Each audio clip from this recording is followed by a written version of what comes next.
support your channel in even more ways.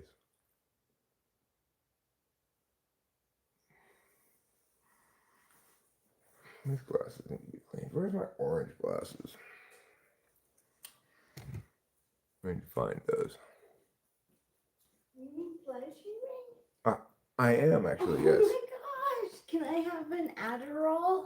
Yes, sure. How many did you take? I took 2. You want 2? I'd like to copy you, yeah. Okay. Is it okay? Yes, it's fine. Thank you.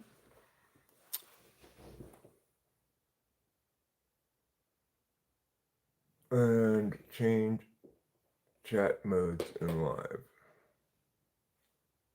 Okay, I don't need that information.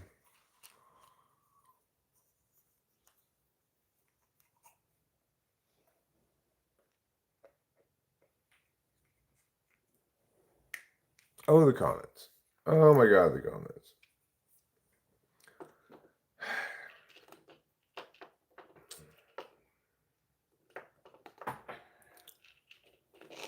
Like, Tuts is just furious at me being correct, making the claim that I'm correct with things. He keeps saying that I claim that I'm always correct, which I do not claim that I'm always correct. I've not made that claim. I claim generally that I'm correct. About specific things, I'll insist that I'm correct about them, and other people are wrong. When I'm talking about myself being correct, is that I live the ways of correctness, which means trying to understand things and jettisoning positions when I am introduced to better arguments, or jettisoning arguments when I'm introduced to better ones. That's the process of being correct. At 54, I've been doing it for my whole life, kind of. But yeah, not even kind of. I've been doing it for my whole life. Even before I did debate, when I was just a kid, I was still trying to figure out things and be correct. But I've encountered this many occasions. People are very offended that I make the claim that I'm exclusively correct about certain things. Which is to say, other people might be just as correct as me, but it's only by having the same position I have and the same arguments. Because it's not just about having the correct, affirming a given position that ought to be affirmed. Correctness is not just being on the right team. In fact, it's not that. It's affirming things for the right reasons and negating things for the right reasons.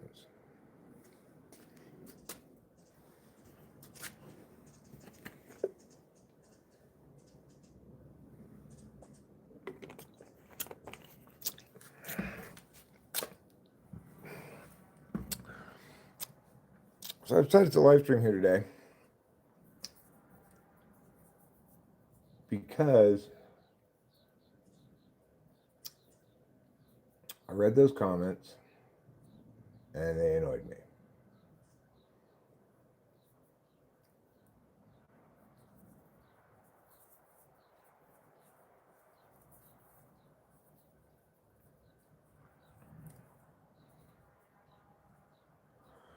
Touch, I think, originally maybe got mad about evolution.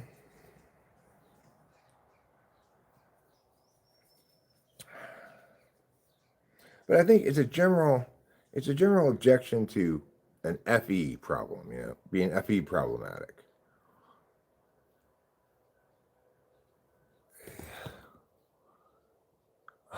I need my other glasses. My eyes are really not in good shape today. I feel extra blind.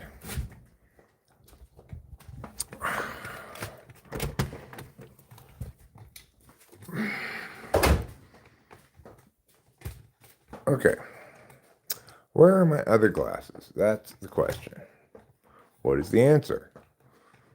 I'm not sure, but before I find them, in the meantime, I'll put up the chat on the big screen. NYC sends love. New York City is sending love to me? How nice of New York City to do that.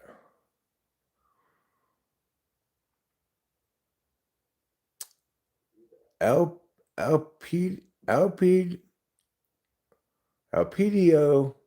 Nunez. Elpidio Nunez. Okay.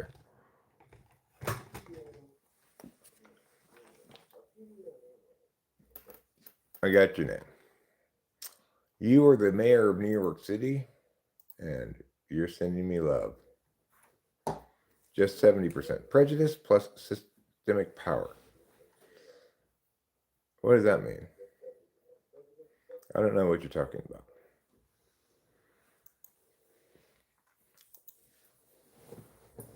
The other 30% are non-legal. Of the love? The 30% of the love is illegal? Is that what you're sending? You're sending me 30% illegal love? I don't want that.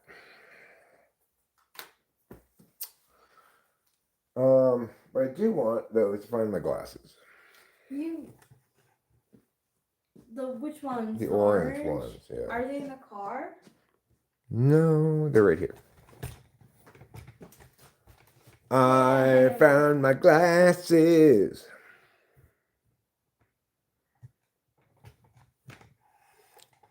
Oh, white people are racist? I don't think so. As I like to say, the problem is never that people have privilege, so to speak. The problem is always that some people don't have this equivalent privilege. You get to have a problem when people think that, other people with a good standard of living are the problem and need to be taxed into submission. Oh, I just went through some comments a little while ago, and I read several of Tutz's comments, and he is determined to take me down a notch, which takes the form of pathologizing mostly, and my intuition was right. There's something off about you. That kind of stuff, That kind of really? He didn't say that, but he's doing the same kind of thing. He's he's being enigmatic, saying things like, that's troubling. He's just. Yeah, but it gets in your head. It gets in my head. I'm like. Well, it prompted me to start the stream. He doesn't get in my head too much outside of the stream, because I think if he bugs me, I'll probably stream and talk about it if it's annoying enough. I don't know, because it's an interesting phenomenon to me too. Like, my whole point is not that Eric is correct about everything. My point is not that. My point is that each of the things that I'm arguing a position about, because there's plenty of things that I don't know about and don't talk about, right? Let's see who that is.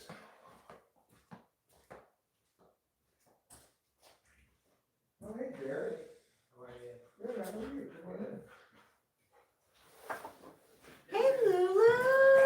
What's up, girl? Hi! I'm live streaming right now, Hey, but. Jerry! Hi. How's it How's it going? Nice to see you. Nice to see Oh, you guys too. are streaming? Sorry. Well, That's that's fine. okay. Yeah, you're not interrupting or anything. It's just Hi. be aware that four people will be able to hear you. Okay. We just started, so. I just wanted to borrow that rope. Oh, yeah, sure. Let me go get it. Thank you. You want me to go help you? Don't harass the kitties. I think if you're busy, I can do it. I was just up there. I almost just did it without it. I'll just go borrow the rope.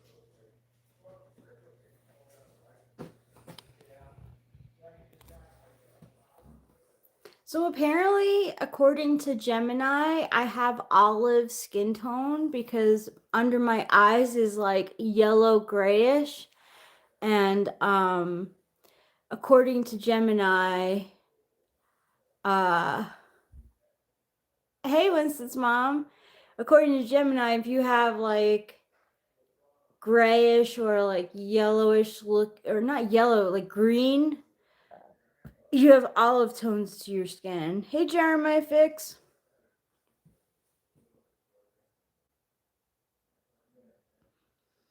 But my skin is very neutral. That's what I'm gathering. I'm gathering that my skin is not very warm or very cool, meaning it's not very golden and it's not very pink. So that I have a neutral skin tone mostly, with a possibility of olive undercurrent, which like I like never even thought about having olive skin tone because I just figured that olive, that pale skin didn't have, I thought that pale skin was either, I thought pale skin was just cool. Um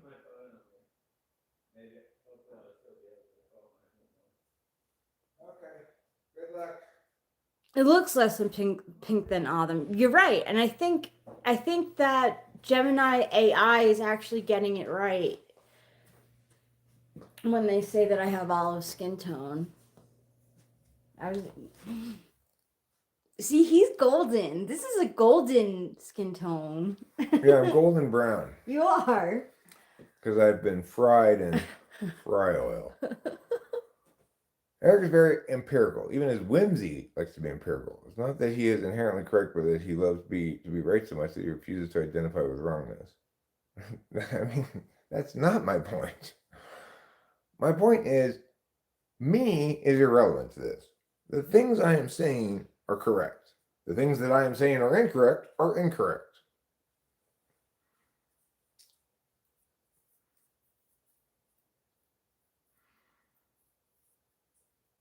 You know who I think I'm talking about? Winston? I'm talking about Tuts and his ridiculous comments. Yeah, it's true, Hero Limb. Some white people, you can tell they have pink undertone in their face. Like Like my tongue. yeah, like Eric's tongue. If Eric's tongue was a person, he'd have cool undertones. Yeah, it'd be a warm spring, summer, fall. Warm spring, summer, fall. A warm spring, classic summer, fall. Elegant. Classic color. Wait. A warm spring, classic summer, fall, elegant. Elegant. Yeah. Now is elegant. Elegant means you walk like this. Ooh, do you walk as if you have a bustle behind you? Are you guys bait hooking? What's bait hooking? Do you know Yeah, what means? does bait hooking mean? I don't know what that means. If you literally mean, are we going fishing right now? The answer is no. We could go fishing, but I don't think we're going to.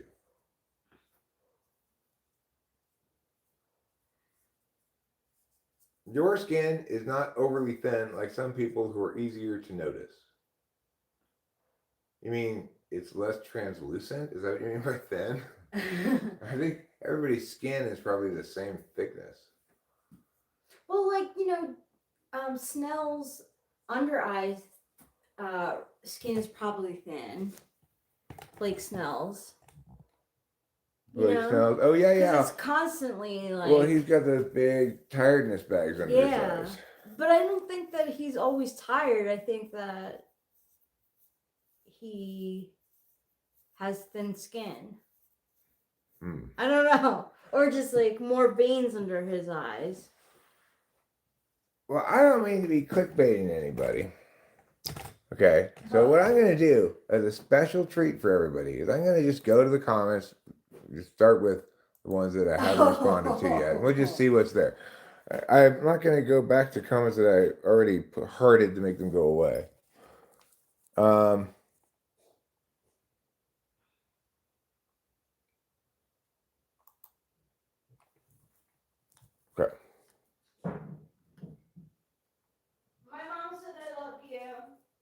Thanks, Mom.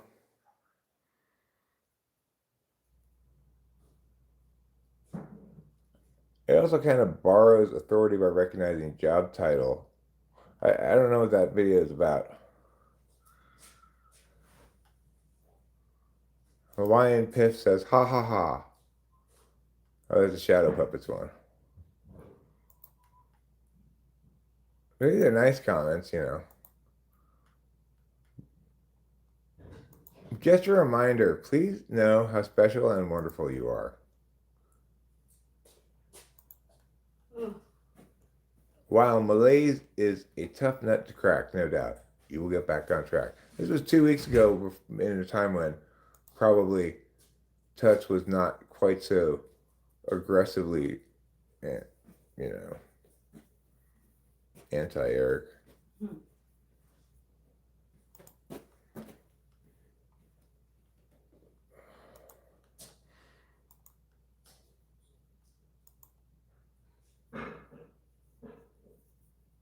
November Law thinks Jack Oliver is an ENFJ. He's not. Jack Oliver is an ENFP.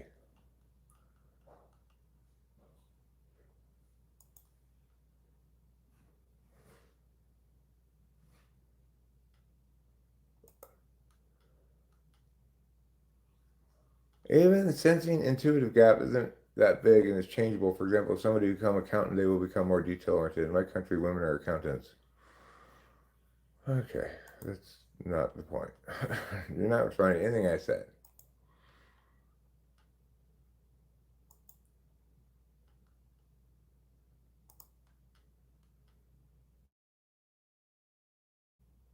Disagreement here. Beta Quadra is very obvious. She's definitely not an INFP.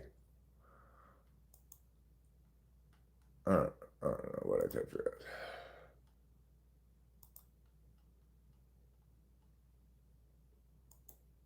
Cognitive function doesn't exist in reality, and personality is a changing thing. Okay, well, just completely nonsense.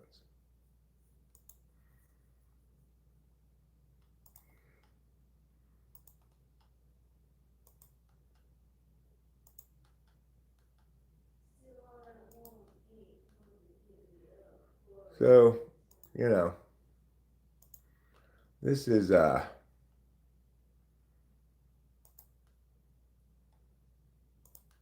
these comments aren't bugging me. Except for the one of it that was like, you know, tell Becky to come back. She's so amazing. No, no, Becky, come back. That's a horrible idea. Cognitive functions don't exist. Well, that's like saying models of the solar system don't exist. It's true that they're models of the solar system. They're not the solar system itself, but they do still exist. A cognitive function is just a term we use to describe a way of paying attention. There are finite ways of paying attention, and we have a comprehensive list of them because there's only really 3 ways that a person bees, right? They either know, they take action of some kind,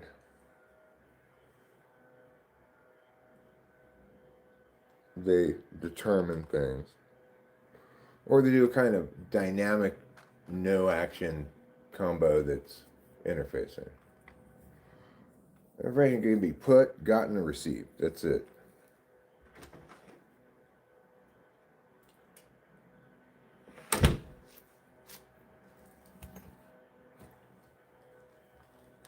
Let's put on my glasses. I can see your veins. See your veins. Well, it is really the case that people pay attention in a finite number of ways, and that we can articulate specifically the ways that they pay attention and how those ways are distinct from each other. Does it mean that somewhere in their brain there's a cognitive function? Well, that's not what cognitive function means, right? It means Cognitive function simply refers to one of these possible ways of paying attention. Am I paying attention right now using cognitive functions? Yes, because cognitive functions are ways of paying attention. In contrast, things the Big Five refers to, those actually don't exist in people at all. So, hi Johnny Doe. So, people don't have an attribute called conscientiousness. They don't have an attribute called openness. But we can draw distinctions between people who are more open and less open. That's different than a cognitive function. Because while it's not the case that a person has this attribute of openness, it is the case that a person habitually pays attention in certain ways.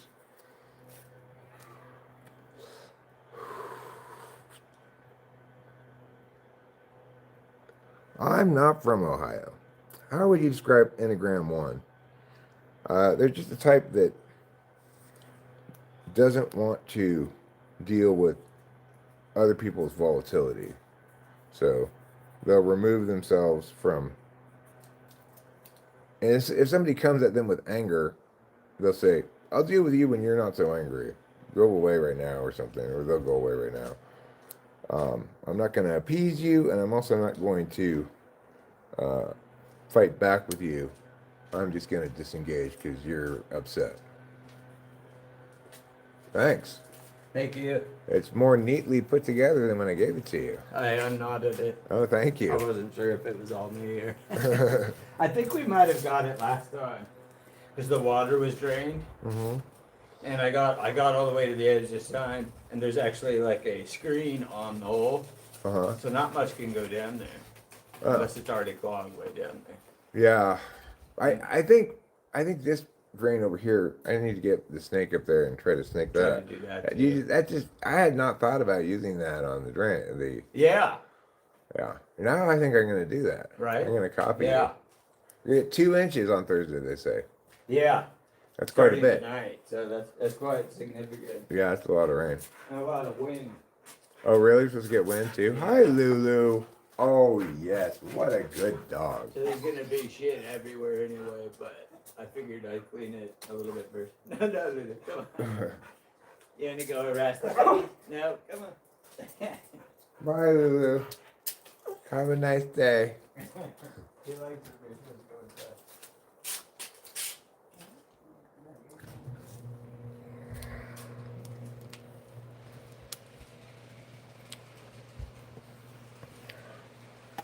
Don't let the stranger approach you. He's not a stranger. He's the neighbor. That's Jared. He's married to Kay. The two most powerful jewelry stores have come together. He went to Jared because every kiss begins with K.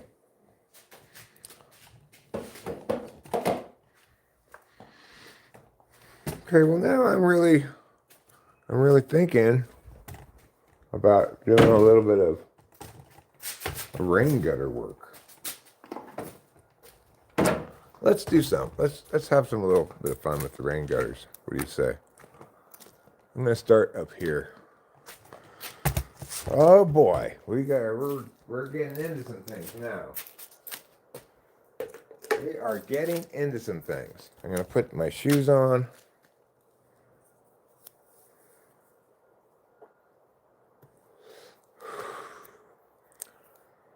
Do they have roller skating in Canada? I thought they only ice skated in Canada.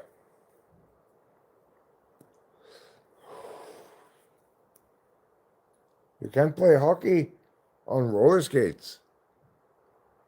Don't you know?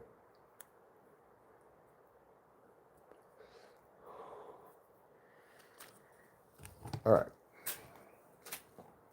Let's go inside. I'm going to put on some shoes. And then I'm going to get the ladder from around back. We're going to do a little rain gutter clean inspired by the neighbor's conscientiousness. I'm going to be conscientious. I'm going to have the attribute of conscientiousness finally. I'm going to score well on my Big 5 test. Something tells me I'm feeling conscientious.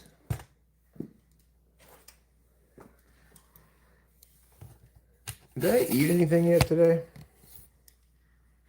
I don't think I've eaten anything. I should probably eat something before I do this, but I'll do a little bit of this first. I've had some grapefruit juice. That's kind of like food. It's more food-like than water.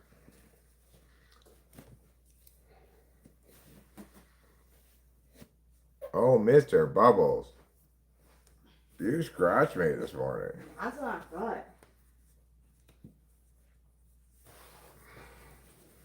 Your claws are so hooky.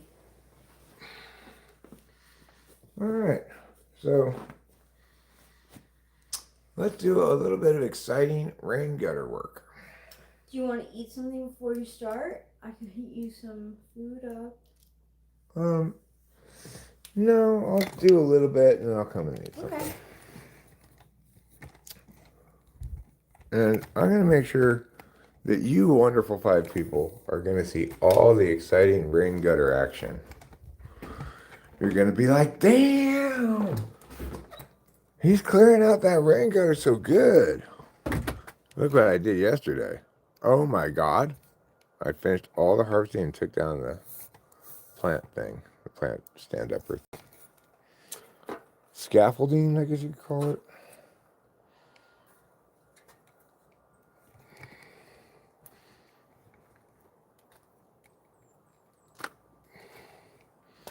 Okay, put this down here.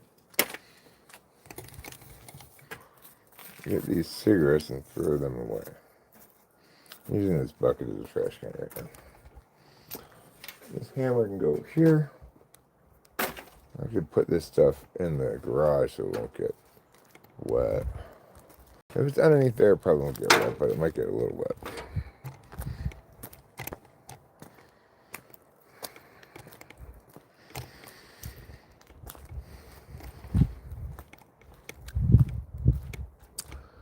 Okay, so let's take a look-see at the old rain gutter and see if we can't attain some solvency here.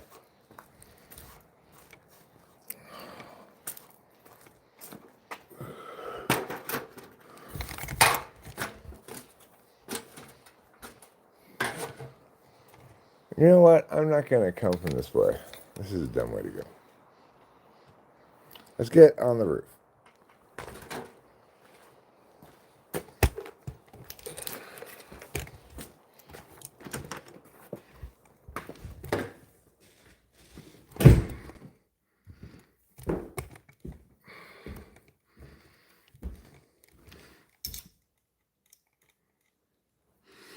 So I've got all the rest of these, what do I call lesser branches?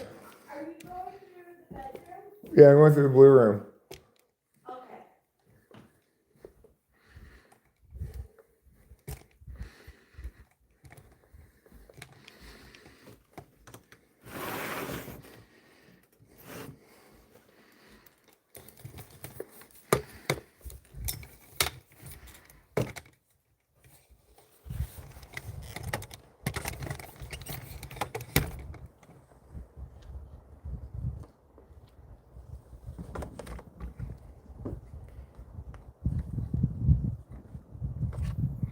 Okay, I'm coming out the window now.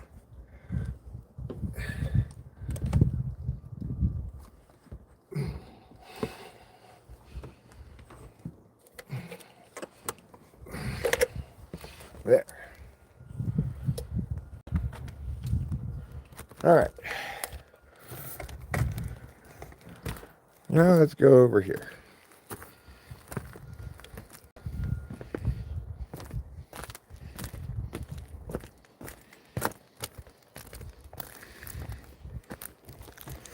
You can see how filled up with stuff the rain gutter is. I'm gonna lower this. a little bit so it's flatter. Okay.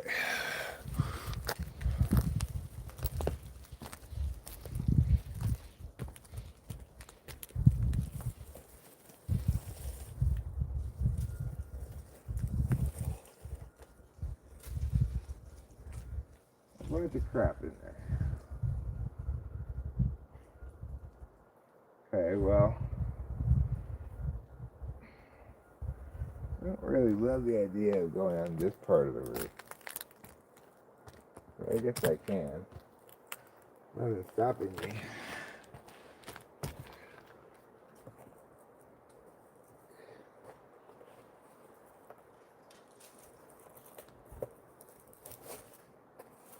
I have nothing to fear but fear itself.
Okay. I've exposed the hole. I don't know if I need to snake it or not. Let's push it down a little bit and see how it goes.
Okay, let's see.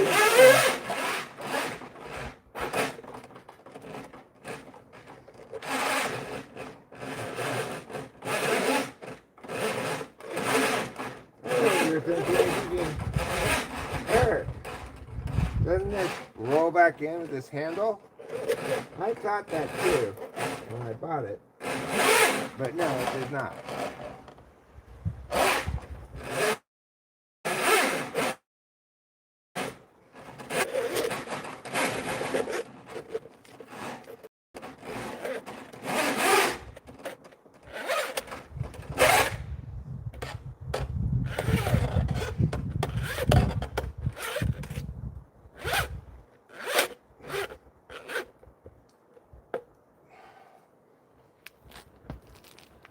Okay. Now let's get this part of the drain.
Okay, now I'm feeling hungry.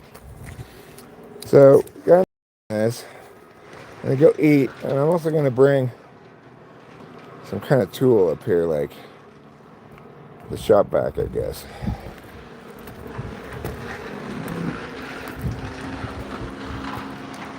What's going on over there? Or maybe a broom would even help. I can bring that little broom.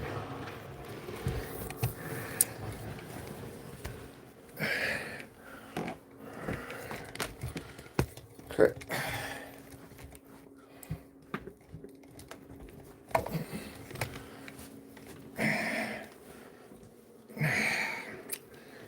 Damn it.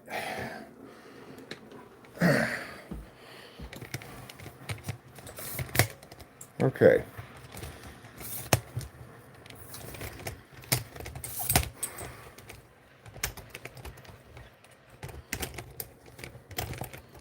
Okay.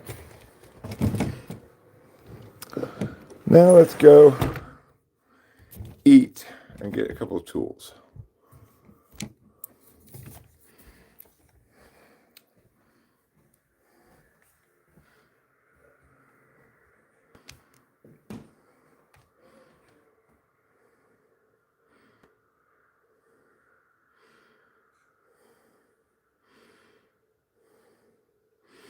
First time that I met my mate at the roller rink where we went to skate. It's early in the decade. Around 83 back then. My Scully's was the place to be. £2 for your entry fee. Do you live in England or something? You don't live in England. Everything was ecstasy back then. We didn't realize most of the adults were stoned out of their minds. Well, good for them. Sounds like you were hanging out with some cool adults.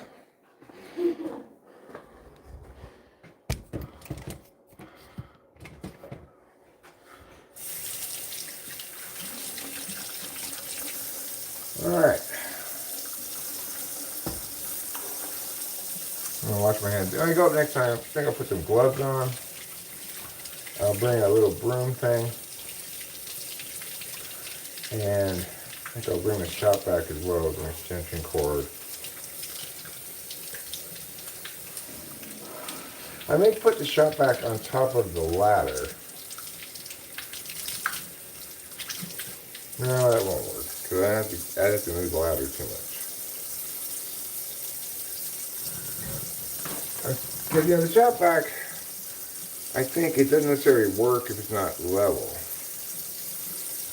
It's not going to be level there, but I could put something underneath it, Okay. Before we do any more work outside, I am hungry. I need to eat something. So let me just cook something up real quick. I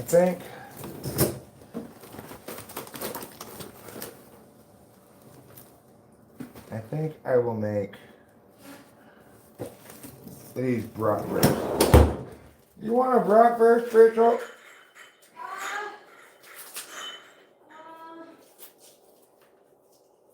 No, thank you. Okay.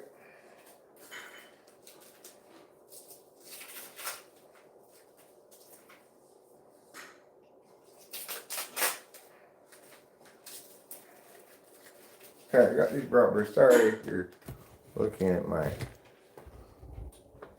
legs. Got these bratwursts. I'm gonna cook 2 of them.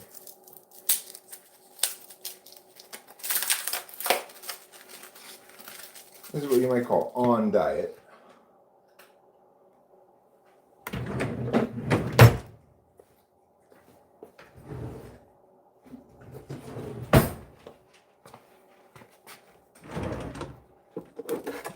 Separate these brats.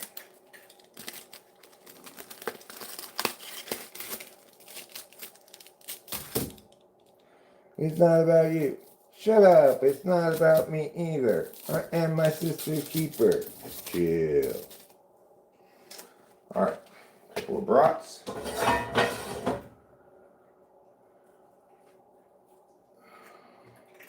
Let me sit this thing. Let me check out this dirty thing.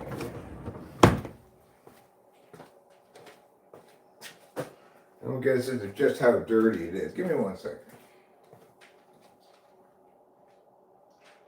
Is it no?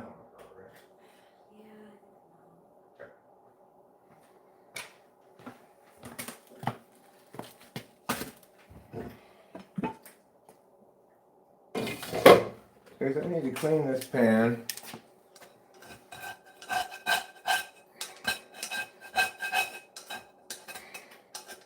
I'm gonna scrape up all the big grease. Put it in the trash.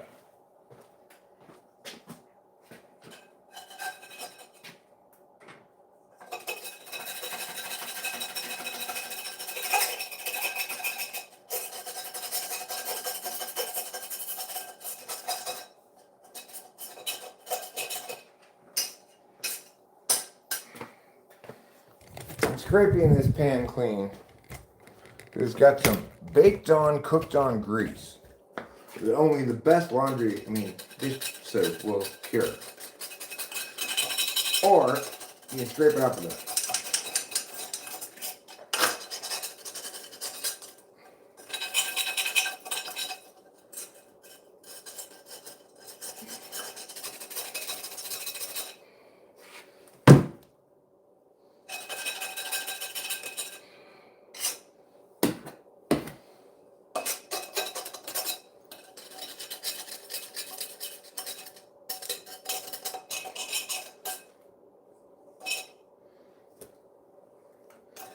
Douglas MacArthur is terrible. Yes, he did a good job of ruling Japan, but other than that, he was terrible. He was not a good general. He got a lot of fame and adulation for being the main general in World War III, one of the main generals, But I don't think he was a very good general.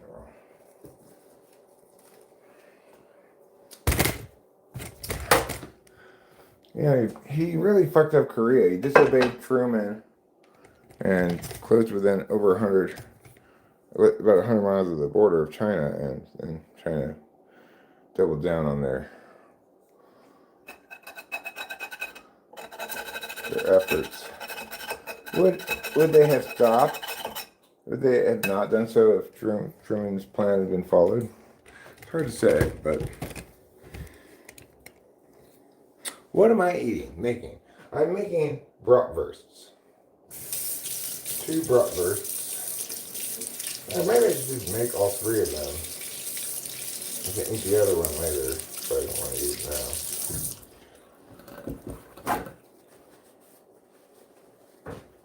Well, I'll just save it for that. I'll put this extra brat, in a Ziploc bag.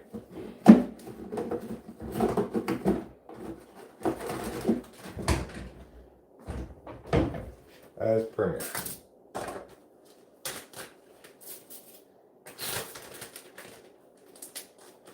Throw this away. I have a trash can over here for convenience.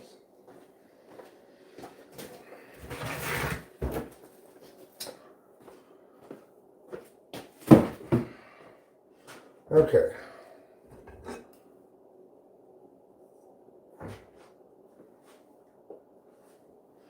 Now it's time to clean this pan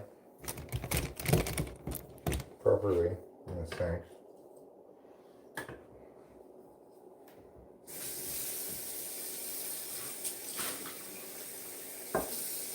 You're a mean one, Mr. Grinch, and you know you're full of cheese.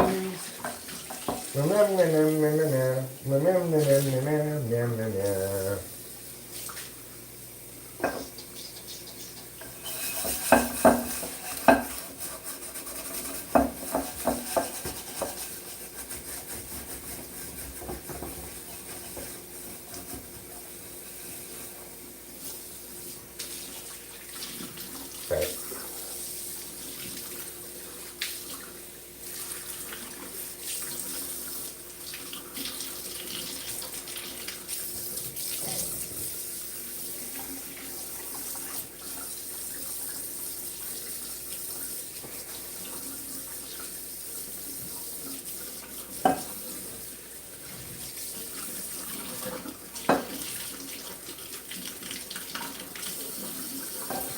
So I think I'll probably end up doing a little multitasking here, and I just have to make sure I don't forget to come back to this brush. But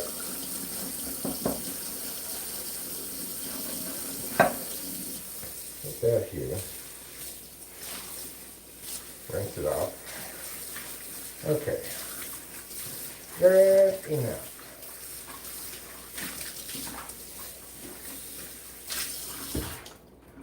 Alright, now we've got a clean pan. I want to put a little bit of liquid in the bottom of this. I'm going to just put some water.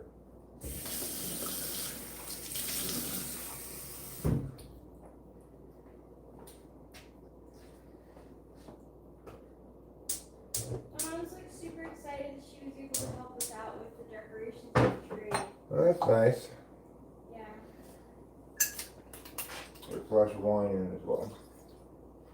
And then, lastly, I don't need to do that. Just put the sausages in there. Okay, so the sausages are now in. They need to cook for a little while. While they're cooking for a little while, I want to make a little bit more progress on my rain gutter project.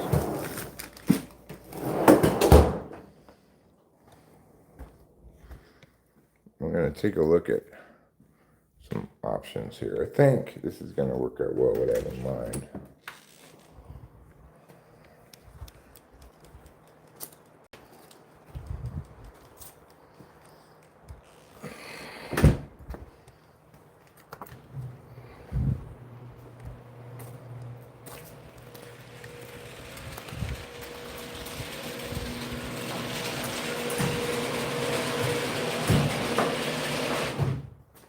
Let me get the bigger ladder. Bring this outside.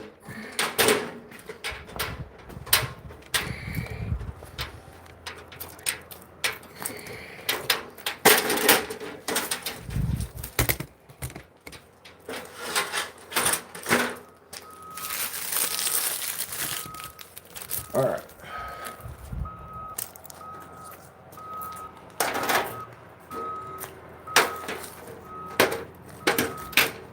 Okay, now let's get the shop vac.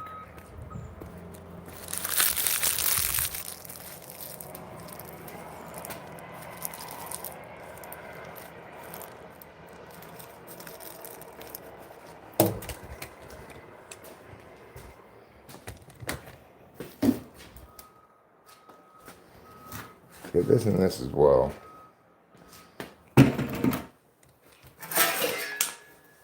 Okay, we get these three things. The trash can, a broom, and a dustpan. We'll get these things first.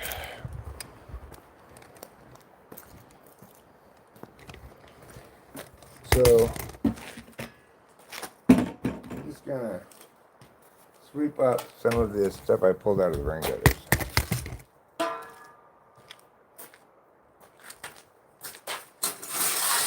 I'm not going to put it in a regular trash can because this is all just forest waste. I'll just compost it.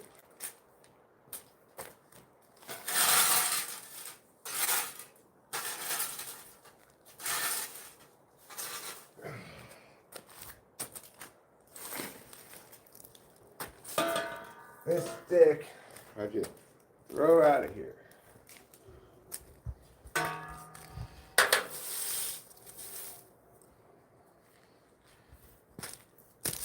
We're doing some real sweeping now.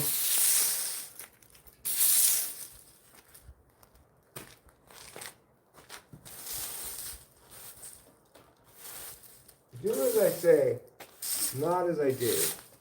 It's unwise to hold the dustpan while you're sweeping.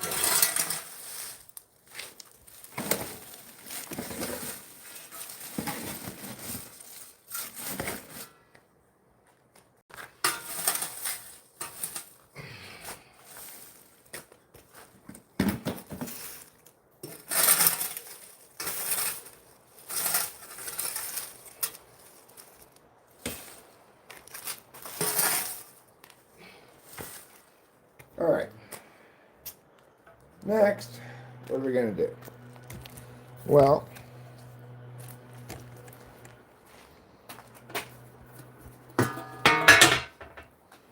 Let's try this. Let's see how it goes.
I don't really need to get on the roof. I just need this bigger ladder.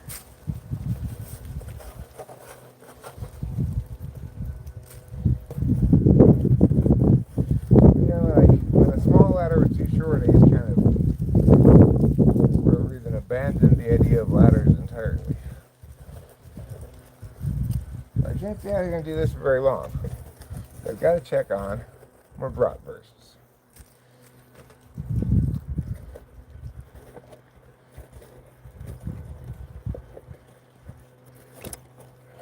Okay.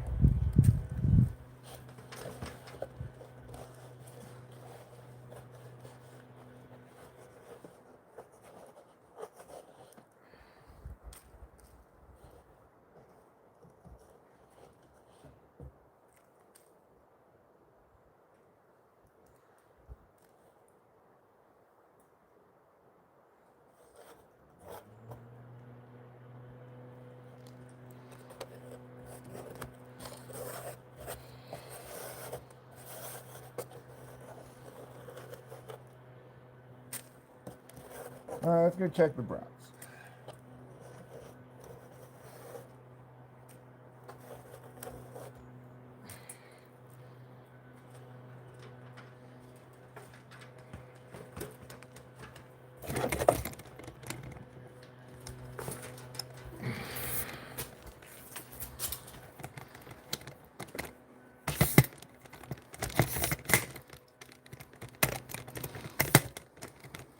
Okay.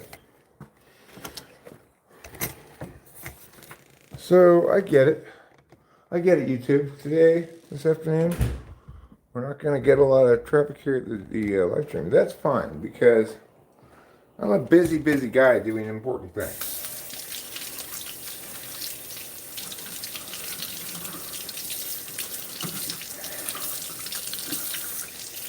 And the good news is, thanks to this stream, we'll have a documentary record of all the important things I do.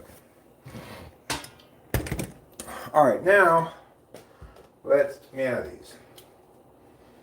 We're gonna turn them over, turn them over. We're running out of liquid in here.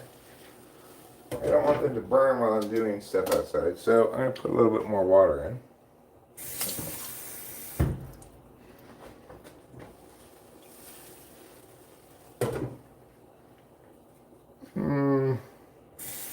Put a little more in too. This just helps prevent things getting stuck onto the pan, getting burned, etc. It was such a dynamic, dangerous live stream. Oh, it still is. It's all those things and more. Some people call it the action thriller of a lifetime.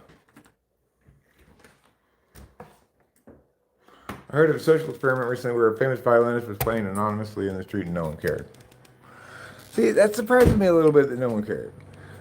I would think that you'd have a small population of people who recognize that, oh my God, this person's really good at playing this instrument. Because I'm not a big fan of classical violin or anything, but when we had Jeffrey's parents from the LA Phil play at our wedding, they were obviously very good, you know. If I saw that on the street, I would say, wow, these guys are really good at their instruments. Okay. So I guess we're going to get the shop back now. And we'll just see what we can accomplish with the shop back, if anything.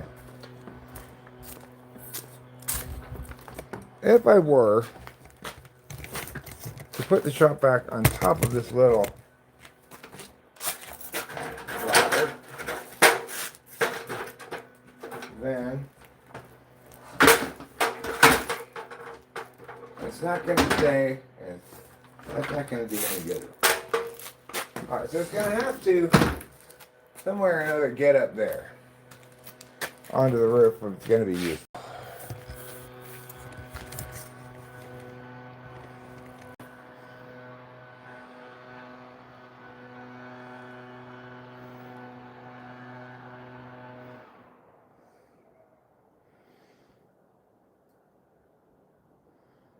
Well, I think I should just use the broom maybe for right now. I'm going to give you a different angle this time. I'm going to give you this angle.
Right.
Can this just pull off?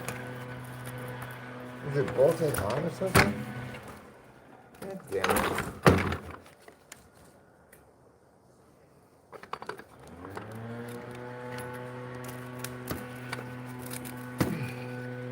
I think maybe it does just pull off.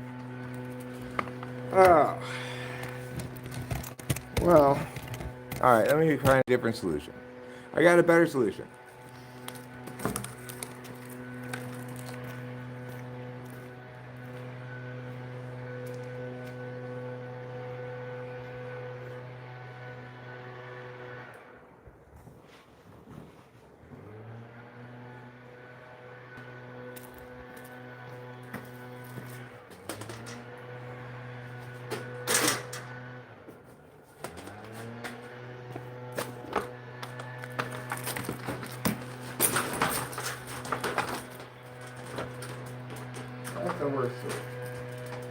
That is not erosive.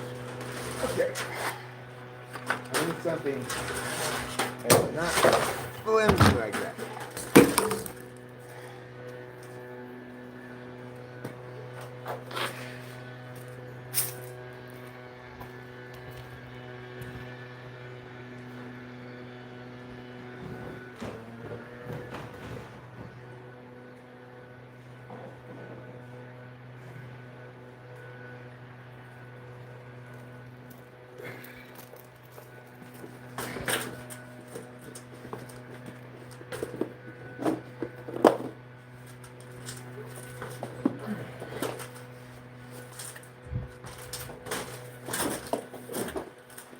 I'm actually going to put it on the smaller leg.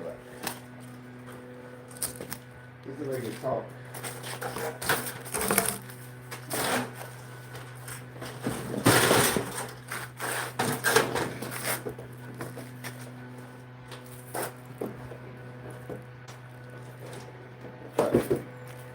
Let's see.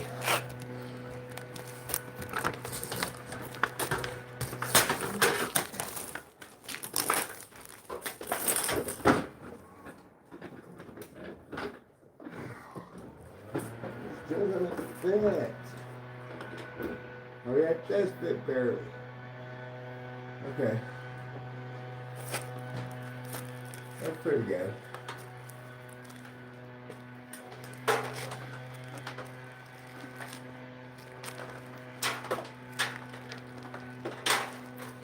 All right. Now let's go check on our food some more.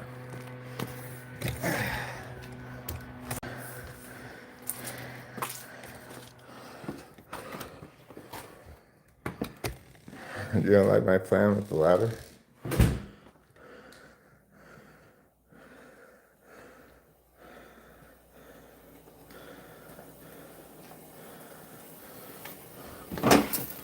Was out there too long? It's not burn, but the water's all dried up.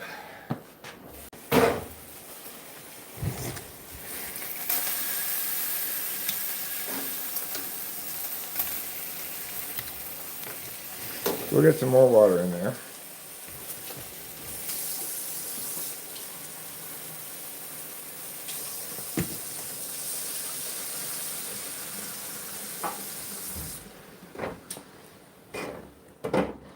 We'll let that cook some more. Okay.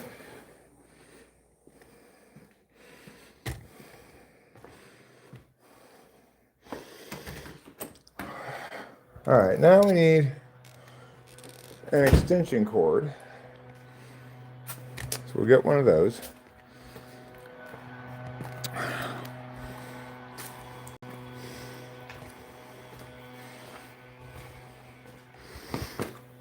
Okay.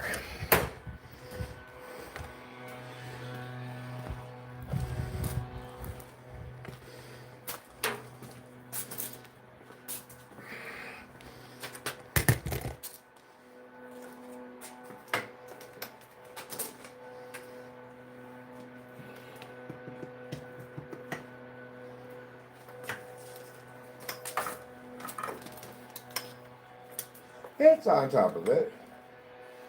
It's not a terrible plan. It may not be like contractor approved or whatever, but it'll work fine.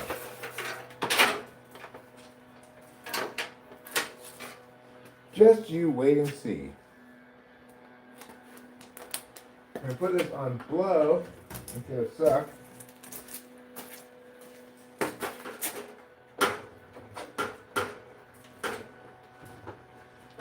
Let me help you with the ladder. Okay. Or in whatever way you need. Maybe we could move the camera to this point in here. That'd be Okay. helpful.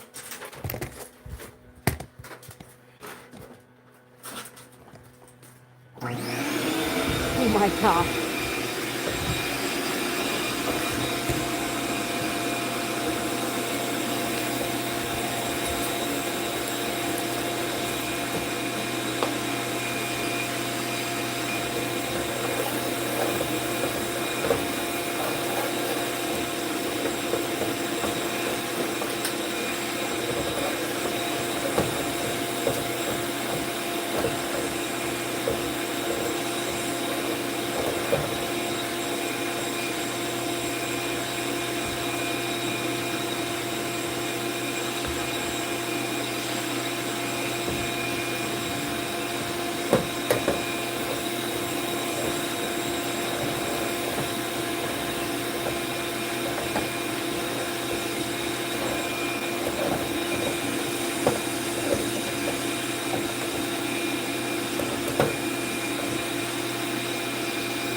wasn't. That's fine.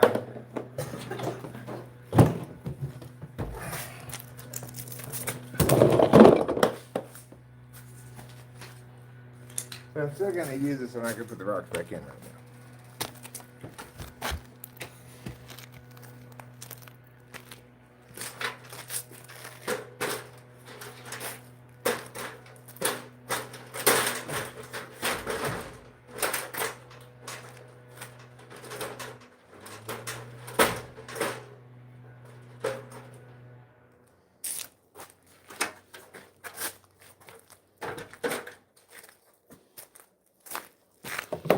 Okay. Get back on top.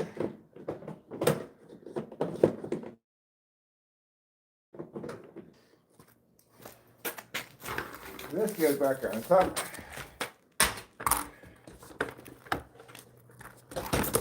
Like so. And then let's check the props. Just going to check the props. Okay. If they're done, I'll eat. I think they were done. Yeah, probably, but. Whew. Busy day, active ways. Learning to thrive all of my days. Whew.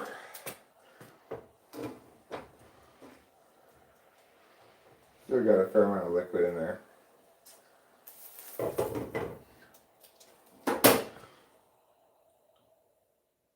Turn So the what's fire the down. game plan with the gutters? I'm gonna go around and blow them out with the shop vac. I cleared that one, which was clogged, and we were having a lot of overspill right here. What does that mean when that happens? Well, in this case, it meant that the drain was clogged, so the water that's supposed to go down the drain just filled up right there, and it flowed over the edge. And like, does that damage the house? No, it's just I mean, it depends where the water's dripping, I guess, but we haven't experienced house damaging. We definitely want it, since it goes into the ground, we definitely want it. Right, because we have a great gutter system that Right. not only brings it down to the ground, but carries it underneath the ground down to the side of the hill and so out. we want that. Yeah, that's. And our roof, okay, in my small mind, I feel like we're lucky because in terms of roofs, like, our roof isn't so bad. Our roof's a good shape. Yeah. And like, it's easy to like kind of get to, right? Like, it's walkable. Yeah, it is. It's definitely walkable.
That's okay.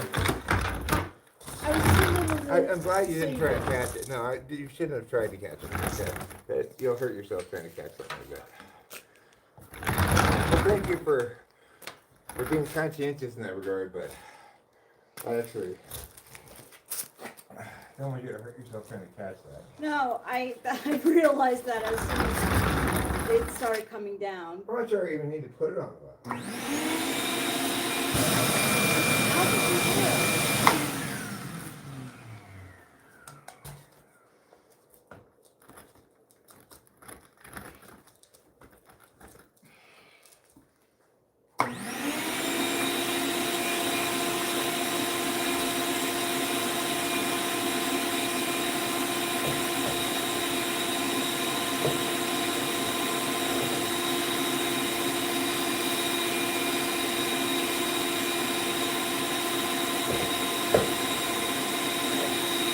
Yes, I need to put it on the box. Don't worry about the ladder. Keep it turned off.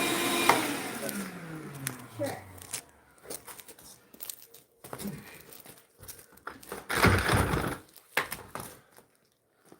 Okay.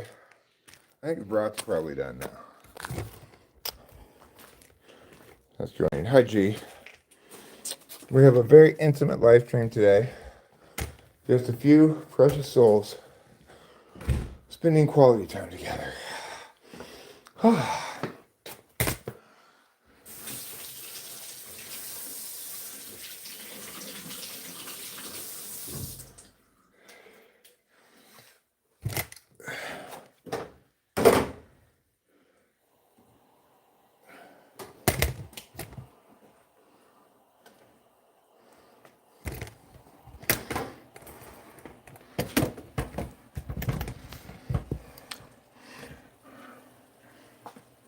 Juicy fruit is gonna move ya. It's juicy soft. It gets right to ya. Juicy fruit. The taste is gonna move ya.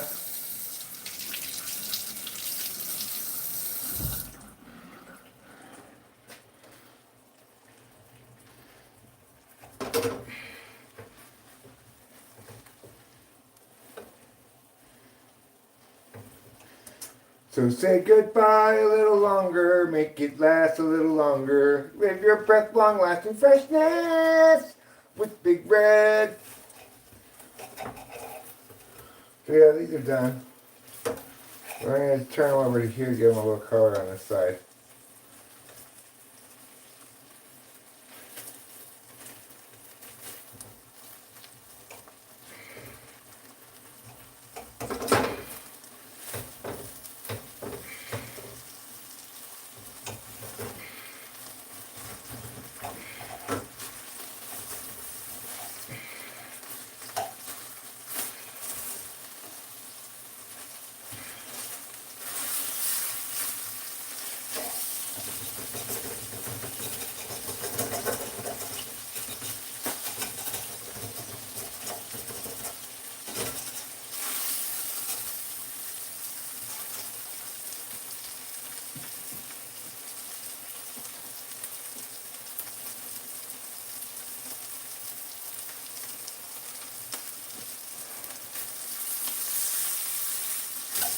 Okay.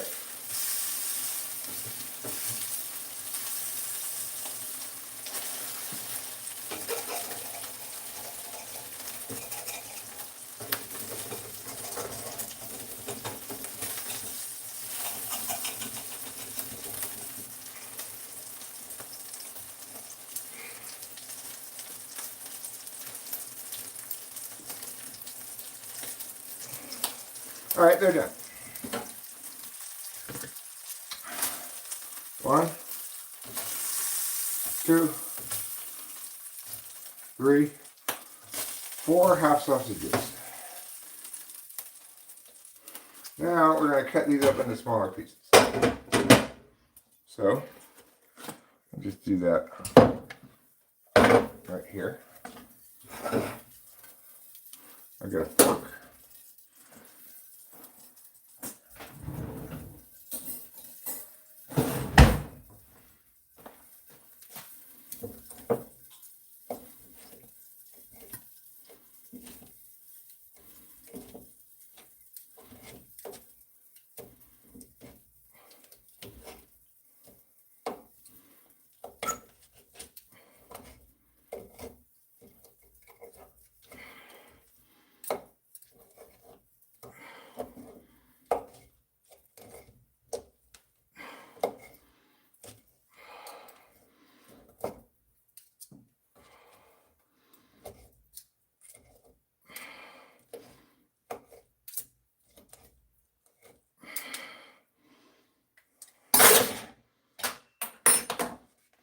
Okay. Now, eat this.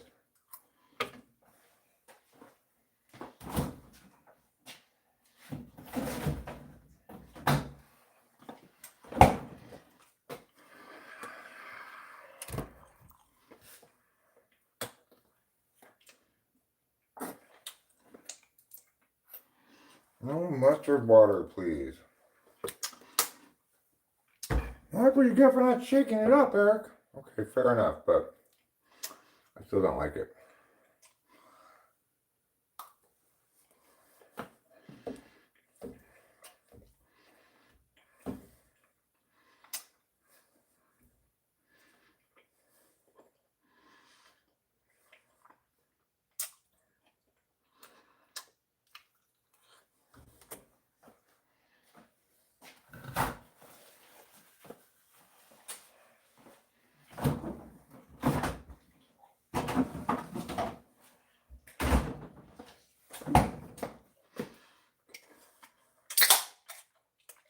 Obviously, this is the best beverage for broths.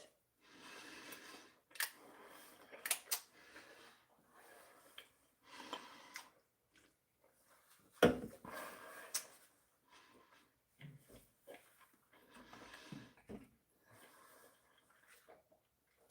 course, my beer doesn't have alcohol in it.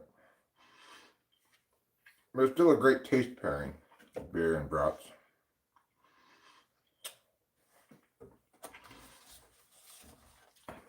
They're like the heroes of the Gilded Age.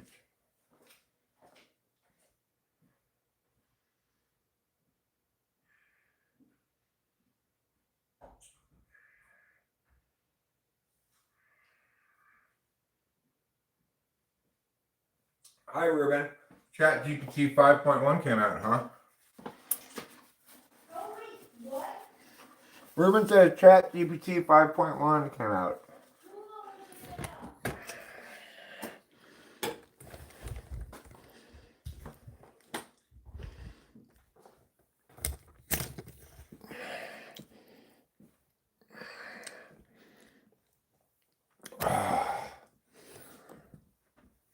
Belie dat.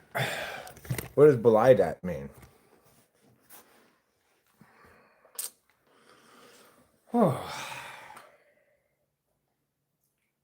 Quite a workout.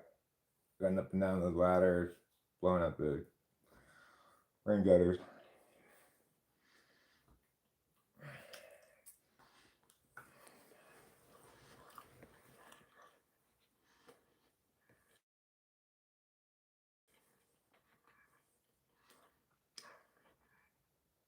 Mm. That's delicious. Mm. My body is very appreciative of the calories.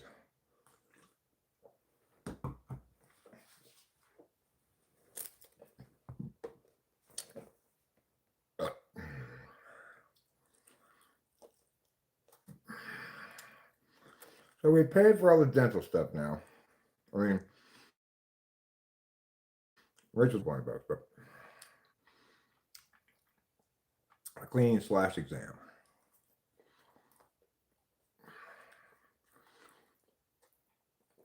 But having giving them a big check kind of finalizes the whole thing in my head, you know, makes it kind of relieves some stress that I had associated with that being indeterminate still, you know. Now I just have to get infected. I'm gonna get my 4 implants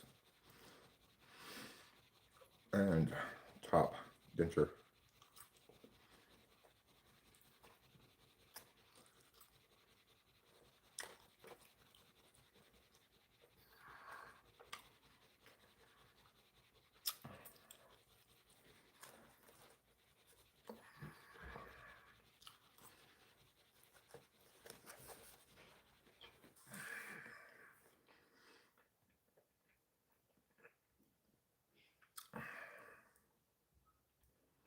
Hmm.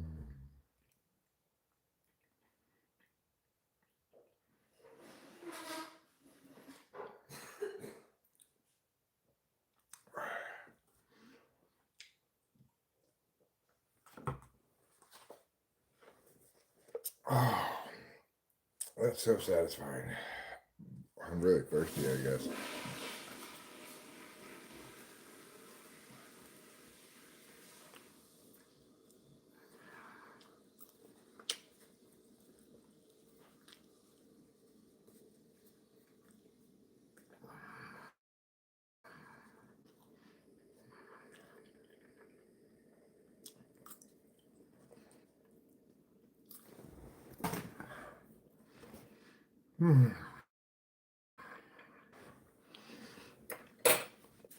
I ate both those sausages.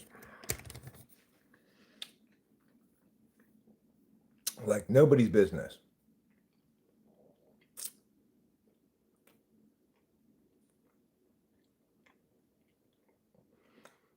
Because that's how I roll. That's why.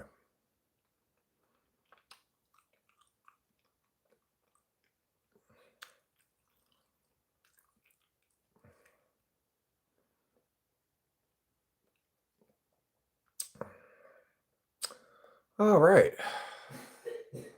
Food is now all in my stomach, where it belongs.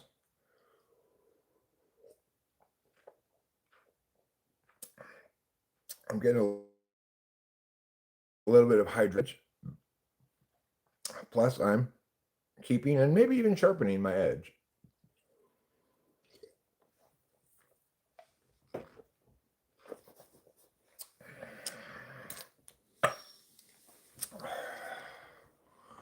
All right, let's have a couple after dinner bangers. Bing bongs. Bing bang bongs.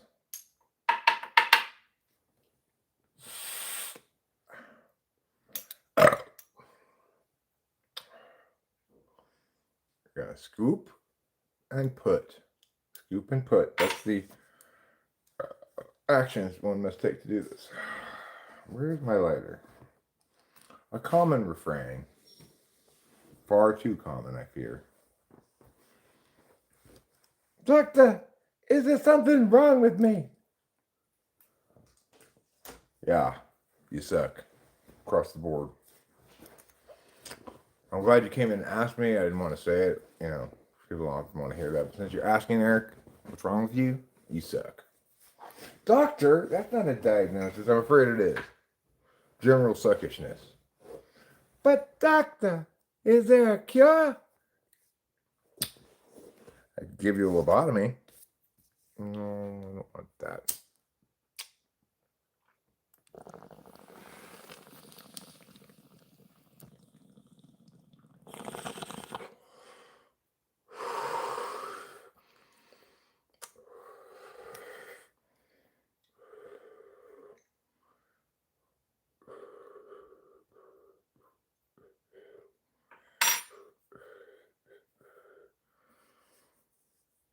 Cat 5.1.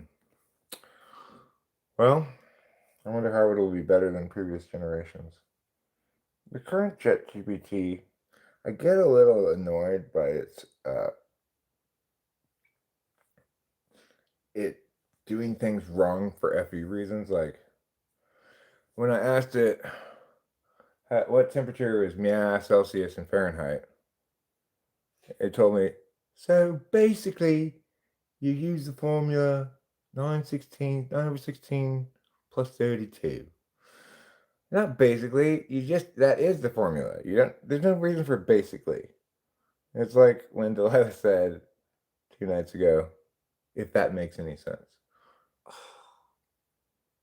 Oh, she did? She did say that. Oh. Or maybe she said if that makes sense.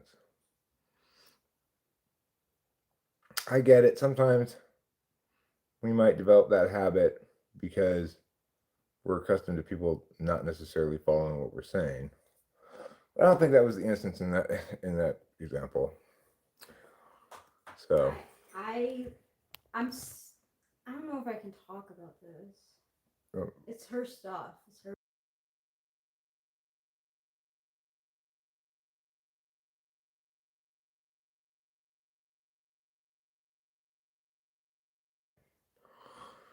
yeah, I think that too. Delilah is kind of fussy about me talking about her life on my channel, so I'll try to err on the side of caution and say. Yeah, me too. I just tested out ChatGPT 5.1, Ruben. Of course, asking it what my Kitchener essences are because it's so important. It is very important. Yeah. You're an elegant, classic summer romantic, subtle tones. Thank you. I just asked the Discord server too to help me pick out my lipstick. I know I don't like the title that Personality Cafe did of what a 9964 is in the title of the indecisive, but I The really shitty person. yeah. But I am pretty indecisive. I just wish I had a cooler name so that I could use it as a tag from my Instagram. You know, like the curve surfer you could use as a tag for the Instagram sounds cool. But the indecisive. Not so much, No.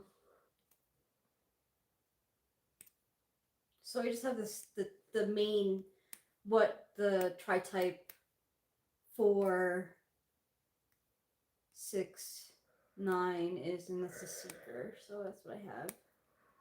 The seeker 469. No, I have it the seeker 964. Although I know we're throwing 5 into the loop, but I'm like I don't know why you thought you were 6 at any point. Anyway, did I ever say anything about you being 6? I did. I came to the conclusion because I was more anxious, openly anxious than like the way that we experience fear is different. Right, but so you always seek out reassurance, confirmation that your understanding of Mia is correct. That like we're not going to get broke up or something. Yeah. And to me, that seems like 5. You're seeking information. But am I triple withdrawn? Well, 9's avoidant. Oh. And 5 is withdrawn. I thought 4. And 4 is withdrawn. Hmm. So you'd be avoidant, withdraw, withdraw. Avoid, withdraw, withdraw. I'm avoid, confront, avoid. Wow, we'll definitely help each other.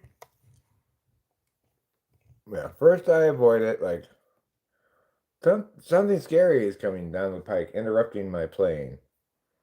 First I'll avoid it, then I'll say, get out of here, yo! And if it turns out to be a tough opponent, then I'll just say, you know what, fuck off. You can have this area, I'll go somewhere else.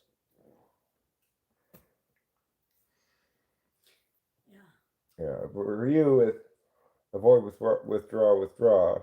If it's with anger, first and foremost, you avoid it. Mm-hmm.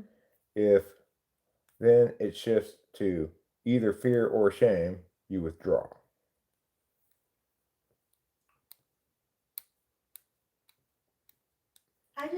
I feel like so, but I guess the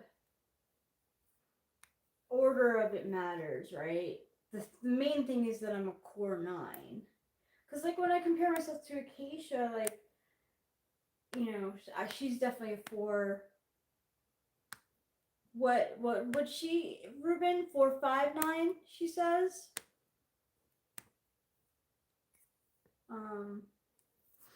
But she's a core 4, so that will look different. Yeah, well, sure. The first one in your tri-type expresses most strongly and most in accordance with the way you expect that one to look. So, like, since I'm 7 first, my 7 expresses like a classic 7. I'm 8 second, so my 8 expresses a little less like a classic 8. I'm not necessarily always going to respond to anger with anger, right? And then my 4 expresses even less consistently like a 4. I'm can be quite helpful sometimes, Yeah. and I can have some bits of pride in my achievements as well, but I still say I'm a 4. because Yeah. Well, Like- you have the mentality of like, don't tell me what to do, fuck off. Like, I'm gonna do what I want to do. also that I'm right about this, and all of you people, all the millions of you are wrong. So that's a pretty four attitude of things. 4 is the only thing that's been consistent that I've been right with in my tri-type. Both the head and the gut type, I was wrong. What did you think you were if not 9? Remember? A So 1? embarrassing. You thought you were an 8? Yeah. I thought it was 784. Well, you probably were angry a lot. Yeah, I was because of my living situation. Yeah, but that doesn't mean you dealt with things by using your anger. You may have some, but Right, like maybe like still 9 is an anger type, so it's not like it's like to a point. Like I'll avoid it to a point and then I have to be confronted with it. like now you don't spend a lot of time being angry about what happened before.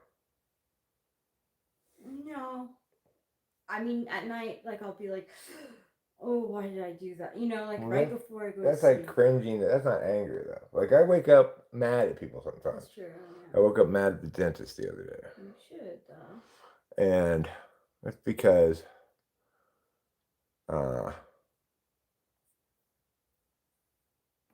when there's something that's crossed some boundary of mine or whatever, I'm going to be mad and I'm going to re-experience that anger when I remember it later. Yeah, I don't. What is the criterion that determines whether something has natural rights? Well, all universalizable rights stem from property rights. The distinction between natural rights and unnatural rights is not a meaningful one. So there's negative rights, which are rights that can be universalized, essentially conferring a duty of non-interference. And sometimes people call those natural rights, but the point is they're still predicated on the accepting of the notion of that you own something, right?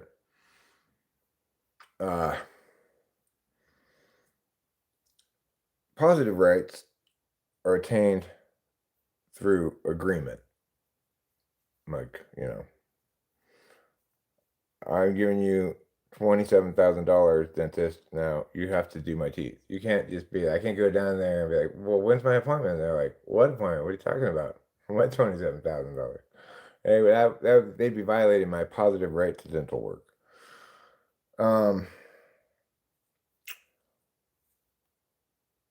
Civil rights are rights that are constructed by the state. Things like voting. Voting is not a natural right in the sense that it's not a negative right. You don't have a universal obligation to not interfere with other people's voting or something like that. It's deemed that because you're a citizen, it's a perk of citizenship, right? If you're not a citizen, you don't get the right to vote in this election here anyway.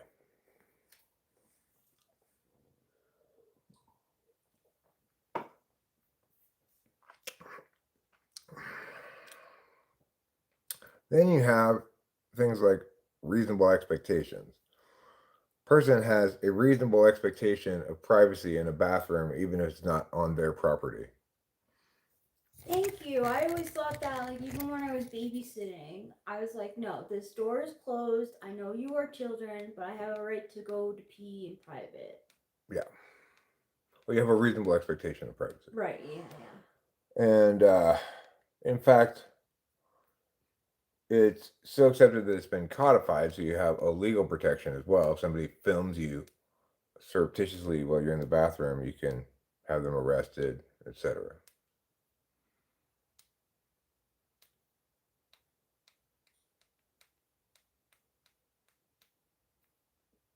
I have a question. Yes.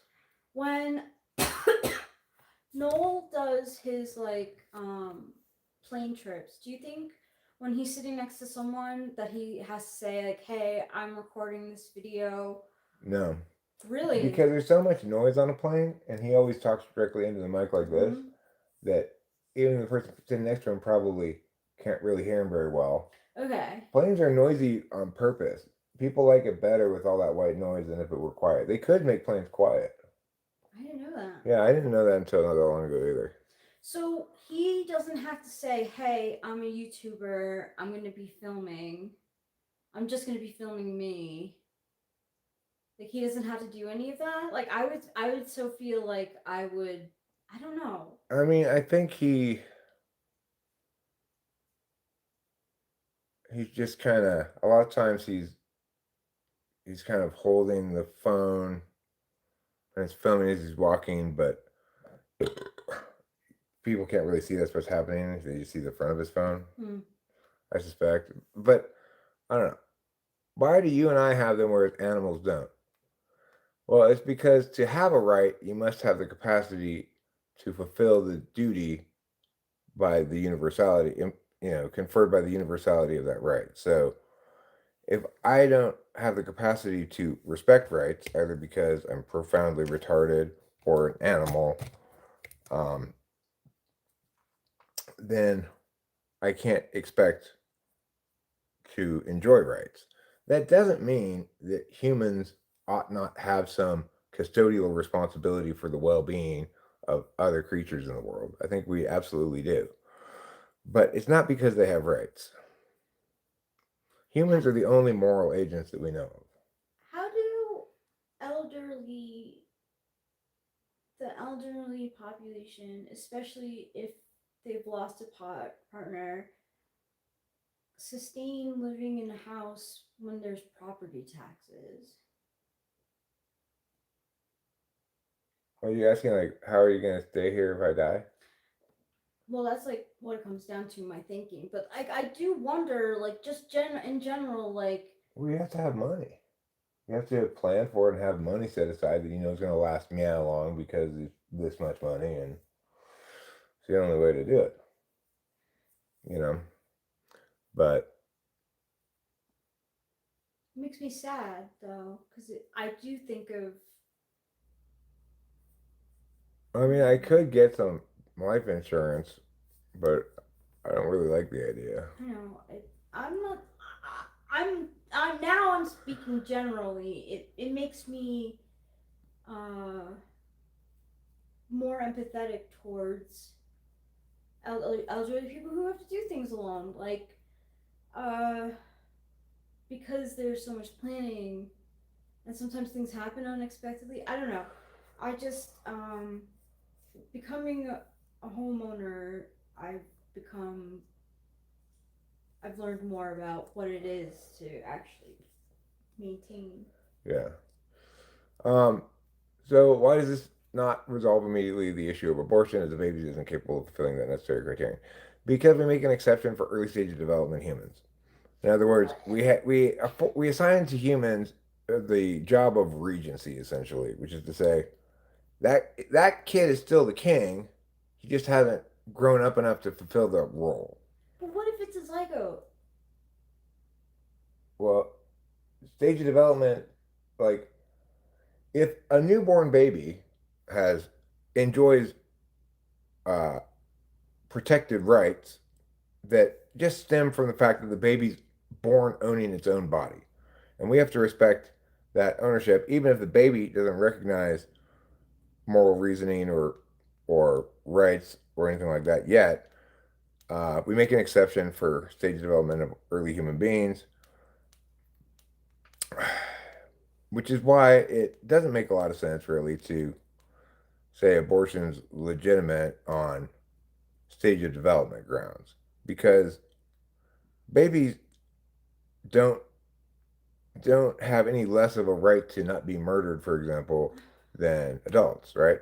But the thing is, that doesn't necessarily mean that there isn't a line somewhere in the stage of development process at which we might collectively agree that that stage of development for this point, there's no longer no longer counts as an early stage of development of a human. Right, like the adults and vegetative state. Like I saw that HBO movie about what's his name? The guy who was thought it was ethical to kill people who wanted to be killed. You know, like Dr. Kevorkian? yeah, yeah. And I was like, I get that. Like, it's not, you don't live when you're like, Right. I don't know. I just have, I have my thinkings of things. Everything's fine, I Rachel. don't wanna sound like a murderer, but like, when it's two cells that just came together, and you know, it's complicated, but The point is, the reason we can't resolve the abortion question on a rights calculus is because it's never the case with negative rights properly adjudicated that they come into conflict with each other. So, in any instance where you're dealing with, you know, desirable stuff like contentious goods and stuff, then it'll turn out that one person is correct and the other is wrong because no, he's stealing it from me because I own it, and not the other way around. He doesn't have any right here that's being violated concurrently, right? But with a baby in a woman's body, you've got a clear example of if you evaluate it on a rights calculus, you have negative rights in conflict with one another because the baby can't be reasonably expected to live outside the womb, and yet it may be seizing your real estate without your consent, right? like really, like what if you really don't want to? Like, yes, there's that idea of giving it up for adoption for sure, but like also like, what if you just don't want to go through labor? Like, labor is like extremely brutal. I just Well, with moral agency, we acknowledge that humans at a certain early stage of development are moral agents in training. They still enjoy the protection of basic rights, but they don't enjoy the full array of rights. So a baby can't legally consent to stuff. neither can animals. Right. But I just Like if I had to have an animal's consent to get it, like when Trouble had infection in his leg, he would not have consented to go to the vet. He did not consent to go to the vet. He did not want to go to the vet.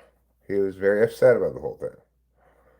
But I have a custodial duty to make sure he's healthy and well cared for, regardless of whether he consents to go to the vet. that's kind of what I mean too, in that like what if you get pregnant and like you just don't have, you can barely, I don't know, I mean, there are options for people, right? Like, there's a lot of people who want a baby, they can't have one. You could sell your baby. You can't legally sell it, but basically you can do. No, well, basically you can sell it. You can make a deal with some couple privately and say, I will give you the baby up for adoption, but you need to pay my expenses for the next 9 months, and it's like $200,000 or something. So that's a way of getting around the you can't buy a baby, because then you could buy it if you do that, right? Yeah, a lot of rich people think they can. Yeah. So if you get pregnant and you don't want it, think about you've got a cha-ching big check inside of your belly. Sell that baby. Oh, I wouldn't want to have it. I wouldn't want the changes to my body. I wouldn't want to push it out. Like my thing is, it's a hard no. Like, it's a hard no for me. Like, I would want to have an abortion. I don't. Because it's still a clear, bright line, Rain, right? Like, animals don't have the potential to become moral agents. Or they can't be, they aren't reasonably expected to become moral agents. Now, one takeaway from these arguments is you should and can correctly point out then, Eric, what you're saying is that retarded people at a certain stage of retardation who can't respect rights of others, they themselves don't have rights. And that is correct. That is a correct conclusion to draw because they don't have the potential to become moral agents either.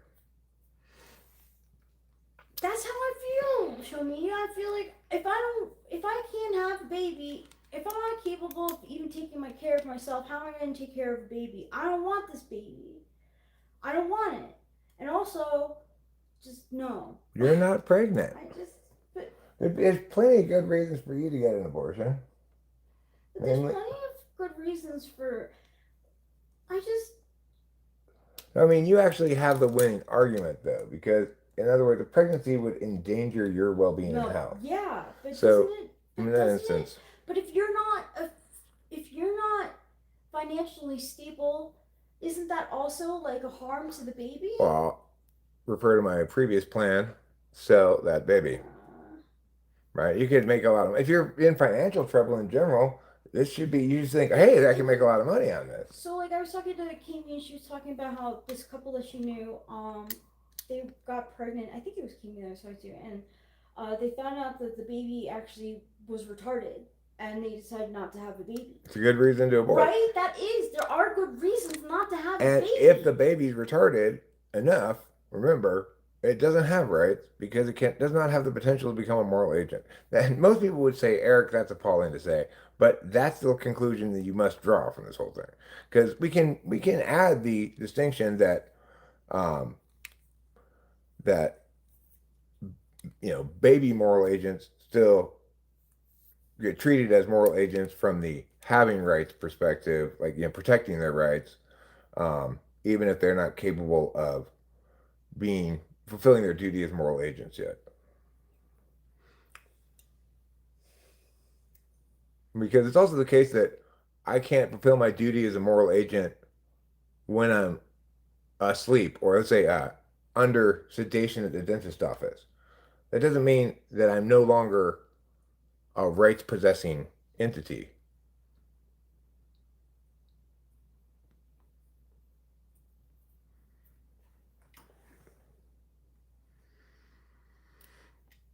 What do you mean? If it was inside me? If I knew it was inside me and it was just 2 cells, if I knew right away, like if I knew after a month, like if Rachel got pregnant, we'd have to get an abortion. She can't really carry it to term. I mean, I don't even if I didn't have mental health, like first of all I have PCOS, so it'd be incredibly hard for me to get pregnant. But even if I was extremely fertile and shit, and I just don't want a baby. I don't want a baby. No one is trying to make you have a baby, Rachel. But I also think that people who don't want to have babies should have the right to not have a baby. Okay, well they do in most states, or many states. A lot. There is access to abortion. So I don't know. I think people should be able to get a flu shot. Well, they can. Yeah, that's. So you don't. No, You're stressing. It's just that I am. It's a moral thing that I grapple with because I think about Britney Spears. Like she wanted to have the baby, and Justin Timberlake said no. Well, should she have had the baby anyway, even though he said no? Well, if you view the issue as a conflict between two possessors of rights, the fetus and the mother, then yes, because you don't have to concern yourself with the father's wishes at all then. Because the reason you wouldn't have to is because, of course, the father is the only one who doesn't have any rights in this equation. Right. So when I hear that story, I'm like, damn girl, you should have still had that baby even though like he convinced you not to. However, if you think it's okay to have an abortion, then essentially you're saying that until it's born or until a certain point, it remains the property of the woman and she can dispose of it as she wishes. So from a property perspective, however, it's the property of both parents. So then if you view it as a property perspective, then you have the obligation to get the consent of the other parent. Yeah.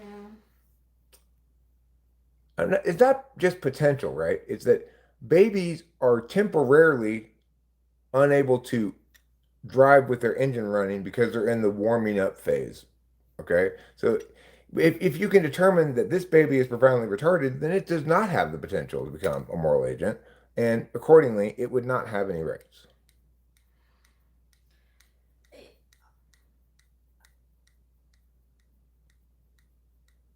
It's not abiding by social agreement. It's the potential to recognize that they recognize and fulfill duties and obligations. The potential, you can also think of it as this, that they will eventually be culpable for their behavior. So if that baby steals something from the store right now and the mother's aware of it and it lets it happen, maybe facilitates it, then we punish the mother for stealing because the baby doesn't have that doesn't have any capacity to be held accountable. They can't understand that what they're doing is wrong. I mean, it's so hard. You know, like I think in New York they had they had rules. But remember what I said also about this, that it's not that the baby has potential to eventually abide. We know that barring something uh, like brain damaging occurring between now and the age of their majority, but we start holding children accountable at for varying degrees of moral behavior at different ages and stuff. But it's not like it's like we've got cars that are back at the starting line that are still getting their engines started while these other cars have already started the race. It's going to be 15 or 20 minutes before the engines are warmed up and they get started. That doesn't mean these are things that have a potential to be cars. They are cars. They're just not in that phase of their existence yet.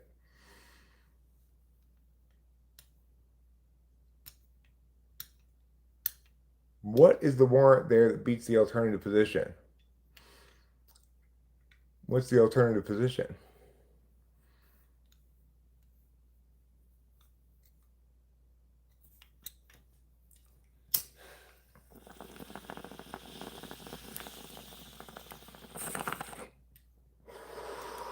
What's so upsetting?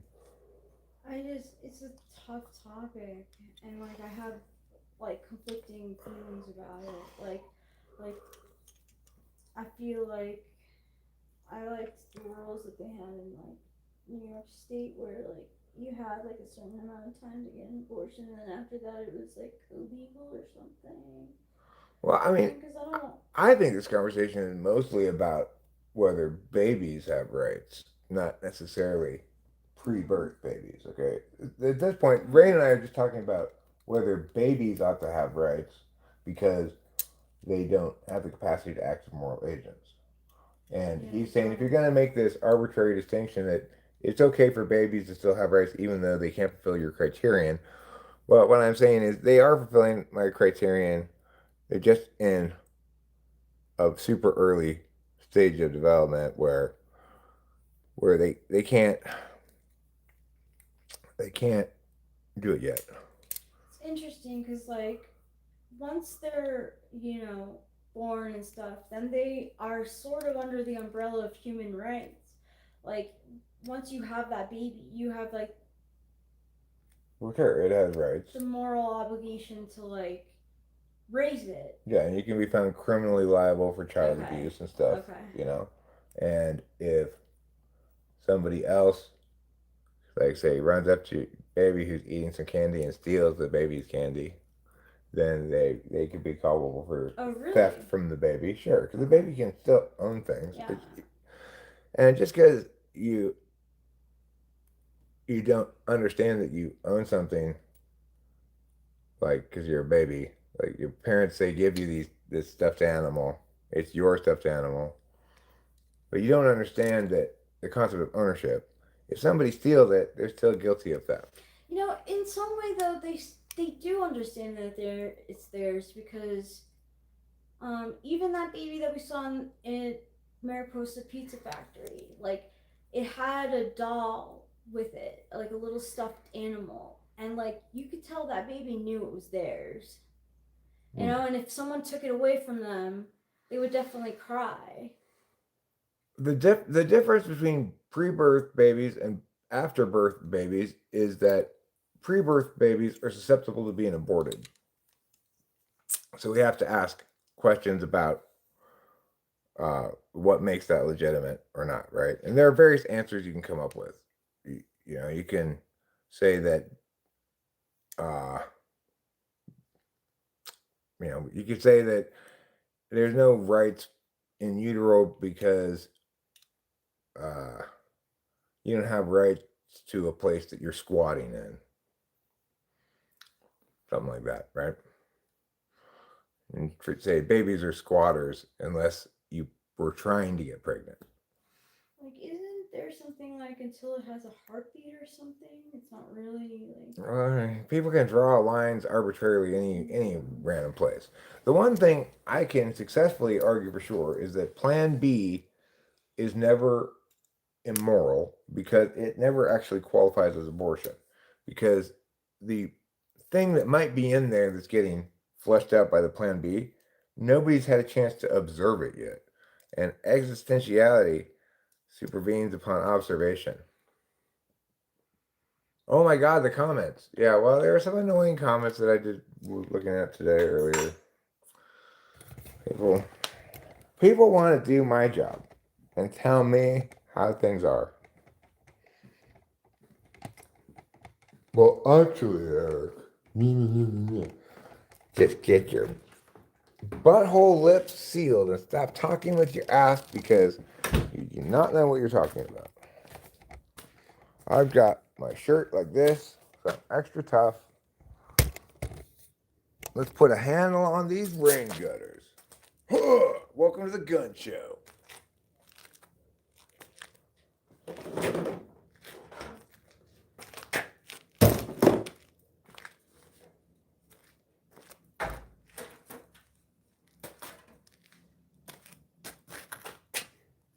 Something tells me I'm into something good.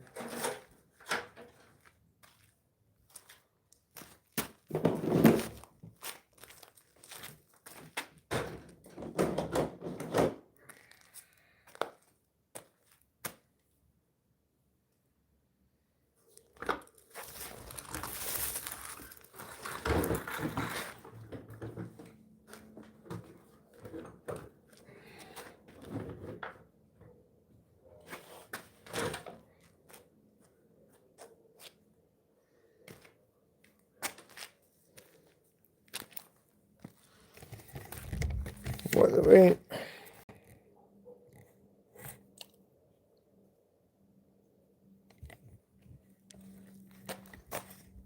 The biggest problem with the whole abortion issue is you have to land either on the side of property or entity, and including either means you have to acknowledge a whole slew of things, some of which you're not going to like.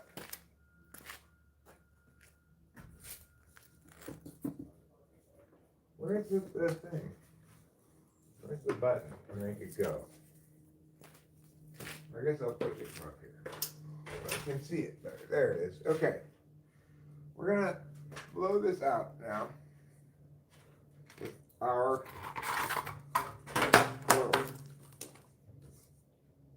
well,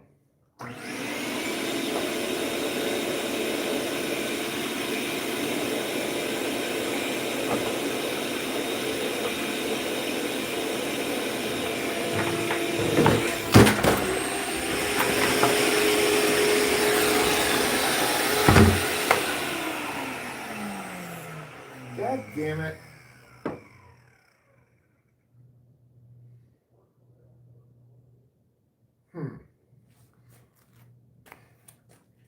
That's fine. I just try again. Is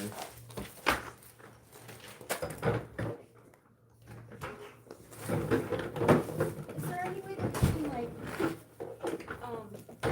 put that on top of the roof with you? Yeah, maybe. I'll help you. Let me move this.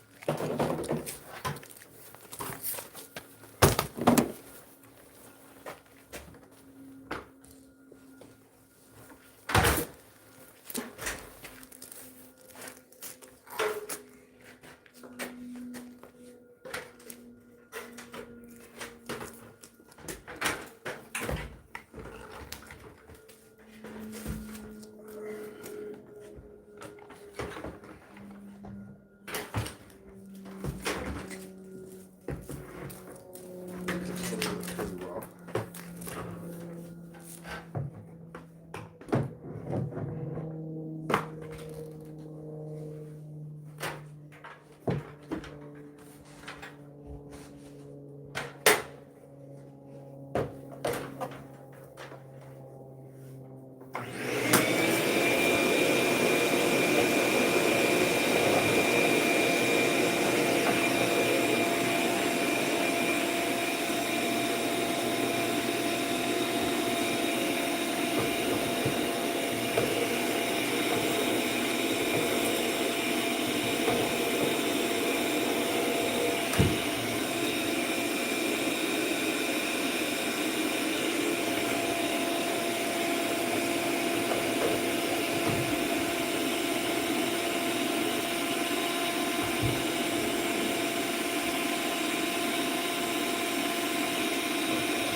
Okay. This is inefficient. It's gotta be like I'm just gonna get it with my hands.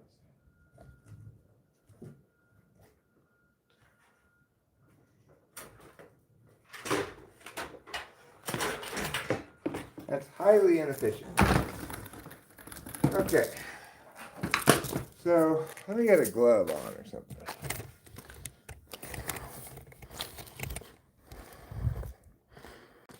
I'm gloving my way to the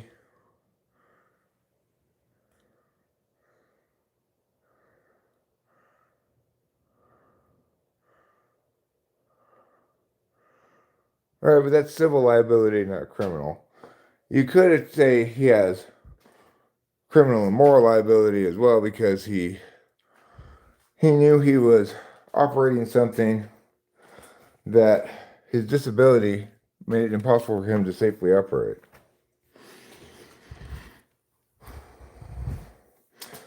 Now, if in fact he arranged a setting such that he could safely do that, which is certainly plausible, then nobody would have gotten shot. You know, that power blow thing was Cam's. Yeah, we need to get one of those. That thing's great. Lightweight, hold it in your hand easy. Do you know the brand? Makita. What is it? It's a Makita. Makita? Yeah. I want to look it up. Alright. It's a, the battery powered one, yeah. Battery powered Makita? Yeah. What, leaf blower? Electric leaf blower.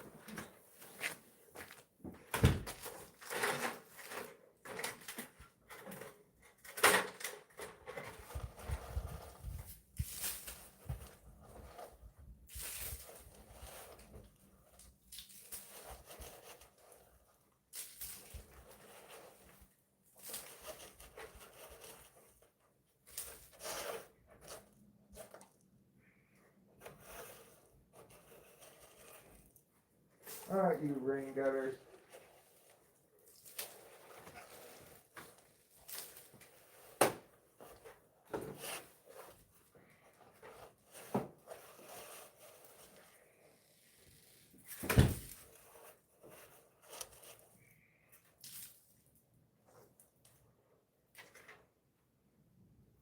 Okay.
I don't want to put these leaves on the drain there. That was dumb.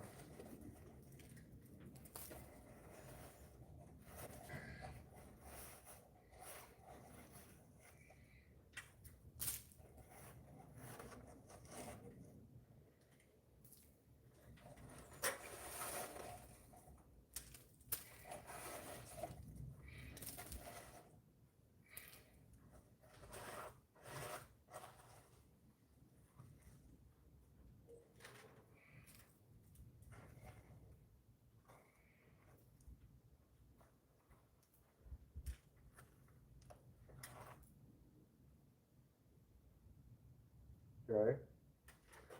Push down a little more.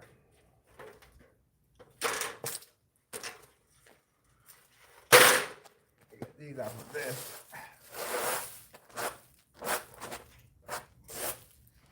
Okay.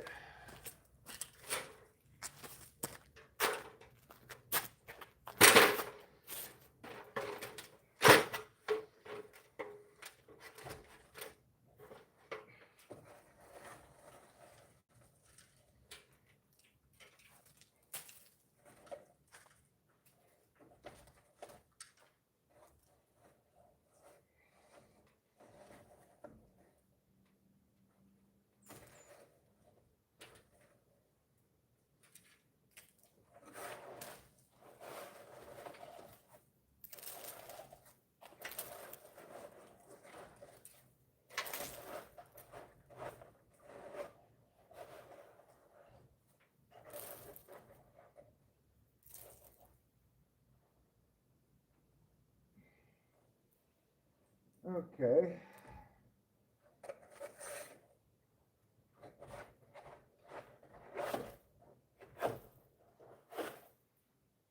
We need to move again already.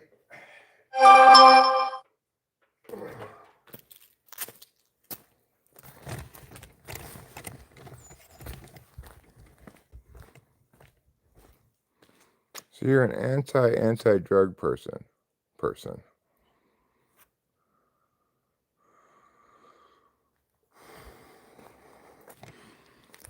I'm kind of an anti-drug person myself. It's a good thing to be.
Okay. Not a ton left to do. I guess it's supposed to be faster from on the roof, but this is fine too. Doing it like this is fine.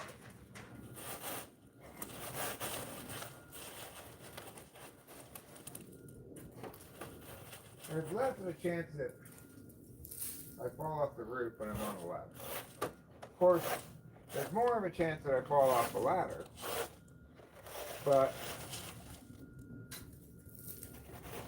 the ladder at least is level, whereas the roof is slanty. Okay. Looks like we're pretty good for a decent stretch all the way down to there.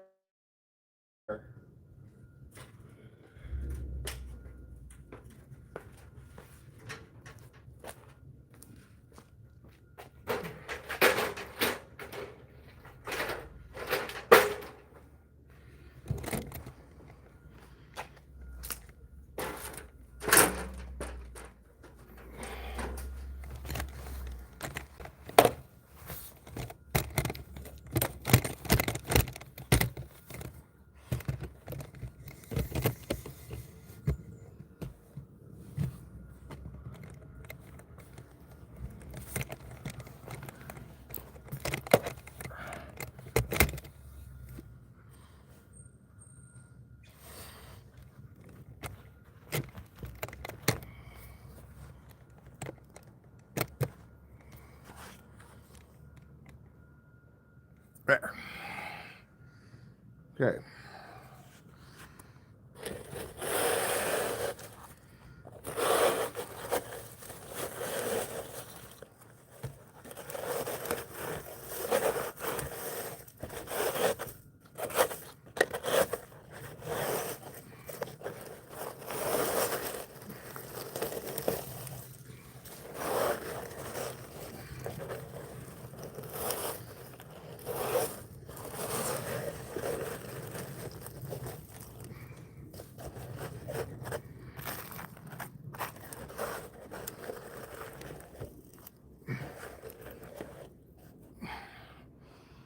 Okay.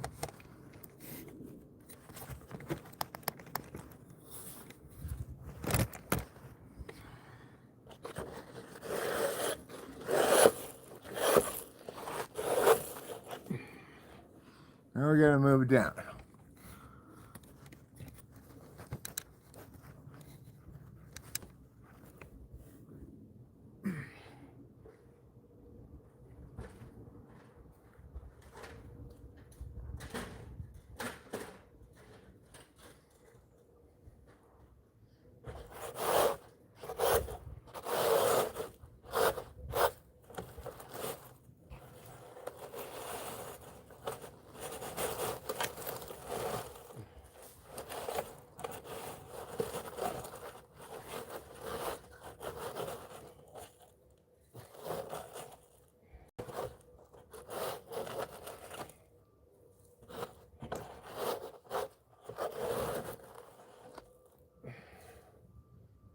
Okay.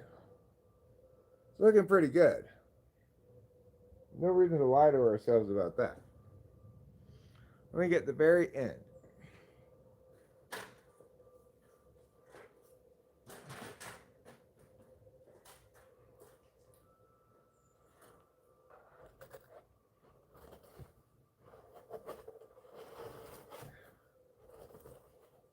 Now I actually already cleaned out this gutter over here, but I didn't get the end down there. So let me get you and we'll get the end down there.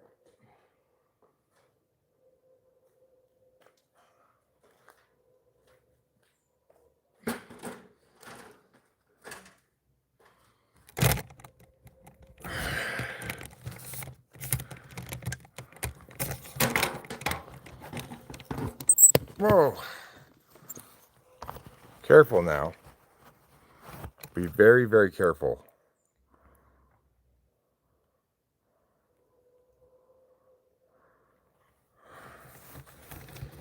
Yeah, well, it is the case that too many drugs can mess with your head some.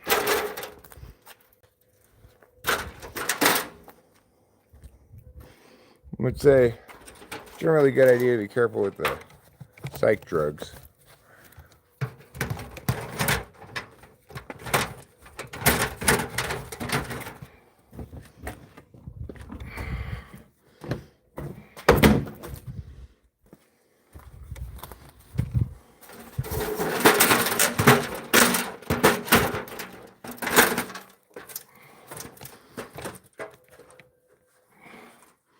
We've got just this little bit down here to clean out.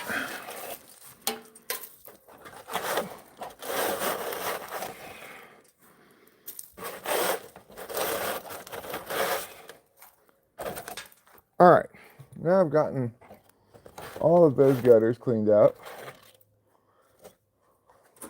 I think the gutter over here is already clean.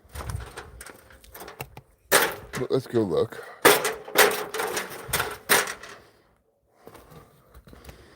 At least I think I cleaned it recently. So, how does this rain gutter look? Well, let's take a look. Let's take a look inside and we'll see.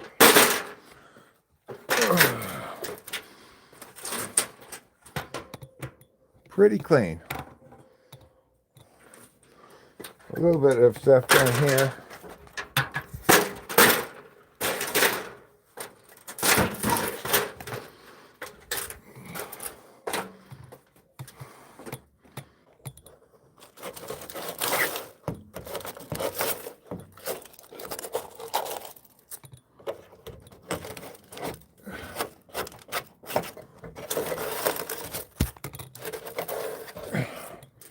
Okay.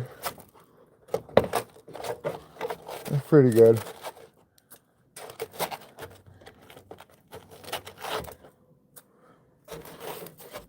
All right. Now let's look.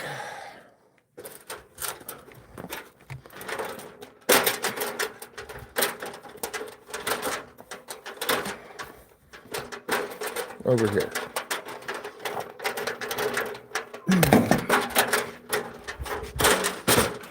These gutters need a lot of work. I might want to come up on the roof to do these. Yeah, this needs a lot of work. Okay, well, let me just start right here, I guess. And maybe I'll go and get on the roof.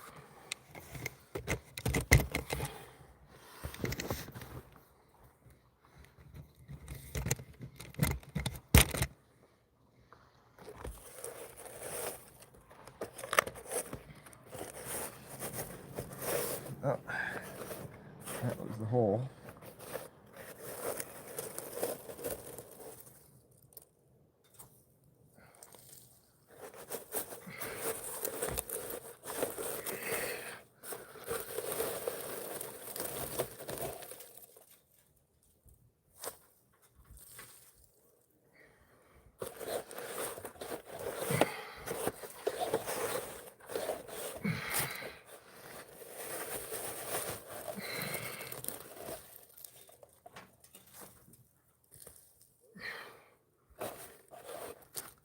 I'm doing a good job. I'm working hard and cleaning the rain gutters. I think it's long overdue to be done.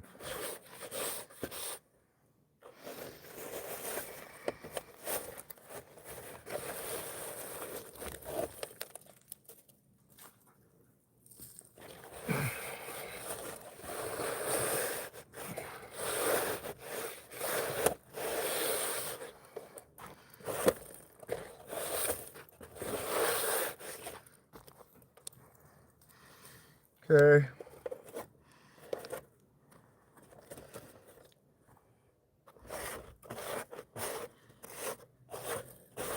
I think I'll still use the ladder. It's easier to get in there and get it with the ladder than from the roof.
Okay.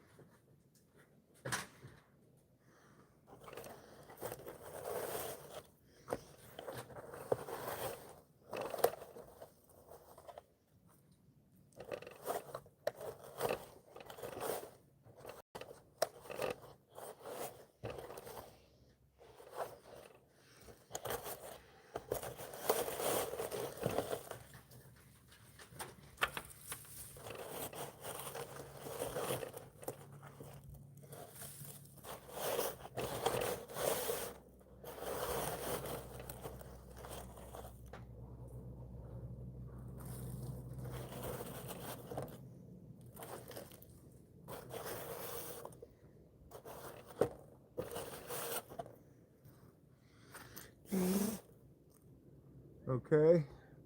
I'm gonna get a tool now, B. Right back. I'm gonna get a little broom. Go ahead.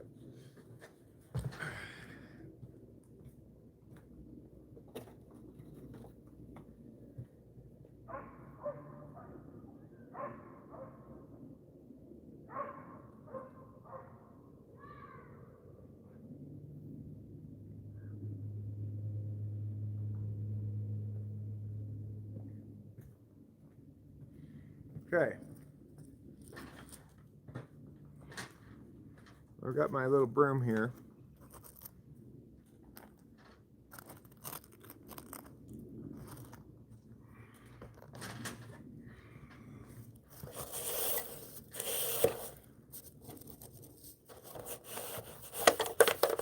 Oops. That's not good. This has to go in the wall here.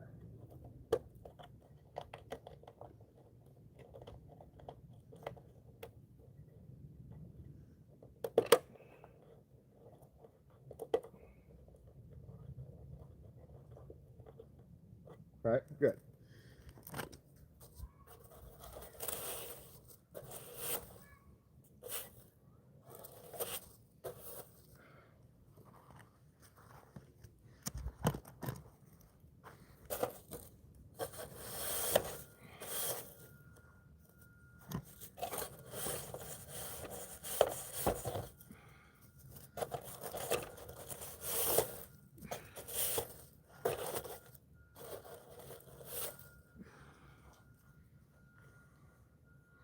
Okay. Let's move her down.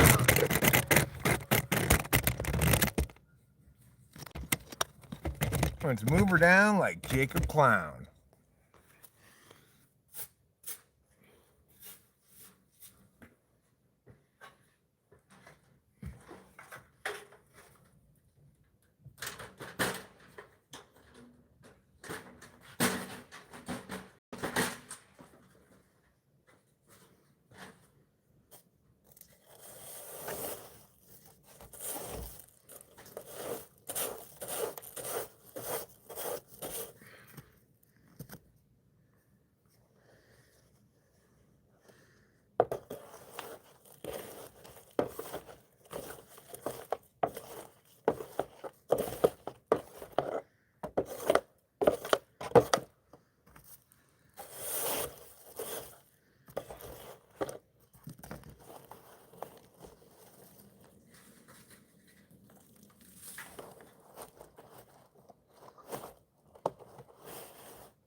Okay.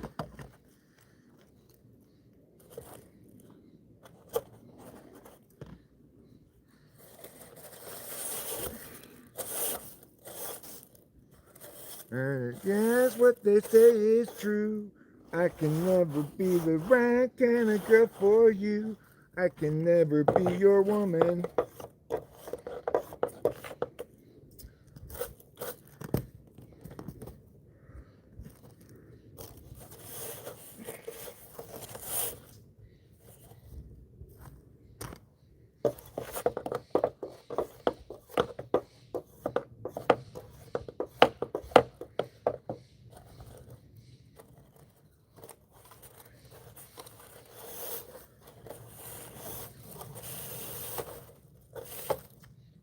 Alright. Let's move down.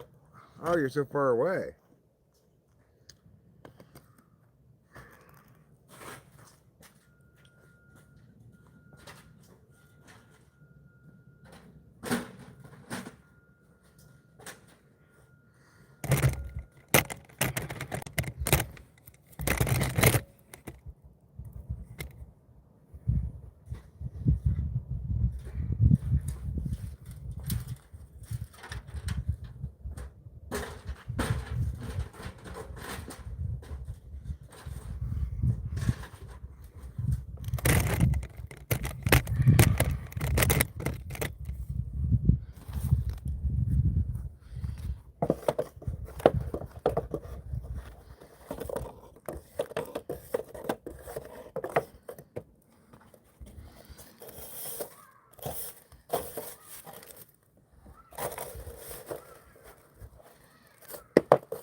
This is the bad one, this rain gutter over here.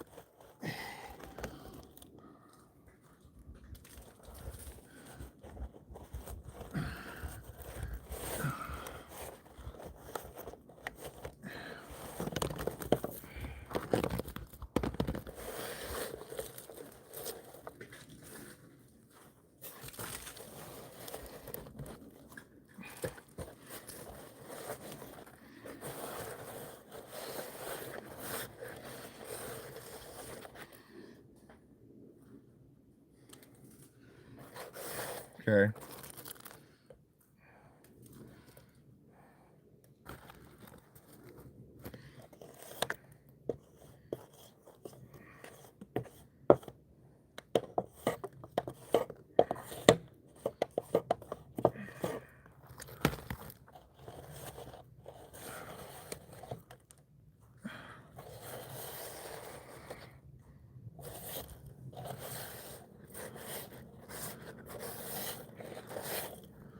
Okay.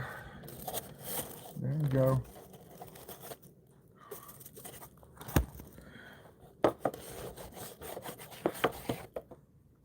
All right. Pretty good. Oh, that's a big job, huh? I guess you probably didn't anticipate you were getting up to this much work. Enjoying the stream.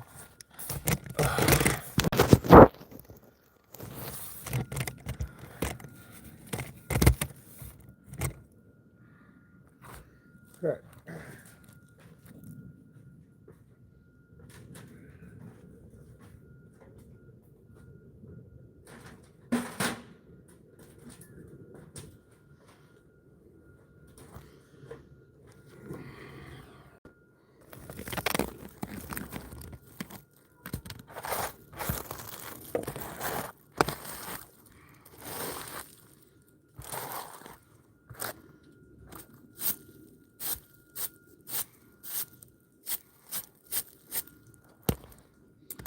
Well, this is a chunky piece of bacon.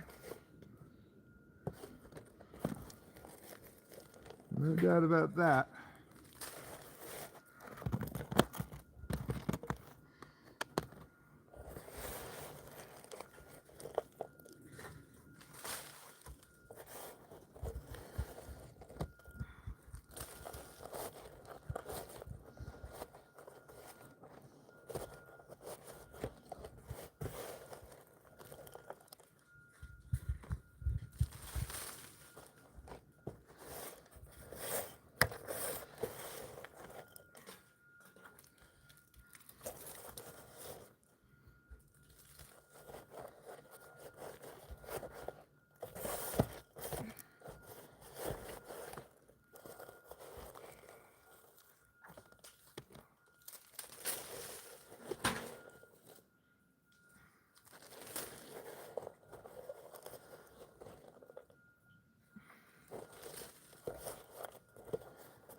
dumb.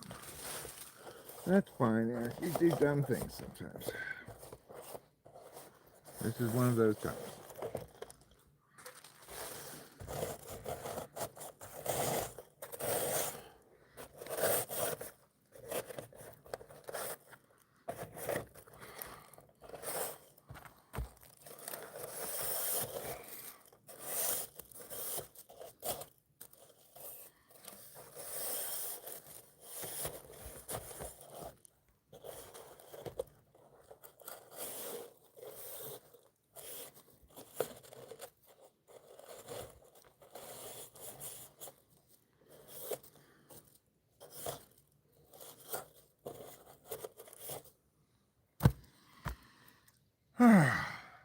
Well, we're approaching the end.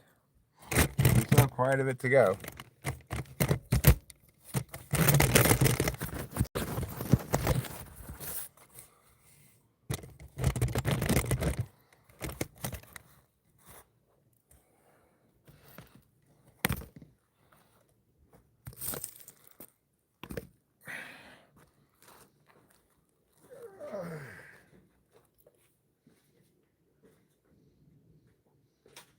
Okay, moving right along.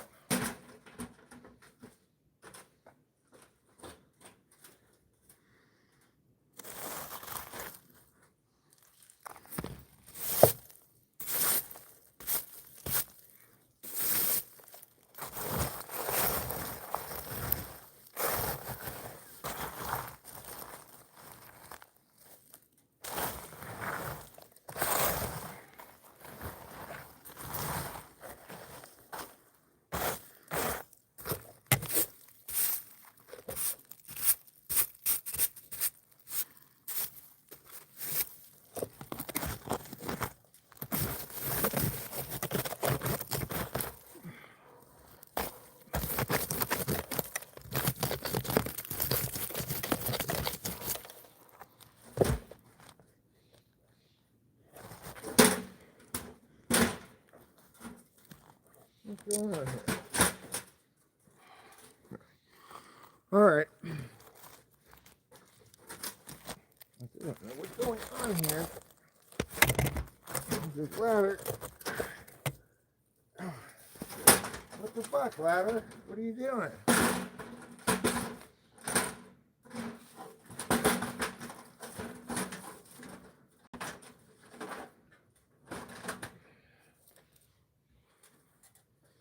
Yeah, that's better.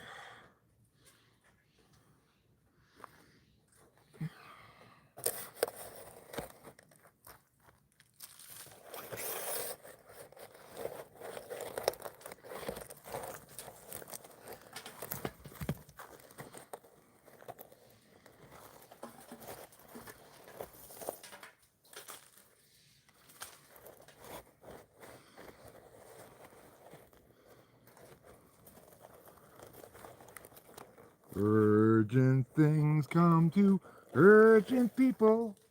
Meow, meow, meow, meow, meow.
Alright, well, excellent work so far.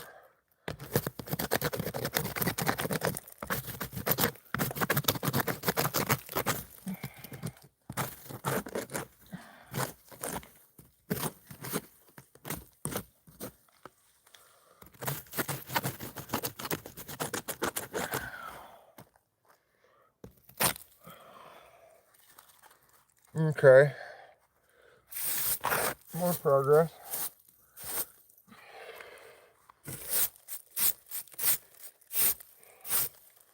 I don't want to clean this gutter, just have it fill up right away again from all the shit on the roof, so try to get this stuff off, more or less.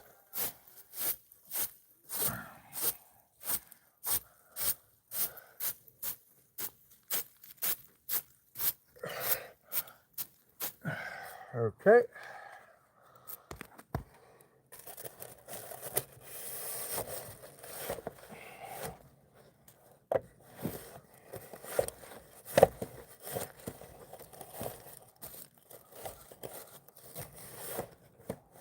Right.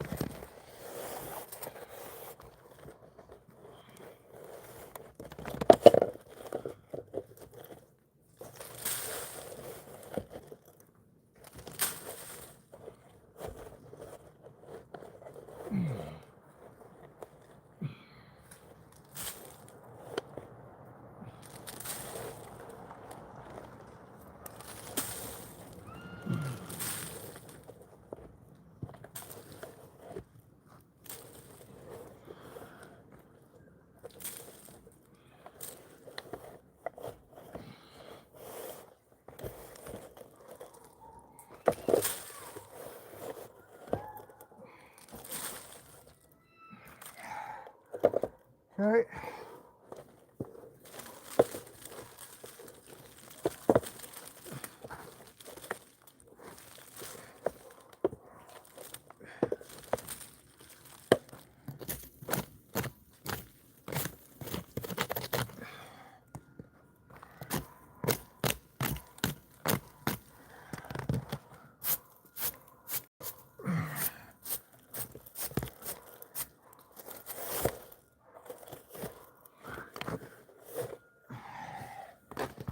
Okay. Making good progress.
was really full.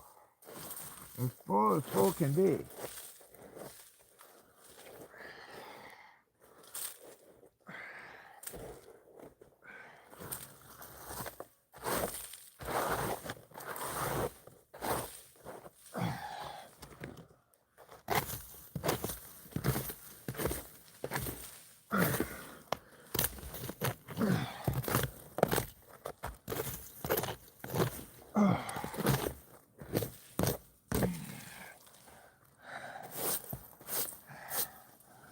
Whew. Got sweat in my eyes. I guess I should have put on the headband that Rachel gave me.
Oh,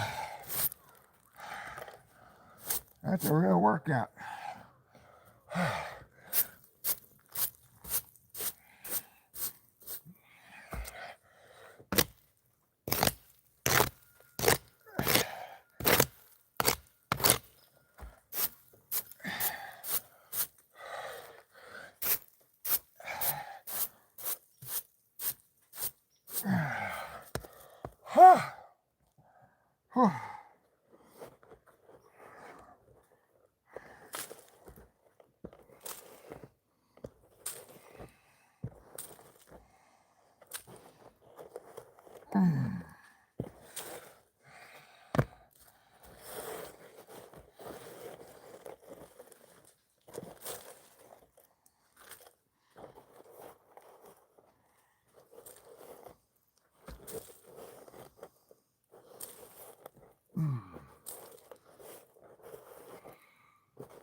Oh.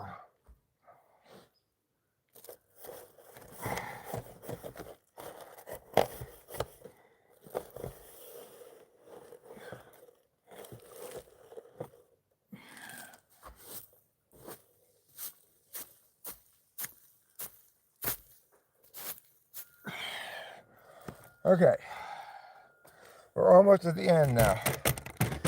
You've come a long way, baby. Now you're smoking Virginia Slims.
Okay.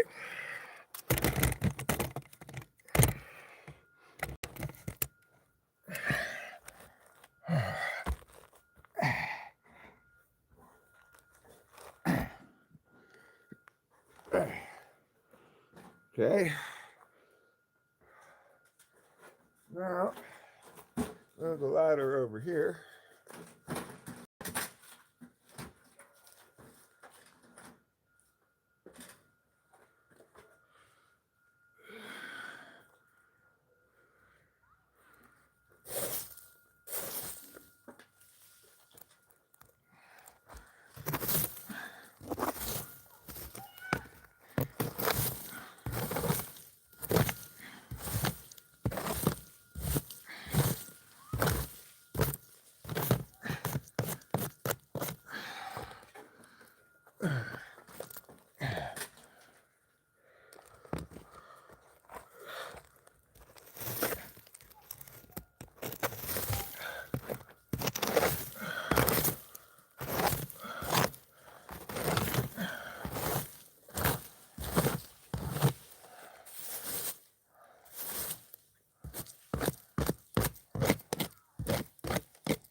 Whew.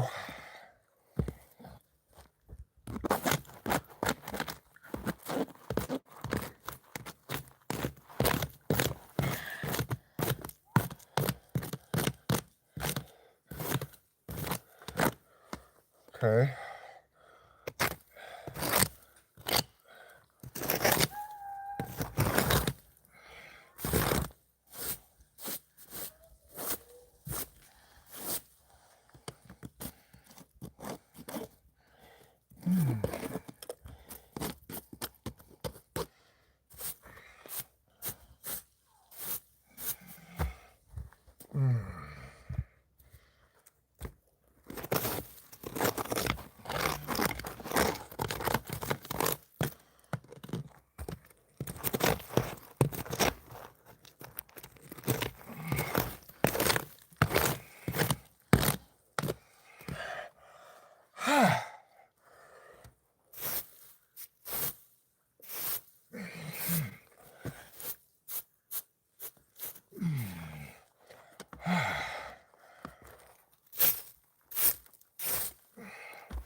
need to maybe vacuum this out.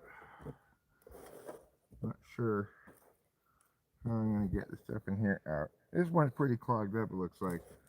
The other ones look like they were pretty clear. Yeah, this is super clogged up.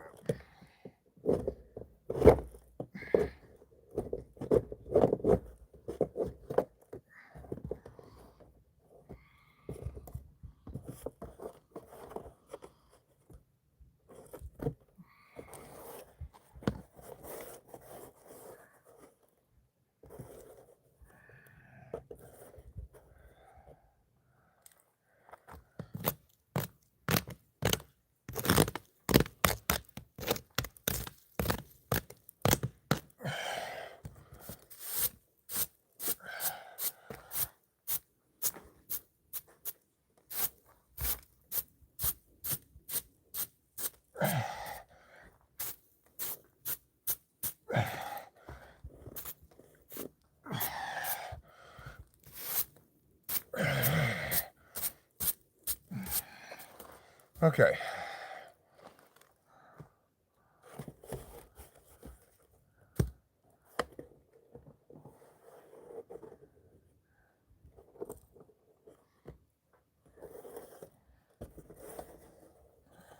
Okay. So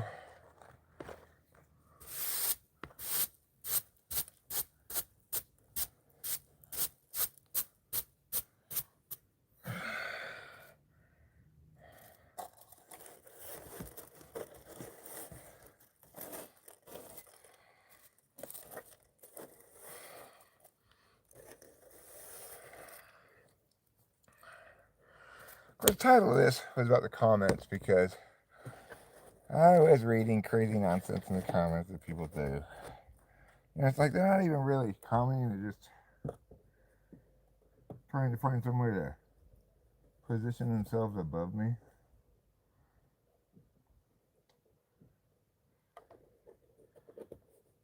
It's not an example of humanity's most noble behaviors. I'm pretty proud of the reality that at this point in my life, I'm no longer a hater. When something's fantastic, I just love it for all it's worth. Even though it might draw into stark resolve my own inadequacy in that medium or something. Being a hater is a big waste of time. It just makes you not get to enjoy good stuff.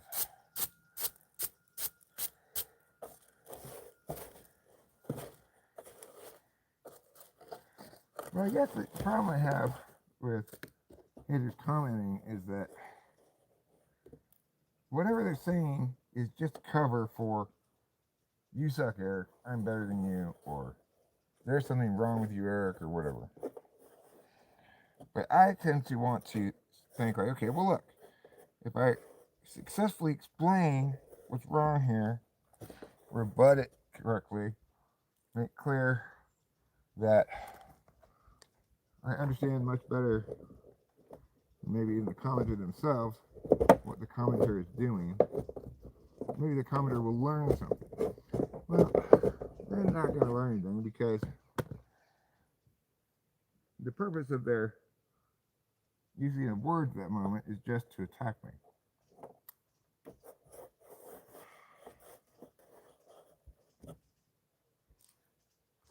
So, it really doesn't matter what I say. But I still seem to think it's just projecting my own experience that if words I say are cogent enough and, convey some very important reality to somebody who's suffering in the absence of understanding that reality, that, maybe a light bulb would go on or something. I don't know. The answer is no, that will never happen. Maybe like years from now, they come back and say, oh God, Eric, I'm sorry I was such a douchebag. I was really insecure back then or something like that.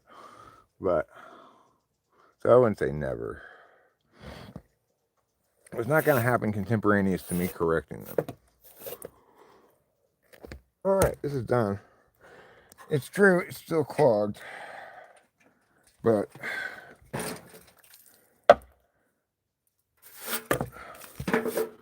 the drain part is clogged, but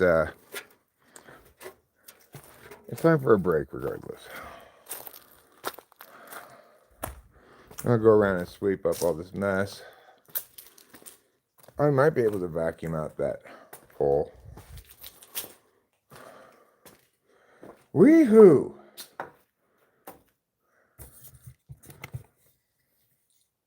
Hi, witness. Hi, Sean.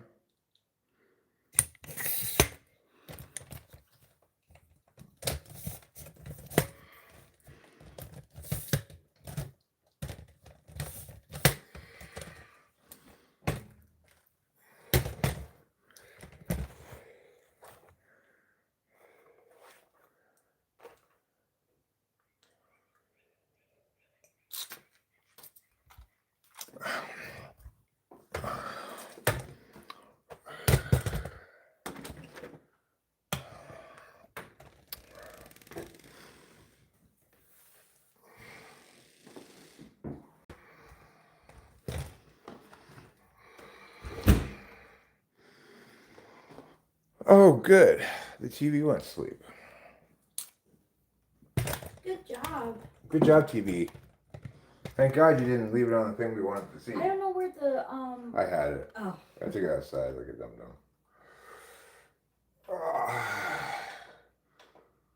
And there. Pia. And Pia. I'm going to wash my hands like diggity-da. Maybe the commenter is not a hater trying to enlighten you. I mean, I'm always happy to be enlightened about anything. But the way I know that the commenter is not trying to enlighten me is that they're talking about me and not anything that I've said.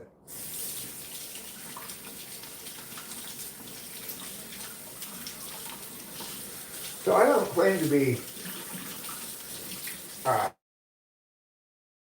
correct in my life or anything.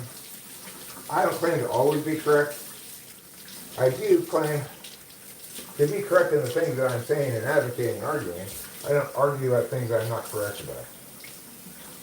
But, you know, I'm always open to correction. That's why I'm so correct. But to correct me, you have to say, when you said this thing about something, not about me, okay?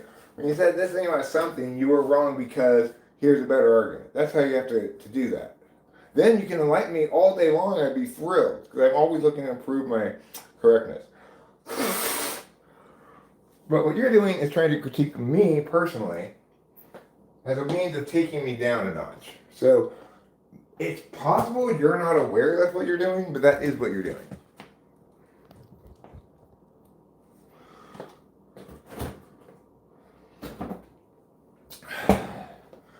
Whew. That was a lot of work.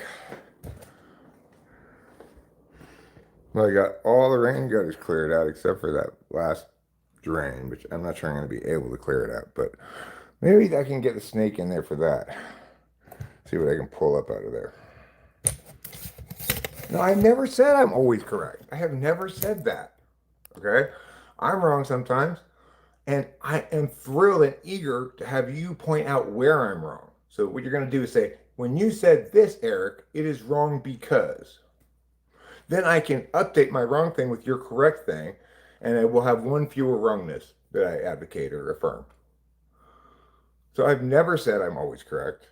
I can be wrong too. There have been plenty of times when I'm wrong. The only thing is people don't seem to notice it when I'm wrong because I immediately go, oh, you're right, and update my thing. I don't get defensive and push back, right?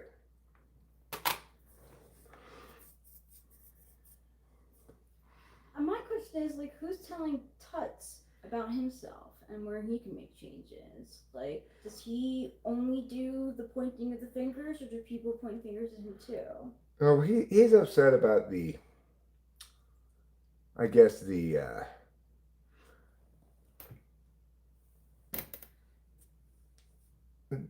claim I'm making that basically in certain areas of discussion, he doesn't have anything to add. Oh. Right? Because like, he's wrong about evolution and doesn't know anything about it, so doesn't even have anything interesting to add. So he's going to critique me personally, saying shit that I never said. I've never said I'm always correct. Never, ever. On that video in which you commented, I did say I was the most correct, but that's not that big of a claim, really. It just means I know not to talk about things I don't know about. That's number one thing. And that I don't talk about things until I've done the parsing and the determination about them. I've been wrong in videos before, though, about cognitive functions. That it was kind of, I had to work through it before I had it figured out. But nowadays,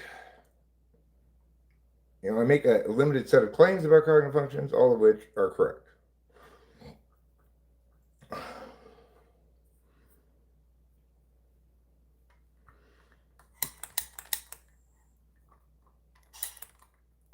I know that what I have to offer is not very appealing to you or very many people, right?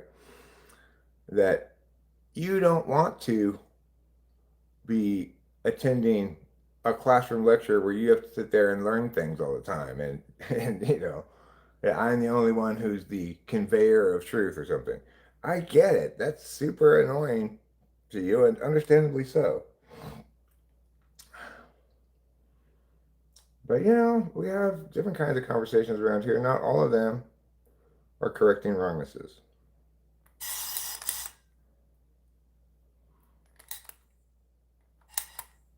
No, I never said I'm only correct. I never said that or always. I said I'm most correct. But that's a different claim. Only correct? No. Always correct? No. Never incorrect? No. I've never said that. You find me his timestamp, dude. Tell me the timestamp. The thing is, I have myriad examples of me saying I've been wrong, pointing out instances where I've been wrong and been corrected and updated my understanding of things. I've done that on myriad occasions. Even if I misspoke and said only, then, that's not a reason to attack me, right? Because I'm very careful with my language. I don't make claims I can't substantiate. Or I can't defend, I guess I should say. And that's the number one thing. The reason I'm most correct is not because I'm correct about the most things, right? It's because I only talk about things that I've done the work on. I don't talk out of my ass like most people. So it's easy to be correct when you only talk about things that you're correct about.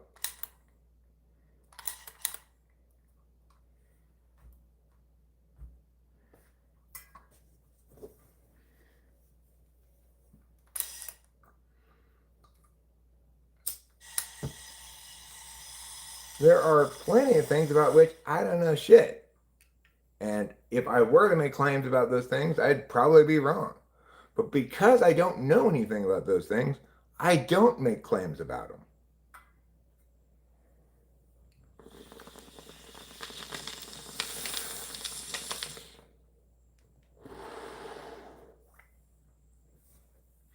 And Tuts, I point out that first you said I said I was always correct. Then you changed it to only. So you're not being careful about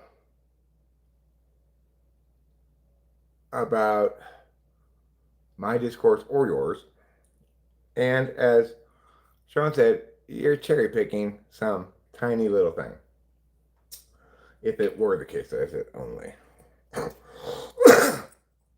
If I did say I would have said almost only, but I wouldn't have said only anyway.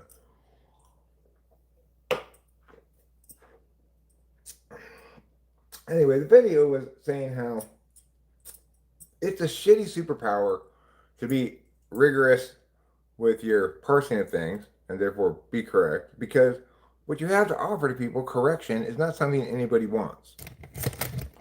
And in fact, if you correct somebody in a way that they feel disrespected, you may end up with a guy trying to launch thinly veiled attacks at you all the time, right? So I get it. It's not an FE win, right? It's not me being socially graceful to be correct and correct people. That's not going to win friends and influence people. So, you can take me down in terms of my social grace, right? You say you're being awkward. It's annoying. There's lots of ways you can legitimately critique me. You could also actually critique something I say and explain why it's wrong.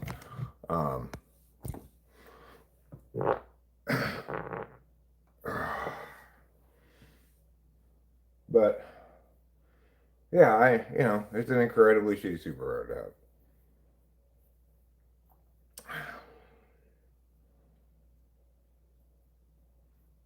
People just generally don't listen and or don't hear and or don't understand.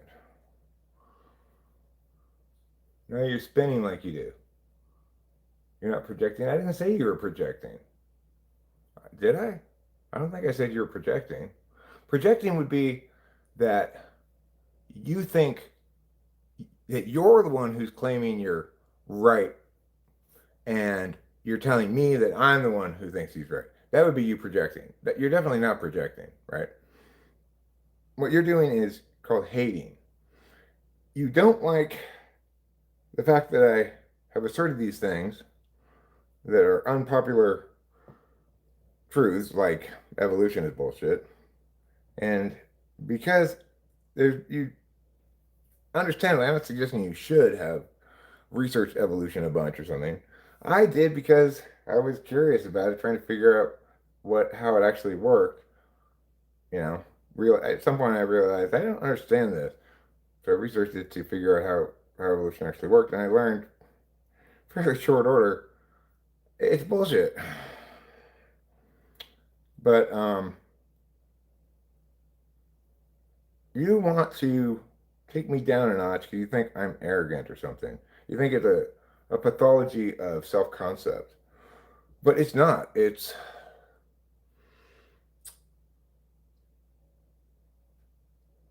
point of that video is, why would you hate on somebody for this curse?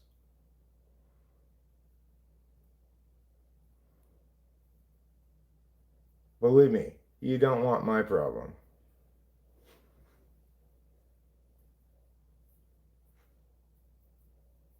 Much better to know what you want, know how to get it. Much better to have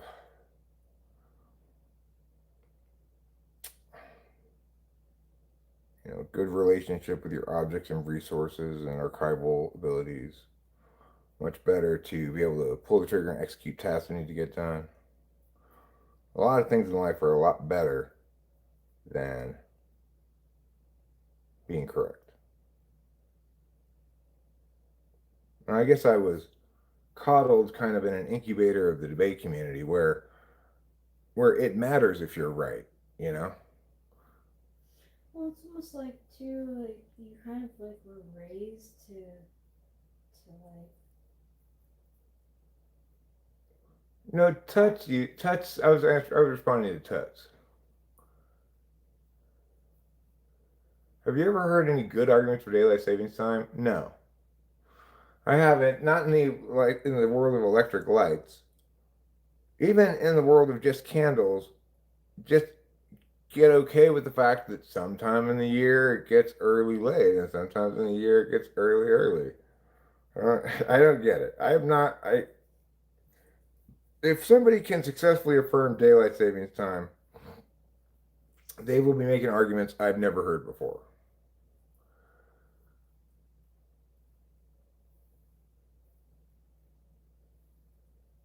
No, I don't think you hate me. I think you were hating on me. That's different, okay? So the issue is basically this, that what evolution needs to do is provide the mechanism by which change over time creates a new genomic signature, right? So explain how a creature that had 6 chromosomes evolved into having 7 chromosomes. You can't partially evolve that, right? It's a complete sea change. So there needs to be an explanation of the mechanism by which that occurs. Additionally, it will answer certain kinds of questions, like how long would it take us, how many generations would it take us to evolve a fruit fly into, say, dragonfly? So I asked my aunt and uncle about the Awani, and they said, they weren't interested in the shining stuff, and they said that they have tours and stuff. But she said like the way to get there is very windy, and I'm like, I mean, we are already through all the most windy part. But Tim said that it's one of the most windy roads you can get. He said to get there is one of the most windy roads. Yeah, I think he's talking about like the road that we're already past. Like we pop out on at Mid Pines, and it's just I think a straight shot from there to the park entrance. And I think the Awani is fairly close to the park entrance. No, but I believe that it's the park that's windy. Well, I mean, it's not going to be any windier than Triangle Road. You know, but that's about as windy as a road is going to get. Just from like the side that we were on, it's like it's going to be I think it's going to be windy, and then there's going to be drop offs and large trees. Okay. I'm just. Do you want to go there? Is that what you're saying? No, I only want to go there because of The Shining. I don't want to go there for any other reason, because I don't want to go in 100-year-old, what is it? Elevator? Yeah. Yeah, I don't want to go in a 100-year-old elevator. Okay. We could walk up the stairs, maybe. Have we evolved? If so, can we further evolve? Well, the thing is this. If mutation, for example, is the engine of evolution, then we should definitely see in larger populations of a given species that when a species has a larger population of individuals, that there's increased genetic diversity. But that's not the case. There might be 2,000 of a given creature. Its genetic diversity is going to be the same as that in pigeons. Why? If in fact mutation is an engine driving evolution, why don't we see different populations of pigeons differentiating increasingly from each other thanks to mutation occurring? The reason we don't is because all the evolutionary pressures push things back to the genomic middle. In other words, when something deviant arrives genetically, it's almost always killed. Even if it isn't killed, it's at best a nearly neutral mutation. Genomes can get sicker over time, so genomes do become more inclusive of more things over time. Things that are bad but don't kill you or prevent you from reproducing can enter the gene pool. What we don't see, and what doesn't make any sense at all, is a population of fireflies becoming so genomically dissimilar to another population of fireflies that they have a distinct genomic signature that marks them as a distinct species. In other words, an additional chromosome or something. If in fact evolution were correct, we should have seen substantial change in a population of experimental fruit flies for which they've done 70,000 generations, which would be the equivalent of about 1 million years if they were human generations. Yet they're all still fruit flies. We have to wonder, of course, well, if evolution explains speciation, then is it the case that things with faster lifespan / reproductive cycles evolve more quickly than things with slower reproductive cycles? If in fact we understand how speciation came about, can we put any kind of clock to show it would take this long for meow to evolve? A population of meow split into two, so you have the founder's effect, right, and the bottleneck effect. These these hoops that people jump through to try to explain evolution, that because it fundamentally doesn't make any sense.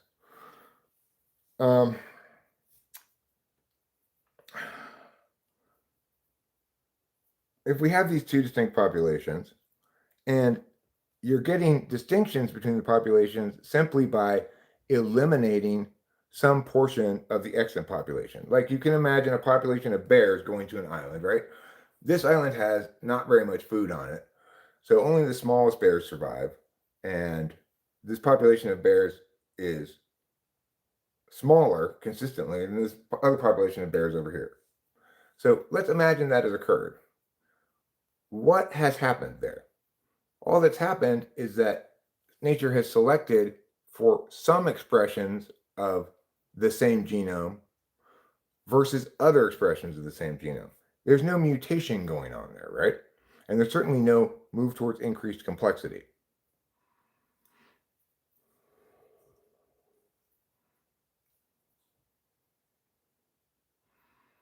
I had no need to fly one day because it preferred to swim.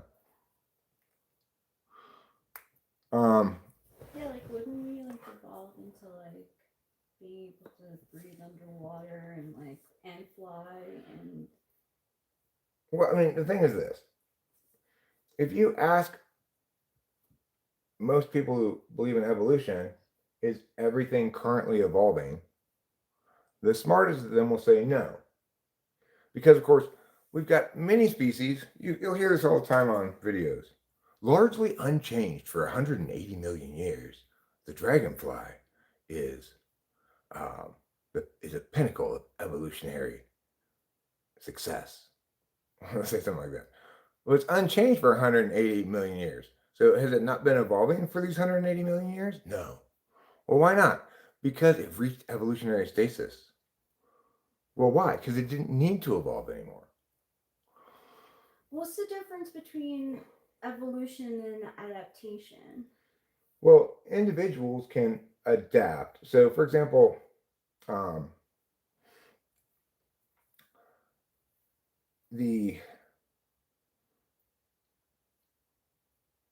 let's say I find I have a job that starts requiring a lot of physical strength.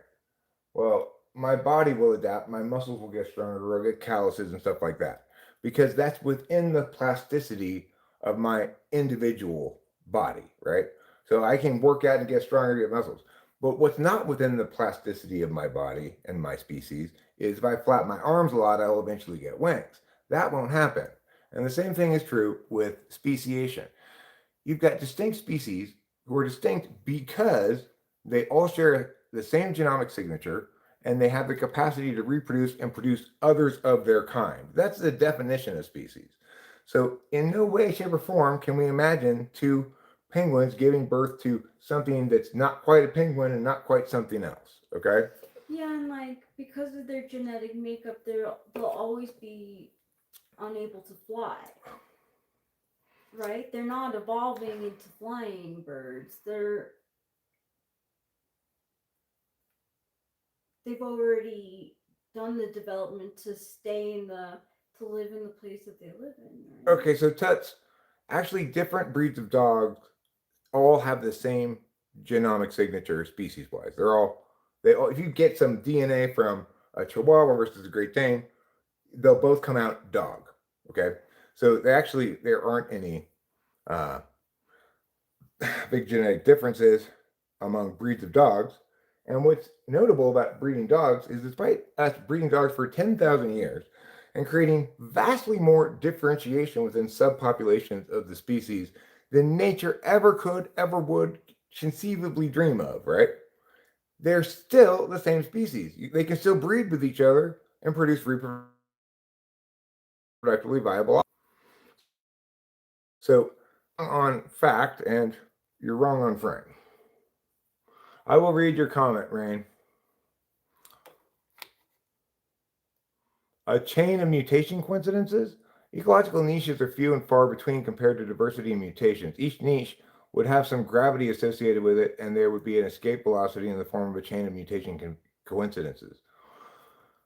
I mean, doesn't it kind of strain credulity to imagine environmental shifts that are so specific and powerful kill off slightly larger sparrows and leave like slightly smaller sparrows alive? Even then, how do they change into sparrows? Because when you're talking about conditions impacting the survival of individuals of the species, then you've got animals on all different time frames, right? Like you've got animals that their whole life cycle is 1 day, some sort of little bug. And then you've got elephants who live for 70 years or whatever. So if we just think for a second, like, okay, so what kind of environmental environmental pressures to drive differentiation operate on the time frame that allows species with long reproductive cycles to actually be impacted in a way that improves the survival of any of them. Like if you're talking about giant sequoias or ancient bristlecone pines that live thousands of years, how can we imagine that they evolved when they reproduced so infrequently? Like century, not actually a century, but agaves, they put out seeds and send out the next generation once every 70 or 80 years. How in the world is that population of agaves going to adapt to, say, pollution pressures in the modern world, or let's say, volcanic ash induced long winter? Well, the hardiest of them will survive. The luckiest of them will survive. The ones in a sheltered spot, etc. Vastly more often than not, it's incidental things that determine whether or not an individual of a species survives. It's not advantages.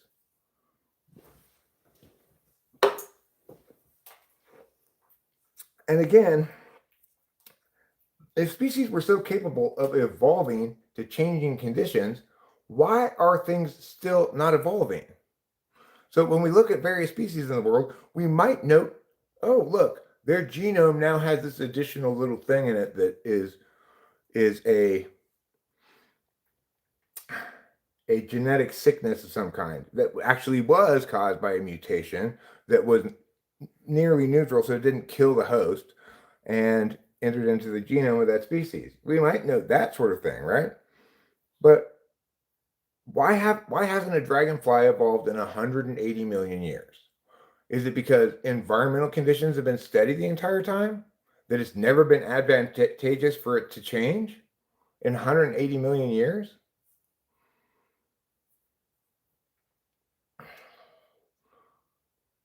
Somebody's going to have to give me an example of something, like some way of determining whether or not something has reached evolutionary stasis, for example. If evolution wants to claim to explain speciation, it needs to answer a lot of questions that it cannot and does not answer. How long did it take for this to evolve to that? What was the order of operations? How did a cow become a manatee or vice versa? If you just intuitively think about trying to reverse engineer this, it doesn't make any sense. Like, how many specific changes would have to go from this thing to go from being this into this totally different species with totally different ways? It's kind of insane to think, especially if you're arguing that this occurs randomly with mutations. Like, oh, what a lucky break! I just mutated some lungs into existence.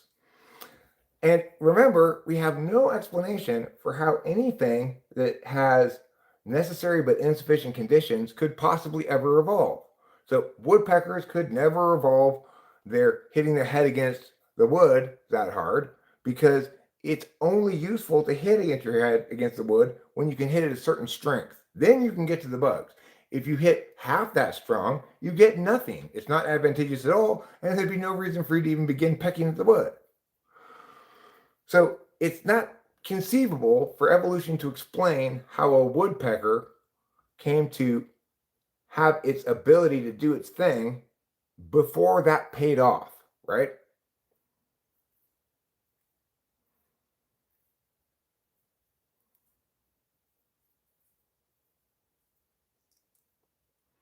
I'm one of the people that thinks the moon landing happened, but they didn't have the technology to actually televise it.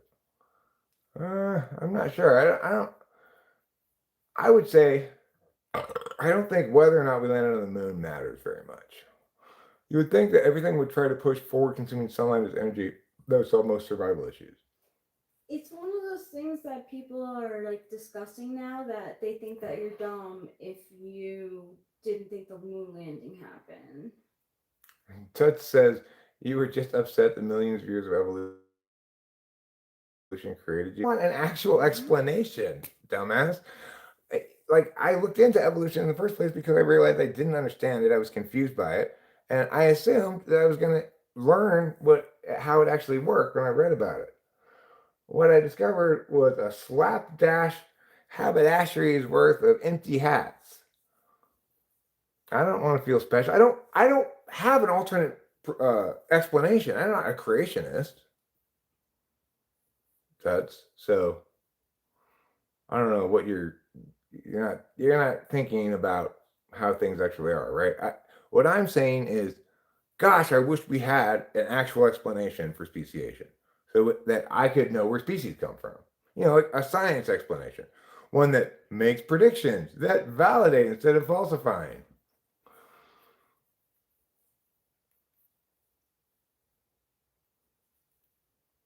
In that case, at least the required continuity and strictly increasing benefit. There's no benefit until you can hit hard enough to get into the tree. So when you're a quarter of the way to the woodpecker's extremely hard head, there's no benefit because you can't get through the wood to get the bug. So how does that bird evolve?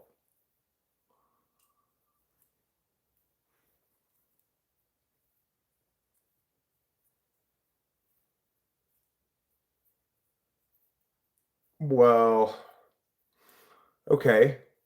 So then why don't other birds take advantage by pecking the softer trees and also begin to evolve this additional bug acquisition technology? Why not? Because they're specialized to one thing, Eric. Okay, but they could evolve into something completely different, right? Over time. There's no explanation for increased complexity. There's no conceivable way that totally random mutations could have so substantial an impact on the reproductive viability of an individual that it could meaningfully affect anything of a population of any size, right?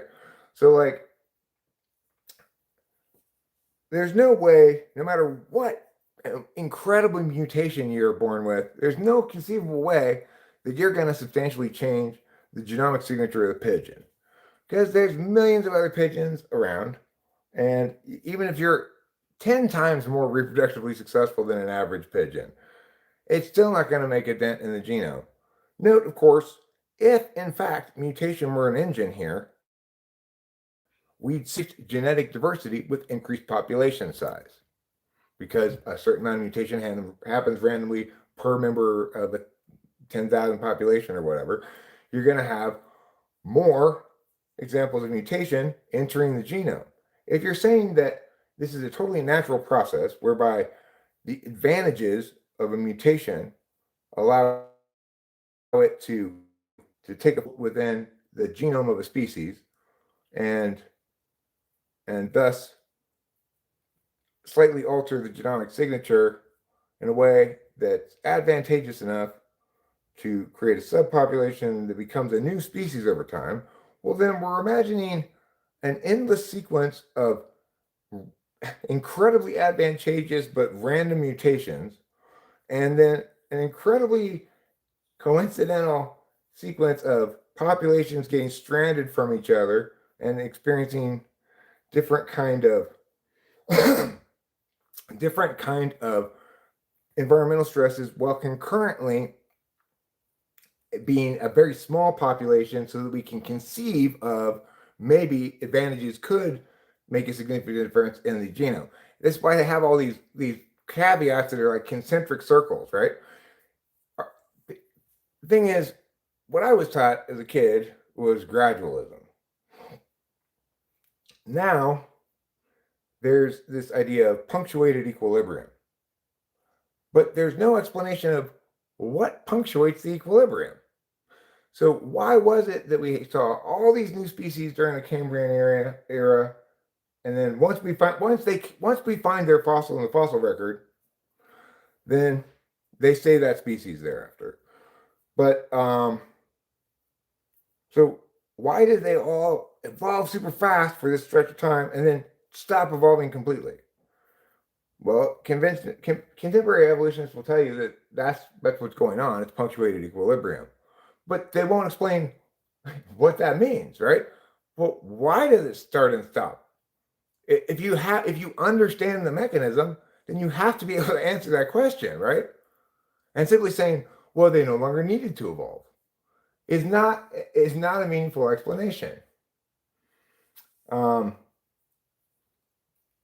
Like, how did dragonflies go from whatever they were before, evolved into dragonflies, but then, after 180 million years ago, stopped evolving completely? Why? Well, what made them stop evolving? Surely there have been populations subjected to various distinct environmental pressures over the course of the last 180 million years. Why haven't any of them evolved? Yeah, it's not explaining anything.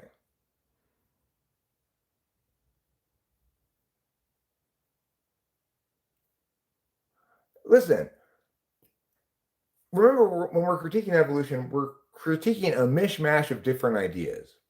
So one of the ideas that I'm critiquing is population limits. So because positive mutation and sexual selection was kind of falsified at a certain point, they came up with this thing called genetic drift.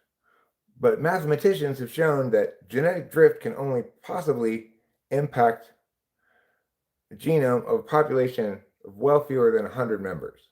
Okay? So it's conceivable that genetic drift could explain some differentiation within the genomic signature of a given population of a species. But, and that's another problem that evolution has in general, is none of the examples we have to look at in the world support evolution. Time and time again, we see creatures giving birth to other examples of the same creature, and we see that when there are deviations from the genomic norm for that species, that individual creature dies. That all the evolutionary pressure pushes things back towards the genomic mean.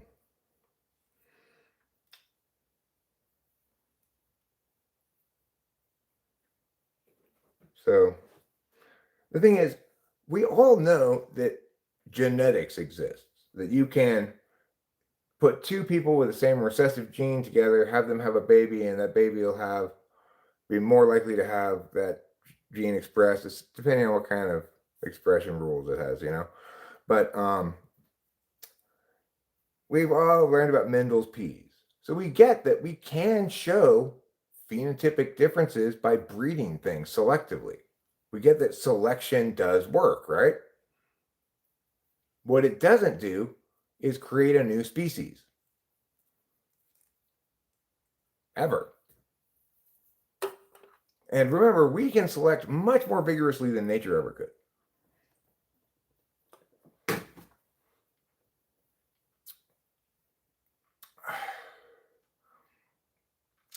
Whales have degenerate pelvic and leg bones that you can see. Well, they have no use for them whatsoever. There's weight to that observation.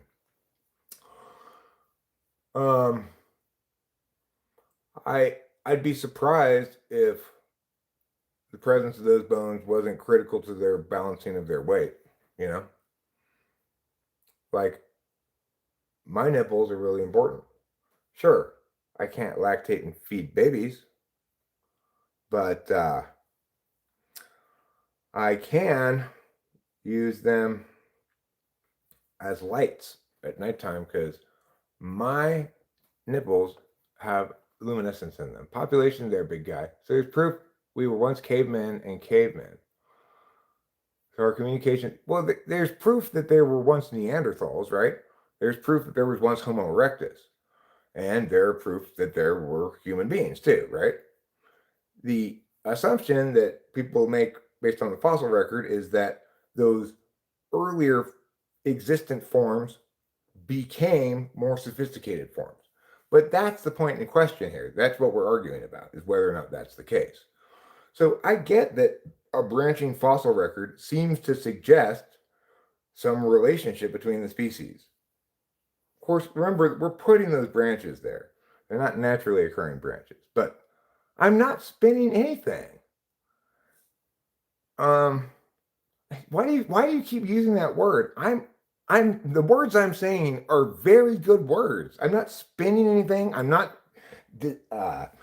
what's it called? Dissembling. I'm not dissembling at all. I'm using words honorably. So it is the case that there are other hominid species in the fossil record, like Homo erectus, Neanderthal, right? And evolution claims to explain the relationship between those fossil records. I'm saying it doesn't, okay?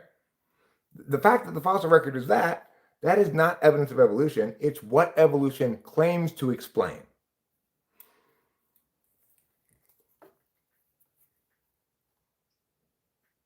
I'm not ignoring your words. I read what you said, right? And I responded to it correctly. Right?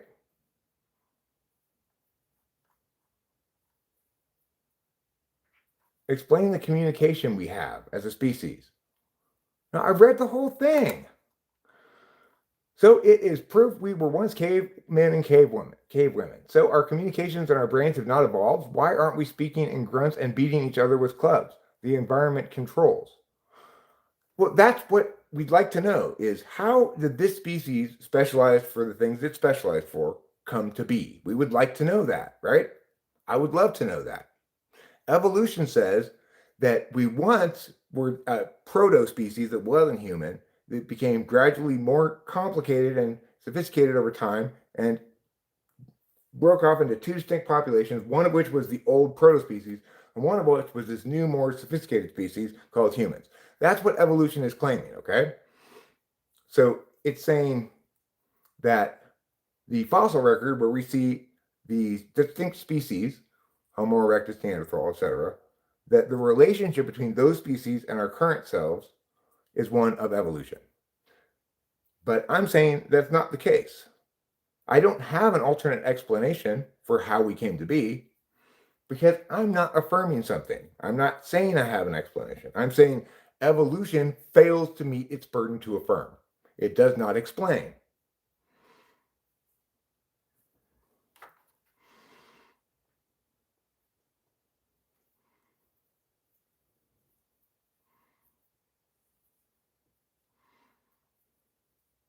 So I don't have an explanation for how we came to have language and have two eyes and a nose and a mouth and two ears. I don't know.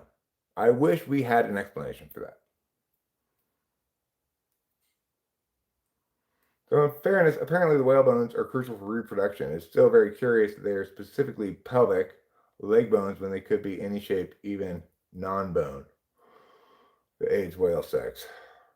Well, it suggests that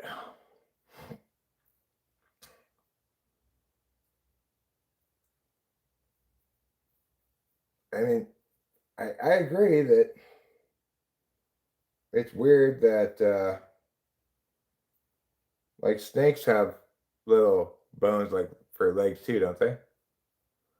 I can't deny evolution exists. What do you mean?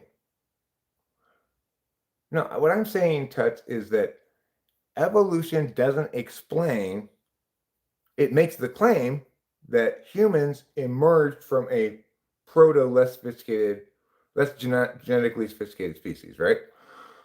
And that's how humans came to be human. But it does not explain how. It does not provide an adequate explanation as to how. So what I'm looking for is an explanation that does its job and explains something. I would love to have one. Evolution is not that explanation, unfortunately.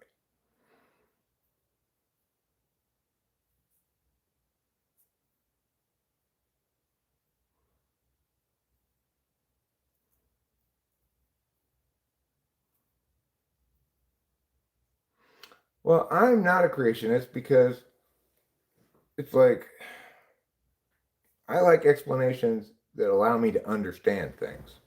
Creationism does not allow me to understand anything.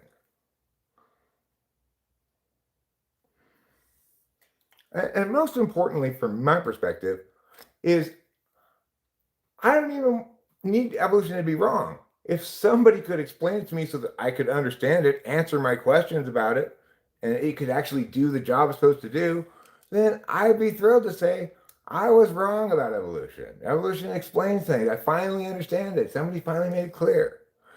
I'm not a dumbass, right? And I have talked to so many people. I have never gotten any good answers for my questions. It does not do its job. Explanations allow you to answer questions. So, like relativity, if you want to ask me, what would happen if Joe traveled half the speed of light for 1 year or 1 month and then turned around and came back to Earth? I can explain how from this observer's perspective, a different amount of time from this other observer's perspective, how the speed of light and time link to one another, and why it's not possible to go at full speed of light, and why the time reference is. I can explain all that because relativity gives you the tool to answer that question. It actually is a theory that makes sense, and it makes clear that, oh, the thing about time is it's a frame of reference issue. In other words, there's no time without an observer, an inertial observer. No, Tuts, you are wrong. Okay? Do you think that you have provided me any explanation about evolution that's satisfactory, that's answered any of my questions? Don't worry, you're not alone. Nobody else has either. To claim that I'm intellectually dishonest, you don't get me at all. I'm a lot of things, but I am not intellectually dishonest. Not dishonest in other ways either, but what you're doing there, trying to pathologize me and saying it's my ego's issue here or something, you are just fucking totally wrong. Do you think that I don't actually believe I'm correct? That I'm not fully convinced that I'm correct? Because after all, nobody can answer any of my fucking questions. Evolution does not do its job. It's kind of like the moon, Tuts. We hired it to be full all the time. It does its job 1 day a month. Do you think that's okay? Okay, maybe 2 days a month. I guess it's... Does the moon have 2 full moons a month or 1 full moon a month?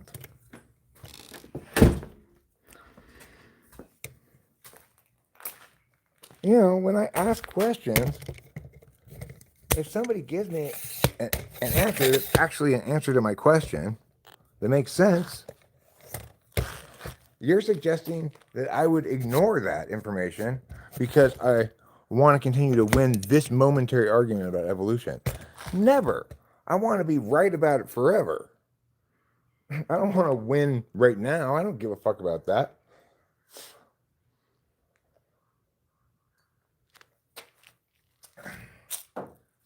This isn't a competition between you and me.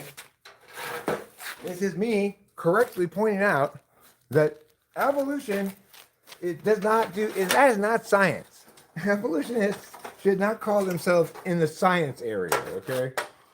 Because that's not how science theories work. Science theories provide a mechanism, make predictions, validate those predictions, explain things in a way that answers questions about the nature of the system.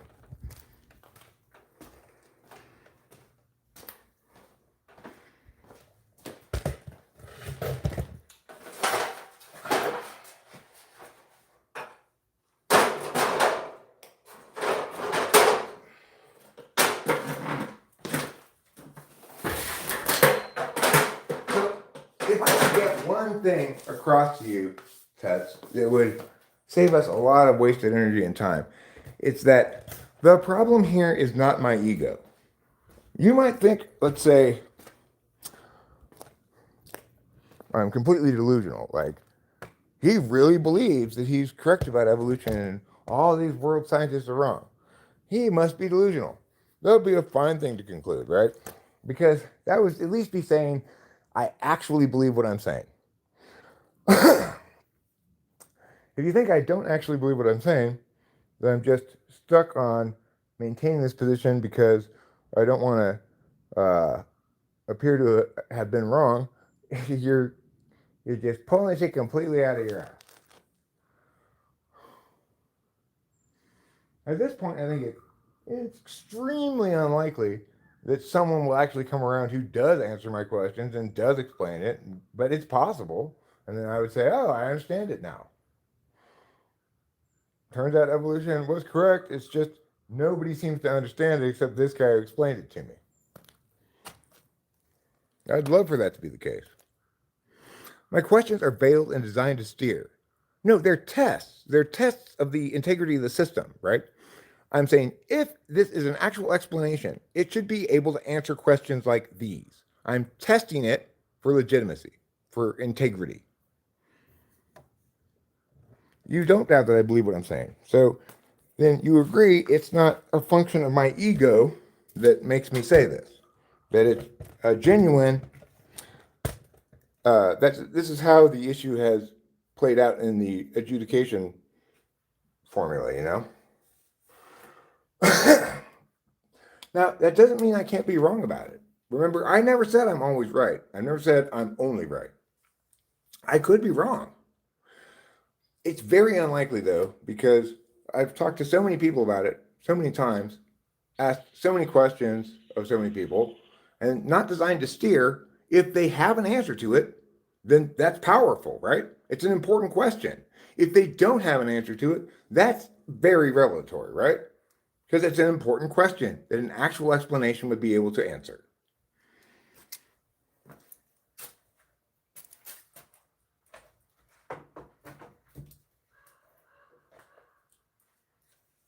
So maybe what you should conclude is this. Well, look, Eric doesn't understand evolution, and he's really good at understanding things. So maybe he's right that nobody's explained it adequately. It's still correct, but maybe he's right that everybody's explaining it terribly. You could say that, for example. That way I could still be wrong.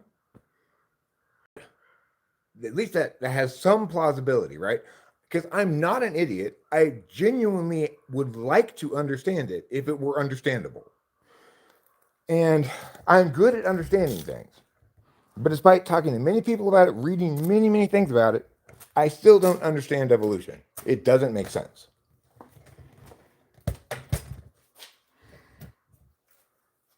It doesn't make sense, and also, more importantly, it doesn't meet its burden to affirm.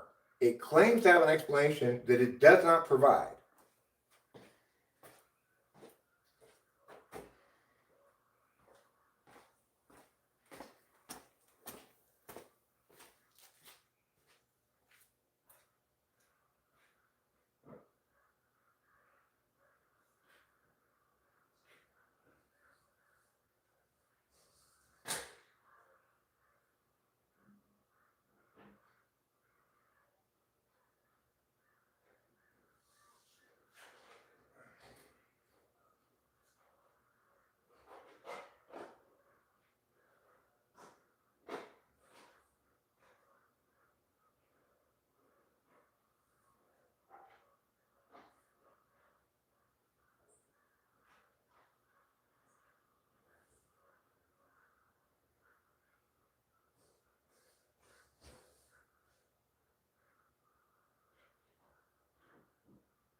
So I'm not a biologist, a geneticist, or anything like that. That's not my area of expertise. My area of expertise is knowing when, where, how, whether a case has been successfully made or not, and how to find weaknesses if it's not been successfully made. To know where the weaknesses in it are. To know what it needs to do and whether or not it's done. That's my expertise. So when I tell you evolution has failed to sustain its claim to explain speciation, you can trust me that I'm correct about that.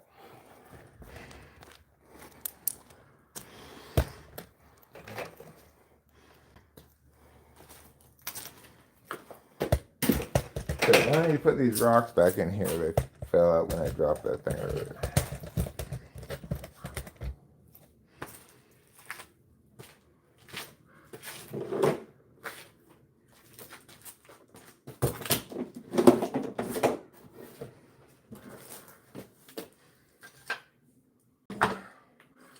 It would be nice if somebody would explain evolution so that I understood it. Because in the status quo, I'm constantly made annoyed by endless appeals to evolution's gist, right? But these hummingbirds evolved remarkably adaptive solutions. And constantly being annoyed by things like that. Or the incredibly, like, you hear this all the time, right? Unchanged for a very long time, this species, And then in the next breath, having evolved these incredible things. Okay, but why did it stop evolving? Because it was done. Because the environment stayed constant for the next 180 million years?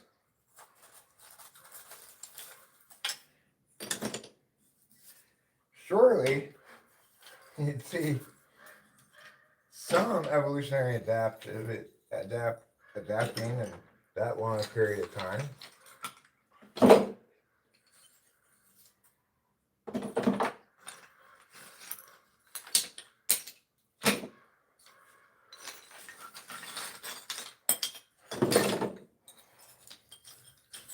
And the thing is, it's like,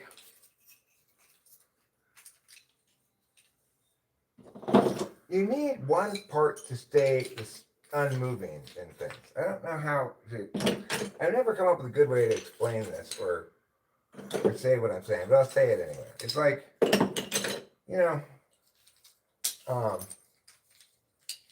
I am working out. My body's changing. My muscles are getting bigger. The I stays the same, though. My identity hasn't changed. I'm still the same person, even though I look a little different, etc. We can't imagine that a person could do adaptive changes so much that they become a different identity, because your identity is irrevocably linked to your previous experiences, past interactions with others, and such you did by yourself, etc. So no matter how much you work out your muscles, you'll never change who you are. You'll never become a different person. Because who you are doesn't change, whereas how you be, what you look like, etc., that does change. Everything intellectually works like that.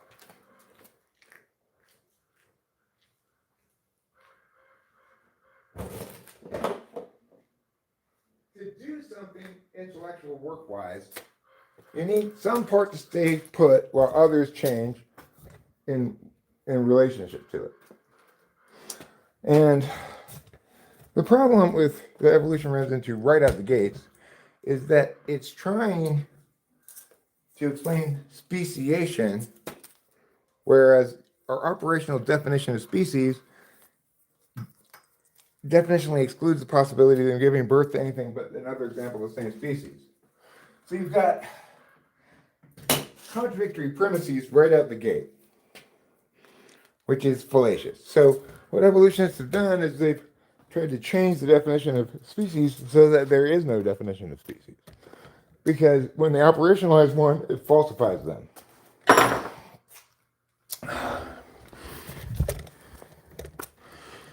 And they're just like the geocentric crowd in Galileo's time, with all their concentric circles.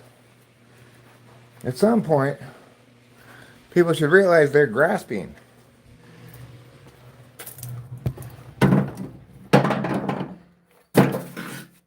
Rain's a real smart guy, and even he agrees that at least the evolution hasn't made its case adequately.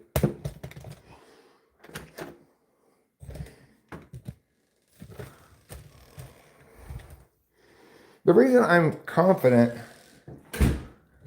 is not because I'm crazy or deluded. I'm confident for the same reason that Rain doesn't think that evolution's made its case adequately.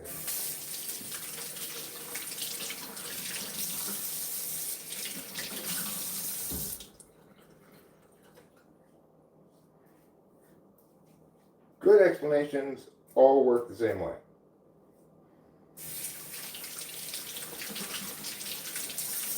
Seems like every non-explanation is its own kind of bullshit.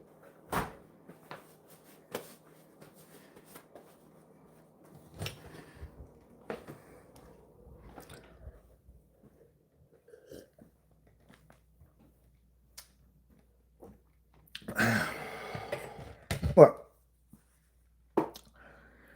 Jungian cognitive functions, when I arrived, was a slapdash mess of hulking piles of garbage walking around. It doesn't mean that there wasn't some core concept that was right with Jungian cognitive functions. It just needed to be explained by somebody who was competent in explaining things. Maybe that's the case with evolution too. I don't know. I'm not the guy who's going to be able to explain evolution because I don't have any good ideas to go, oh, I see, finally, they're missing this. I don't have that in me at all. So maybe somebody else will go, oh, we were close. It turns out evolution is actually this mechanism. And now it all makes sense. Maybe that'll happen. That'd be great. Until then, I'm going to be correct about it, which is to say, people have no fucking idea where species came from.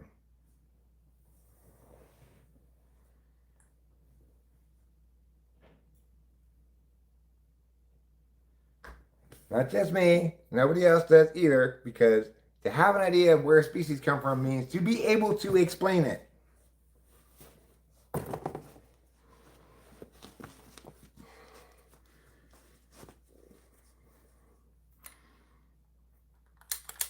Why are you talking to a brick wall? I'm incredibly responsive to everything you say, Tets. I couldn't be any more responsive. When it took me a couple minutes to get to your thing before, then you accused me of not reading your words. But obviously you're going to go back and read everything you said, you know? I believe evolution can be patched and that it isn't necessarily structurally malformed, but that it doesn't mean it's affirmative burden. I think it is structurally malformed in the sense that most people would say mutation is the engine, and I just think that there's ample reason to conclude that it is not. So I did read, the last thing I read from you was your questions are veiled and designed to steer. My questions are not veiled, okay? It's a question that seeks a direct answer to a direct question that's very specific about something, right? There's nothing veiled about it at all. And I'm not using debate tactics. I'm trying to share with you the correct position on this. You have no doubt that you believe what you're saying, but then you say in the next breath that it's all ego. If I believe what I'm saying, then it's definitely not ego, right? Then I'm just asserting what I believe to be true. By the definition of evolution, which is what exactly? What's the definition of evolution? Genetic change over time? I don't deny epigenetic change. I agree that that occurs. So, for example, due to my lifetime of smoking and stuff, I've done certain kinds of chromosomal damage and stuff to my genetics. And if I were to have a kid, I could pass on some of that damage.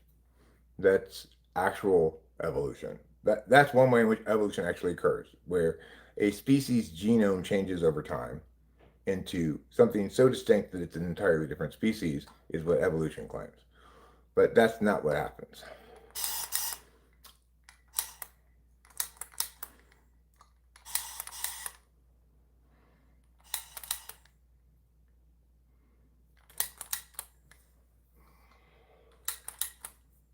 And then what's the next thing you said, Tuts? Let's see. Nah, man, I think you were wrong and we can respect that. Who can respect it? What? Why would you respect me being wrong? You don't think I'm wrong, because to think I'm wrong, you'd have to have a reason why I was wrong. Something I said was wrong. You know, it's like my position on evolution is not wrong. And I've said a lot of specific things, any one of which you could hold up and critique as wrong. But you haven't done that. You've just made the claim that I'm wrong. And you shouldn't respect it if I'm wrong. There's no reason to respect wrongness. Wrongness should be corrected.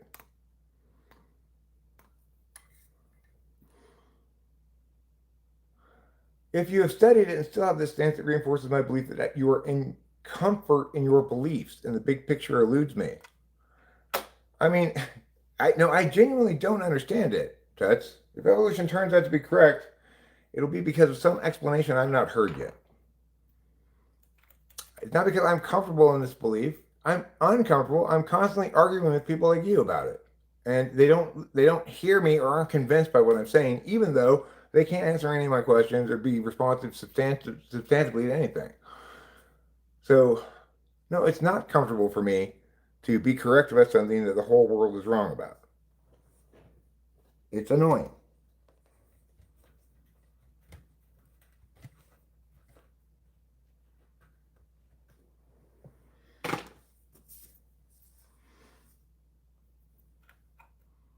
And remember, we're just explaining what it means to be correct about something is that you are presenting the best arguments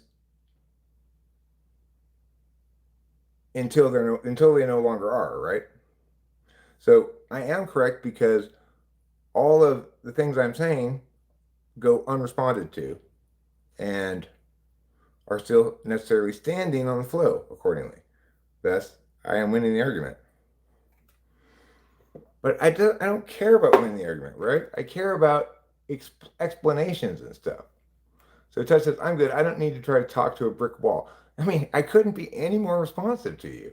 I would rather appreciate its value as a wall. Have a good evening, Lowell. Okay, um, well, Tuts is mad, you know. He's not exactly trolling, he's mad.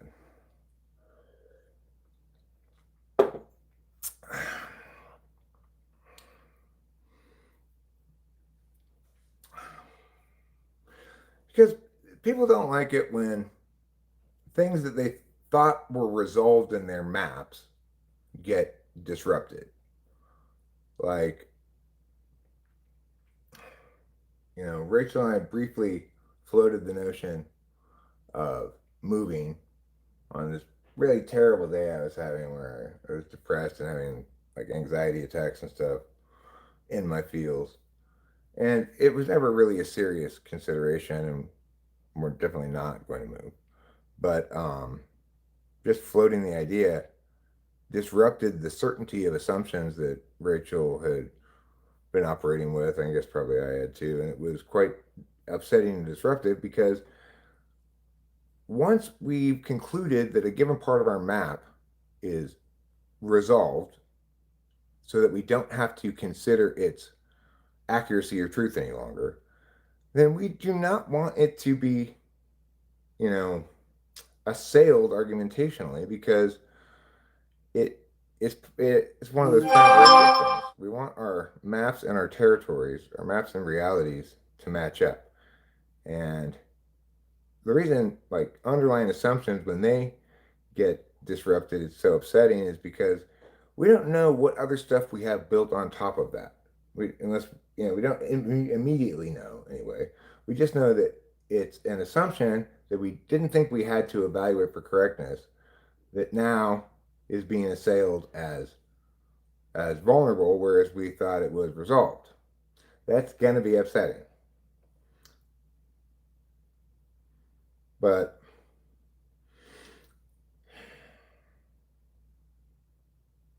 I don't know.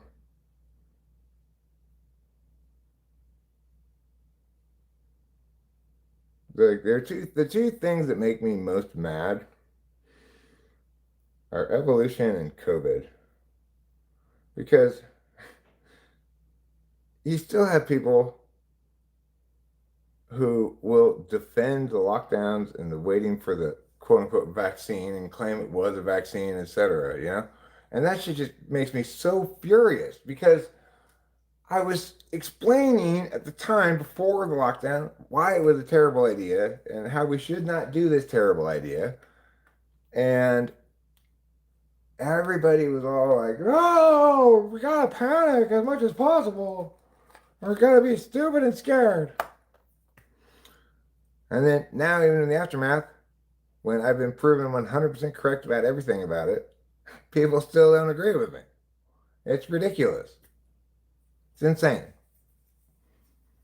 OMG the Comments. And the reason is because correctness is not valued unless somebody's seeking it directly. Like, let's say you want to know what this legal document means, what its implications are for you and your legal liabilities.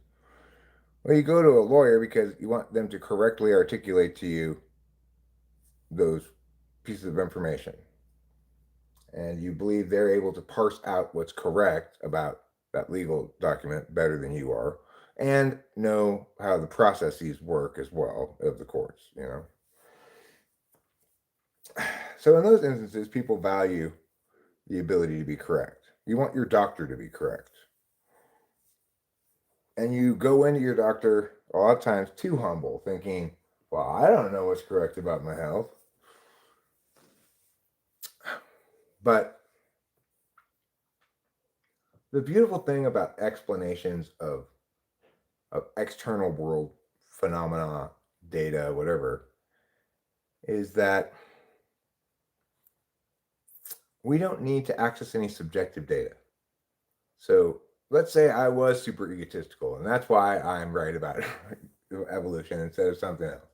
It wouldn't matter. It's irrelevant. That subjective data isn't relevant to the question of what's a correct explanation of external world phenomena. It doesn't matter if the scientist who finally produces the correct explanation, which hopefully will happen someday, it doesn't matter if he's really arrogant or if he's really humble. It doesn't matter if he says he's correct or if he keeps it to himself. What matters is that the explanation makes sense and it resolves questions, it answers questions, and now all of a sudden we understand where species come from, and we can then apply that knowledge to make meaningful inferences and stuff instead of just why do people buy things more in advertisements where it's red? Oh, because back when we were hunter-gatherers, it was advantageous to see ripe fruit, said Jordan Peterson. Very little ripe fruit is red, except like strawberries and cherries, I guess. Most ripe fruit is not red. Most of a hunter-gatherer's diet was surely not fruit that came ripe once a year for a couple of weeks.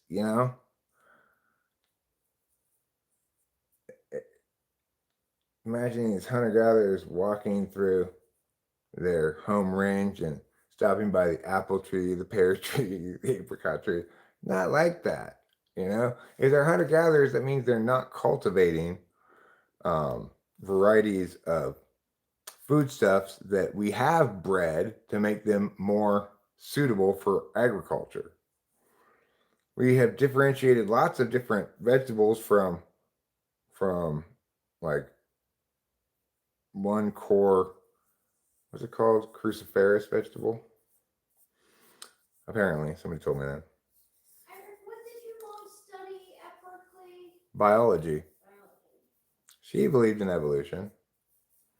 She did. Yes. But by the time I realized it was bullshit, it was too late for me to ask them for explanations. My dad, he wouldn't have listened to me either if I tried to talk to him about it. My mom wouldn't have been able to explain it to me either. Because I remember when she did explain it to me in middle school, she did something cool. We were driving in the car and she asked me to come up with a possible explanation for speciation. And I came up with Lamarckian explanation. I was like, well, maybe, what's all that then? Let me see. I was like, well, maybe like, I asked him about the leaf blower. So maybe it's like a giraffe. As they get older, they have to stretch their necks more and more to reach the higher leaves, so their necks get longer and longer, and then their babies are born with a longer neck because they have a longer neck. That's what I came up with. Of course, there's no, even if you could stretch your neck that much, there's no reason to think that would comprise a heritable change, right? But I didn't. She asked me when I was like in 6th grade or something.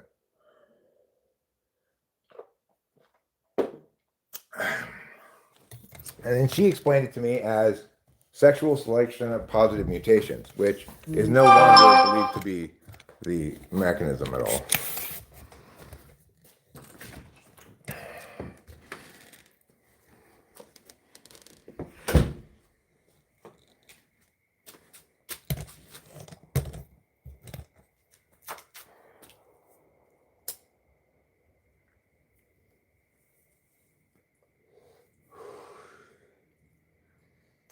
I guess the most important thing, the better way to talk about that ego thing is this.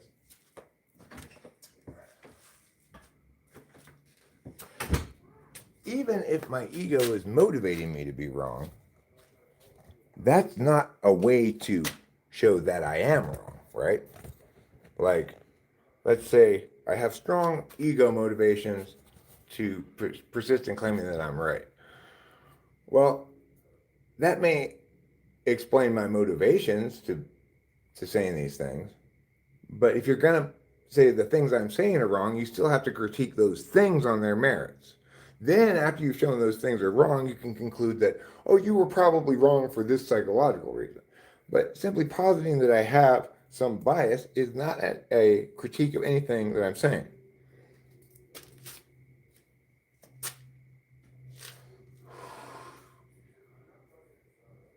I guess that's what happens to me all the time and it frustrates the hell out of me. Is people say that, oh, I can't admit that I'm wrong, or whatever. They get all fussy about it. And they're always explaining to me what's wrong with me. And that's, instead of ever actually talking about what I'm saying and why it's wrong. So, it's like, look, you're trying to kill my pet alligator. You're never going to kill my pet alligator by punching me. So stop punching me. There's no point in it. That's not what you're trying to do. That's not what you're claiming to do, right? You're claiming that my pet alligator is dead and that you're going to kill it to make sure it's dead. So punching me is not going to hurt the alligator at all. My alligator is still just as alive no matter how much you punch me.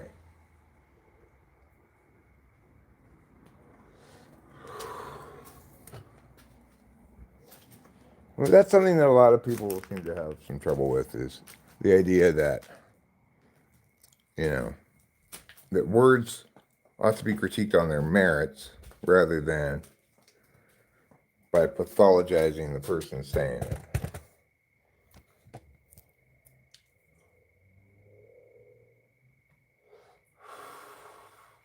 What I don't hear very often, which I would love to hear, is something like, I don't I don't have any explanation for these questions you're asking. I don't know, personally. Obviously, I'm not informed enough about this. But I'm still convinced you're wrong because there are so many other experts out there who disagree with you. That would be a reasonable thing to say, right? Like, okay, I don't want to, can't, or whatever, do the intellectual work of parsing out these arguments and seeing to which extent they hold water or not. So accordingly, I'm going to side with millions of smart people over one smart person. It makes perfect sense. I don't hear that very often. I want to point out that two different dog breeds breeding do create a different genome. No, okay, but look, if you get so for example, the human genome has been mapped, which means the human genome has a distinct signature. Different humans have slightly different genetic signatures, but they're all examples of the human genome as opposed to a different species, right? So we have a certain number of chromosomes and yada, yada, yada, things that are distinct just to humans that other species don't have. So dogs, they have variation within their genome among individuals. Sure they do. All species do. What they don't have are different genomic signatures. They don't test as different species. So if you get Chihuahua DNA and take it to a lab, they'll tell you this is canine. If you get Great Dane DNA and take it to a lab, they'll tell you this is canine, right? They'll tell you it's dog or wolf, because wolves can actually still breed with dogs as well.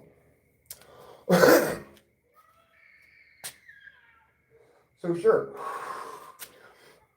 there's plasticity within the genome, and by selectively breeding stuff, we can maximize the different expressions of that plasticity. But no matter what we do, we still can't give birth to a dog with wings that can fly, right? Because that's outside of the plasticity of the genome.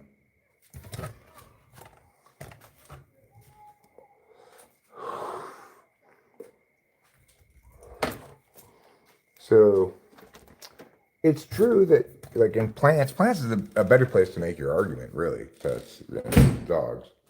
Because with plants, we see actual neutral or nearly neutral mutations more frequently than we do with animals. We see sports, as they're called. And by selectively breeding sports, you come up with all different varieties of things and strains of weed and such. But the same fundamental problem with trying to claim that just more of that creates speciation is that, again, even when you selectively breed for sports and come up with strikingly different looking versions of the same plant, it still has the same genomic signature. So the question is, of course, that evolution would need to answer is, from where does increased complexity come? If there's not a mechanism for increased complexity, and Darwin had a good intuitive guess. He said positive mutations that are selected for sexually. It makes an intuitive sense, just like expanding Earth makes an intuitive sense for why the continents are drifting apart. It makes more intuitive sense than plate tectonics. But expanding Earth turned out to be wrong. Plate tectonics was thought to be pseudoscience for a long, long time. And the consensus was the reason the continents get further apart is because the Earth is slowly expanding like a balloon. I can't accept truth. What truth am I not accepting? So what truth did you say that I'm not accepting? Okay, don't accuse me of being subjective, okay? You can accuse me of being wrong for a lot of reasons, but it is not because I'm being subjective, right? Because I'm being influenced by my bias. My TI tool and my years and years of training as a debate coach and as a debater to always be executing a disinterested calculus about arguments, right? The reason I won so much as a coach, and I won so much, it was unbelievable, is because I am not influenced by my bias. I put out the best arguments all the time. I understand the argumentation behind a given resolution better than other debate coaches who are also among the top of case-making people, right?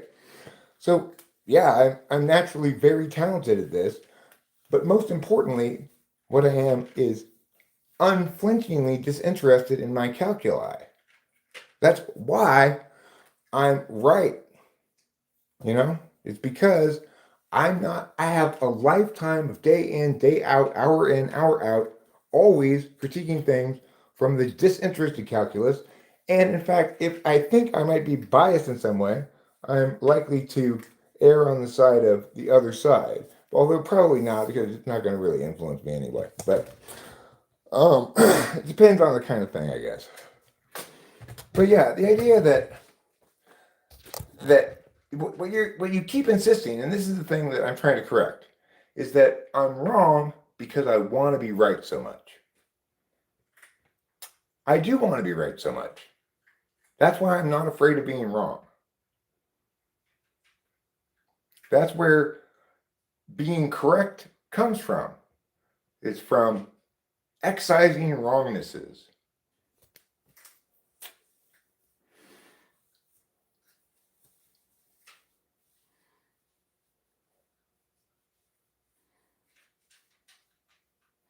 But most importantly, you have my words, my precious arguments that are static and unchanging. You can critique those on their merits, but you continue to insist on saying that you can know things about my words and arguments by intuiting things about me. You're intuiting wrong things about me, by the way. There are lots of ways you can critique me. I'm subject to plenty of critiques. Subjective bias is not one of them.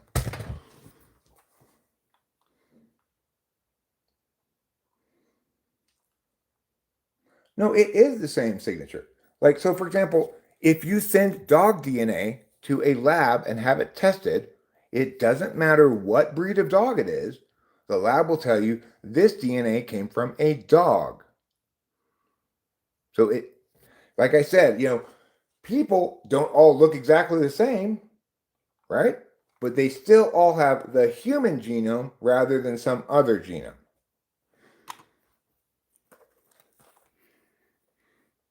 You get it?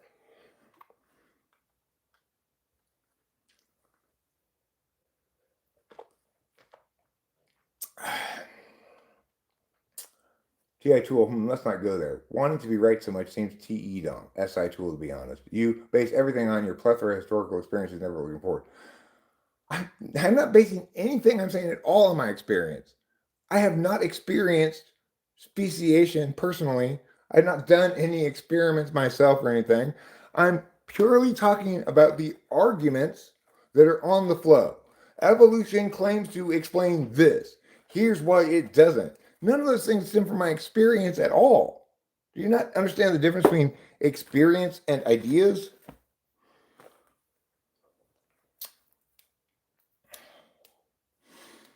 But the thing is, just being TI tool is not enough to guarantee that someone is not going to reach the wrong conclusion because of bias. Or allow themselves to be influenced by bias. But I can tell you from experience that I remember the instances when I did allow that, and I don't like myself very much. Like I remember one time I was super hungover, and I was kind of biased against this one team that beat my team, I thought, unfairly in semifinals. It was very near the early beginning of my debate career, and after the round, I voted against them, and I still think about it to this day, how I can't believe I did that. I should have known better. Why would I allow my personal bias to influence me? I don't know, I was super hungover. That's no excuse. The thing is, that was many years ago, and I still remember it. It was an instance when I did allow my bias to influence me. Fortunately, the right team won anyway, because the other two judges voted for them. So I guess no harm, no foul. But I also remember starkly instances where people used the wrong judging criteria. Like there was this one round I watched, I was judging it too, it was the finals. So it was 3-judge panel. And this one team totally won the round, hands down, no problem. this inept lady, she said, well, like team B conceded the framework of team A, so team A wins. Of course, team B conceded the framework because they won under both frameworks, so it didn't matter. But she just heard concede the framework and voted against them. Whatever. Just shitty judge, amateur mistake. But the other guy drove me. I was so angry. He started explaining why the winning team's position was wrong according to him. Not evaluating the round on the arguments made in the round, not evaluating based on the flow of what the debaters said, but what he thinks they should have said or didn't say. And it was absolutely infuriating. Now that's real subjectivity coming into your judging, right? You're supposed to be judging the round you watch, the debate round, and the things said in the round. You're not supposed to be bringing your own opinion and voting for the side you think is right. And I actually wrote a long thing on the back of the ballot to the team that should have won but lost, saying, you were robbed and a bunch of other stuff, and put my phone number down. The kid called in. I was like, I'm so sorry that happened to you.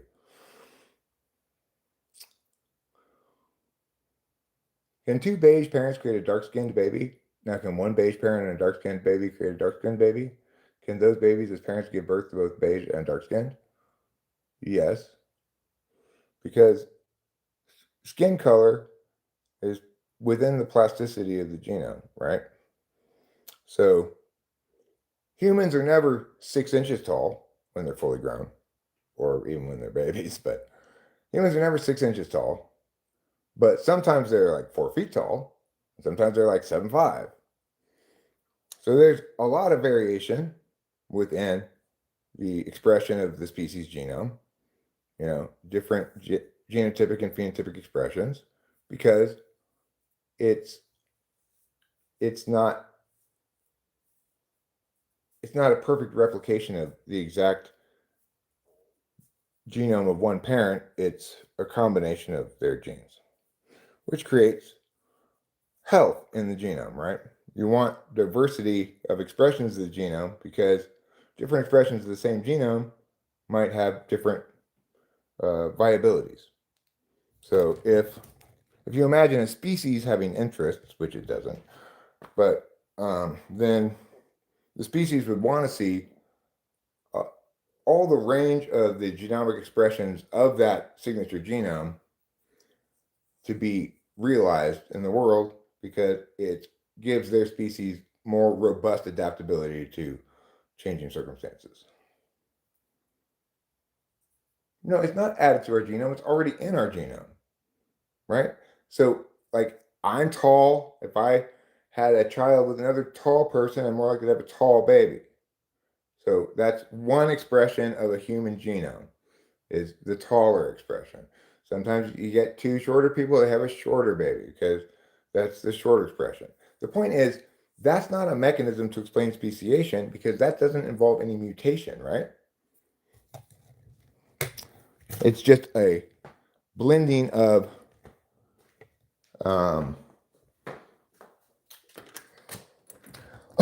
of two parents, different expressions of the same genome. What will never happen is that those two people will have a baby that's not a human, that doesn't have DNA that tests as human, that has something other than the human genome with a certain number of chromosomes, etc., all these kind of things. Sure, we all have eyes, and we all use them for the same thing, but some of us have different colored eyes than other people. That doesn't mean we're on our way to becoming different species. It means that a genome is equivalent to your body. You can work out and get bigger muscles, but you can't flap your wings so much that you grow wings and fly. Because even though things might have adaptability and plasticity, they are still fundamentally what they are and not something else.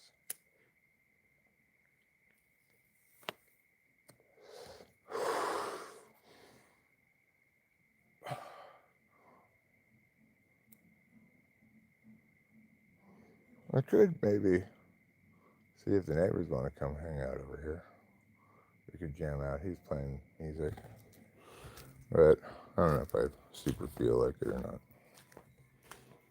But what's most important here is instead of saying like, okay, well look, there's genetic diversity within a species, so therefore evolution.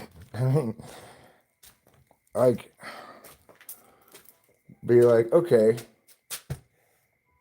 so how does genetic diversity within a species cause a subpopulation to become a different species? That's the real question.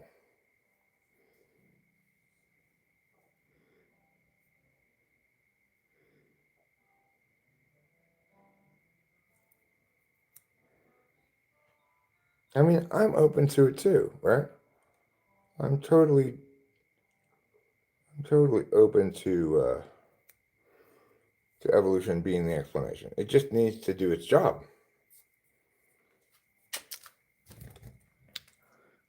Like, I'm sorry, I'm not going to get on that broken down bus. Why? Because I'm trying to get someplace. I'm not just trying to sit on a bus and wait for it to start to work.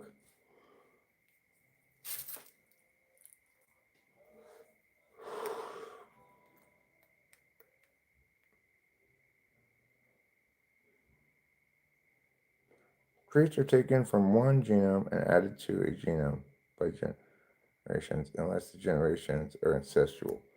No, I mean, two individuals of a species, each with its own expression of the same genome, blend those two expressions into a new, unique blend of the same genome.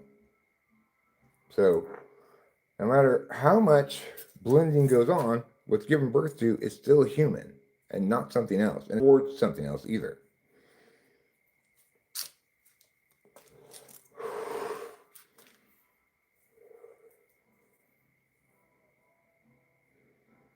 California people don't do race realism. That's because the only way to be realistic about race is to acknowledge that it doesn't exist. It's some sort of folksy distinction that people like to use instead of thinking, and that there's no good way to invoke it whatsoever in any argument. It's always used for bad. Now, I'm fluidly transracial. My race changes a lot. So I know what the pain of being all the different races. Whatever you get for being a certain race, I get it. Like, I'm allowed to visit that Hawaiian island that's only for Hawaiians, and I'm allowed to run casinos because I'm an Indian. You're a Michelin yourself? What's a Michelin? A Michelin? Michelin? I don't know what that is. He never values a question. What question have I not answered or valued? You haven't asked any questions. I've asked a million of them, and you haven't answered any of them. Now you're projecting. You think that I don't answer people's questions. I absolutely answer the questions. Rain asked some tough questions about abortion, right? And rights. Well, if you're going to arbitrarily say that the criterion doesn't count if it's an early stage of development of a human being, etc., that was a robust way of critiquing what I was saying. And I acknowledge that, yeah, that distinction might seem special pleading, but it's still a distinction that's unique to human beings.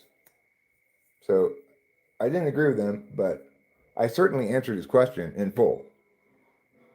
You have not asked any questions, as far as I know. If you have, I don't remember them. Nobody can accuse me of not hearing what they say and responding on point. That's what I do. It's my nature. If you think I'm avoiding what you're saying because it's too challenging to me, you're crazy. Let's see if you asked any questions.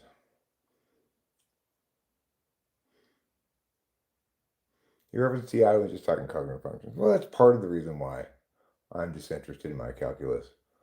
And it's generally common to TI tool, but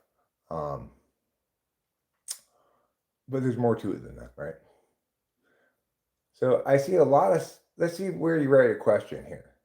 You say here, 517, I want to point out that two different dog breeds breeding do create a different genome, So an instance of you being incorrect in an argument I presented. I know it's a tough pill for you to swallow. Except two different dog breeds breeding create a dog that's somewhere in between the two of them.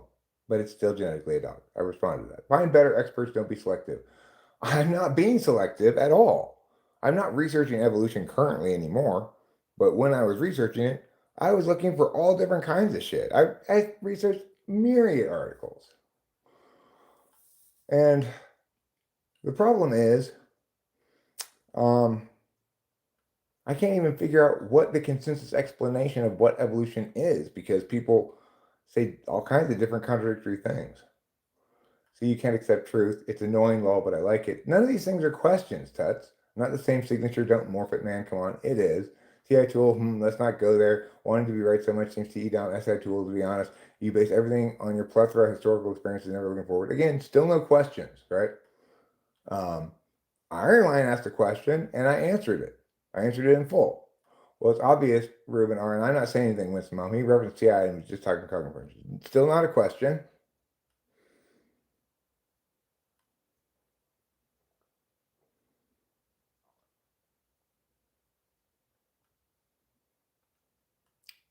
He never values the question. This is the next thing he said. That right there is not TI. His arguments are prophetic of his beliefs. TE. Oh, my God. I wish I had good TE. Fueled by an inability to forward think, which is SI in a nutshell, okay? Still no questions. You haven't asked any questions, right? You spin questions. That is not answering. You haven't asked questions. Ruben says, thank you. What do you mean when you say he never answers or values a question? Are you saying he doesn't address it, actually? Because I answered Iron's questions. I answered Rain's questions.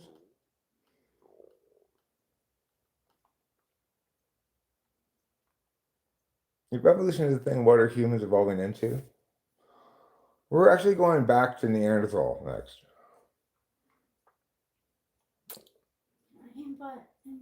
But Kai evolved into being a caterpillar that evolves into a butterfly. Sure. We can all evolve. We can all take turns evolving.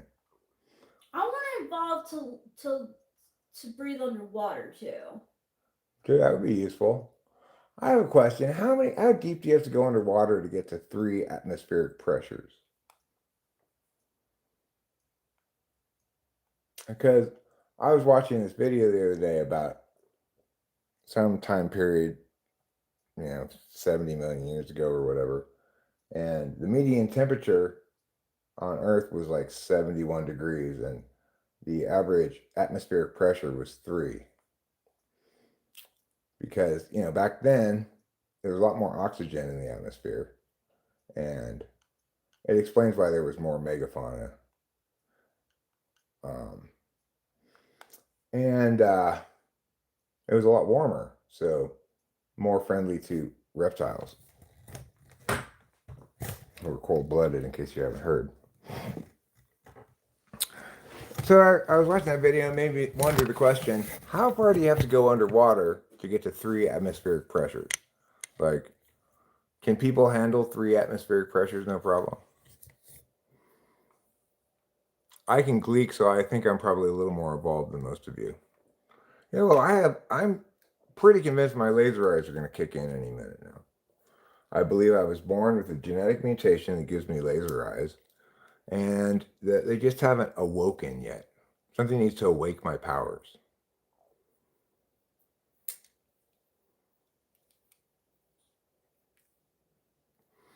And the other thing is, I think the species is evolving intellectually.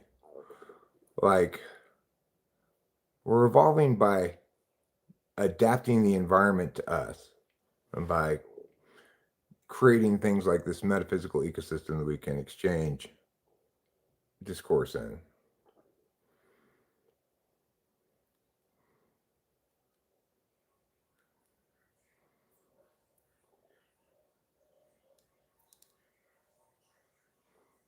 Tarek Skubal won back-to-back Cy Young Awards as he was awarded the 2025 Cy Young today, which is why, of course, the Tigers will definitely not retain his services. I hear they offered him a very insulting deal. Like, super under market value.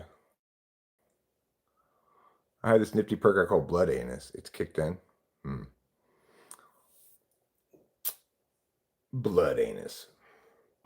Hi, I'm not a doctor, but do you suffer from blood anus? If so, take these pills. Blood Anus Be Gone. Blood Anus Be Gone is the newest treatment for blood anus. School's going to the Mets. That's your prediction? I mean, the Dodgers have one big advantage.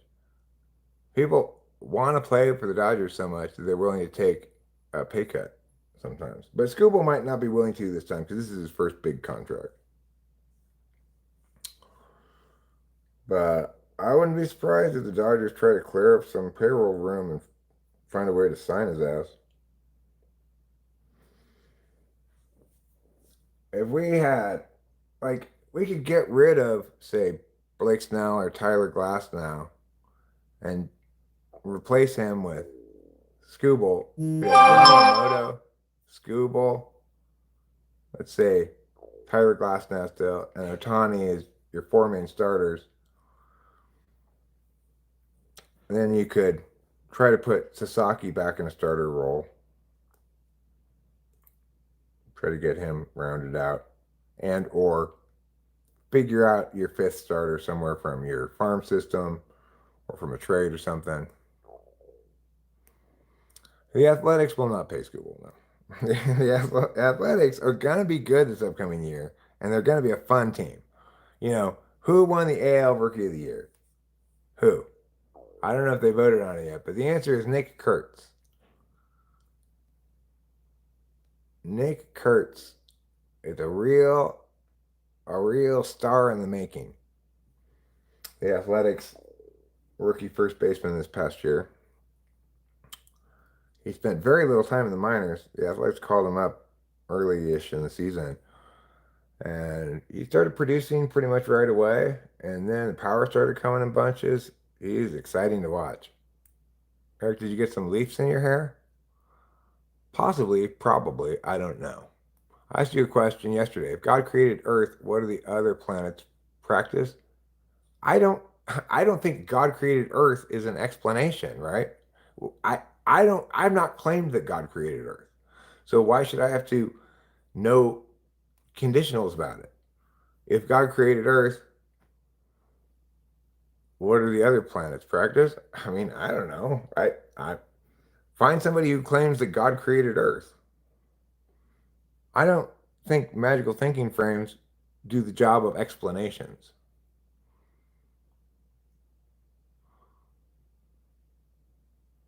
Right? I gave an answer because it's not the sort of thing that I need to defend. I don't need to defend the claim that God created Earth because I'm not making the claim that God created Earth.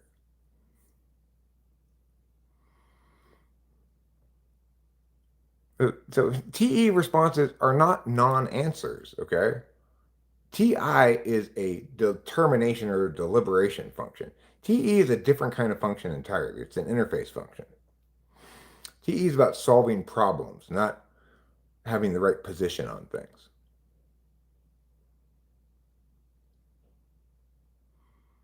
You're now Eric. I am now Eric, but I've always been Eric. Joey Votto? I don't know who Joey Votto is.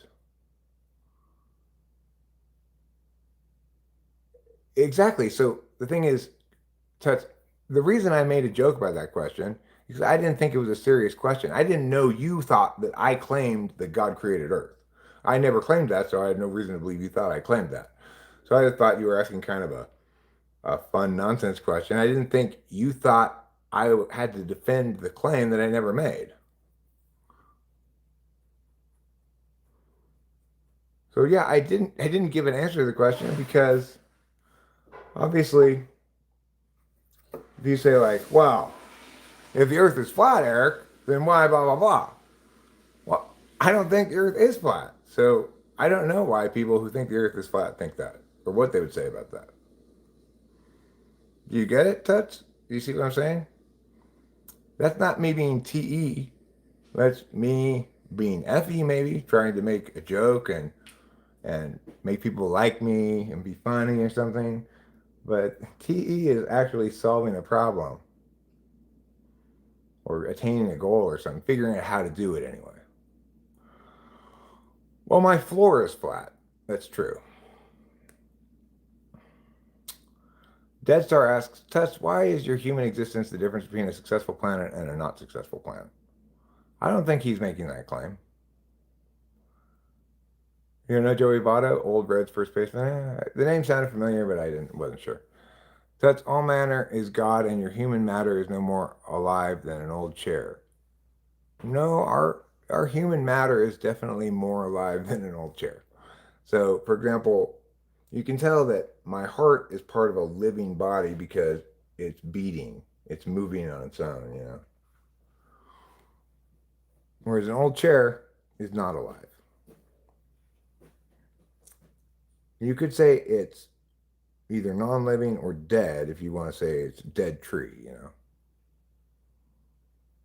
You don't think matter beats? I don't know what that means. My head is square. No, it's not. My head is round. Sort of not. My head's an oblong thing with a long pointy nose in front. A spin doctor, you were talking about religion and your stance on it and how you were defiant of evolution. Those things are completely unrelated. My magical thinking, my religion as a Christian, is used for magical thinking kind of things. Stuff that is appropriate for prayer. It is not a domain in which explanations for things are made. So my stance on evolution has nothing to do with my Christianity. I am not a creationist. I've said that many times. Not because I don't like the idea of God creating things, but because that's not an explanation.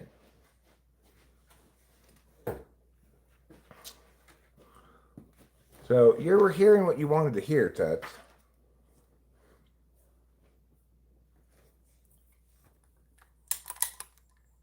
All matter is alive in the same damn way, says the pantheist. And Eric says, pantheist, you were wrong. Living things have a soul that God put there. A squarehead is a rude way to refer to a German? I didn't know that.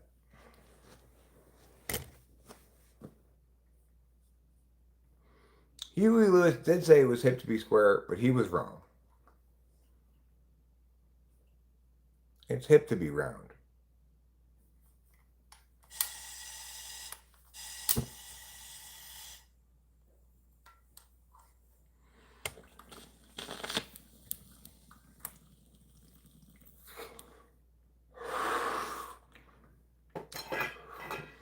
Like, I also don't try to use, if I were to take up jogging, I wouldn't try to use jogging to explain things either, because it's not a domain in which explanations are made.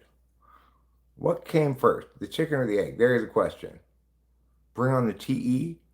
There's no problem to solve here or no goal to attain. TE understands how to get to point A from point A to point D using coordinated steps. Necessarily need to go in a certain order. There's no way to answer this question in a TE fashion. What do you think a TE answer would look like to that question? You tell me. What came first, the chicken or the egg? Well, I thought about this question before. I suspect it's like when I used to program on the Apple IIe as a kid, you could put like 10, print Eric, 20, print Strauss, 30, go to 10. And then it would just go Eric Strauss, Eric Strauss, Eric Strauss, and it would go up at the screen continually forever. If you were to ask anybody who came in once that thing has been initiated and say, which came first, the Eric or the Strauss, they'd have no way of knowing. It would be impossible to say because one continually begets the other. But that doesn't mean there's not an answer to it, right? The answer is Eric came first. But for someone who comes into the thing after it's been initiated, there's absolutely no way to know. Possibly the chicken and egg question is something like that. I just answered it. What are you talking about, Tuts? You're not being honest, right? You're not being fair with what I'm saying. You're just trying to position everything I say as indicative of some critique of me. First of all, remember, it doesn't even matter if I am an ESTJ. That's not a way to critique what I'm saying. You still have to critique what I'm saying to successfully critique it. Critiquing me won't help. What came first? Well, like I said, it's impossible for us once the program has been initiated to know which came first. In the same way that it would be impossible for you to know which word I put first if you came in that programming example, right? But that doesn't mean there's not an answer. It just means only observers from a certain frame of reference could possibly answer it. No, he typed me ESTJ, I think.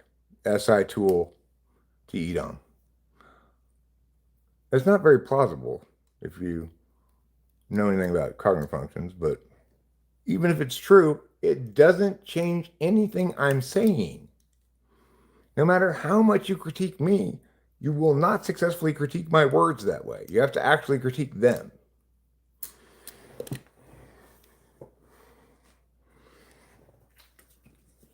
And this is a mistake you keep making. You keep thinking that you can address what I'm saying by critiquing me, but you can't because it's not relevant at all.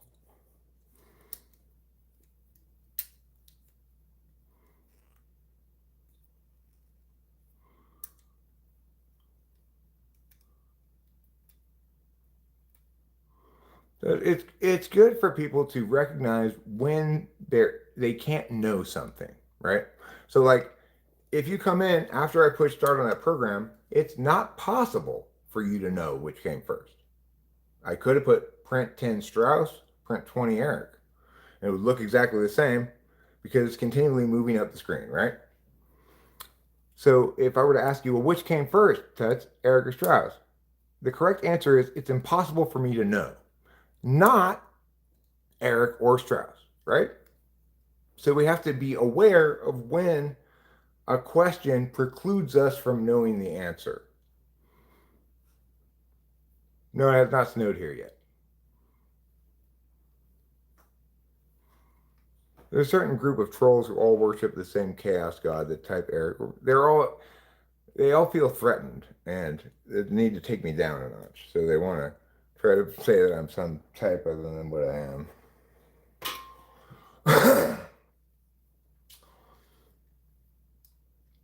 Well, you know, I've seen Tuts launch this kind of attack before.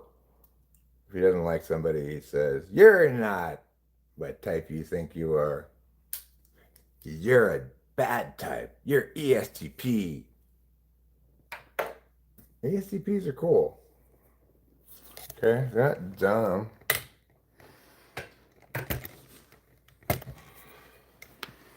And you know, ESTJs can be right as well.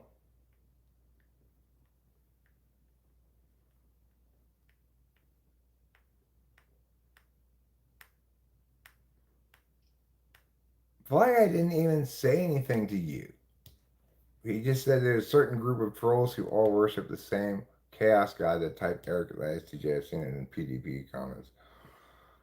And so says, Fly Guy, you are a toolbox. Don't get involved. He's just sharing something he saw on personality database. Jesus. I feel like INFPs are right about not caring what other people think. INFPs are right about plenty of things, you know.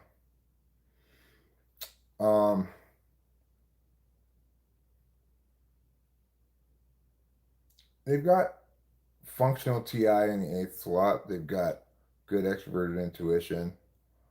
But mostly, they're going to be right about things that aren't arguments. Things like what's important. and why you should be careful with people, etc. You know, INFPs and I don't go into conflict very much because we're likely to take different kinds of positions on different kinds of things, so they're not likely to clash.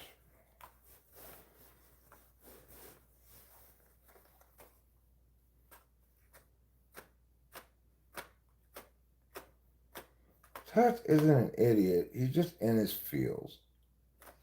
And I get that. I know how that sucks to be in your feels.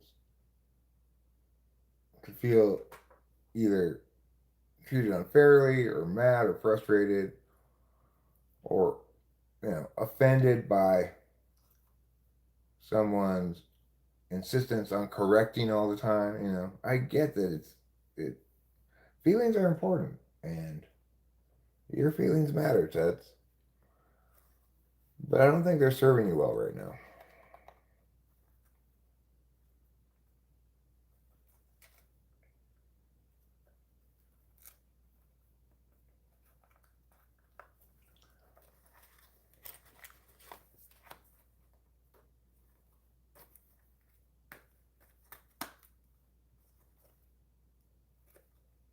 I feel like, I feel kind of responsible for people's feelings sometimes.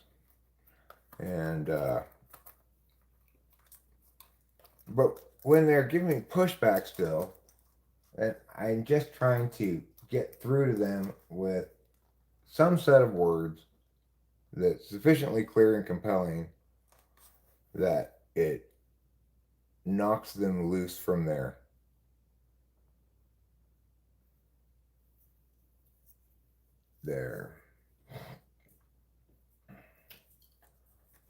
this broken program they're running.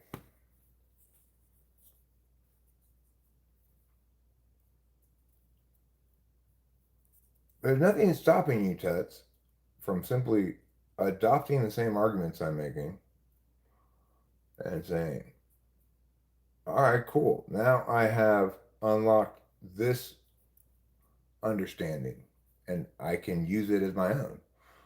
Doesn't need to have anything to do with Eric.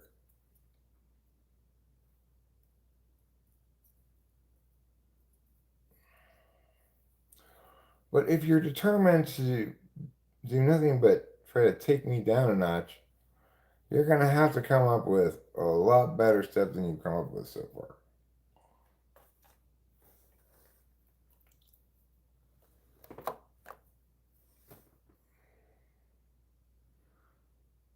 Can you do a cheer in support of the government opening back up?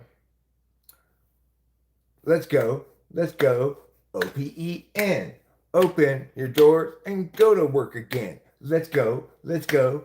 Open right now. You're the government, so show us how. We were talking about that over dinner, weren't we, with Delilah and Alex? What were they saying about it? Delilah was saying California should secede from the Union.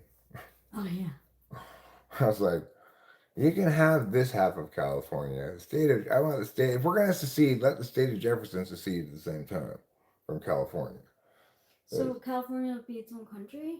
Yeah, that's not going to happen. That's what Delilah was advocating in favor of. That's funny. She's so funny. Personally, I don't think California should be its own country. No. That's never going to happen.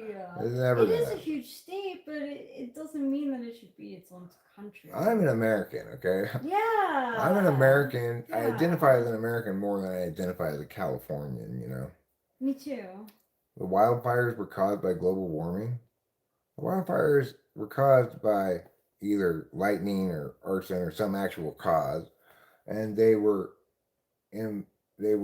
enabled by drought conditions. But It may or may not be the case that more drought conditions occur with global warming. Weather changes in different places in different ways. Right, that's one part of the problem. But also there were arsonists who were involved. That's gonna change. Okay, so in that case, then arsonists caused the wildfire. Yeah. And They knew the perfect conditions for when it was gonna happen. And conditions on the ground, seasonal conditions, made it a tinderbox. That has always happened in California in dry periods, you know. Is it going to happen more or less because of global warming? I don't think anybody can say that right now. We're getting, I don't know about Los Angeles, but we're going to get like 5 days in a row of rain. 5 days in a row? 5 days in a row. Starting tonight? Starting tonight. That's a lot of days in a row. Let's see. See what the Microsoft weather says. It sometimes disagrees with Rachel's weather. Yeah. Oh, look at that. 5 days in a row. Yeah. If you count so it's tonight. Good that you, Oh, wait. But tonight, it doesn't start till tomorrow morning. It says here. Oh, Monday, though. So it is still 5 days in a row. Wow. That's a lot of rain. It's good. Because we're supposed to have a pretty dry, well, at least non-snowy winter. So I'll take all the rain that we can get. Yeah, I'll take all the rain we can get too, but I'll also believe we don't get any snow. We're not going to get any snow when we get a little closer to the normal snow times. We will, but he was saying that the Sierras are not going to see as much snow. The biggest problem with climate change is simply that people aren't talking about it through the right frame of reference. So most of the conversation about climate change in terms of policy initiatives is designed to mitigate, which is to say, to stop making the problem worse at the same rate, make it a little less worse by, say, doing carbon emission caps and stuff. That is insane, right? You cannot mitigate climate change. We can't change how we are and how we be in order to manage global climate concerns. We'd have to adapt to it and or solve it, not mitigate. So adapt means build seawalls, etc. Solve it means stuff like carbon sequestration, if you want to solve it. And the thing is it something that needs to be solved? Well, the Earth has been coming out of this ice age for thousands of years now. And I know we all feel like glaciers and polar bears are all precious and stuff. Earth has been much hotter than it currently is, or is projected to be even in hundreds of years before, and indeed had much more atmospheric pressure because the atmosphere was a lot thicker as well. So the Earth has changed its global climate and continually changes it for natural reasons. It's true that current climate change acceleration is anthropogenic, but that's what produces carbon. Humans, being the most sophisticated tool users, produce carbon more effectively than animals because we can have machines producing carbon as well as us. And that doesn't mean we should try to stop producing carbon. It's what life is. It's what life does.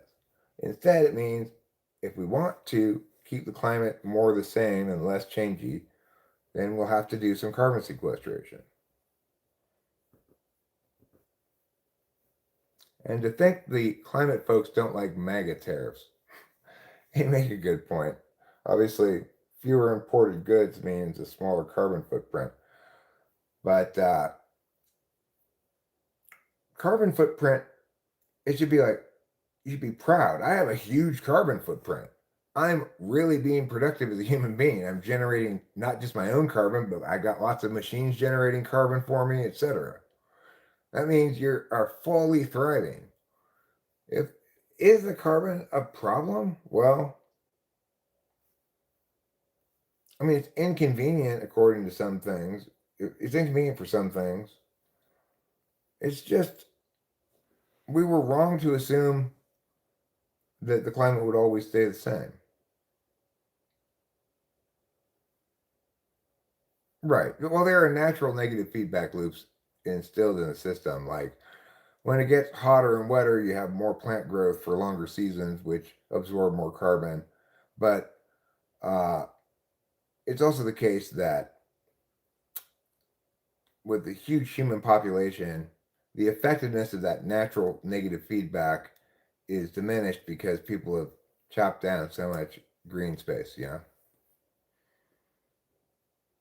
ASI, no batteries or wires needed. What's ASI? Assorted seashells included? Well, it's like, yeah, it's true the climate folks don't like MAGA tariffs. It's also true that when COVID happened, all set in, I didn't see any more of those bumper stickers that said, keep your laws off my body. Like, what were all of those women who are in favor of abortions doing affirming forced mask use and lockdowns? Keep your laws off my body. This is my face. You don't need to tell me what to put on my face. Especially if you have no good cause to conclude that I'm contagious or sick. And like honestly, we live in America, we should have a choice. If you personally feel more comfortable if you're sick going outside with a mask on, that's your choice. But wear a mask, Right. then you don't have to. Every individual can take as many precautionary steps as they want to prevent themselves from getting sick or not. So it's potentially reasonable to say people who are already know they are sick with this infectious disease should be quarantined. That's, at least in some circumstances, conceivably reasonable. It's absolutely insane to say that people who might become sick should be quarantined. It's first of all,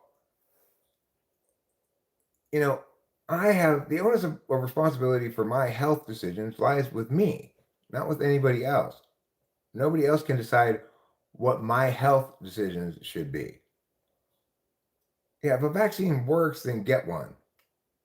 And you don't need to worry about others that don't get the vaccine because you protected yourself from getting it. Those idiots who didn't get the vaccine, they're going to get measles, but you don't have to worry about it because you got the vaccine.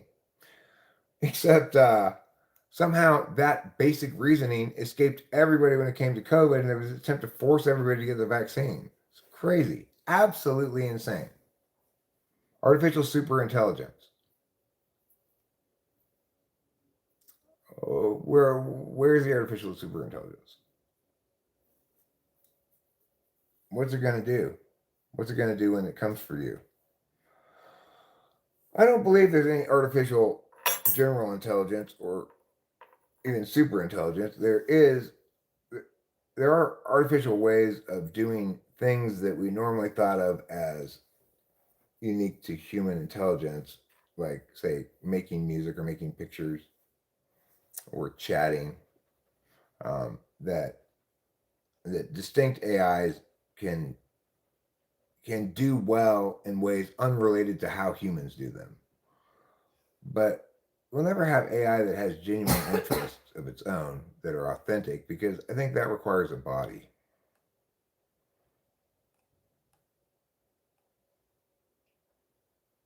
You know, you don't have access to any physical data, which is say subjective data, if you don't ever have a body. And accordingly, you can't have interest if you don't have access to any subjective data.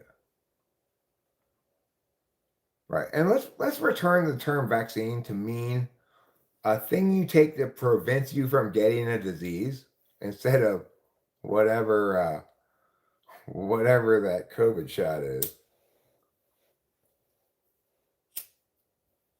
Still need batteries and wires though, don't we? We do need batteries and wires, perhaps more than ever before.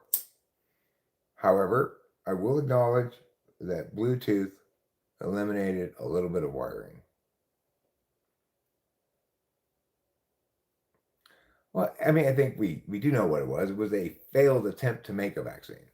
They tried to make a vaccine. It didn't work for all the reasons I articulated before they even tried to make it. And accordingly, it was a failure. But, you know, Pfizer still wanted to sell their useless shit. So they came up with oh, vaccines aren't really vaccines. This helps you get it a little less bad and be a little less likely to be hospitalized, provided you're in this demographic. So therefore, you should take it. Shut the fuck up, Pfizer.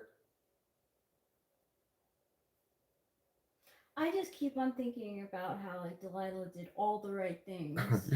Delilah got every shot, booster shot, Yeah. everything imaginable. She was a little COVID militant, you know? Yeah, she really was. And she has gotten COVID more than anybody I know. Yeah. She has gotten it constantly. Mm-hmm.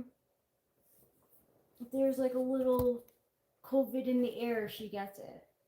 And she's gotten all the vaccinations, so she shouldn't. Like, if I were her, I'd be like, well, this obviously didn't work. Well, Dead Star, it's also the case that the heart problems that are associated with the vaccine are very rare. So I'm not worried about that. I'm not worried about it doing any harm. It's just, it just didn't do any good. You know, I wish I hadn't had to get the first vaccine and the booster, but I had to visit my mom in the nursing home. So I did. But the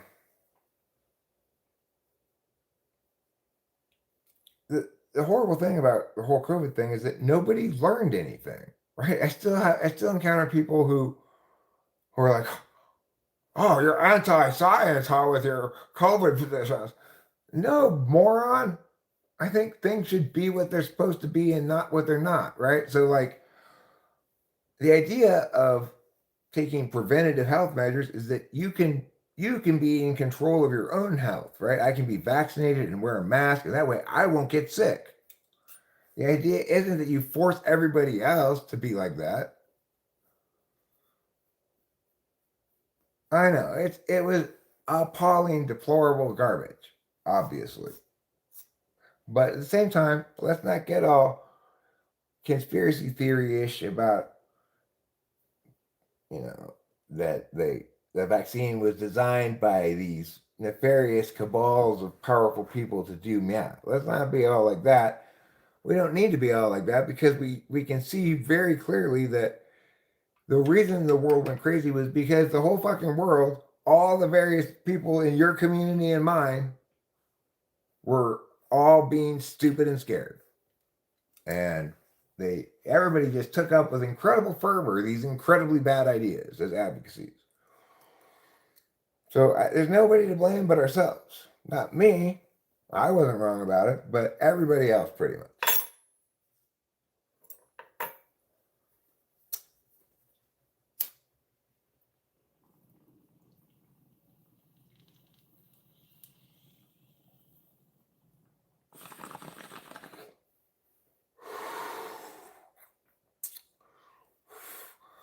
Nikola Tesla,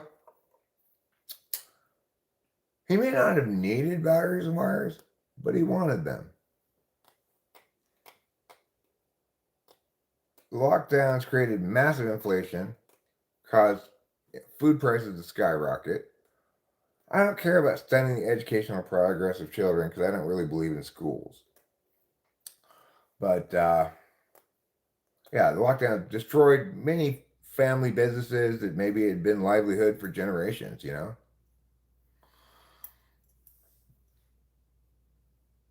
It was an assault, especially on the rights of the poor, who maybe have to take public transportation, and then they have to obey all these rules about their face and stuff.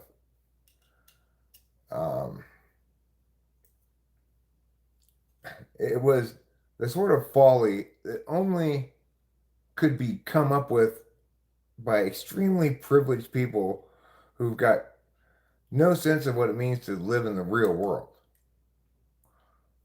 You know, oh, it'll be fine. You just not work for 2 hours and somehow be fine. For 2 years and somehow be fine. That's not reality for people. You know, they can't just not work for 2 years. Like one of the first things that happened when COVID came around was the work I had scheduled for in the coming months, which was a national debate tournament with my client, got canceled. So I didn't go do that work. I didn't make any money from that, you know? And I didn't work, and basically debate tournaments were canceled for more than a year, although maybe a little less because there started being remote tournaments. But remote tournaments are stupid. It's like what makes debate tournaments fun is everybody going to the same place, dressing up in suits, acting out in front of a live judge, hanging out with your teammates, hanging out with your coach, etc. Those kind of things are precious to debate, and you can't, you just don't get that with remote debate rounds. I think they're back on live tournaments now, but I'm not really sure. Alfred L. Loomis made a laser that gives a person influenza. A laser that gives a person the flu? That is not how you get the flu. That's how you get shot by a laser gun. That's how science fiction heroes die. Not how you get the flu. Loran.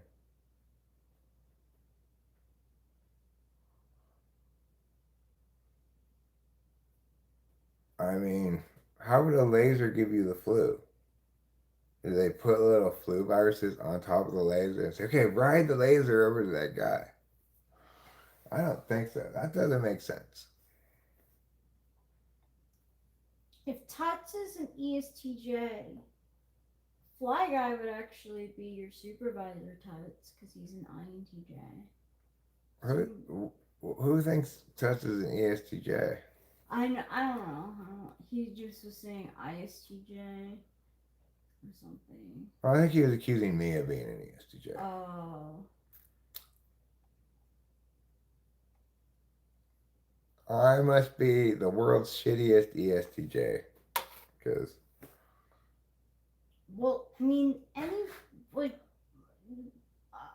if you were an ESTJ, the way that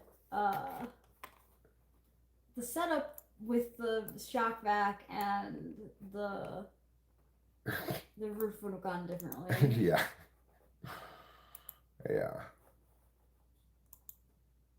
I think if I had been an ESTJ, I would have been able to learn how to be a good ESTJ from my dad better. The Secret of Tuxedo Park.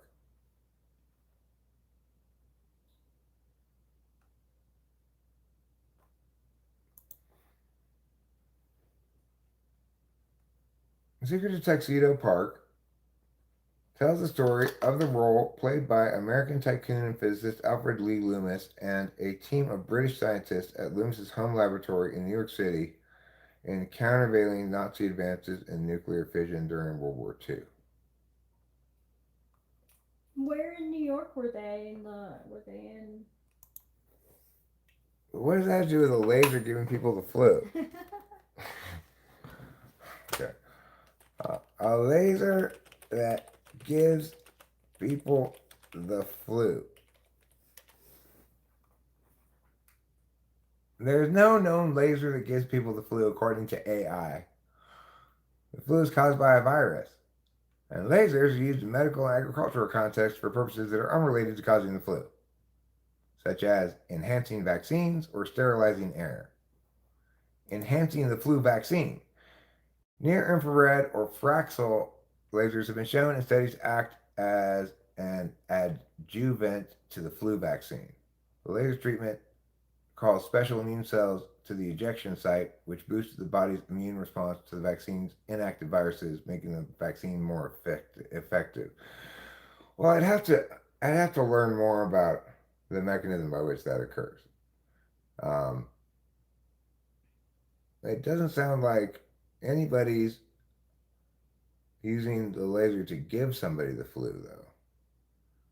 According to this, a new laser device for ultra rapid and sustainable aerosol sterilization relies on a laser, A new laser device has been developed that is able to rapidly sterilize aerosols containing infectious viruses and bacteria, including SARS-CoV, Legionella pneumophila, which I think causes pneumonia, which helps to purify the air and prevent transmission of airborne diseases. A laser-based system can propel a tiny, precise stream of medicine into the skin, making injections like the flu shot painless and potentially more effective than traditional needle injections. How can a laser inject flu vaccine? How does that happen?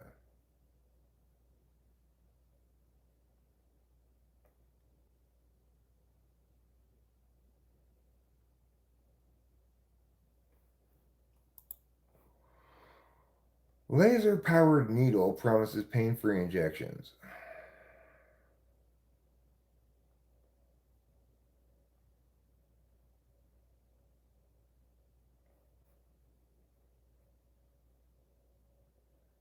Let's see.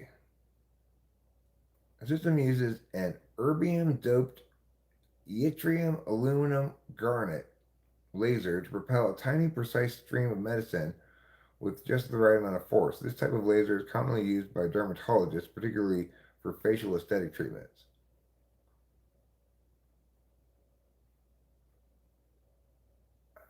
How does it work? The laser is combined with a small adapter that contains the drug to be delivered in liquid form, plus a chamber containing water that acts as the driving fluid. Okay. So the laser pushes the water by heating it, presumably.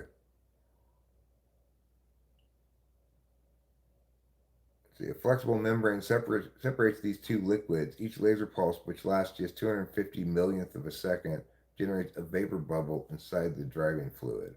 The pressure of that bubble puts elastic strain on the membrane, causing the drug to be forcefully ejected from a minuscule nozzle in a narrow jet a mere 150 millionths of a meter in diameter. The impacting jet pressure is higher than the skin tensile strength and thus causes the jet to smoothly penetrate into the targeted depth under the skin without any splashback of the drug. Wow. Wow. So, it's wrong to say that the laser is pushing the drug into you. It's actually creating a bubble in the water, which creates pressure that pushes out the medicine into your skin. Well, you could spread the flu with a laser, but really you'd be spreading the flu by shooting water-propelled virus into people. The laser isn't really doing the work there. It's just water that creates the jet of pressure. If it was scalable, presumably you could get like something that could penetrate someone's skin from 100 feet away, but you'd probably be touch and go if they were too close, then you might kill them with the power of the water jet. And then it would be pointless to give them the flu if they're dead. I don't think you're lying to me. I think you're reporting as fact something that's probably rather speculative, but I don't know. I could be wrong about that. I need to look into it. There are plenty of things that I am open to thinking are credible that might sound a little out there, and this might be one of them. Who knows? I had a laser when getting my teeth fillings. Weird, never seen that before to cure and dry the filling cement. Huh.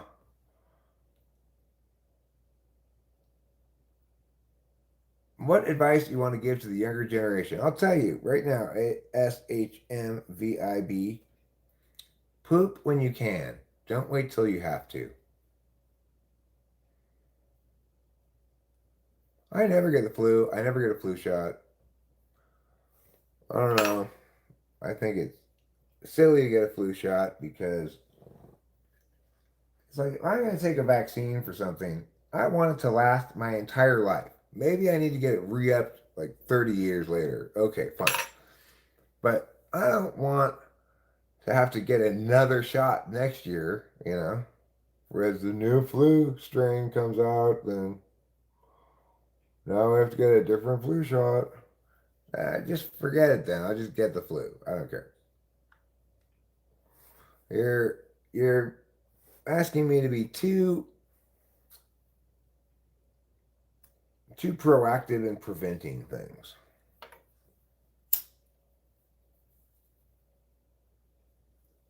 Eric, you forget to add the advice of you're going to masturbate anyway, so you may as well make money and donate to a sperm bank. That's pretty good advice. But, they can be pretty picky, those sperm banks. I'm curious to check it out too, James Ortiz. I don't think I'm going to check it out right now. because I'm live streaming, but I will look into it. I like these kind of like conspiracy kind of things. I enjoy them. I just retain skepticism. Yeah, getting a flu shot every year is a bit much unless your immune system is compromised.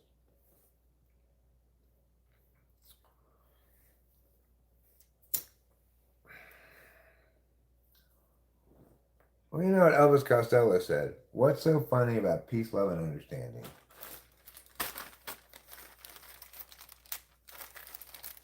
Well, I don't think they just guess it from nothing. I think they get like early indications from Asia.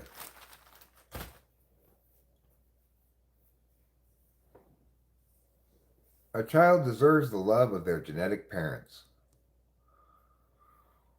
I mean, I think adoptive parents can love their child just as much as biological parents.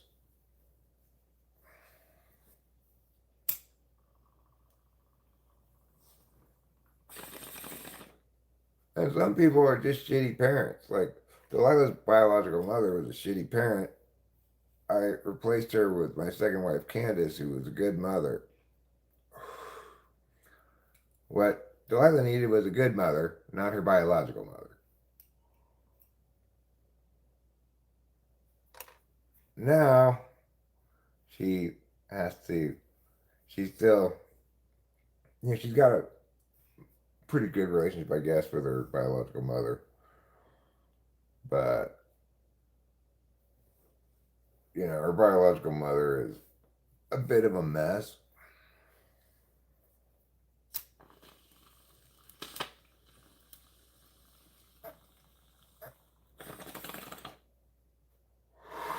It prevents me from getting resin on my lips, which I hate so much.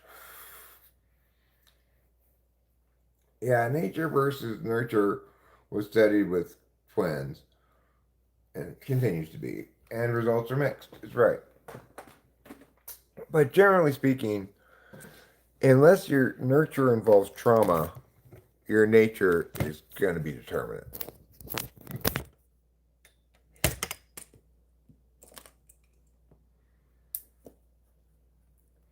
Now there's a blood monitoring scheme here for anyone on antipsychotics. Bit funny because they've been handing them out since the 60s.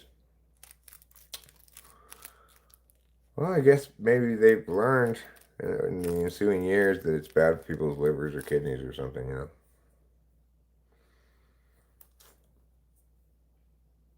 If it's necessary, that's fine. Just donating sperm and leaving is evil. I mean, look, donating your sperm requires somebody to want it, okay? Like if I came over to your house and said, hey, Dead Star, would you like some of my sperm? I'd like to donate some to you. You would say, no. If I then left it on your doorstep, you would not say that I had donated my sperm. You'd say that I had thrown it away on your doorstep. However, what if you're the sperm bank and you really want my sperm? Isn't it just me being decent to say, well, I don't really have any use for this sperm. I'm not planning to making any babies. Why don't I just give it to you and you can give me some money to compensate me for it? That way everybody wins. I don't have that sperm that I don't want anymore. You have the sperm that you do want, and some lady can put it in her vag. Is that transparentalism? I don't know what that is. I don't know what that is. I watched a researcher at Harvard complain about the termination of taxpayer-funded cancer research. The woman has spent 40 years looking for a cure for cancer. Clearly, she has failed. Yeah. Well, you read periodically these very promising sounding breakthroughs regarding cancer, things that directly target cancers and leave other cells alone, genetic therapies that I guess like allow the body to successfully fight it itself or stuff like that. But they never amount to all right, guys, we finally achieved the blue chip result. We've got this one treatment that fixes all cancer.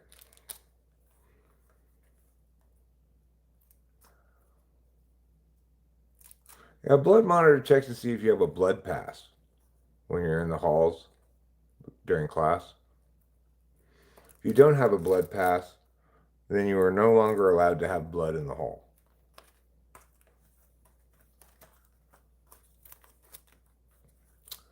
It's true that that woman has failed to cure cancer, despite 40 years of sucking up the taxpayers' teeth.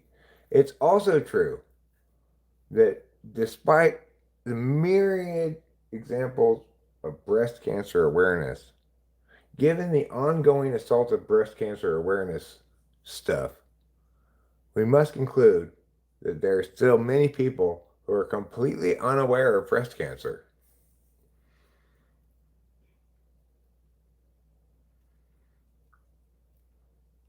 Nurses have all kinds of weird jobs, Black Star.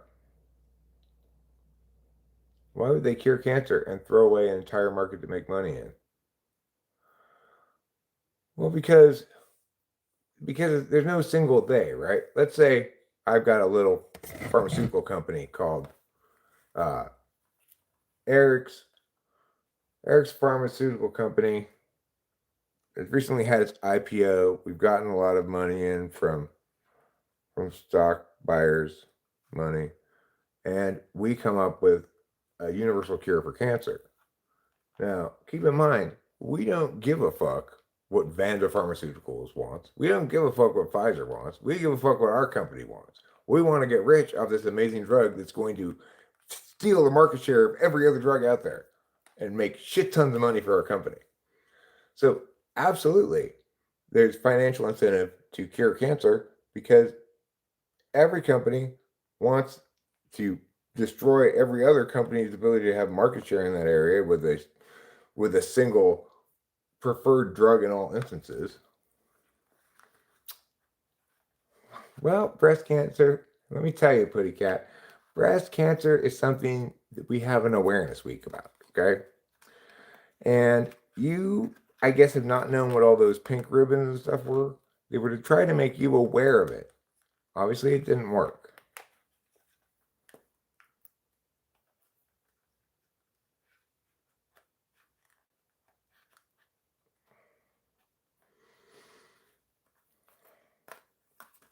That Vanda Pharmaceuticals, though, they really seem like a supervillain character. We've got some drug for maybe it's bipolar, maybe it's depression or something. I don't know. Some mental health thing. And they say something, like only $44.50 a pill. $44.50 a pill, $45 a pill. That's $90 for 2 days. That's $900 for 20 days. And then that's $1,350 for a month worth of that pill. That's a lot. But the thing is this. It's understandable that pharmaceutical companies want to charge outrageous prices for their name brand drugs because the federal government has passed laws that limit the length of time that they can have exclusive control over their patented drug to be less than other equivalent patents would last, because there's a belief that, that if people really need a drug, it should be affordable for them to get, and that generics is the free market solution for that. It is worth noting that this is one of those areas where you see that we do need government to referee the free market. Like, we have to make some kind of determination about protecting the patent owner's right to profit off of their invention. We have to balance that with ideas coming into the public domain. So, okay, well, now they can still profit off their invented patented drug, but also now generic companies, you can make copies of it. And that's one of those balancing competing interest things that happens in and governance. It's those are the kind of questions I don't like to answer. I like questions about legitimacy rather than balancing competing interests. What about cars running on water then? Would that destroy a market?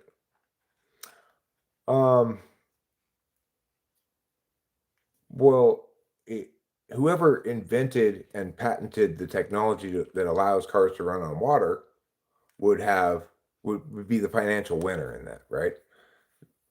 So to the extent that people would no longer need to buy gasoline or charge their cars with electricity, then people with electric cars would have lower electricity bills, but would still have electricity bills. People with gas cars would probably sell those and get this water car, so they would no longer have to pay for gasoline, provided the water car wasn't too expensive. So then whoever's making the water car and has a patent on that invention would need to have a price point that is on the higher side, since only he can sell water cars. So he wants to take advantage of that temporary monopoly, but also a price point that people can actually pay, or else he's not going to sell any water cars. And potentially a price point that lets people make the argument this is a good financial decision, because since I'm saving meow amount on gasoline, I can expect to pay meow more for the car and still get a good deal ultimately.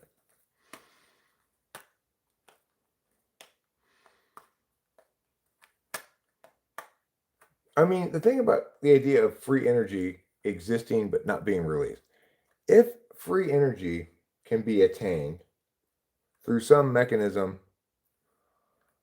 that someone understands, then we have two possible realities. Either one, the mechanism by which that free energy is attained is extremely complicated and requires advanced levels of math and physics, etc., to realize.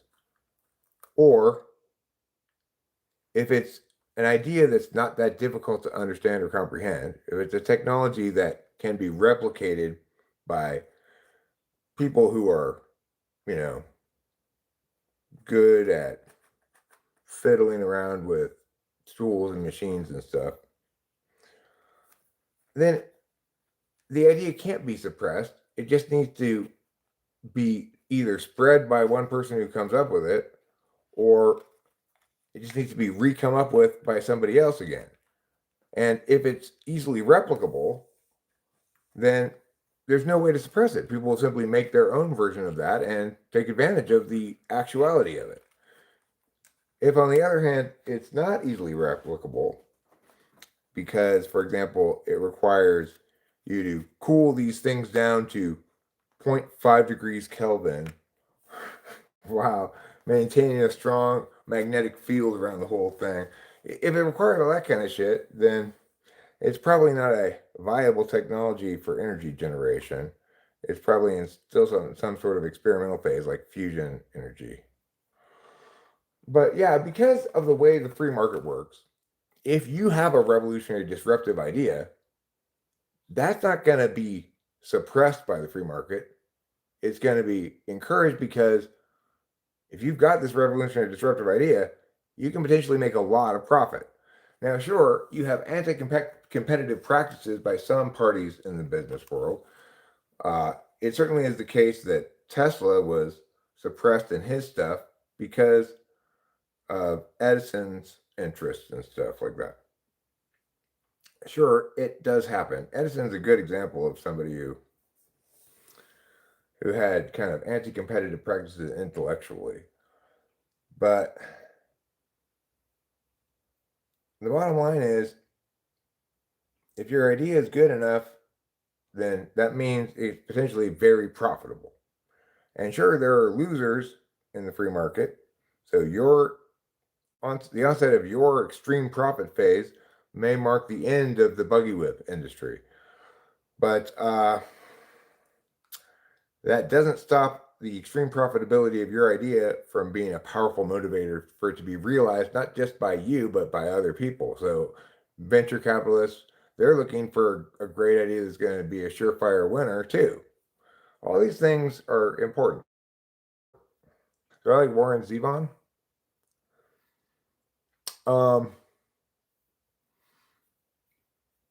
You mean the guy who wrote Werewolves of London and Excitable Boy? I do like him, sort of, some.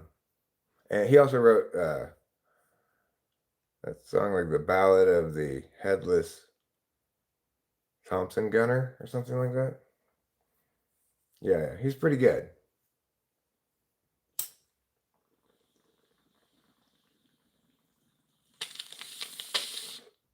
They didn't properly use term like free healthcare. Well, you know, free to me.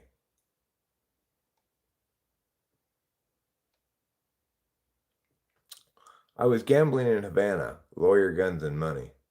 His best song was Boom Boom Mancini. I'm not familiar with that one. A witness said, "What's the difference between a good haircut and a bad haircut?" Well, you're happy after the former and sad after the latter. Oh.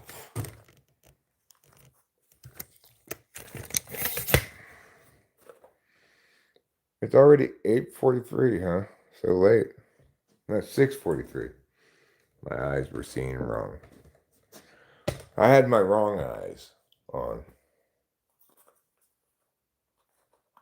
3 days. 3 days is the difference between a good haircut and a bad haircut. See, I think I might be able to tell it's a bad haircut right away if it was bad enough. Like, let's say I went to get my haircut, but the barber got lazy partway through and he just cut this side of my head. I'd notice that right away. And I'd say, "Hey, aren't you going to do the other side of my head?" And he'd say, "Don't tell me how to do my job." I'd be like, "Okay, but you'll get the haircut you get and you'll like it. That's why I didn't ask you how you wanted me to cut your hair.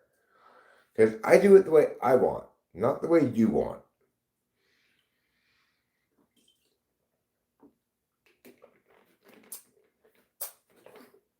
Okay, but I would say it's not so much that you cut it the way you wanted, it's just you didn't cut it all, half of it. That's a form of cutting, okay? Not cutting is maybe the most powerful form of cutting there is. You're just not seeing my vision.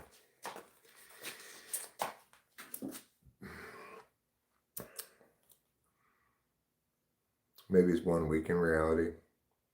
See, I think in the 3-day period, I'm still, since I get myself haircuts, I'm still finding bits of long hair that I didn't get and clipping them off with scissors to fix my mistakes.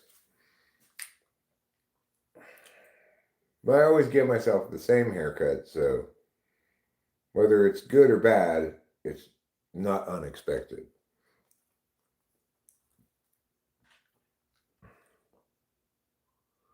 Did you get the message about detaching your downspout to clean it out easier? No, I didn't, but that's a good idea. I'll have to look and see how much of a challenge it is to detach. I have the grapefruit juice over here. That's where it is.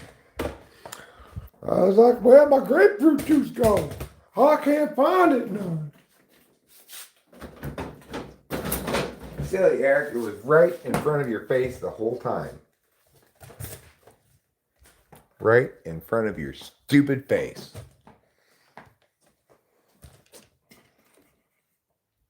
All right, let's put this jacket on. Let's go outside. Let's look at the one that seems clogged. I seemed a bit heated tonight. I don't feel heated. I have a lot of energy, I guess, compared to how I felt the last couple of weeks after Adderall. I go through my cycles. I didn't hit it super hard today or anything, but still at the beginning of the bottle, so it's still working quite well. Let's go look at this downspout, as you call it. Downspout, upspout, spout over there. Go and be a spout in my hair.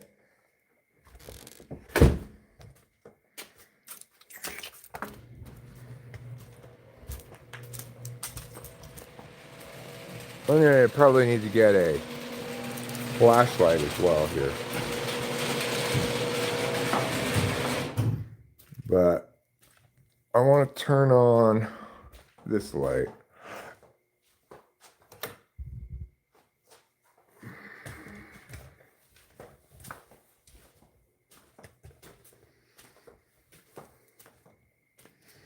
You know, it's pretty possible, I guess, to get me heated in most contexts if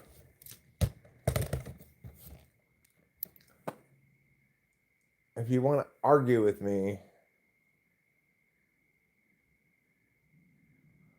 but don't listen to what I'm saying, or don't respond to what I'm saying, or don't argue about what I'm saying. You want to argue with me, but not about something, but about me. I don't like that. But I'm not talking about me. I sometimes do articulate reasons why I'm right that are about me, but that's simply because the other person has decided they do not want to engage with what I'm saying about the thing itself. So so it's usually in response to them making critiques about me that are irrelevant to the thing. I make points about relevant things about me that then makes the problem worse. I tend to get a little bit annoyed when that happens. Oh, meow. You know what? I need to go out onto the roof, actually, because I need to get the snake that I left on the roof. So let's go do that first. Let me put these shoes on. And then we'll go look at that thing. I could try to snake it. Might help. But if I can detach it, like you said, easy enough, then that makes more sense. But I don't think it's going to detach very well. But I don't know. Maybe I haven't looked at it enough to know. It's great to see you so passionate about your correctness movement. I'm not even passionate about that. You know, it's like I'm the reason this whole thing, the start of this whole thing was me making a video called "The Worst Superpower." It was a live stream in which the topic was being able to see whether a given case holds water or not. In other words, knowing whether something passes correctness tests is the worst superpower to have, because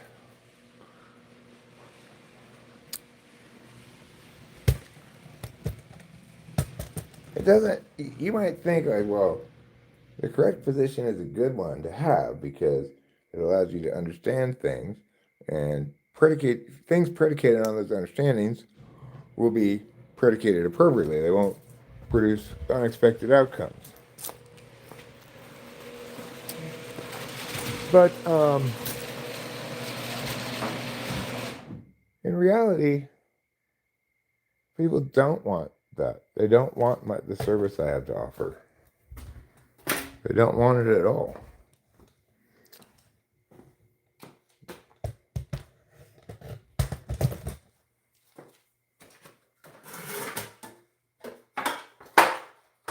They're likely to see me as a super villain than as a superhero, and claim that I have the villainous power of fake rightness, which is not the case. I don't like fake rightness any more than the next guy. I don't even know what it is. All right, I'm going out on the roof. All right, let's go out on the roof. So, am I heated about it? Well, I don't know. It's like I have one tool to use, which is words, explanations, and so forth. When someone is insistent on preventing those wonderful things from doing their good work, it frustrates me. But I get that I'm positioning as a value my attentional priorities. Or I'm experiencing it as a value. You know, I experience it as having my tool function thwarted. Right? 1-2 combo thwarted. Because with TI is shaped accordingly, right? Which light? Does this light not work? Come on now. We just don't get to have lights? Is that what it's like around here?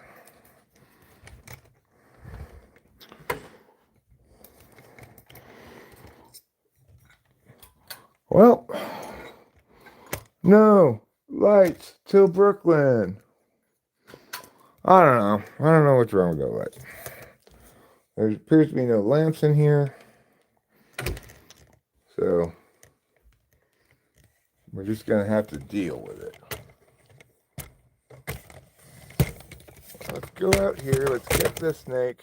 Let's get the broom that I left on the roof.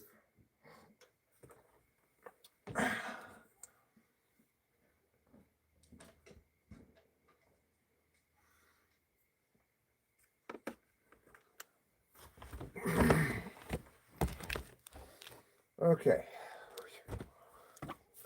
We made it out. Let's take this out of there. We're going to come over here and get these things that we need to get.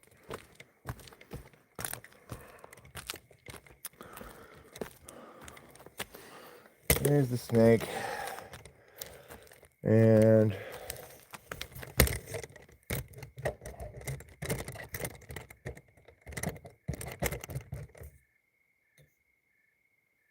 broom. I actually want to put these pine needles and stuff up there. So I need to put this down for a moment. I should have put on my hat with a headlight. That would have been good. I want to sweep these here. Sweep leaves are made of leaves. And sweep it up so it doesn't wash down into the rain gutter.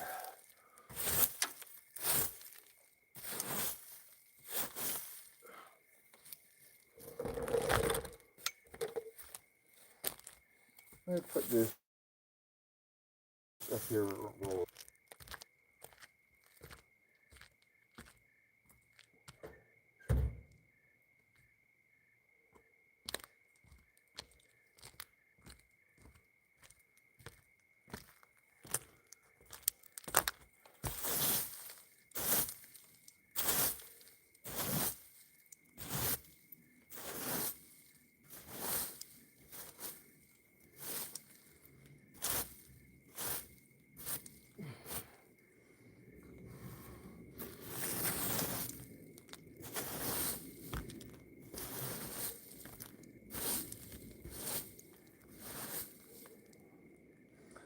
Okay.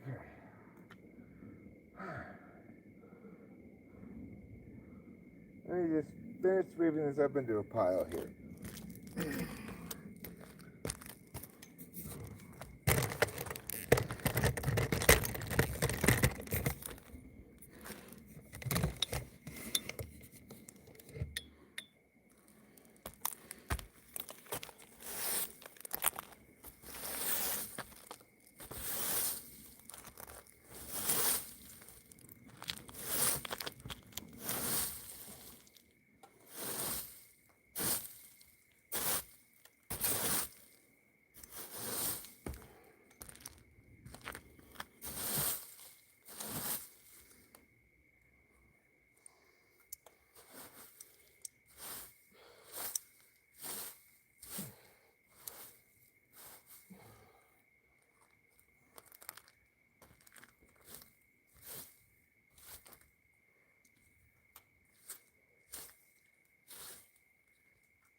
pile of stuff.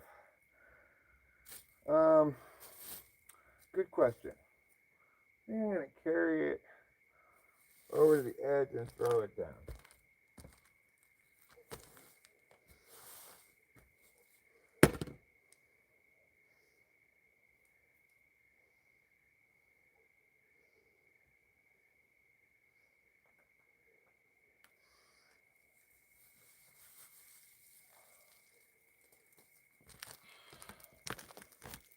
Put this down.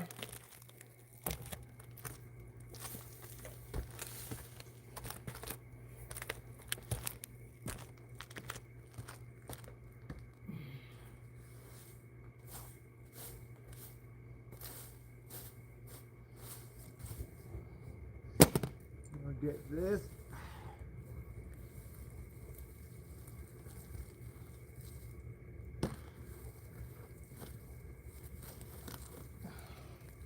Okay.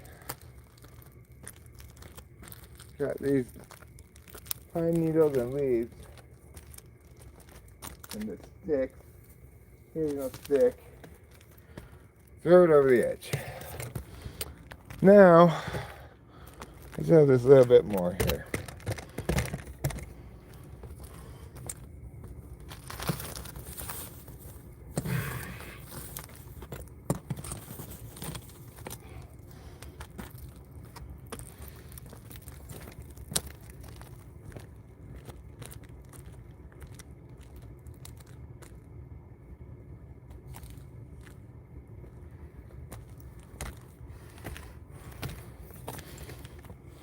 Okay, well, that's a start.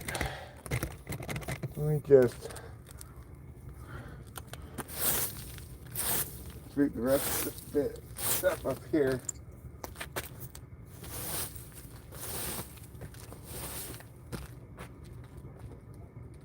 Alright, good enough. It's not like I'm gonna ever make the rain gutters permanently clean or anything.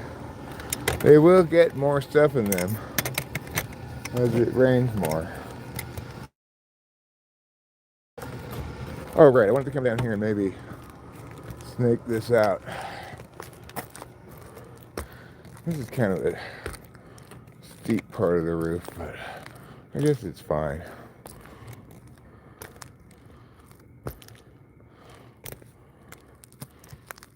Oh, that is steep. Okay. Well,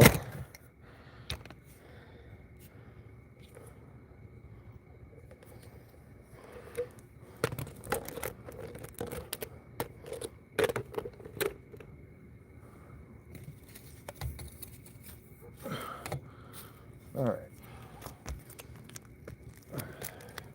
I'm going to start by getting these high leaves pushed off like that.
Okay.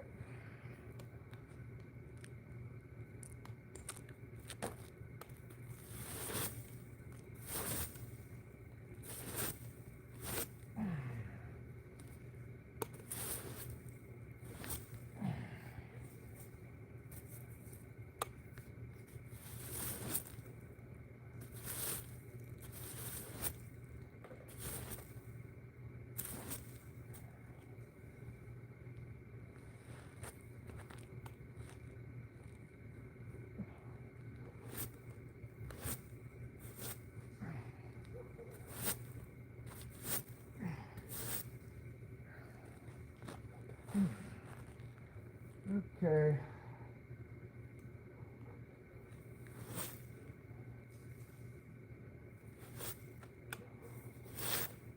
Is this a pain in the butt? Yes.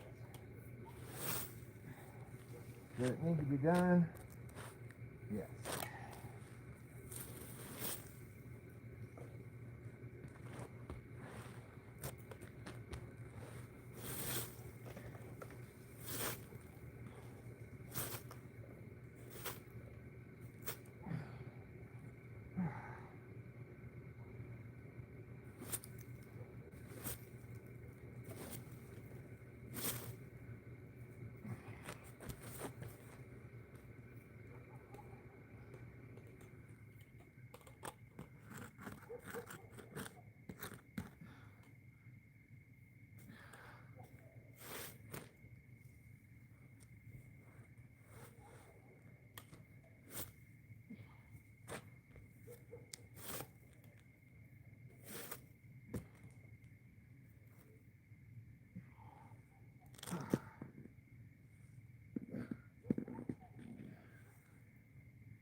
Okay. So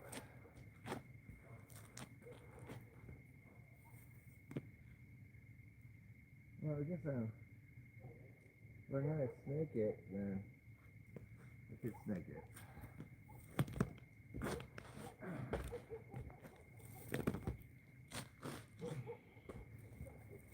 Okay.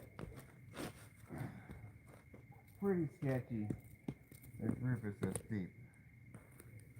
If I'm gonna snake it, I think I just snake it from the ladder.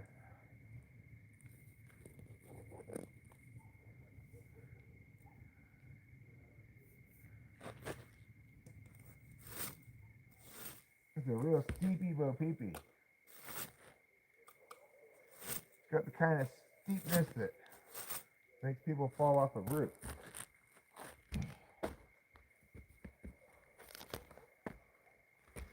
Fortunately, this kind of shingles here has got good traction.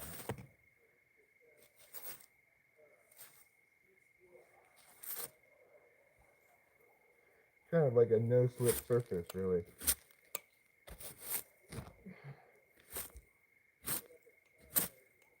Okay, I'm almost back to the top.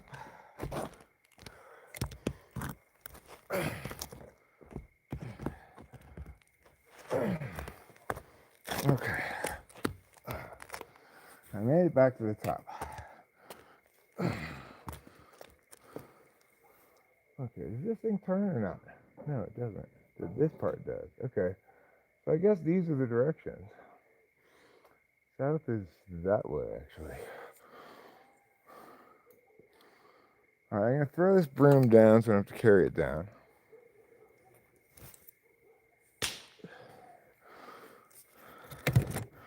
Now, we've got to walk across the spine of this roof here, like so.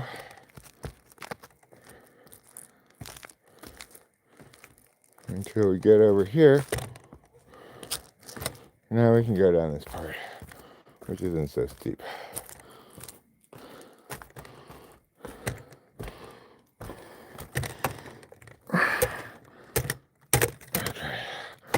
Whew.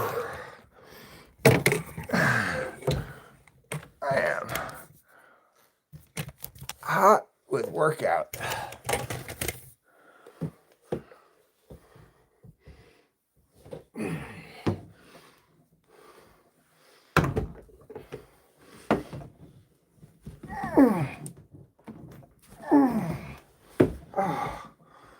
Lord have mercy on my soul.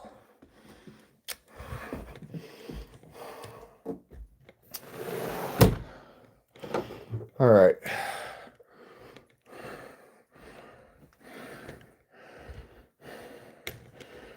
So I got those things down that I needed to get down.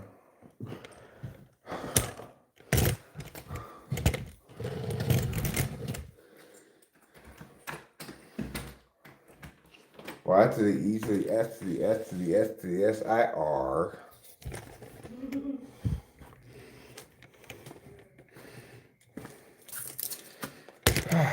Whew!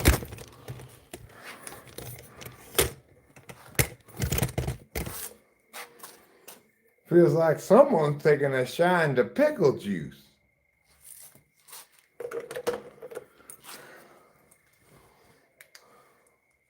It's an old idiom from the days of yore. Okay. It's hot as the dickens, so I need not that jacket.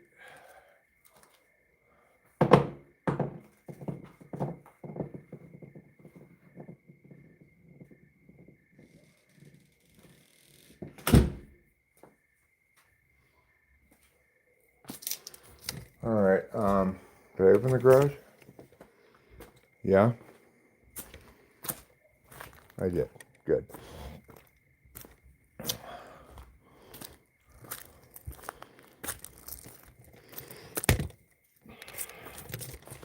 All right, so I'm gonna, there's a little sweeps here away from this drain, these leaves, so the drain doesn't get clogged.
Okay, that's good for here.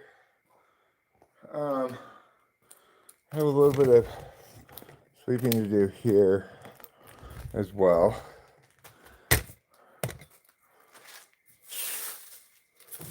Now this one, I'm not going to sweep off into the dirt. I'll scoop it up and put it in my bucket here, which is still just forest waste. I can then pour it in the compost pile.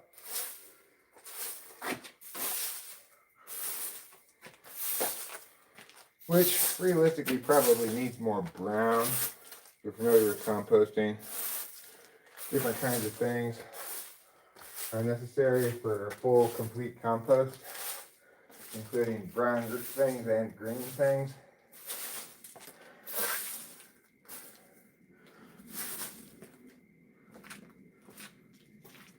Okay, let's get right here.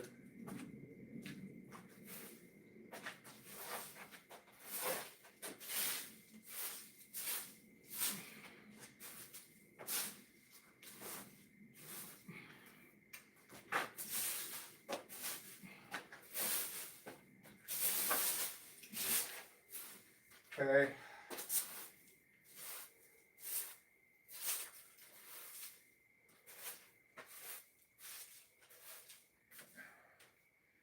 All right, let's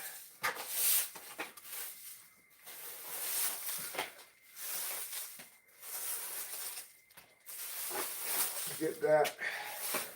Let's set up into a pile here. A nice pile.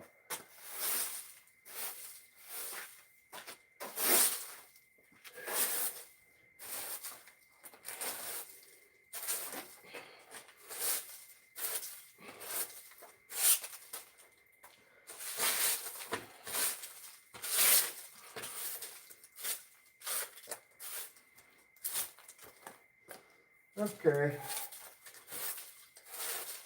Good enough.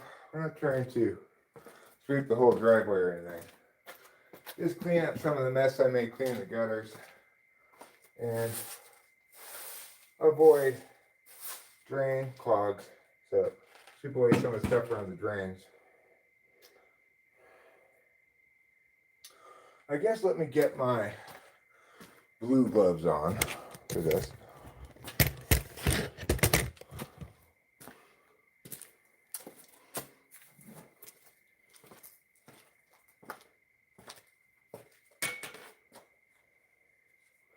Feels good to get some exercise. Although I am feeling thirsty and dehydrated right now.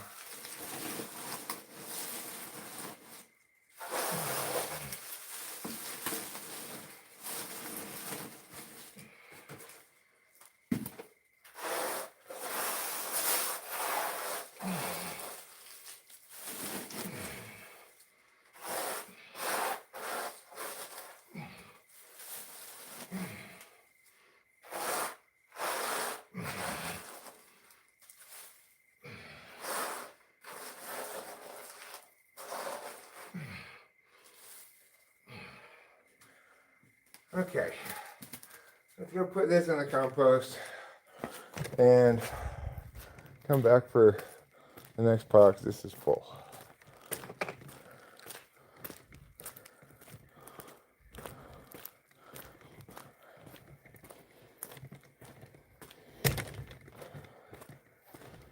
Okay, right, compost.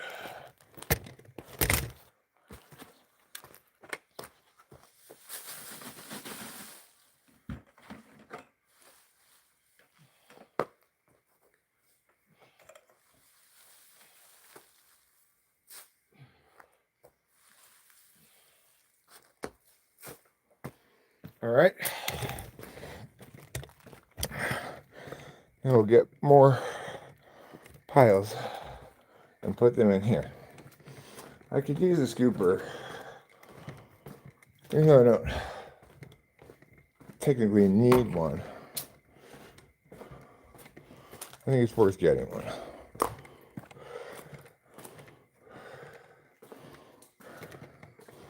Where did I put my scooper?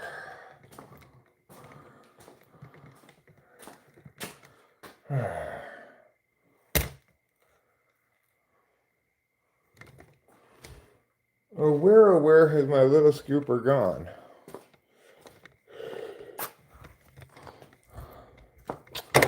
Fine, I don't need a scooper.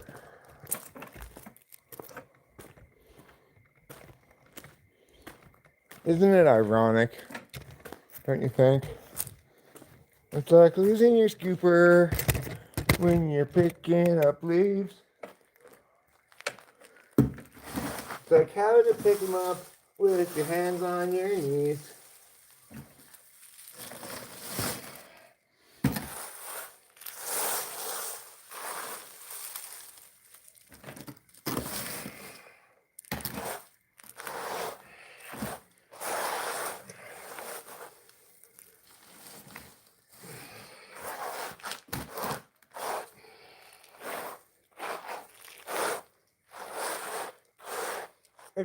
If you're wondering more specifically what scooper I'm referring to, it's a dustpan. Dustpan is a more specific name for something in the general category of scooper.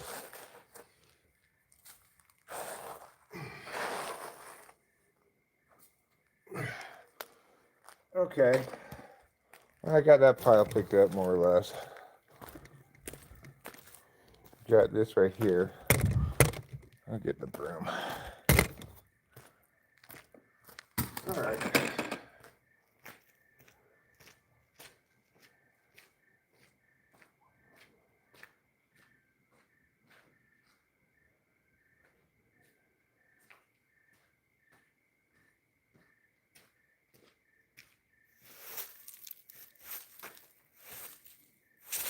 Do you remember what happened to Mr. Plate Safe in that song?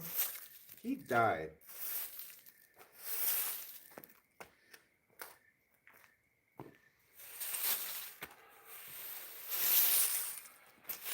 I think. Hey, maybe it was in a plane crash or a car crash. I'm not sure, but I think ill things happened to him, obviously. Otherwise, it wouldn't be ironic. He played it safe and therefore remained safe for all of his days. That's not ironic.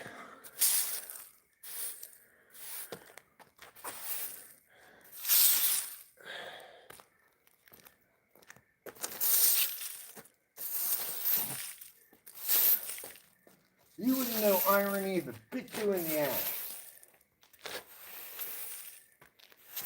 No, I would. Oh, yeah? And which is more ironic, a horse or a cow? That question is ironic. Good answer. It's not, but good answer.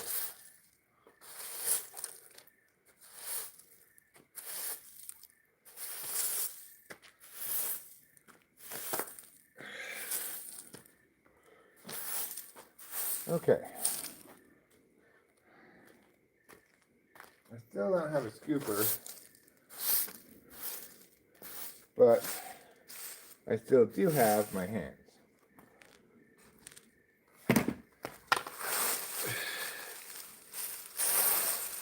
And really, aren't my hands the most precious scooper of all? They are.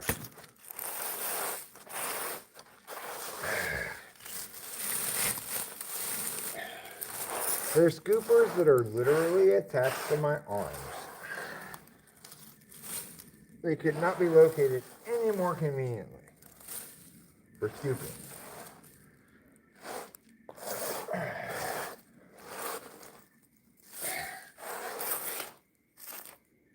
Pia.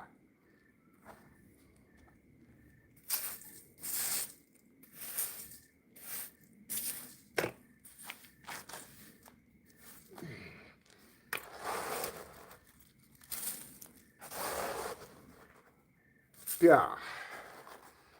Pia. And pia. Now, I get this stuff over here.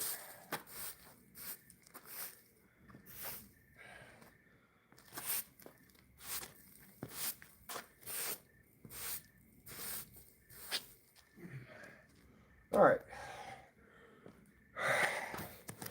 So the last bit of stuff is over here, but I'm gonna sweep this onto the dirt over there.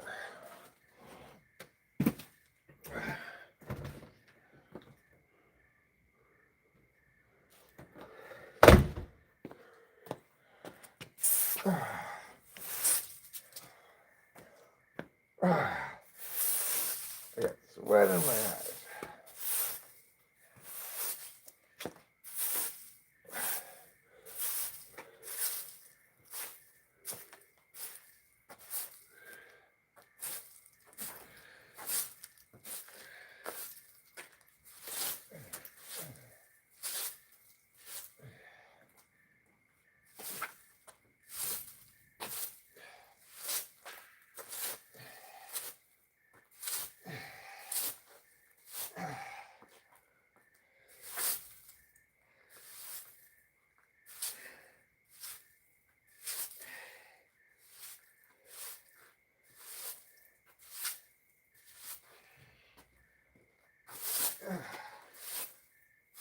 Okay. All right. Let's get this stuff over here.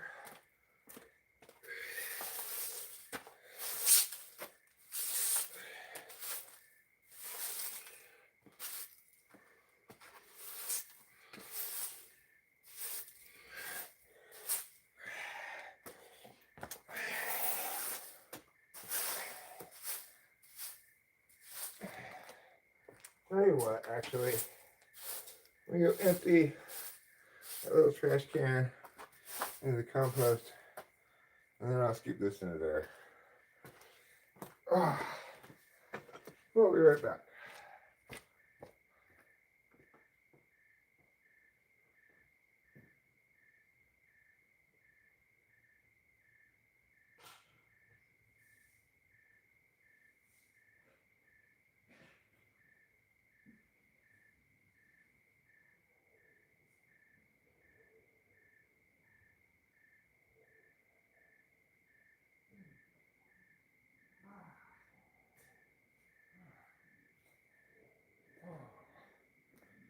Oh, so much sweat in my eyes.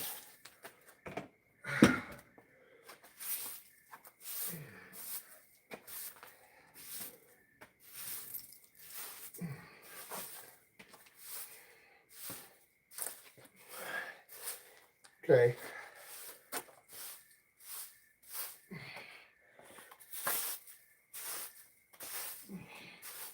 Doesn't need to be perfect, but want to get stuff away from this drain. There's stuff going to clog the drain.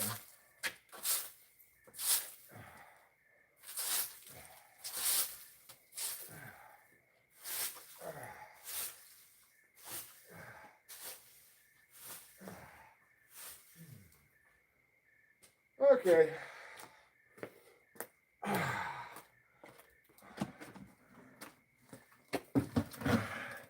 I'm a real sweat eyes, McGet eyes.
Okay.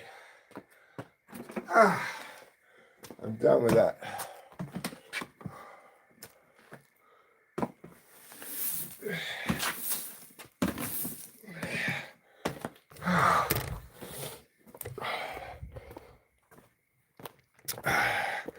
I got various juices pouring out the holes of my face.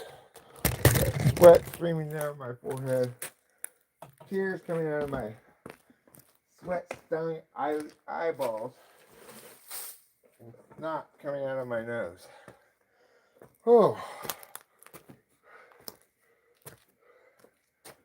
It's a real sordid affair, I tell you.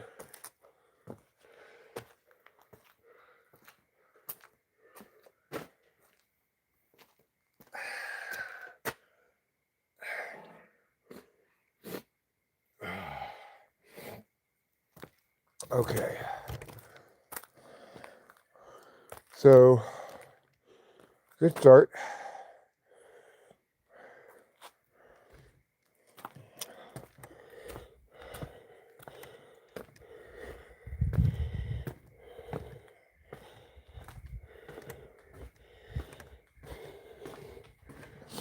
Good job, Eric. You did well. I'll go back inside in a second and read the chat and stuff. I know I haven't been reading the chat at all, but I am on a bit of a ticking clock here for this because it's supposed to rain a lot the next few days. So I want to make sure my drainage drains are clear and my rain gutters are cleaned out.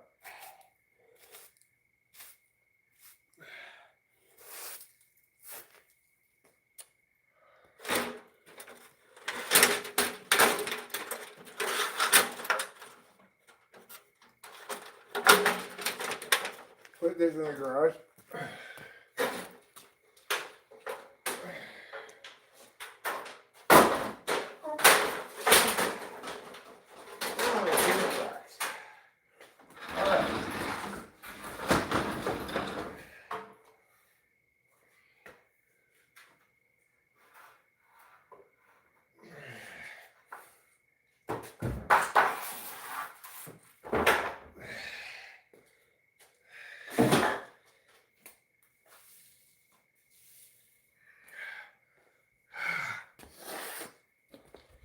Oh, good God.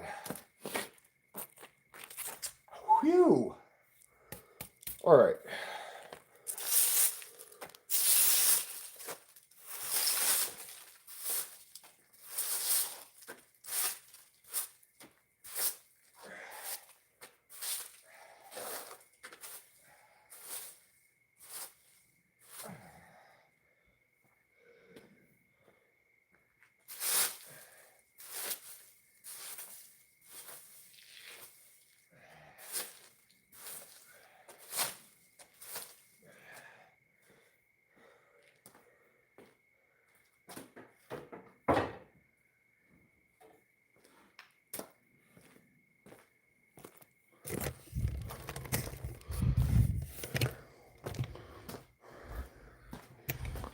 Oh.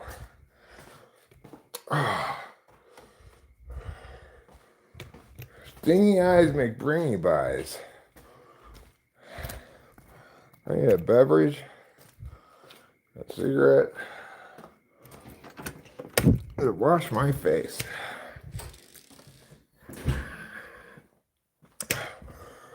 Whew.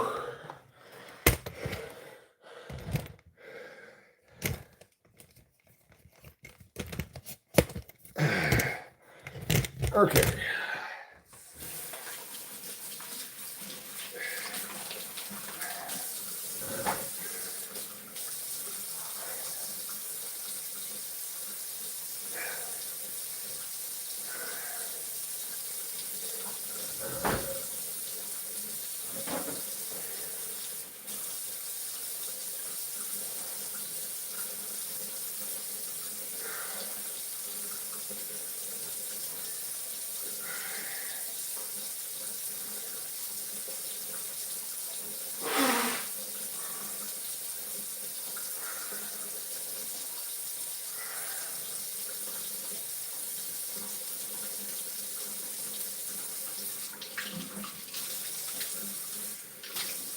Oh.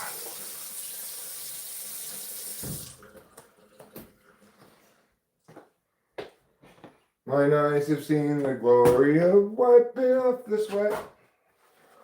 Now they're not stinging nearly as much, I bet. Meow. All right, it's beverage time. You know what? I think I might. A little skittish of these things, but I think I'm gonna drink one of them. All right, let me put this on the screen again. The TV and computer colluded to stop doing their respective jobs.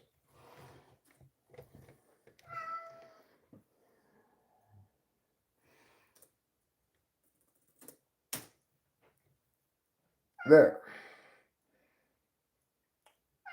That with a propane tank is correct.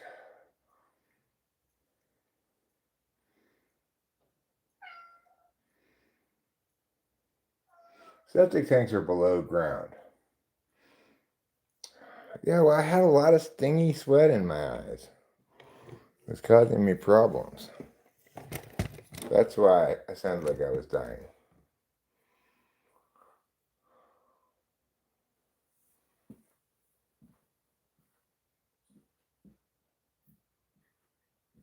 I sound like I inhaled too much palm cement? No, I mean...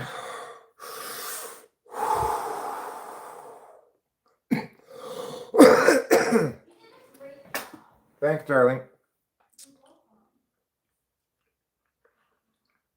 I've got good lung capacity. My lungs are working quite well, actually. Well, since you're not wearing a hat, you're going to have to eat your hair instead. That now counts as your hat. No, I did not detach the downspout because I got sidetracked doing other things. I'm not sure if I can or cannot detach the downspout. I'll have to find out. What did I do with the flashlight? God damn it. I left the flashlight outside somewhere. And I spit in the trash can over here.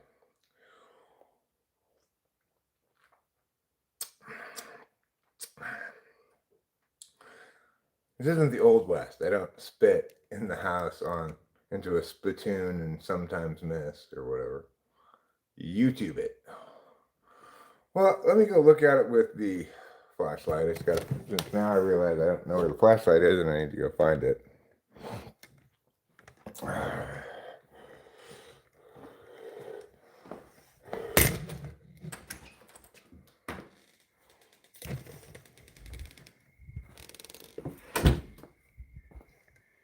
Might it be here with my jacket? No. Where would I have put that?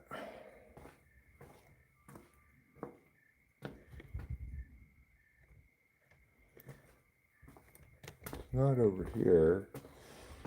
I could conceivably put it back here, but I don't think so. Where did I leave the flashlight? Oh, Eric.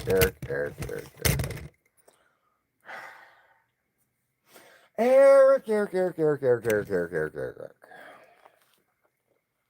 Horrible ways, horrible Eric. Horrible times, horrible schmeric. I'm like a professional flashlight loser.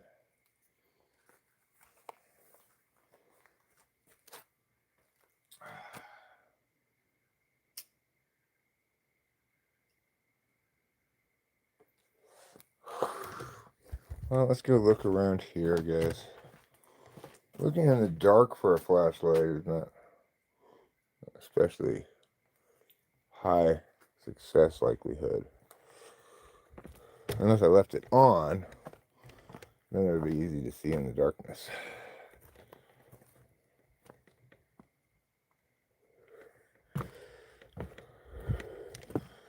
Oh, I don't see it over here. Did I leave it on top of the roof, possibly? I hope not.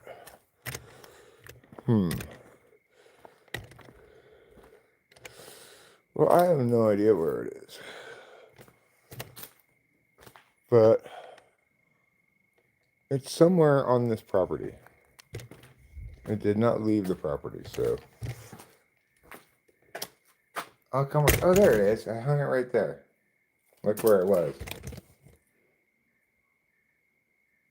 Right there.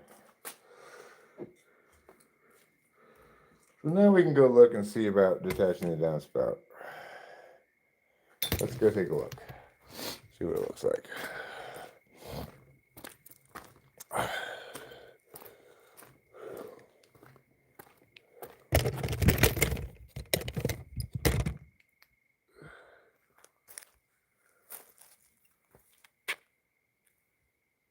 What is that? Flathead?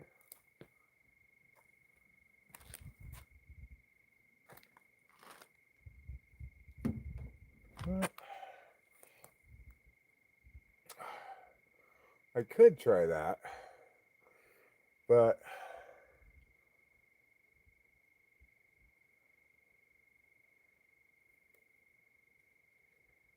I think well, yeah, I could try that. I don't know if I'm going to try that right now or not, but it's not a bad idea to at least give it a shot.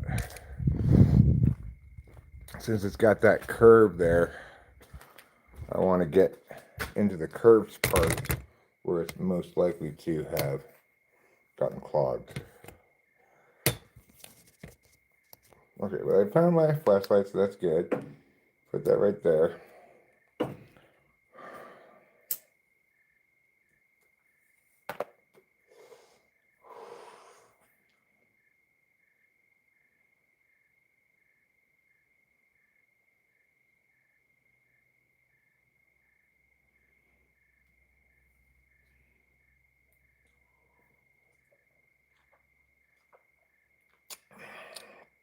Jared and Kay's.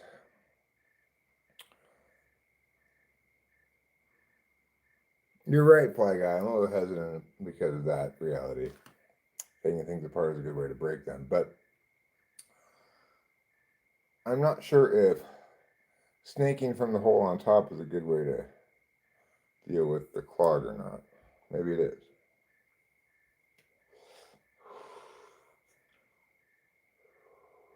But it's just one screw. If it doesn't come off with the one screw easy, then I can just say, okay, plan B. But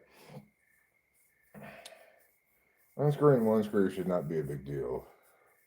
Hopefully I won't break things. You're about to get a bunch of rain.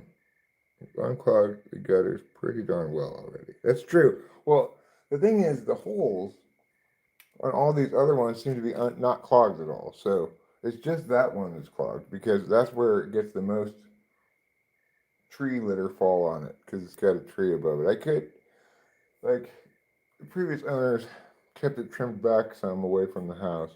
I haven't kept up with that, but I probably should.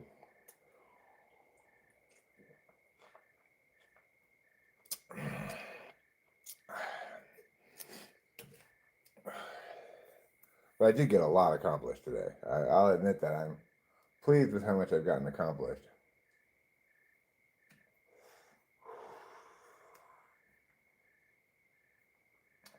Do I feel a sense of satisfaction from completing those things? Not really. That's a weird thing. It's like I feel a sense of satisfaction that I'm doing something and getting some exercise. But I don't know. Completing things has a limited or uncertain payoff for me, I think. Emotionally, I mean. If you take the gutters down now, you might be trying to put them back up again in the rain. Well, it's not supposed to come till 8 in the morning. But I had 2 people advise me against taking the rain gutter apart. So I think I'll just try to snake it, maybe. And if it doesn't work, well, it's just the same as it's been to all the previous rainstorms. So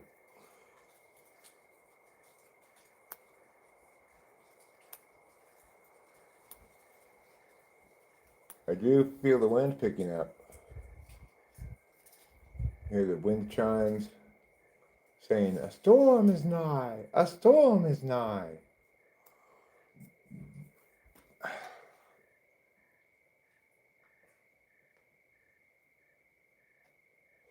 We don't use nigh very much anymore.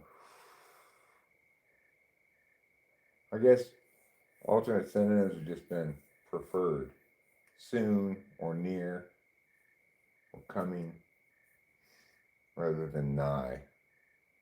Portentous skies, I say. A storm be nigh. That sounds a little more cool way of saying things.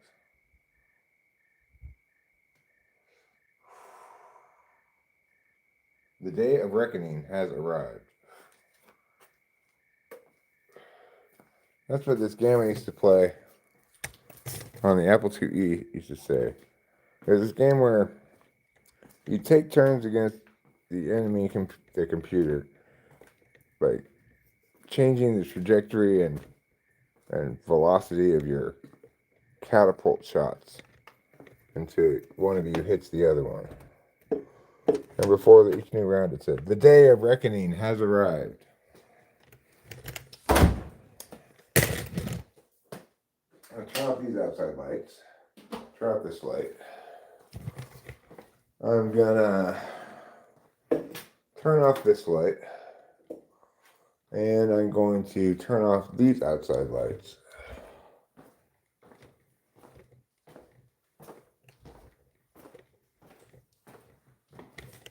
Pia and Pew. And then I'm going to... Are the lights on in the garage? If so, I can turn those lights off as well.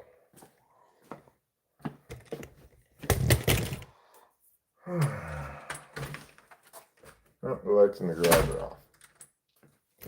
Okay. Good job, Eric. Way to get some things accomplished. So the neighbors got back to me. What did they say? They said the December 20th is the only weekend they have booked. They're usually off Friday through Sunday if they're not playing. Okay, well, why don't we schedule it for Saturday night? Okay. And let me look at the dates in December.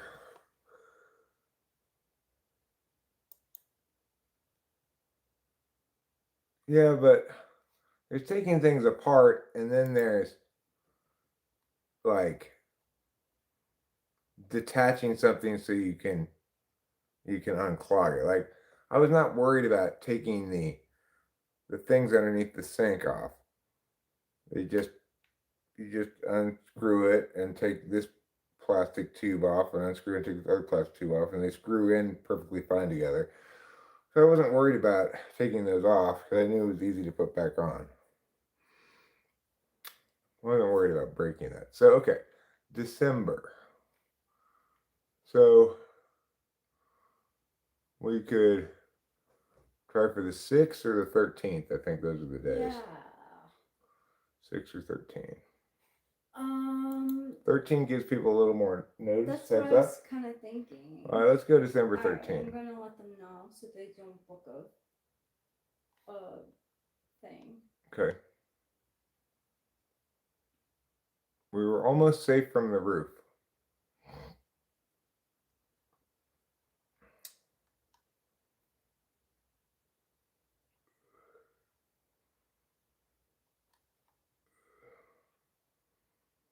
But it's a good general rule, Fly Guy.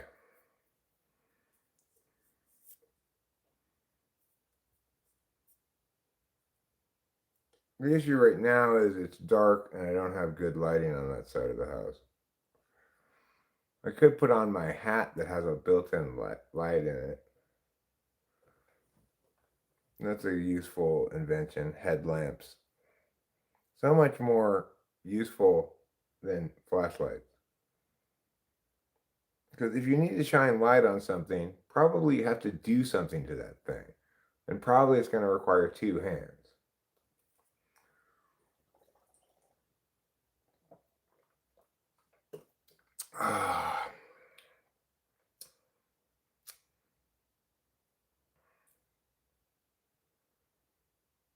Screws that are exposed to weather can become seized. Yeah.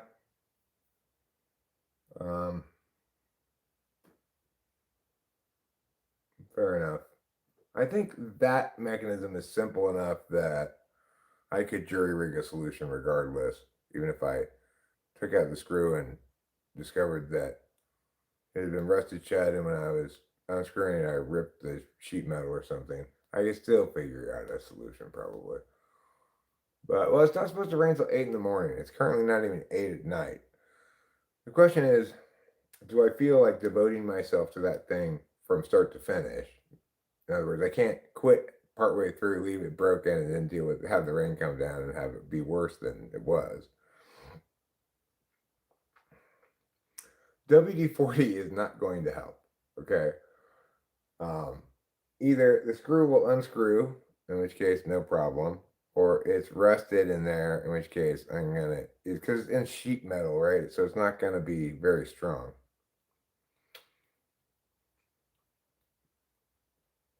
Could wait till morning. I could just be okay with that gutter not being all the way cleared right now. But probably the best course of action would be first get up there with a ladder and try to snake it out. Then I don't have to get on the roof. I don't have to scoot down that steep side of the roof there. Keep your hearts to the things of God and Jesus. Have a good night there, guys. All right. I will keep my heart to the things of God and Jesus. Well, maybe I will. I probably I will.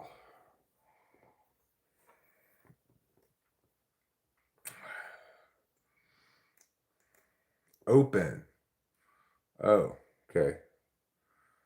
My heart is neither open nor closed. It's just busy pumping blood. I guess the what are those things called? The valves. They open and close. So depending on the moment, my heart valve might be open or closed. My spiritual heart. Okay. I will keep my spiritual heart open. I'm assuming my spiritual heart is one of my chakras. Maybe my root chakra.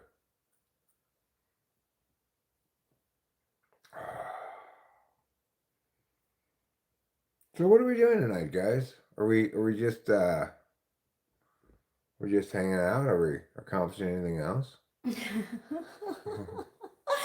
definitely on Adderall if you want to accomplish more things. I feel like, yeah. I got my vaginal splash party. Oh, you did. Yeah. So I was right about that, even though I was wrong. Remember earlier when you were talking about blood? Oh, yeah. Yeah, you were. Hi, Johnny Doe. Rachel's right here. Hi. I'm usually right here. I don't go many places at all.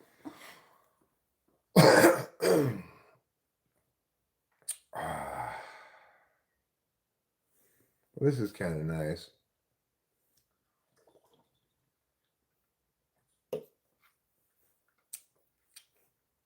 I don't love edibles or drinkables, but sometimes I can have a nice experience with it. Do people in Mariposa do drugs? Well, some people in Mariposa do. I have a local mushroom connect. Apparently, it's possible if I had the right engagement with the right people, I could get other psychedelics too, such as Acid and Dmitry Rachelowski. That's the Russian pronunciation of Rachel. I hear a lot of people pronounce pronunciation, which is the incorrect pronunciation. Now, witness, you're the only one who seems to be obsessed with drugs around here. Okay? Let's be honest about that. You're obsessed with it for your own reasons.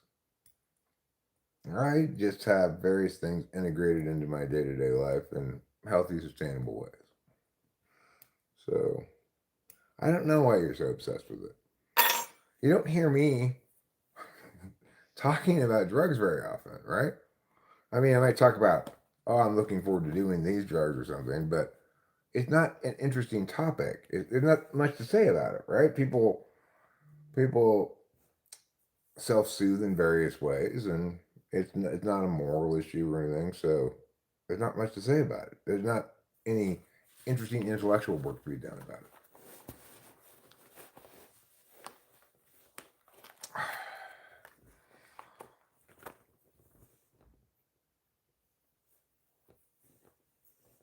Okay, well,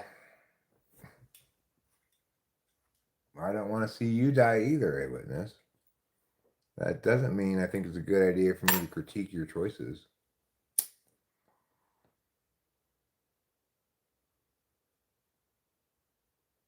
Well, then, if you don't like it, go away, right? If that bothers you, not that you know, like, oh gosh, Eric's intoxicated. That never happens because I'm not doing the kind of drugs that make you sloppy and drunk, right? Sure, I kind of give up the ghost when I'm on an adequate amount of mushrooms, and that's great and it's very satisfying. But the most important thing to note is that you're the one who's obsessed with drugs. Have you even, like, have you tried? You know, he has. He's sober. He used to do drugs, but he found Okay, so Jesus, that's and good for you. that has to be the case for everybody That else, does or not else have to his be the universe case for explodes. everybody. It's definitely not the case for everybody. Right. Um, You're what we call a founder, a witness. You think you found the answer to everything. So, Jared and Kay said, okay for 13, so it's going to be the 13th. All right, cool. So maybe invite Cameron Yeah, how do I do this? on text. Just say, Text? Should I include, or should I do a separate one for Acacia and Ruben? do probably a separate one. Okay. Rachel, do you like your nicknames of? Yeah, I do, sure. Virgilio and Rachel Umbre. Rachel Humbre.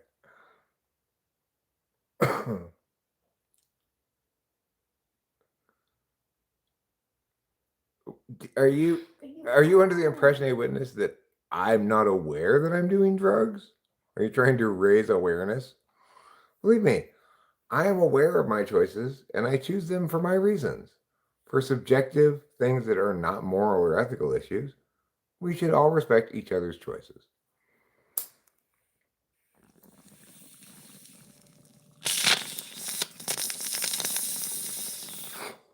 Even when they're not the right ones. Right. So let's say even you were right that in some ideal universe, I wouldn't smoke pot and that God would prefer that. That doesn't mean God thinks I should quit smoking pot right now because he understands I'm a complete complex person, right? You're not very complicated because you're trying to force this single frame of reference to answer all kinds of questions, and you're not even true to that frame of reference.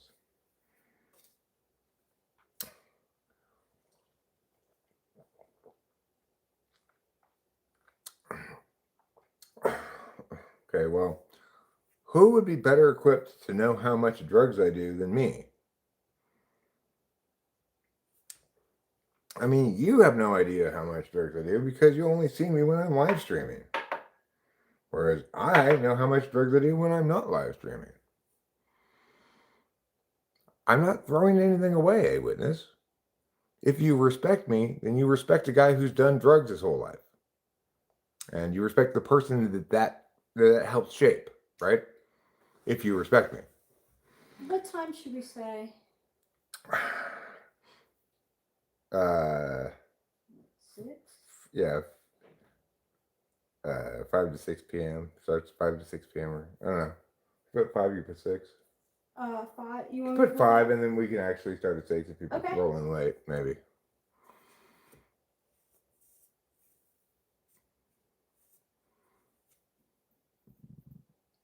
But the thing is, the reason we critique a witness's words is not because they're going to be ineffective. It's true that because he's wrong, he's never going to convince me.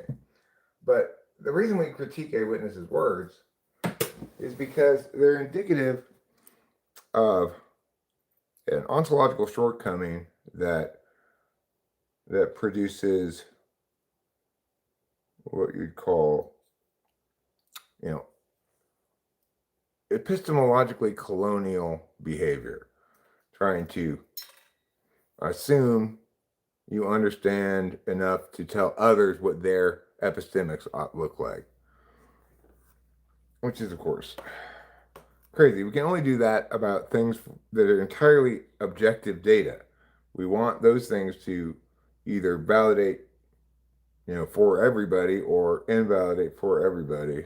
But for things that are necessarily involving entirely subjective data, like a person's relationship with God, then obviously you'd have to be stuck in a really dead-end strategy towards understanding to think that you can simply know what's best for other people, know what their relationship with God is, etc. I'd like to see a witness grow, because he's guilty of extreme hubris, pride against God.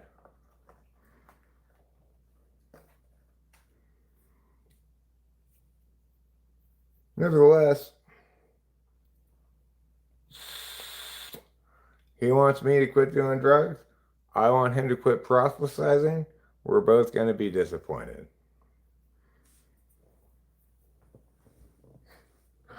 The difference is only one of us is going to be cool about it. Namely me. A witness is going to continue to engage in his nonsense forever. I think he might be a troll. Fly Guy was advocating that he's just a troll, actually, that there's nothing honest about what he's doing at all. I still think I'm still up in the air about it. I just don't know. I tend to go back to he's honestly, it seems like you'd have to fake this amount of, like, stubbornness of not listening, right? Because I understand what he's saying, and I say, that's wrong. But he doesn't understand or listen to what I'm saying at all. He doesn't try to understand it. It doesn't impact his overall perspective at all. Even if he hears it, repeats it back to me. He still says, yeah, but it doesn't matter what you say, because God and Jesus. Okay. Well, this is all part of the dropping ashes on the Buddha lesson, right?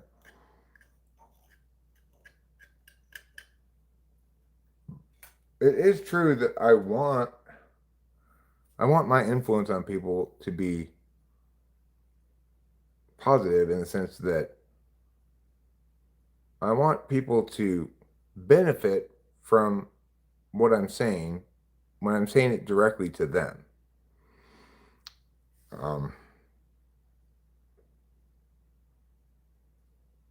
But I think a witness is completely impervious to learning anything from this, because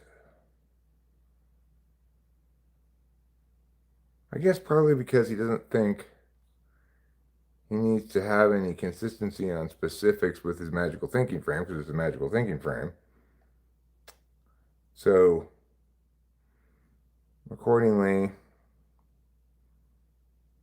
if I point out that, wait, but getting high isn't morally wrong or something, I say, yeah, but it is. because of the Bible saying things other than getting high is bad. What do you do with that? You know, it's like, at least if you were a Bible worshiper and you interpret all the words of it literally, then we're on the same page. God had nothing to say about smoking pot. But if you're a Bible worshiper and you can just twist any verse into whatever you want it to mean and still believe you're telling somebody else what they should do correctly because their current way of being is contrary to God's vision for them, well, if your only source for God's vision for them is a Bible that you don't read literally at all, then you can just say anything you want is God's will. And how do you know? Well, because you are the chosen one. You, a witness, are the chosen disciple of God who knows what God wants for Eric, even though it's not in the Bible.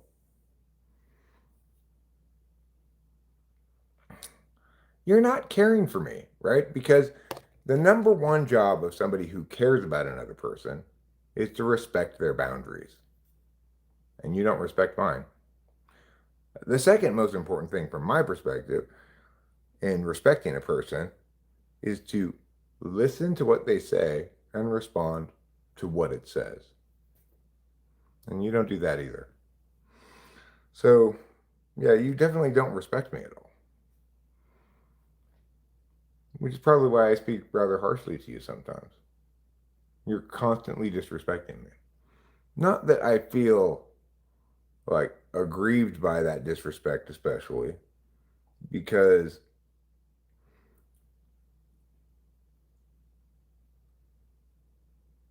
I guess it's probably the best you're capable of doing.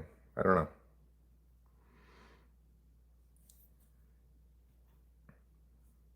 You know, founders may be the lostest of them all.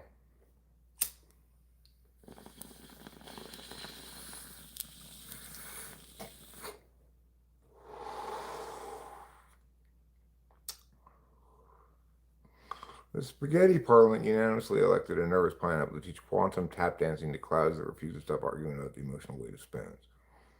Really? Cameron says that he's okay. So he said that he'll come, but his brother is coming to visit. And they're going to Vegas at some time during December. He'll let us know more when he talks to his brother. Sure, and tell him also if Bailey feels like coming, he's invited too. Okay. You know, That's what I was just gonna ask you. Bailey and his wife, or Jeff Bailey, whoever it is.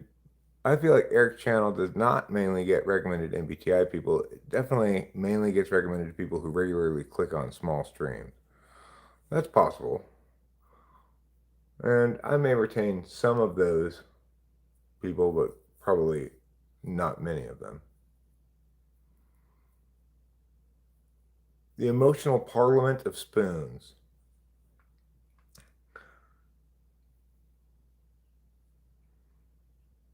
There should be a show called Emotion Court, where you get two people who are like having a breakup or whatever, and you rule whether their various emotions are justified adequately or not. What do you think? I think this is a good idea for a TV show. Emotion Court. Emotion court? Yeah, it's like a reality show where you get couples who are breaking up or something, or having problems. Okay. You have them on, and then they tell their emotions. Okay. And their reasons for their emotions, and the court rules which of their emotions are justified adequately. Okay, so but who's gonna be the kind of judge? Are we having an FI Dom as the judge? Oh, I mean, Because the I think we gotta have ESTP judge. They're gonna err on the side of no, that emotion is not justified. Court adjourned. But is it fair to judge FI based on TI? No, but it's funnier that way. Okay.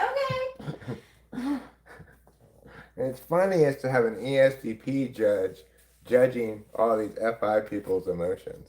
I mean, FE people would be on the show too, you know, like TI people would be on the show too.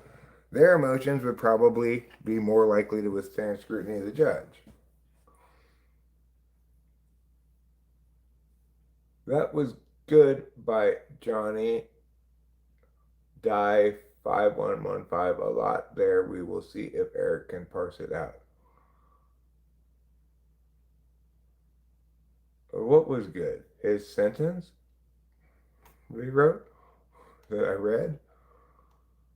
The Spaghetti Parliament unanimously elected a nervous pineapple to teach quantum tap dancing to clouds that refuse to stop arguing about the emotional weight of spoons. It doesn't mean anything. It's purposely nonsense.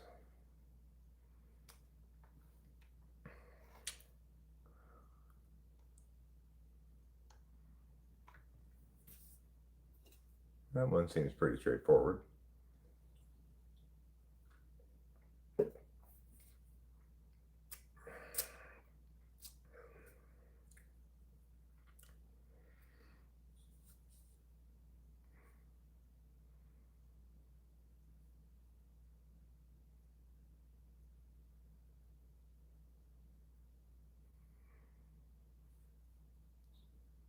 Okay, yeah, Cameron's a maybe. Okay. Okay, well, it does mean everything, but accordingly, it doesn't mean anything specific. Because it means everything, you know, it means nothing. But that's the essence of the world, huh? Are you sure Greek yogurt is not the essence of the world? You think non-Greek yogurt enjoyers are inferior and should enjoy Greek yogurt? I prefer non-Greek yogurt, sometimes known as regular yogurt, or just yogurt.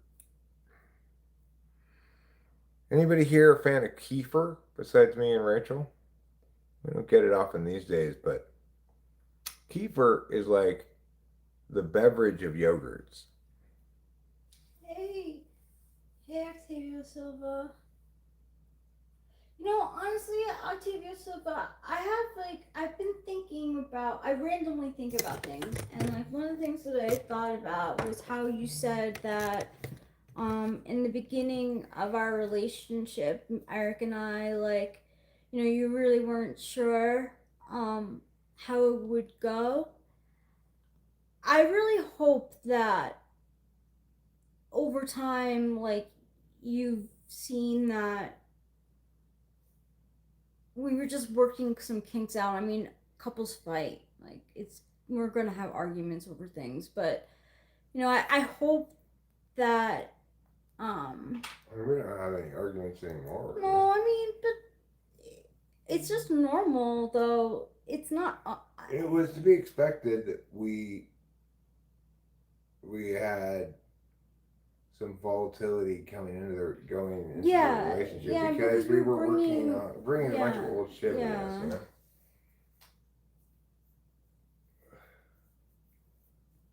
No, it's not how dare you. I think, you know, Octavio Silva's known Eric for a really long time. And like this is me being a people pleaser. I really like I want to prove to her that like I'm a good partner for Eric. The thing is, I never hear anybody critique our relationship or say that you're bad for me or I'm bad for you. I never hear anybody say that. Whereas when I was with Kimberly, like half of the people were constantly telling me that. I didn't know that. Yeah, the other half were on her side. I always thought that it was people on her side, and then when you broke up, that it was half and half. I didn't know that during it was half. Towards the end of it anyway, there were a lot of people around the channel who would say like she's not treating you right or stuff like that, or but then there was half the people who were buying her stories about me being the problem in some way. Yeah. You know? I know, I was very surprised about that. The difference, it couldn't be more night and day. In this relationship, for the last long stretch of time, I can't even think of anybody saying anything about us being not great together. You're right. you're totally right. But I also do want to be realistic. Like, we do go through rough patches. It's not like it's not.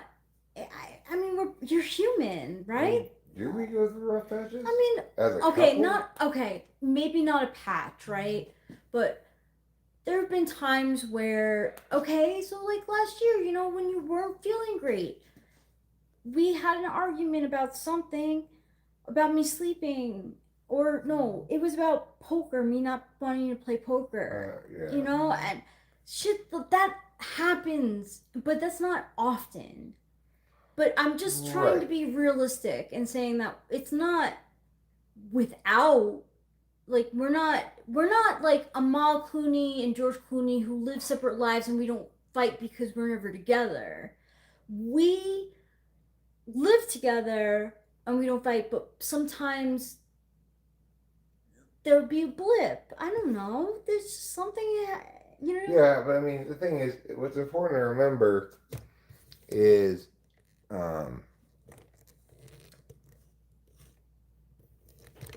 that's a long. We have to think back a long time to come up with a conflict. It was not a very long-lived conflict, and No, it wasn't. And my critique was basically like, I'd like you to give this thing a try so we can go to this activity rather than just absolutely refusing to try it. Mm. But that does, as you point out, have to do with the fact that I was depressed and trying to have you be medicine for me. Well, there are going to be times where it's going to happen with me too. Like, I'm saying that we're a good couple and it's not. I just don't want to be like idealized because like I would rather like people know like yeah, things are great, but it's also very human to have hiccups too. Like, yeah, you're gonna have an occasional conflict. Yeah, occasional. You don't want it to be every week. You don't even want it to be every month, really. I feel right, like, and the thing is also, I feel like I and we learn from that FI problem. oh sure. Like that won't happen again where I will be so in my feels that I'm trying to blame your failure to meet my random expectations for the way I feel. It's like I'm bad with FI, but I do have SI, and when I'm out of the FI, I can look back and say, okay, that was a bad way to react to those feelings, and I won't do that again. But that's how we both are. Right. You had your turn at doing that too, and then. But the thing is, when it was your turn to do that, I was able to reference that previous experience, and that pulled you right out of it. Yeah. And that's called learning from things. Mm-hmm. So.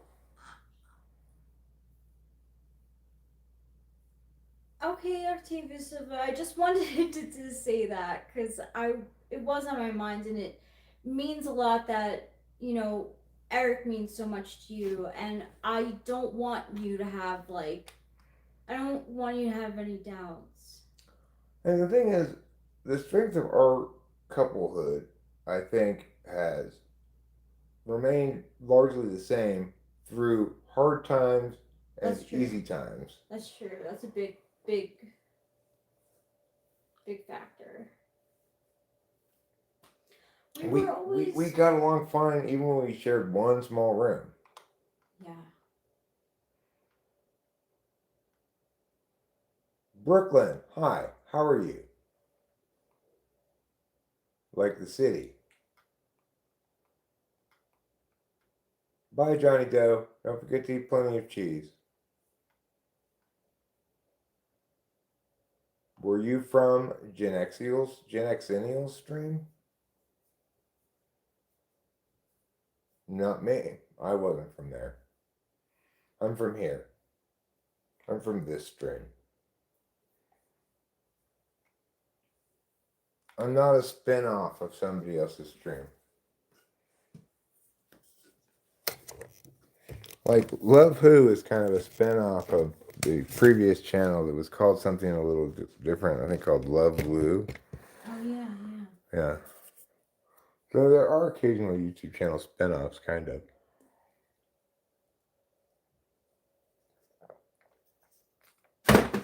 But this is not spun off from anything.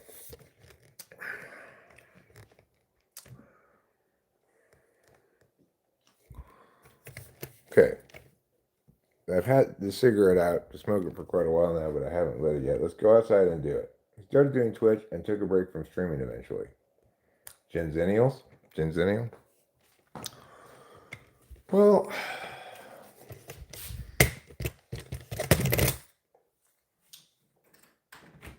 I think one of the issues he had, he was very not happy that he couldn't play his horrible music online without getting copyright claims, because he wanted to play Tool. Boy, he has horrible music taste. It was just awful. I could not be around the stream because of the incredibly bad music that was playing in the background all the time. Not like there was occasionally something good playing. Like every time I check in on the stream, it was always playing some horrible music.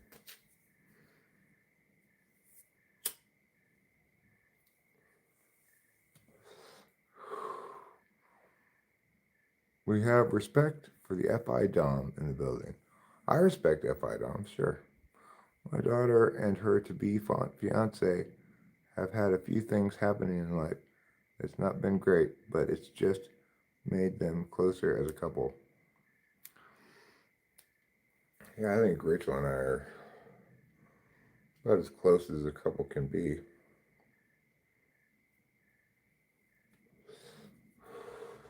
I think it's kind of indicative of FI countervalued to have a kind of an overactive harm prevention response to things you hold precious. But that may be linked as well to NI. It may not be common to ISFJs and INFJs. Like Rachel approaches the problem of the finality of our relationship through her attentional habits, preferred avenues of approach. So that means she's looking for external maps that explain why we are right or wrong. In other words, why it's safe to, relax and settle into assuming the relationship's going to be fine. Or alternately, why you really ought to stress more about whether the relationship's going to be okay. So, because there aren't any determinate maps on whether the relationship's going to be okay. There's no specific set of criteria you can point to as a universal map that you can say determinately this relationship's going to last forever. You can reliably do that, I think, by examining all the experiential data, but Rachel's 8th slot SI means she's just not consciously going to do that. It's like pulling teeth, right? Just like my SE is like pulling teeth. It can happen, but it helps to be added up a bit.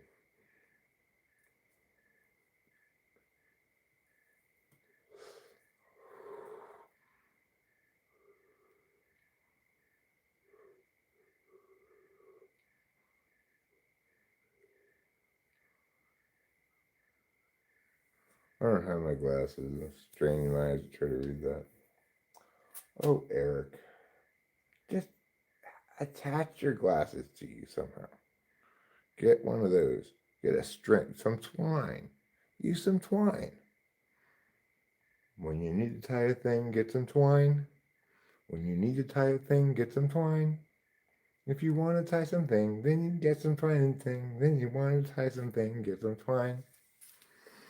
I've got some twine. I could put it around my glass, but I know what I'll do. I'll just take that off because it'll be another uncomfortable thing. Same thing I do with my glasses when they're here. They like fall out one time, and then I put them down somewhere. There's no good solution. There just is no good solution. I mean, maybe if I had Velcro on my glasses and a Velcro receiving cube here, maybe. But even then, the Velcro would probably be uncomfortable on the glasses.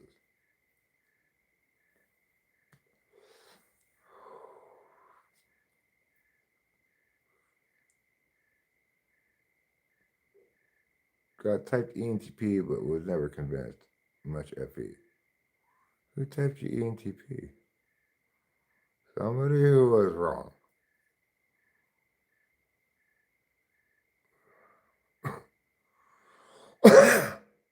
Oh yeah, my typing of CJ was correct. He did not like it, and I think essentially I was attacking the core value of his dominant function. I was telling him, your experience is of secondary concern here in knowing what type you are. But I experience myself as having these attributes that I associate with this type is not a way to type yourself.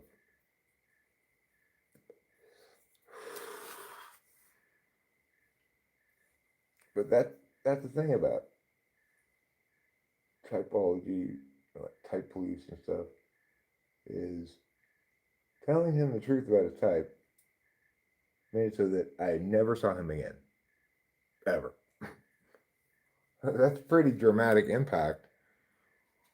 Simply telling somebody the truth about their type. Going in trouble.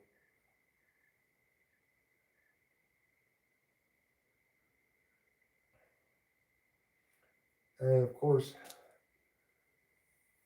it doesn't matter that I wasn't trying to invalidate anything about him.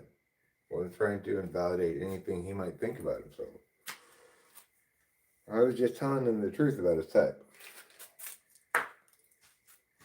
And I think part of the reason why I never heard from him again or saw him or anything is because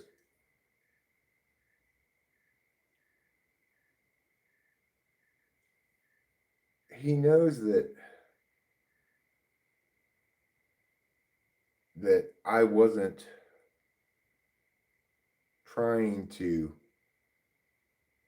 prove him to be an ISFJ or something, right? That's just what the testing results showed. He knows I was being honest about the whole thing. So it's not like he can really say anything about it like, you did me wrong by, because I didn't do anything wrong at all except the job I was tasked to do. I did it well and correctly. But, people's identity is tied in with their type, their self-concept. So CJ probably considers himself creative, original, intellectually robust, what have you. But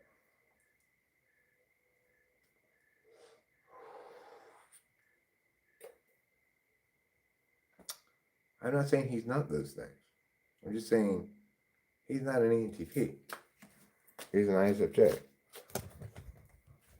That, it's pretty easy for me to spot NTPs. They share a common way of talking.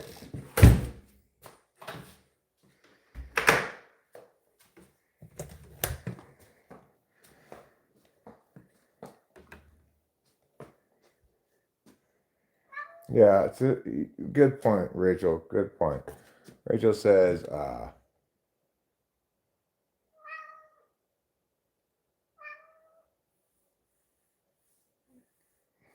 yeah, I thought you were telling me to do that. I was like, wait, why did I look it? Why should I look it up? You're not talking to me. Rachel says, right as you said ISFJ, CJ said, I came in here thinking you would say ISFJ, so to some degree he sees it too. Yeah.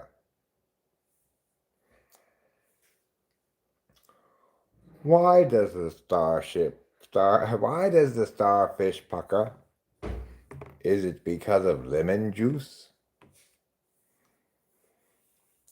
Don't put your starfish in a bowl of lemon juice. Well, I didn't have any salt water. You could have made salt water by putting some salt in water. I wonder if a starfish would live if you just put some salt in water and put it in there. It would be better than putting it in lemon juice.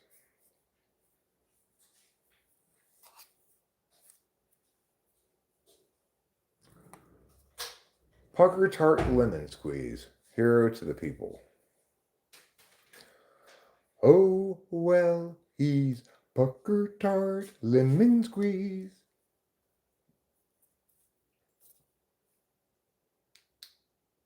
Blew in with the breeze, blew out with the wind. When you gotta sneeze, you're gonna be my friend. I like to befriend people who are sneezing.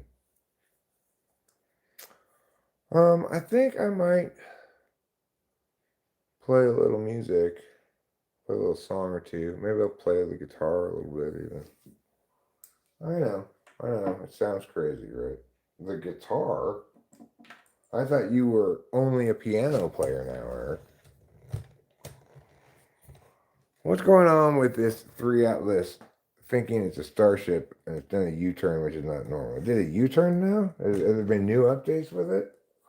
I know it's done some unusual things.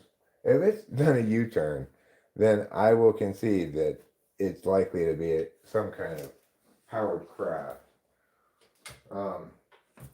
Last I heard, it was just doing things that were somewhat unexpected, right?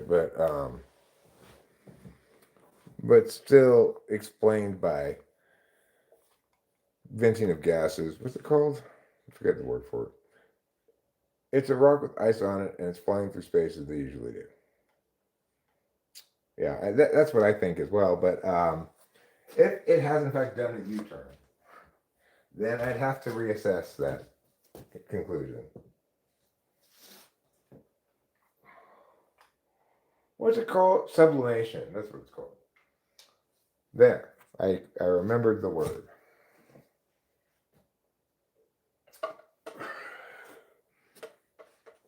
Let's tune the guitar. You can tune a fish and you can tune a corn, but you can't tune a guitar.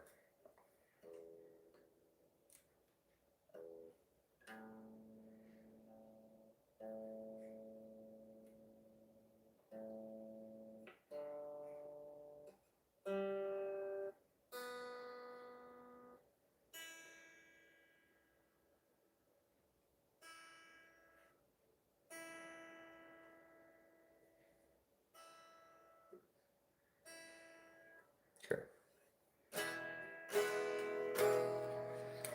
Okay, well, do you think we should plug the guitar in?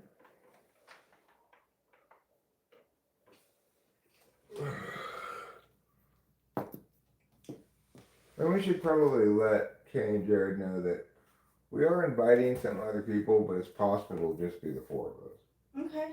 I invited JoJo too. Oh, cool. Cool.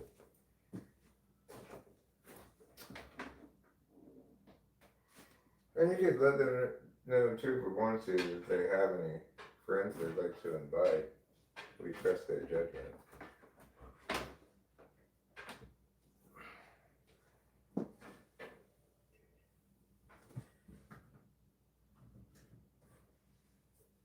because they actually know a lot of people around here, you know? Yeah.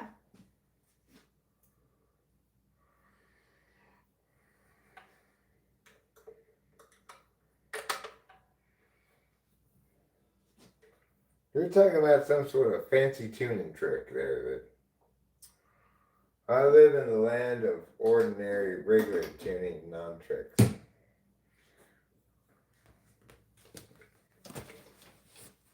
Okay. Sounds fine. It's in tune. As in tune as your mom was last night.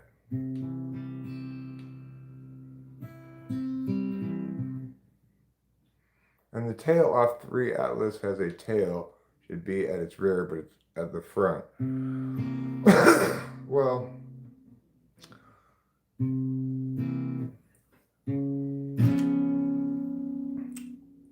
that's fine. Let's just hope it's aliens. That'd be fun. Gerald has a thought. Gerald has a lot. Gerald has a plot to get the margarine's tater tots. He's got a good idea for a name-changing business. Thinking now about what to call Christmas when they hire his firm to change that name. Gerald always thought they'd be chance enough to return to the work left rough. He'd get back to it eventually, but his visions piled up and his plans would interrupt all the work that started off so hopefully.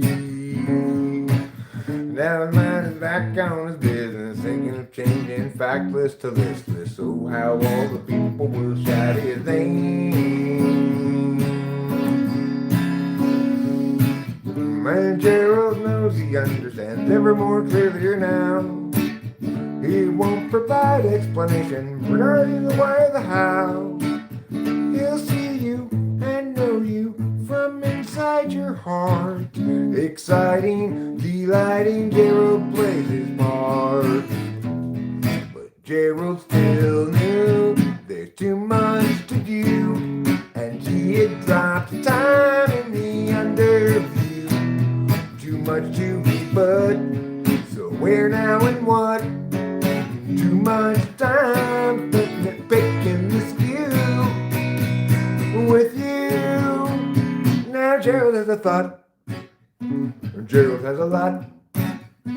Gerald has a plot to get the margarine tasty spots. He's got a good idea for a name-changing business. Thinking now to call Christmas when they hire his firm to change that name.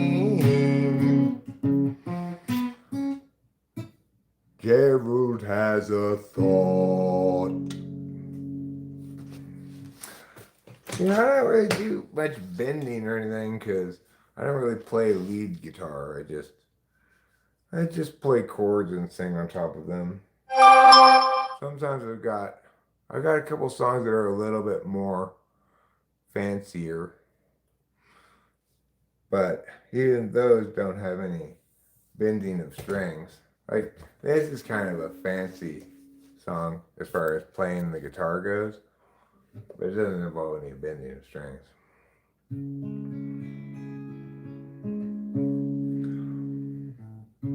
It's the second night when you start to feel strange and you're wondering if the range is on. Sending sparks soar in the kitchen sky. An actual night. Is there no top to the stars up above the shelves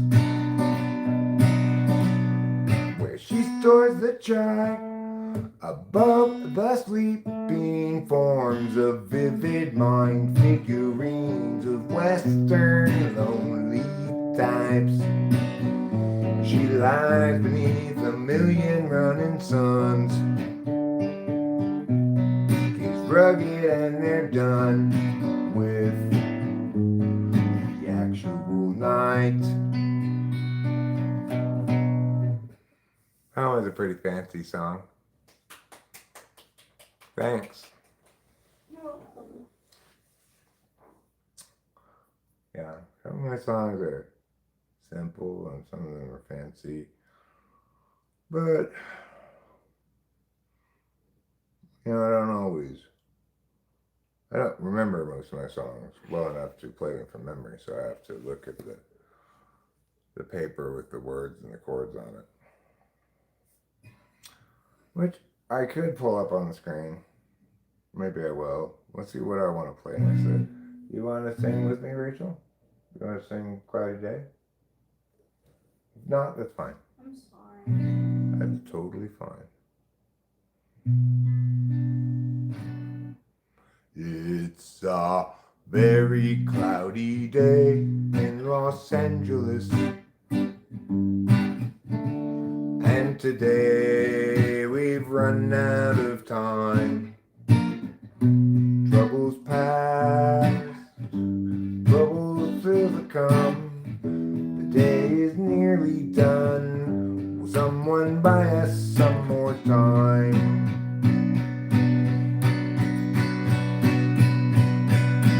Cloudy day in Los Angeles. Cloudy day in LA. I'm no sort of evangelist, but I've got something to say. Life can strangely be forgiving to those who stay awake all night. And mostly voices say to give in. They'll try to sap your will to find.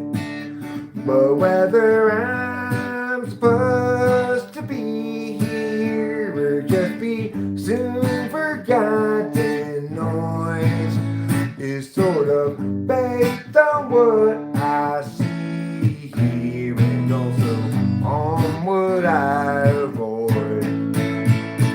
It's a very cloudy day in Los Angeles. And today we run out of time. Troubles past, troubles still to come. The day is nearly done. Will someone buy us some more time?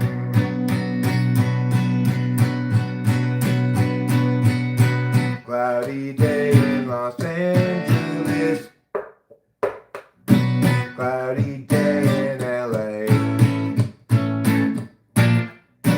I'm no sort of evangelist, but I have something to say. Something to say.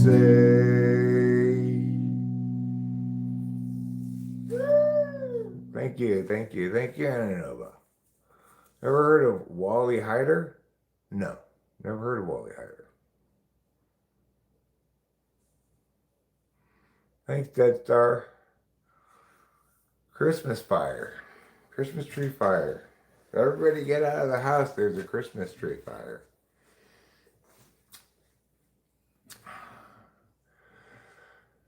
Let's see.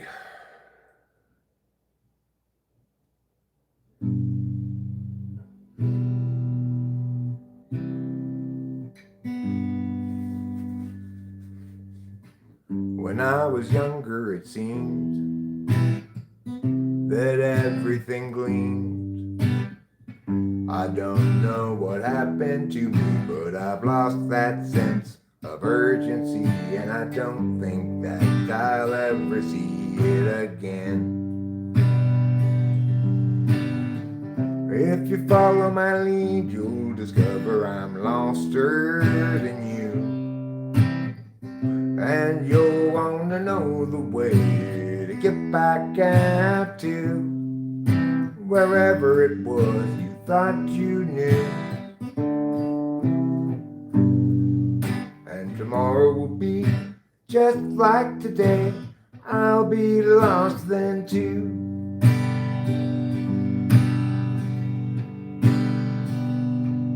It's a matter of mood as much as a matter of will. And the things I do and the things I point to still seem a part of me,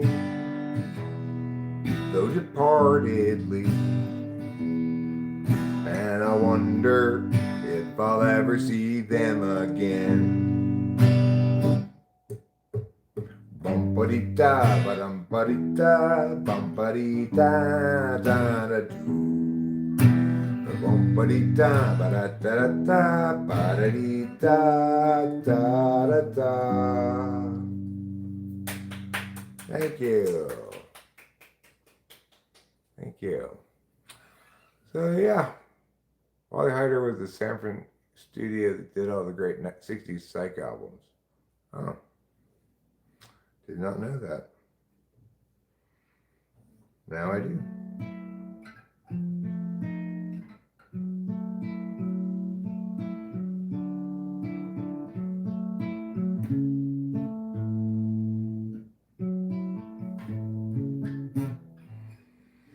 Socionomics was a big help for me in understanding our relationship. MBTI-wise, he was a teacher and shaped by the 60s, but traditional and conservative and judges how useful one is. Ah, utility, that old bugaboo. My worth is not dependent on my utility, all right, everybody? I still have value, even if I'm useless. I know, it's a crazy notion.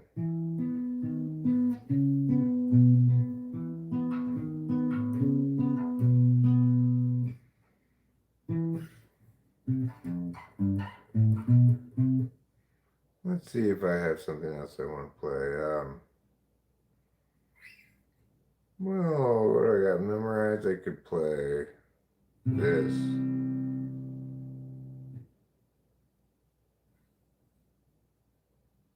Every life lived reaches a time when the road splits in two.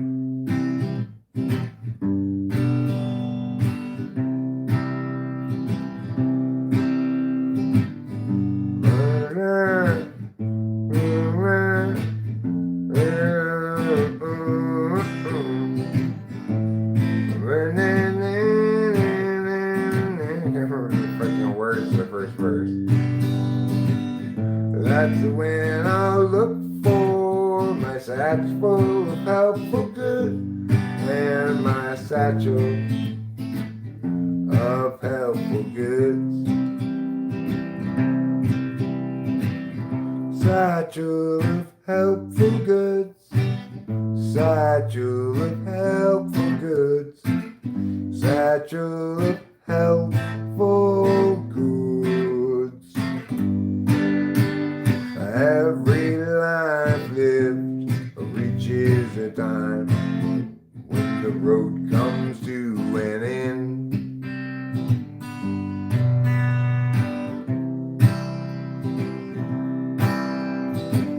When I'm there, will there be anybody else around? Or will I travel all alone?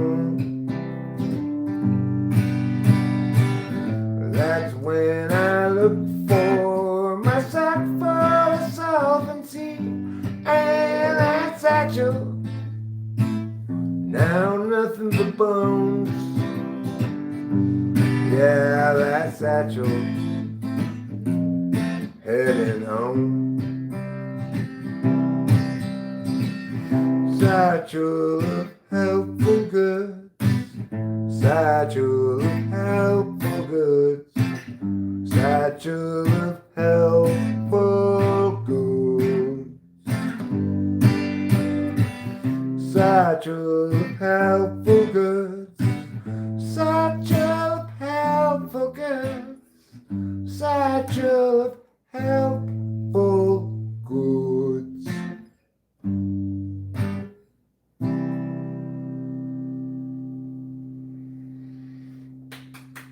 Thanks. What are the lyrics in the first verse there? It goes, there are times, silent times, dark times, times of despair, times when it's hard to feel good. That's what the verse just said. There are times, dark times, times when it's hard to feel good. Those are the lyrics that I forgot. Now I remember them. Okay. Do I have any other songs that I want to play?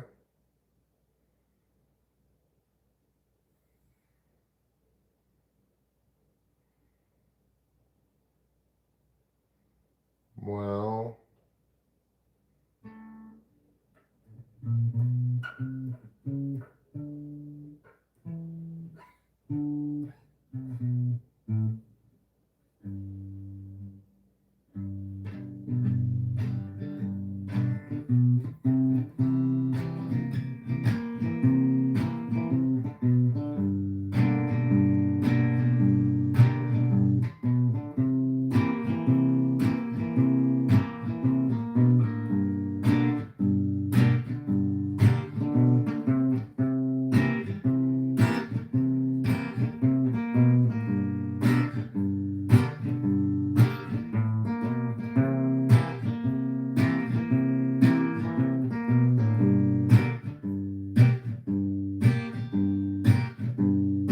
I don't know any Randy Rhodes.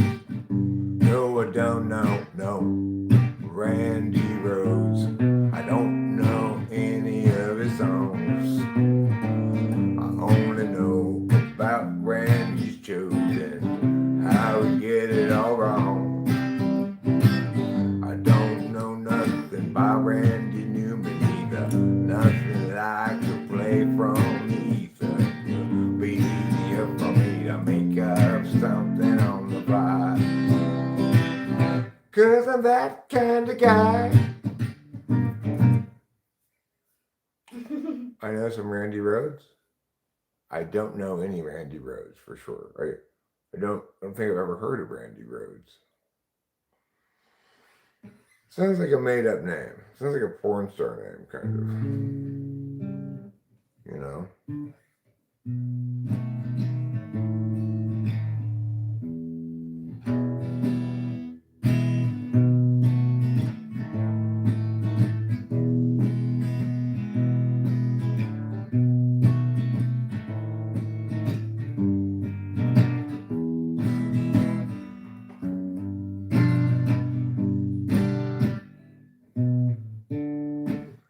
I can't remember how that goes.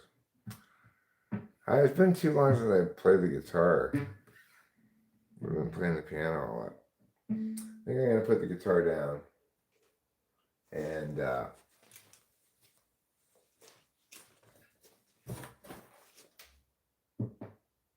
return this plug to its proper location.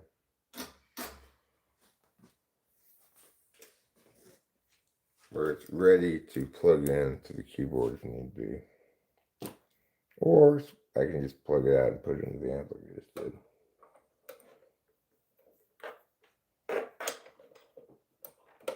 I do have another 1/4" cable yet, so I could get its own dedicated cable. Maybe that would be the most logical thing to do. But you know what? Life's not all about logic, Mr. Logic Professor. Okay? It's not all about logic.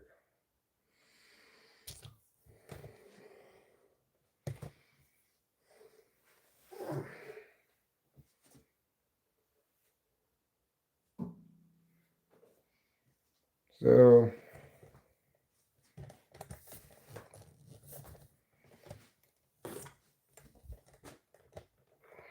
Randy Rhodes is Oz's guitar player, huh? Okay. That does sound familiar, actually. I think you're right. I did know it, but I didn't feel confident in my knowledge.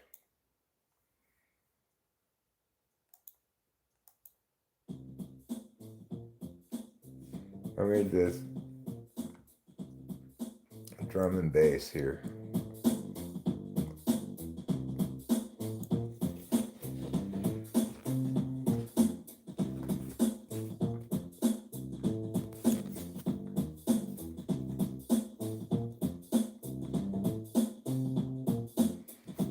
Seems like a happy song, you know. Seems like you're walking around pointing at things. Look at that thing over there. Come on, let's all walk around. And everybody starts walking around. We're walking around, looking at things, seeing the ground, watching our steps, moving along. We're walking. You can see this song is about walking. We're moving along, we're walking. And we're singing the song because we're walking. We're group walking around to the Arboretum. Let's go. We're gonna walk with our left foot, walk with our right foot, walk with our left foot again, and then we're gonna walk backwards, walking forwards until we turn around, and then we're gonna walk some more. We're gonna walk this song, we're gonna walk over there, we're gonna walk all wrong. And when we're done, we're gonna walk along, and what's gonna happen then? Wow! I don't know.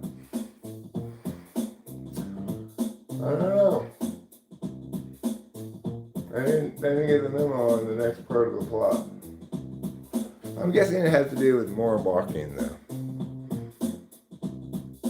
Wake me up before you go, oh. Say, sweets for my sweet, the sweet sweets. I like to eat them because they're sweet to teats. I like to eat them because they're sweet to teats. You can see what I'm saying, I think, teats. We're gonna eat this stuff that we don't want. Throw it around and toss it in the ground. That's what we do when we eat a thing. We get rid of it. Everybody eat something right now in the air. Eat it to the bathroom. Eat up a chair. Eat it into the back of the crowd. Wait, no, don't do that. Oh, someone got injured. All because of my rap. Should have known people would just obey me if I said it in a rap form.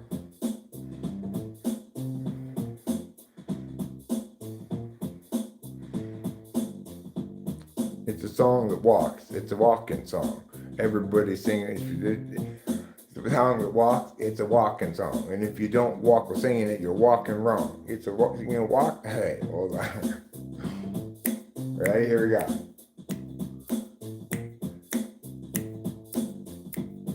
It's a song that walks. It's a walking song. And if you don't sing it when you're walking, you're walking wrong. Okay.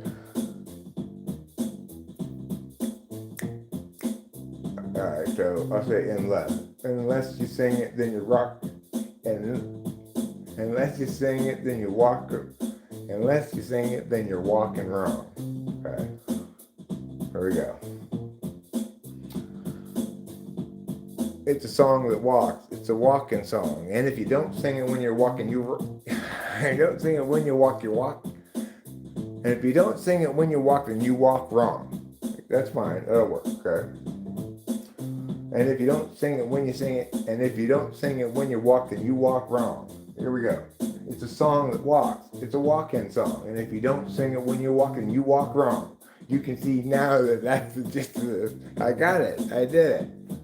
It's a song that walks. It's a walking song. And if you don't sing it when you walk, then you song. There we go. It's fine. I'll get it again. It's a song that walks. It's a walking song. And if you don't sing it when you walk, then you walk wrong. And if you don't want to walk wrong, then you better sing the song while you walk, because the song's a walking song. Talk. This person thinks.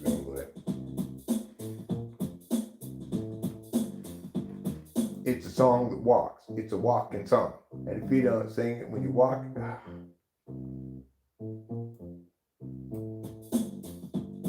it's a song that walks. It's a walking song. And if you don't sing it when you walk, then you walk wrong. It's a song that walks. It's a walking song. And if you don't sing it when you walk, then you walk wrong. It's a... There we go. I got it now, for sure.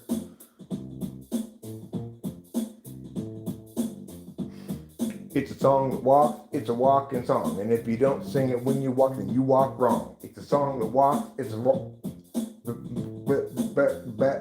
but it's a song that walks, it's a walking song. And if you don't sing it when you walk, then you walk wrong. It's a song that walks, it's a walking song. And if you don't sing a song, then you sing wrong. Don't sing wrong, don't be bad.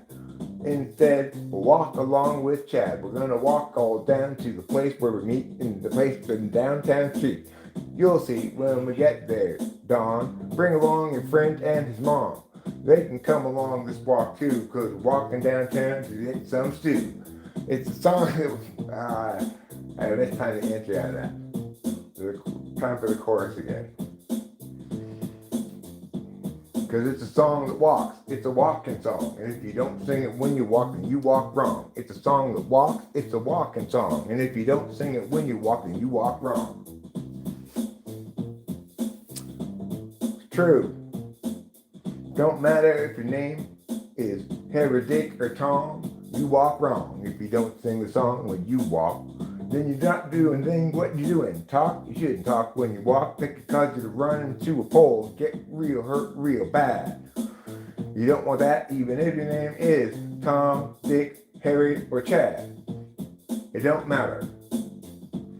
But it's a song that walks, it's a walking song. And if you don't sing it when you walk, then you walk wrong. It's a song that walks, it's a walking song. And if you don't sing it when you walk, then you walk wrong. That's so good.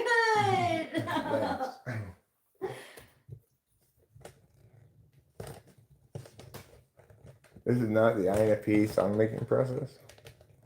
I like that song. Song that walks, it's a walking song. Me too. I like it a lot. Thanks.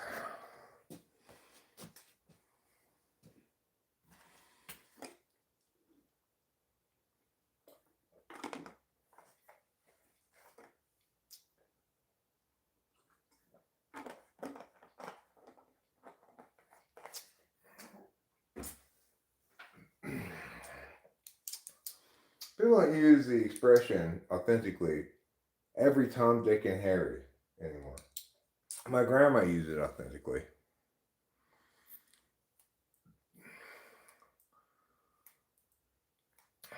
Oh, we won't get a copyright strike. It would just be, revenue sharing probably.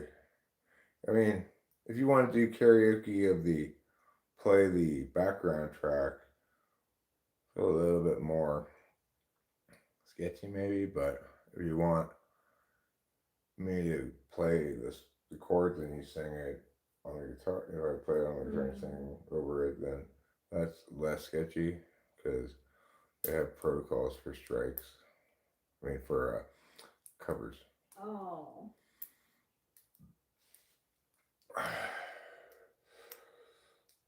I would not kick Eminem's butt in a rap off for sure. I would not. I don't spend nearly as much time rapping as he has. He's just spent way more time doing it than I have, and he's immeasurably better at it if you consider, technical skill better. What do you mean? Here we go again. Here we go again about what? Oh, He's not any polar. No, he's not. I was just looking at this MBTI, like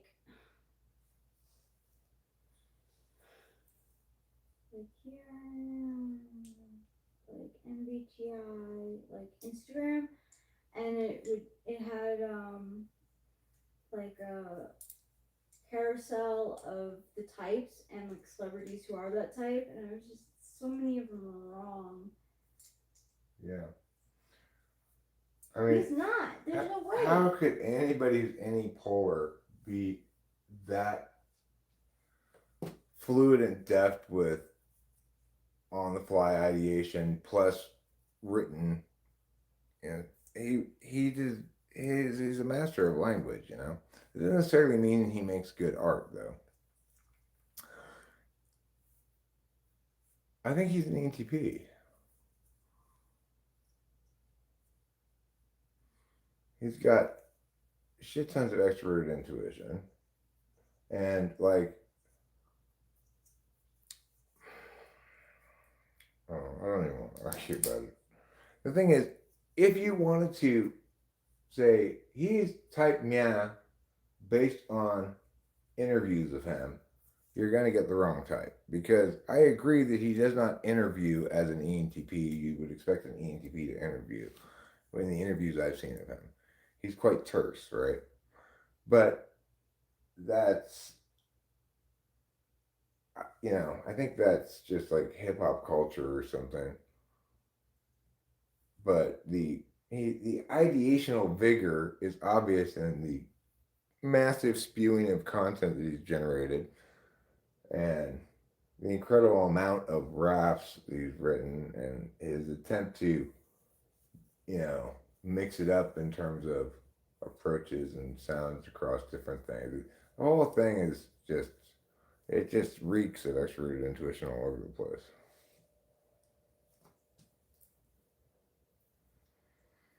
Because like if you look at like any polar, right? Like Bjork, ISFP most likely, right? Probably. I don't know. I don't know either. Probably.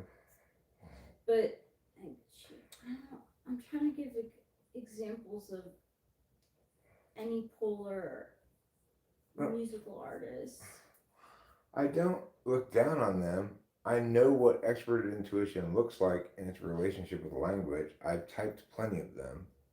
I have clear extroverted intuition polar tests, and generating quantity of ideas is exactly the opposite of extroverted intuition poles. Any polar people do not generate quantity of ideas. Certainly not tons of words. They've got NI third, so they like concision.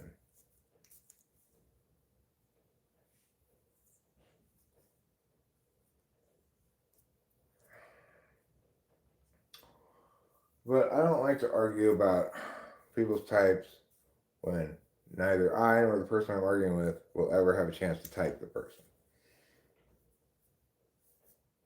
Because I can't say for sure, I've never typed him, right? But I think he's an ENTP, and I think it's pretty obvious that extroverted intuition is high up in his conscious stack. That means, ENTP, INTP, ENFP, INFP. I don't think he's either of the FI types, but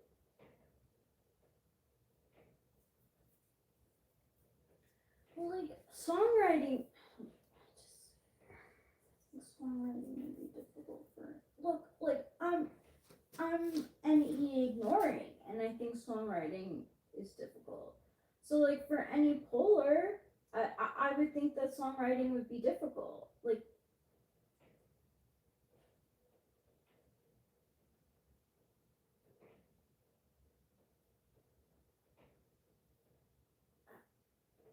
I just don't like as soon as you like pointed out that it's the same. I agree with you. How can we talk about people that we don't know for sure?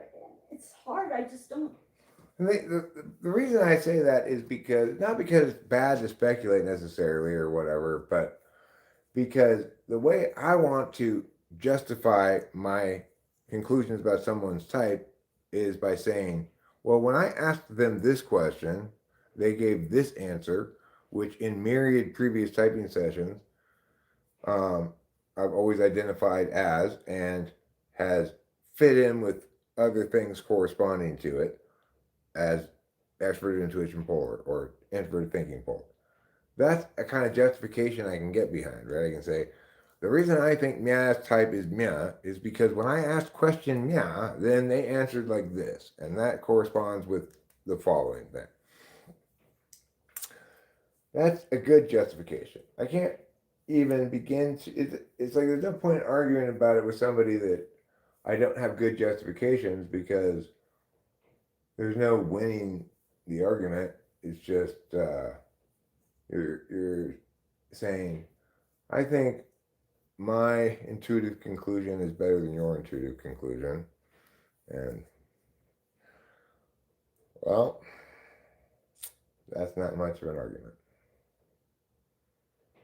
Yeah, well, I'm an FI Dom. I do it differently. Can I get that reward, G? No one on the entire interwebs has ever written that Eminem is an ENTP. But that's only because like nothing. People don't understand typology at all. There's shit tons of misinformation out there. Like a lot of people like. You can see how exasperating it is. It is. It exasperates me. Tut says he's an ENFP. Well, I mean, it's a lot more plausible than ISTP, though. I don't think he's an ENFP. I don't think he's got FI front stack, but, you know,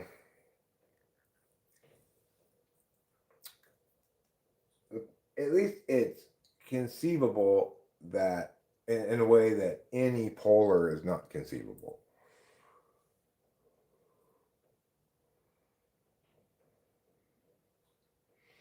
Now that's a grand piano.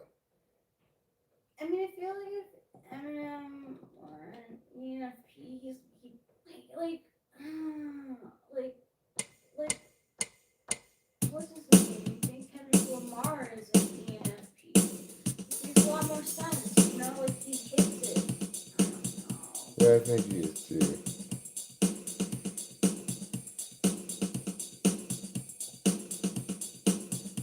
Let's see about this.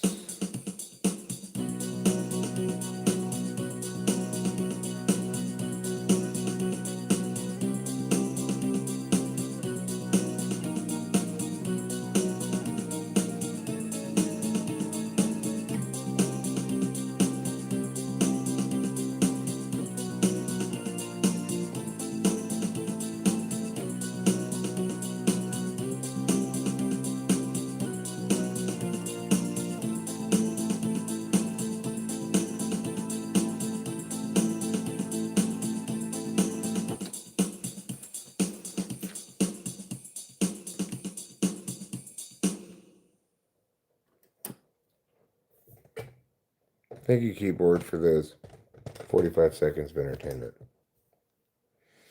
A Prandigiano. I just don't know him at all. He's been around forever, it seems, but flew under my radar, beneath my radar. At first glance, I'd wonder about ISTP. Jeez was under the impression that FI folk are constantly crying almost. That's not true, you know. I think we FETI people cry quite a bit too. I cry quite a bit. I cry at legitimate things to cry at. I cry at TV a lot. YouTube videos make me cry.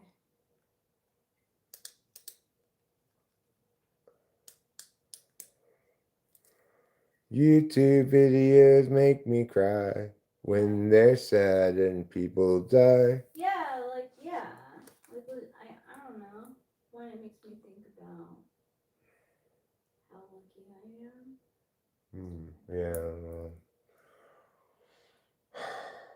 Suffering is it's sad. Yeah. Suffering is sad. Yeah, so you know. It bothers the person. Yeah. I can't help it. Like sometimes like people's like their will to like live and like overcome like all these things, like it makes me cry because I'm like they're so strong. Like don't give up. And I'm not sure I would have it. It just I get emotional over human stories of overcoming things. Yeah. Well, I think we're both becoming stronger. Are we?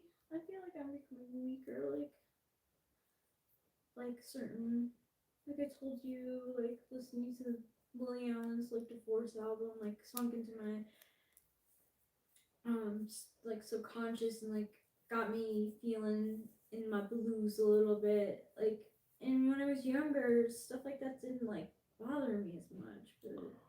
Right. Well, what I mean by stronger is you're becoming an adult. Yeah. And it's painful coping with the weight of those realities and what they tell us we ought to do if we're going to be responsible, stuff like that. part of being responsible is appreciating the value of what we Yeah, have by and looking that's- at the alternatives. yeah. You know. Yeah.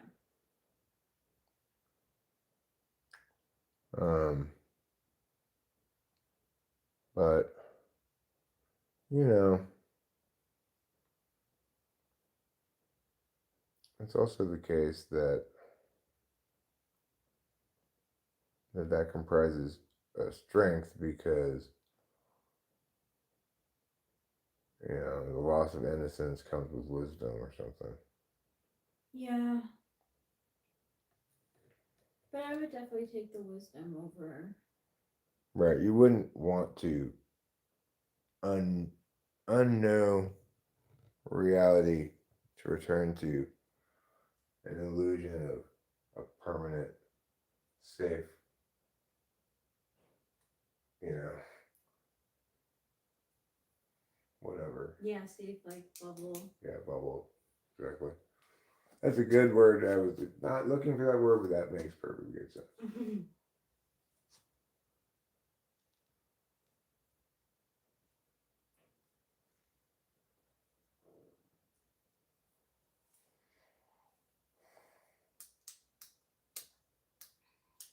He was congratulating me on having BPD with mixed personality disorder. And I don't find that funny, but I sing this song so sunny, 'cause I'm in a big Broadway play.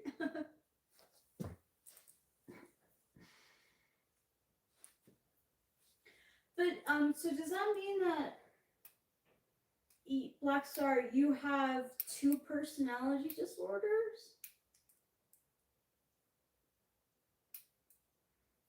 I mean, I've never heard of mixed personality disorder. it's a little bit of this personality disorder, a little bit of that, a little bit of the other, toss them together. Why, if you have mixed, then why do you need to have a BPD diagnosis? Right. It would end up being, you can say, mixed personality disorder, which includes BPD. Right. But maybe what you're saying is it's the BPD part that causes you a specific set of problems, and that's what you're referring to now. So it does make some sense to do that.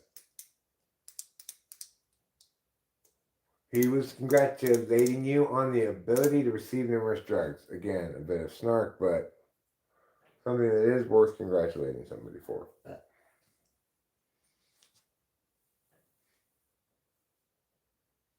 BPD with antisocial personality disorder and mixed personality disorder. Okay. Honestly. With fresh spring greens and romaine lettuce. Yeah. It sounds like a salad.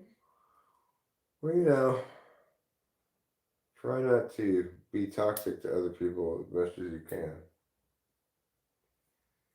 When you get up in the morning, you say, "Today, I'm not going to be personality disordery." Do you think you're not wanting to ponder what types others could be is your polar FI? No, I don't think there's any purpose. And I think of, you know, a person's type as being something that can be resolved. I do resolve people's type all the time when I type them professionally, Right. you know? I don't think that speculating about the answer to a question that I could resolve but won't ever is fun. You know, that's not fun for me. And like a lot of people get actors and actresses wrong because they are playing a type. Oh, right. So if they're good actors and a good actress, then they might be able to successfully play the role of somebody who's written as a clear, say, ESTJ, but they themselves are not that. Right. So, like, I'm pretty sure that Ryan Reynolds, you're right, is an ESFJ. But a lot of people label him as an ENTP because the role of, at least in the first movie, I don't know about the other one, honestly, but in the first movie, he's written like an ENTP. So people think of him as being ENTP because he plays that role so well. What are you talking about? Ryan Reynolds in Ryan Reynolds, Deadpool, like the Deadpool character could be needs. But he wrote it too, didn't he? No, he not didn't. the first one. Not the first one? Oh, okay. Right. So there's no reason to conclude he's an ENTP just because he plays an ENTP character. And I'm not sure that character is ENTP. I'm thinking not. But regardless,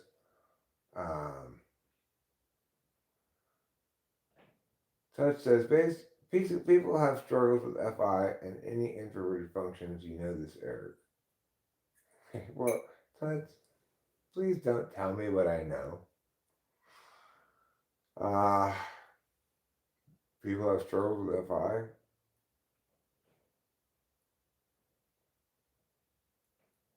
Sure.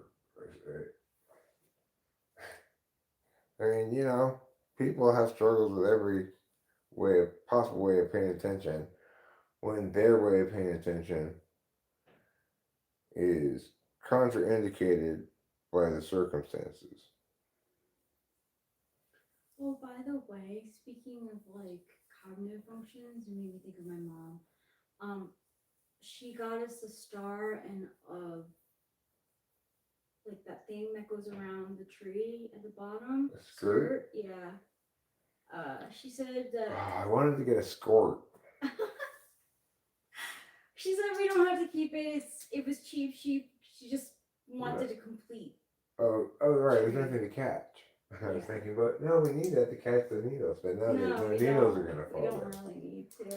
Okay, so I don't think we should probably do that. You think you're typing with your TI tool? Yeah. Because as a tool function, it's what I'm using when I'm doing work in the world, ideally. And Typology allows me to do that. It's also, the NE part of the typing process was done a long time ago, really, in the sense that at the beginning, I was trying different things and seeing what results were looking like and testing questions more, right? But now I've done so many times that I've settled on a fairly reliable set of questions that can reliably give certain indications to me, which allows me to then process of elimination into your type.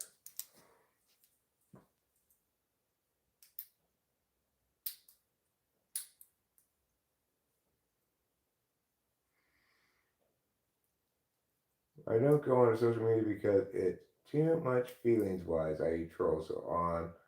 Just can't be arsed with it. Yeah, well, I understand that social media can have a big impact on a person's feelings, and that's important. And I'm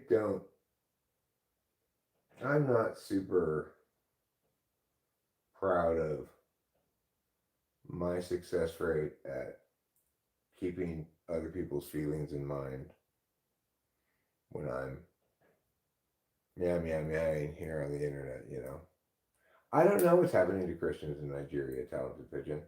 I'd have to Google it. I have no idea what's going on. Sounds like it's probably depressing. Unless you're telling me they've begun turning water into wine and are now selling it imported from Nigeria. So that's different than me typing with Dom FI. My Dom FI is trying to completely absorb the consciousness of the other. Understanding functions just add labels to pre-existing knowledge. Well, I'm trying to have only have tests that are replicable, right? That don't rely on my intuition or something. Now, not all my tests are perfectly replicable because I do involve some measurements that only certain parts of it are replicable. I'm drawing some a little bit of intuitive conclusions here and there, but I expect my explanation as to why they're a given type to include essentially instructions to replicate these results by having somebody type them the same way again, and they'll find the same deficits and they'll find the same in terms of skills, right?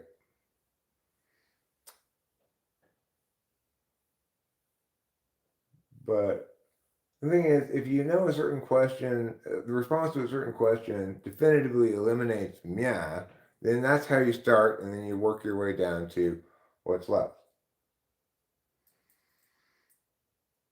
And symbiotic streamage. We should be good parasites.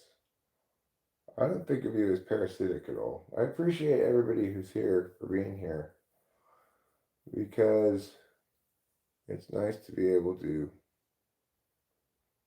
engage with people on the internet with my brain, my face, and my mouth, and all of my bones.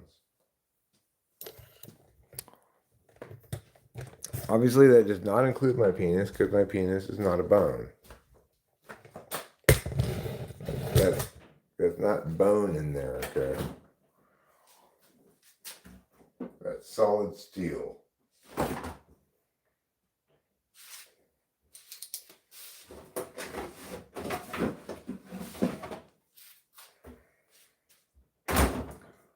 There ain't no bone in my penis. That's why boner's not a good word.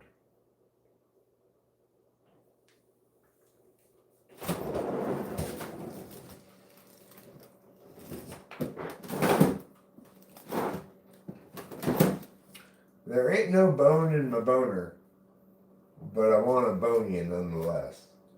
That seems like a good country song.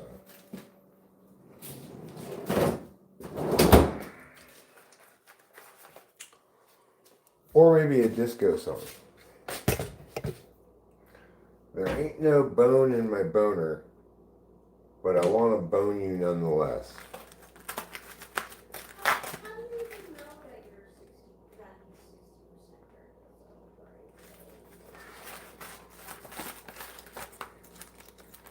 You are 60% correct.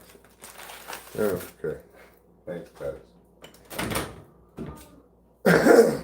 I think the opposite. I feel like understanding functions made me understand the types so much more.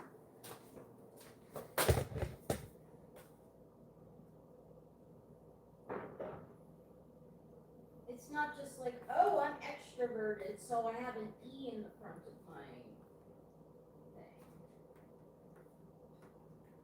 Well, you can think that the test that I'm using, there's various things you could think that are critiques of what I'm doing, right? You could say that I'm being faithful to the tests and what they say, but my understanding of what the tests indicate is wrong about a given function. For example, you could say the thing I think I'm testing when I ask these kind of questions is actually not extroverted intuition, something else, or it's not introverted thinking.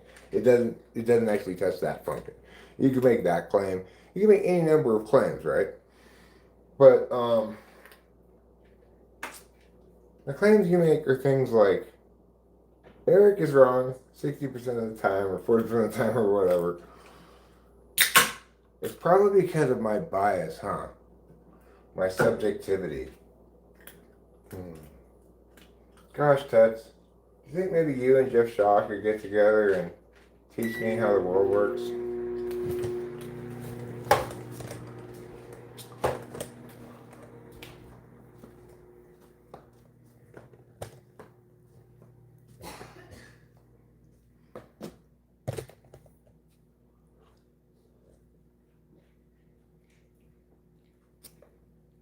I mean, it wasn't long ago that you were telling me I was an ESTJ. Now, I have an NI polar test that I know I can easily pass. Is there something wrong with my NI polar test? Or, and do you have can you explain what's wrong with it? Like, why does it not test NI?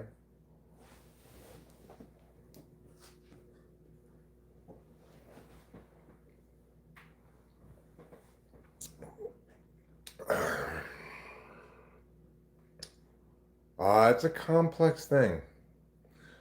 Maybe someday, Rachel, you and I will understand. But not today. Okay? Test is the keeper of the true wisdom. He's not going to relinquish it lightly. Fake beer, but real good times. Mm-hmm. Okay? Alec T. Gosh darn it is good to see you. Welcome. And thank you for being here and all of your, enrobed in your INFP halo. Yeah. I'm here, I'm INFP, and I care. That's what you sing when you walk into a room, Alec T. I'm here, I'm INFP, and I care. Did I ever get Michael Pierce's book? No. Because I was too shy. Hush, hush, I don't want to read that book.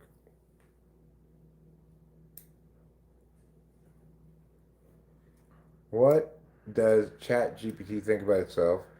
It says it doesn't have, it's not an actual person, It does what it's supposed to regarding, I guess you'd say, personification of it, or whatever you want to call it, so that people don't mistake it for or treat it like an actual person. Yeah, I was too shy. I was watching a bit of that Vasserlin dude. He's gone deep. Well, like Einstein said, things should be as simple as possible and no simpler. When you start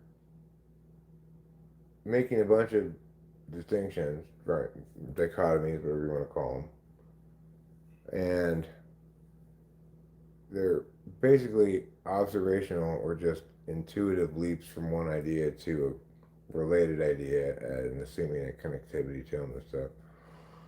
You're not doing anyone any favors, that's for sure.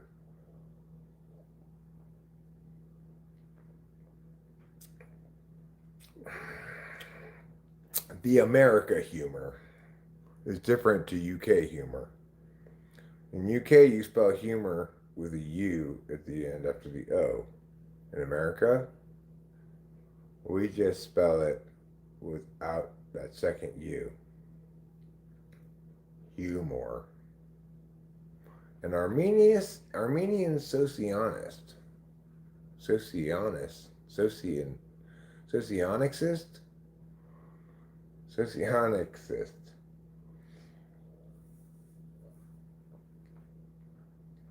on my car ride to school this morning. You are not on your car ride to school this morning. It is currently 9:33 p.m. at night. No, G asked him when the last time he cried was. It's good to have a good cry. I find it flushes the system of your emotions somewhat. It makes the horrifyingly painful reality of being human feel flushed for a little while. Yeah, there are British people here. Hide your tea. Hide the tea. Because, if you let a British person into your house, you get out of sight for a second. They're rummaging around your cabinets looking for tea to steal. They think it's justified still as a response to the Boston Tea Party.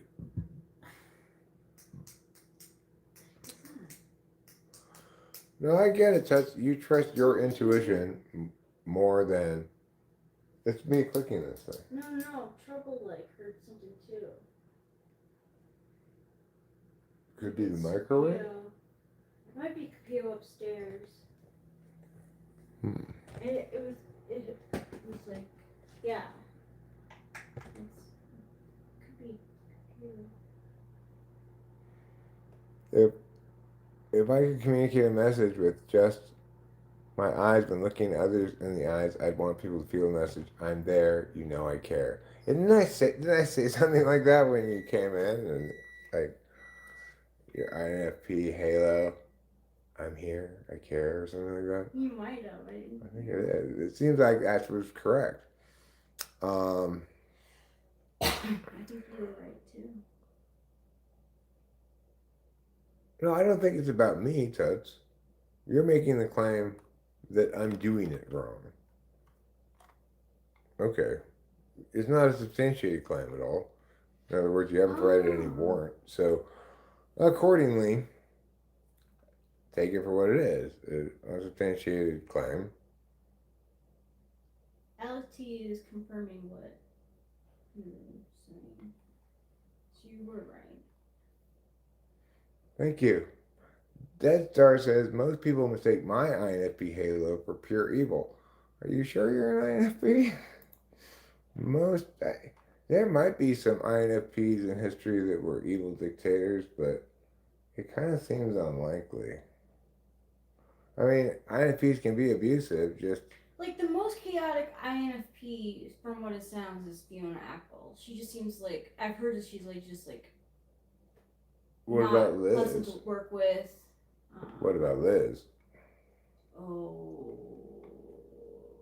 You know, they can be abusive, but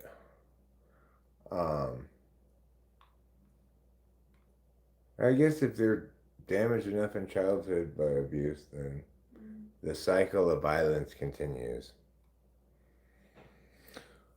But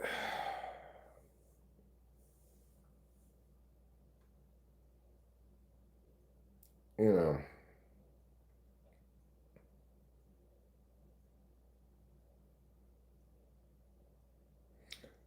people who were traumatized too much in childhood, they're going to have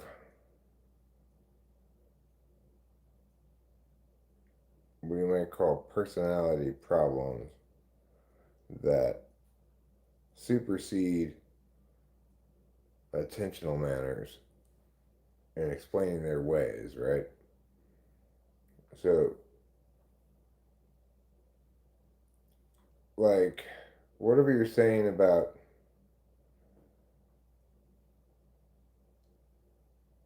partner Mia, who was BPD, it's not informative regarding partner Mia's personality type. It might explain why their toxicity expressed this way instead of that way, but regardless, they were first and foremost toxic regardless of personality type, and accordingly, you can't explain their behavior with cognitive functions or attentional manners. You have to explain it as the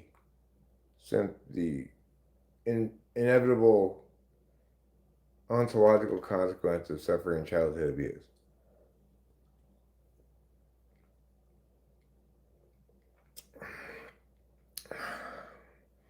Mistake your laziness for evil.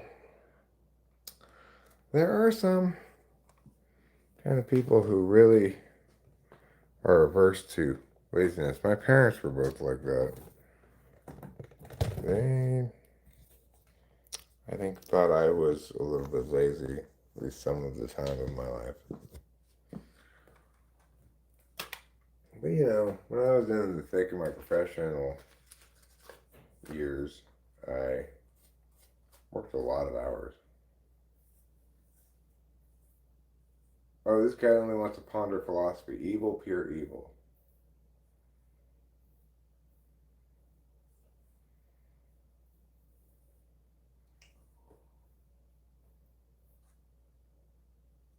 I hit the nail on the head. That's so good. I was aiming for the head of that nail, and I hit it on the head. That's so good. Now it's driven down into the wood. Good for me. It's a song that walks. It's a walking song. And if you don't sing it when you walk, then you walk wrong.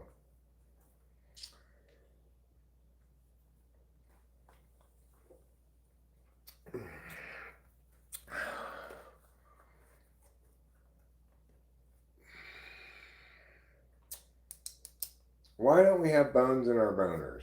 Good question. It's because if we had a bone in there, then we'd have to always have a boner. And your penis would get tired. from always having a boner. Because we want to be able to retract our penis into its retracted position. Do you want an awning you can never retract? No. RIP. Would you like to have an umbrella that always stays open? No. Accordingly, you don't want to have a penis that's always in its extended state. You want to be able to retract it.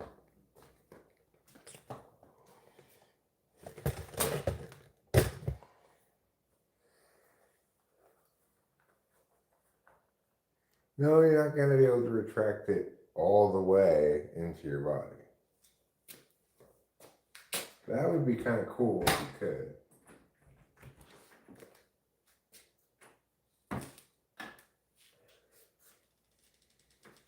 That'd be neat. It's like, suck it into your body when you're done using it. That'd be kind of cool.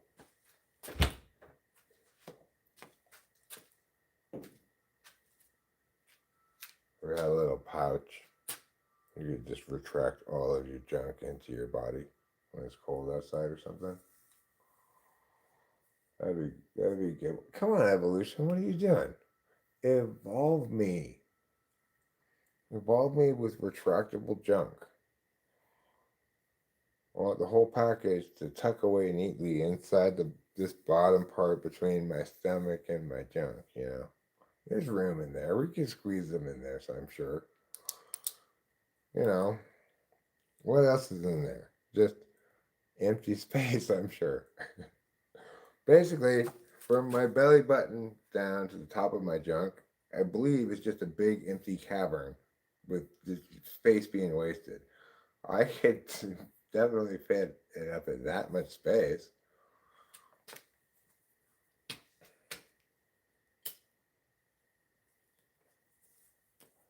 I mean, ask yourself this. Have you ever really seen an x-ray of this part of your body? No. Why not? Because they're trying to hide from you that inside this part of your body is just a big empty space. There are little stomach bats take up residence in there, you know, hunting for wayward sperm.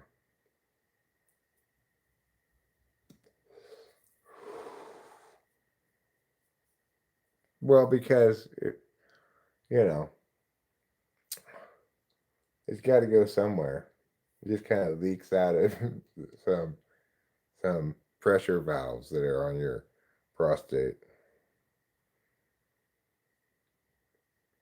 The sperms fall into this open cavern. They're falling through the air, and the bats come down and they eat them. Torso cavern bats are subsist on a diet almost exclusively of sperm.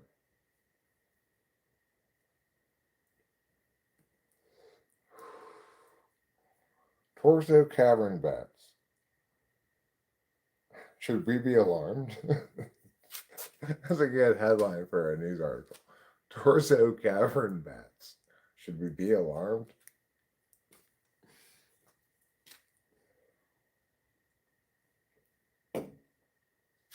The answer is no. These special bats have evolved over millions and millions of years to have a symbiotic relationship with the cavern in your torso.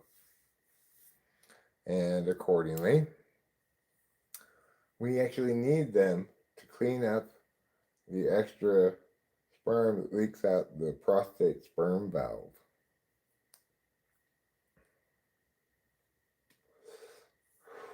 Women, they don't have torso cavern bats because they'd eat the baby if they ever had a baby. Their space is used up by their uterus. We have just an empty cavern because we don't have a uterus. Think about it.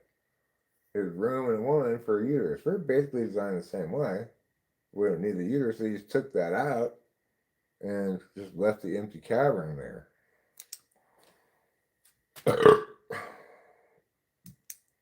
Sure, some scientists call it the male uterus, but it has none of the textbook uterus signs. Like, it doesn't have any fallopian tubes, for example, and it doesn't menstruate. Basically, like we just pluck the uterus right out. It's like men are born having had a hysterectomy.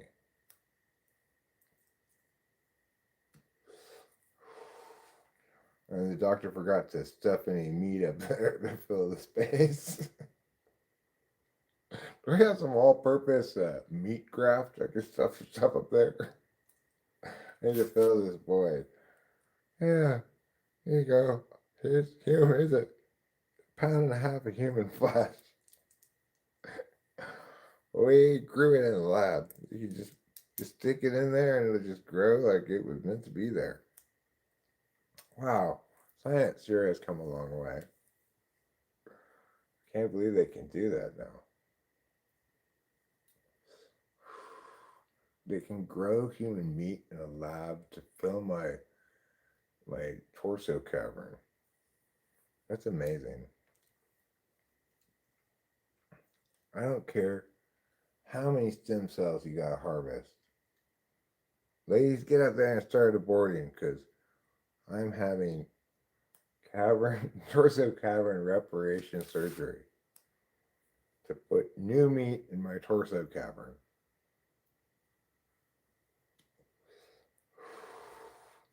And it's going to take a lot of stem cells. Like 10,000 dead babies worth of stem cells. It's a lot. Well, I'm sorry. My health matters.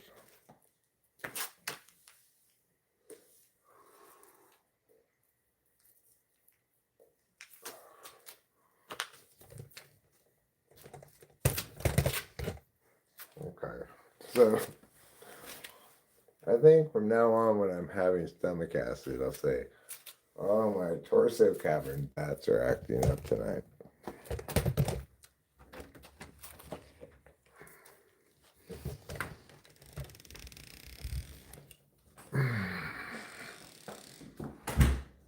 Torso cavern bats.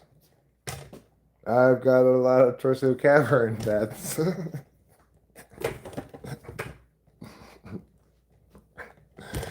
Those are the original lyrics of YMCA. But they changed it to be about the gym. The sperm count has been declining from the 1970s. Not sure why.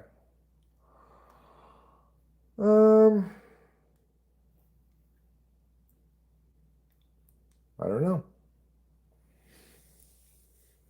Do you think someone's stealing our sperm while we sleep?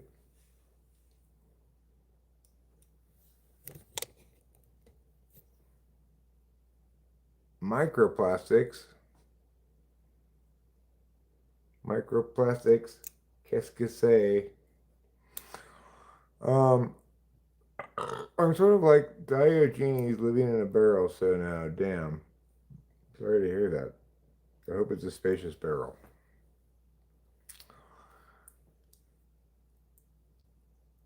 What you're really saying is if you do philosophy for a living, you might not be able to keep up with the Joneses. There's always a price to pay. You decide the price. Yeah, well.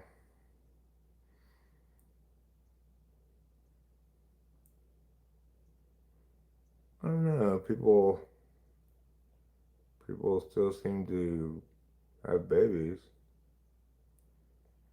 We saw a couple with a baby at the pizza place the other day. It was clearly a live human baby. And then there was an abortable one there too. She was heavily pregnant. But this is California.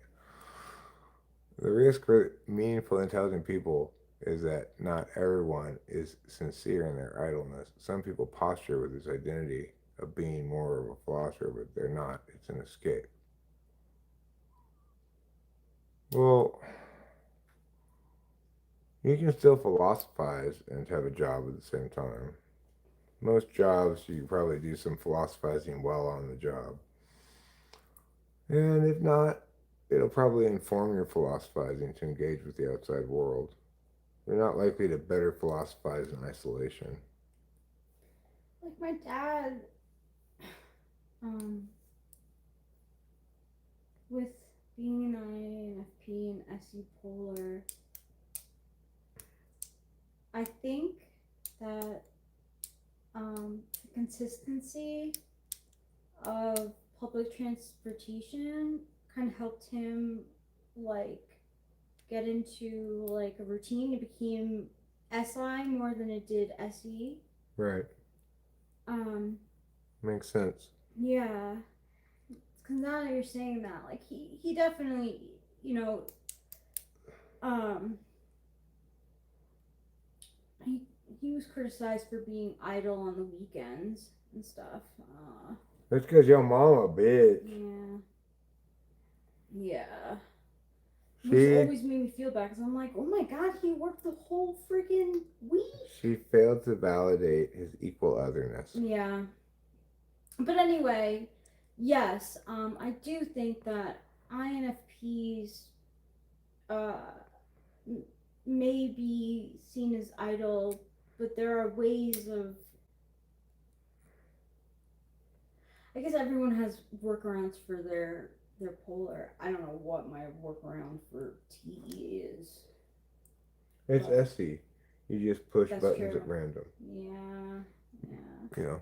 What will one do with knowledge? What can transform, be shared, taught, made? The longing for depth and insight doesn't always translate into change, work, contribution, but the possibility is there. Yeah, well, I mean, it's one of those big existential questions, you know. What what is your purpose? Is it to make a difference? Is it to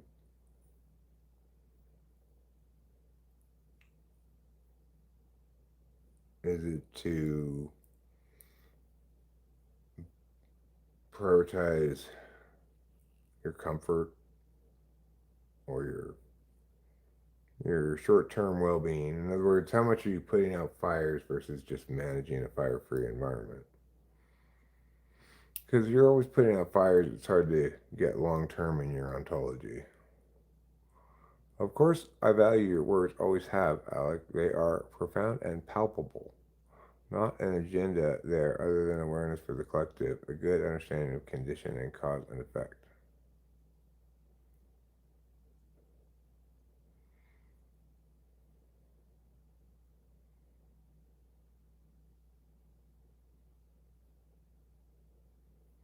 Yeah, well, I think there are a lot of people in the world who have trouble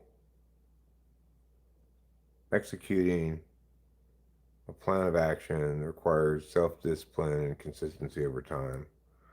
I don't think that's necessarily unique to intuitives. I think perceiving types and some judging types, you know, like, well, I guess it has more to do with SE than anything else. It's a relationship with experted sensing. People with extroverted sensing in 7, 8, 4, they're likely to struggle with what's generally considered executive function stuff, you know.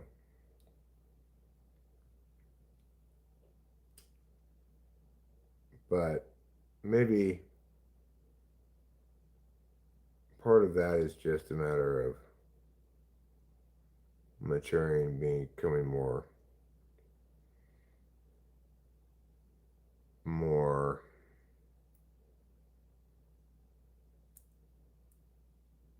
realistic about the world and life and stuff. I can be very good at a task, but I have a hard time completing it. Yeah. He is the real deal, Eric. Okay, thanks, Tuts. Alec and I have had many very pleasant conversations. I enjoy his company. When he arrived, in fact, I said, it's wonderful to see you. Because it is.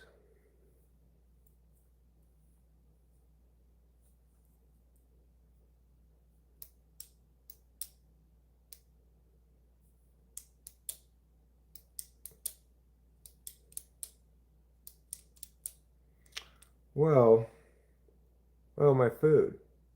I never got my food. Oh. Time for me to get it out of the microwave. Now it's gonna be like half cold. Hopefully not. Hopefully it's still hot.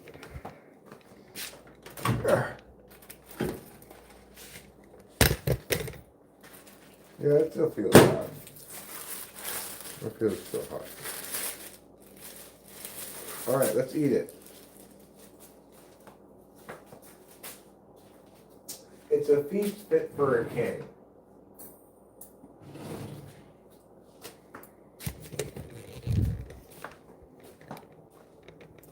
Oh.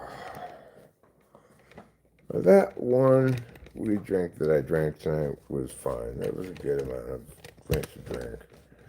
And got me a little bit faded, but not too bad. Not too faded.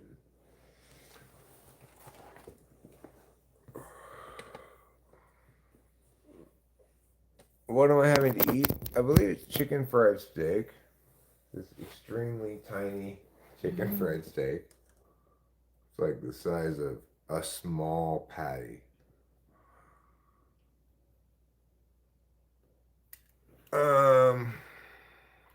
Makes you feel appreciated when you describe the experience. Nearly Michelin starred. Yeah, the banquet meals, they're high quality, fancy cuisine. That's why they're called banquet. Because they're so fancy that they're fit for a banquet. Mmm.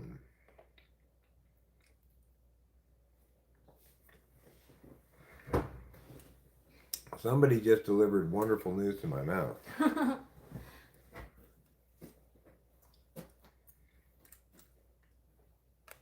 Mmm. Niblets are on point as well. Sometimes they're too mushy. But these niblets, they're just the right amount of crispness.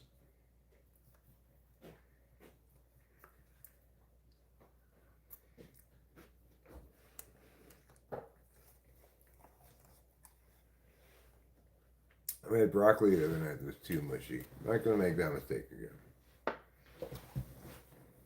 It's okay. We now know.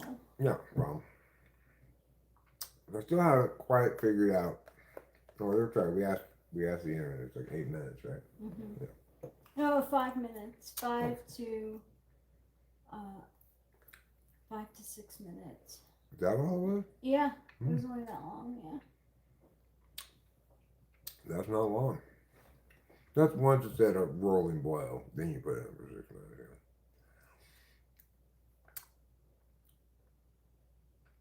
But keep that in mind next time. But I'll probably want to ask the computer again anyway, you know.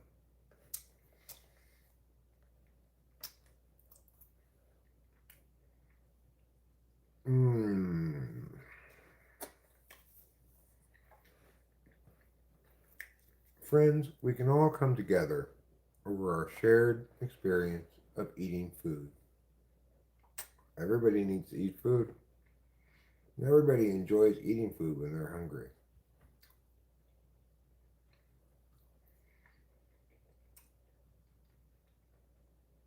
So let's not argue and bicker over the things that tear us apart.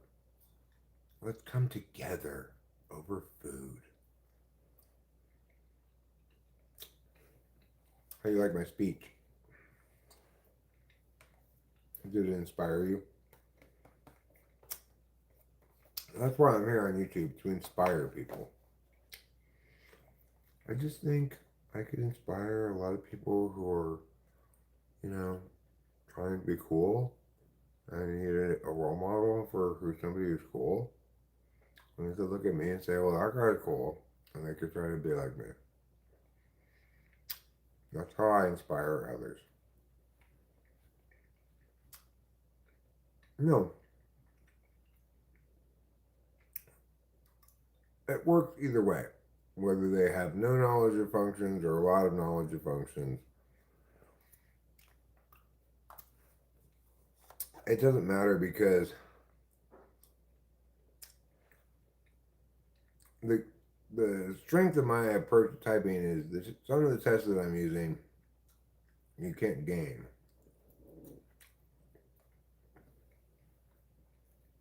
It doesn't even matter if you know what kind of questions I ask coming in. You still won't be able to do the things you can't do.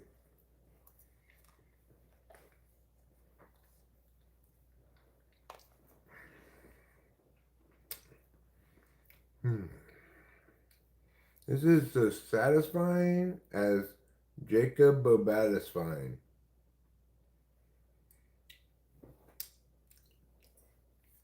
He was a very satisfying guy, apparently.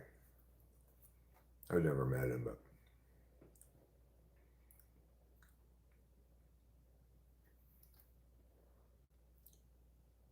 what was that sound? Me? No, I don't think it was you. I'm gonna go look outside. Might have been a bear. You never know. Sounds like something was getting knocked around out here. Could be the wind, though. I do think the wind is picking up a bit.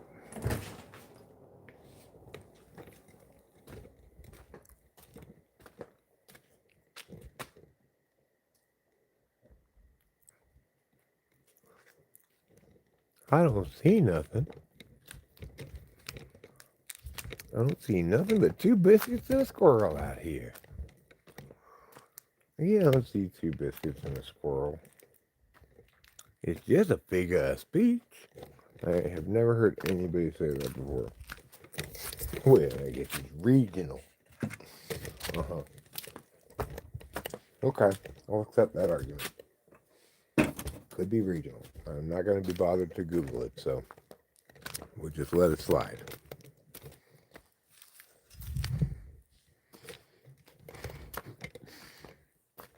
And I do end up Googling it.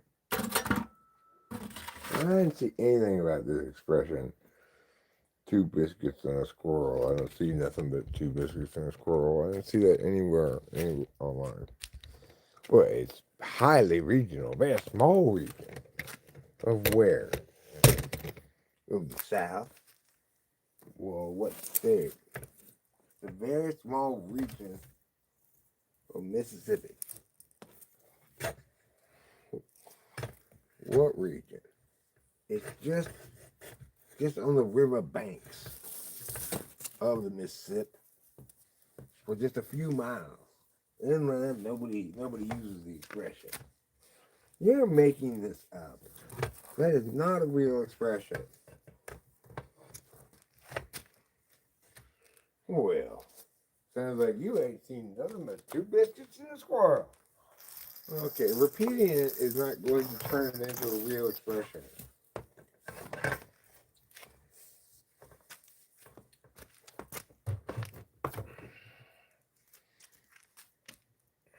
Alright, hose. Way to get rolled up. Looks like someone's on top of his shit, getting stuff cleaned up in anticipation of the storm. That someone's me. If you didn't get that. I'm the champion who's getting things done. Let's see if the windows are closed in the car. No, they're not. Wow. Checking to see if the window is closed. Save the day, because we are going to get a lot of rain coming in the next few days. Starting, well, last I checked it said not until 8 a.m., but could come early, you know. Sugar is one of the most addictive drugs on the planet. And sugar is not a drug.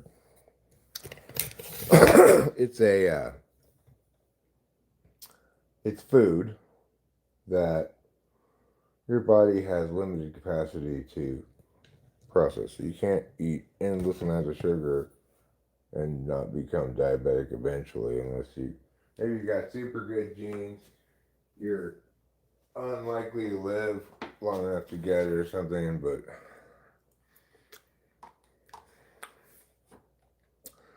ultimately,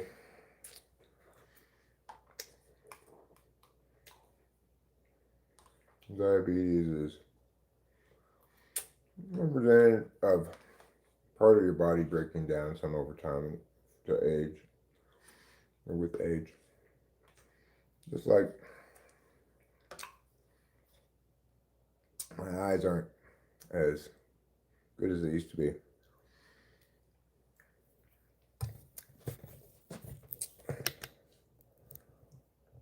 Finally pruned my Firefox tabs down to just the relevant ones. You use Firefox? Why not use Chrome? Don't you want everything plugged in through Google in one big combination thing? I do. The Tour de France is won on superhuman amounts of sugar. That's actually probably, I'm thinking maybe cocaine. Or recycled baby blood. They used to, Lance Armstrong would like have their blood replaced with new blood they had kept on standby. What is that? Oh, it's probably the hose. I don't know what that is. Looks like my makeshift stick it there and maybe it'll stay thing. It didn't stay. That's fine. Kitchen looks like a mess, but it's not actually that much of a mess. I only have, I think, one pan to clean. That's not too bad. These can go underneath here.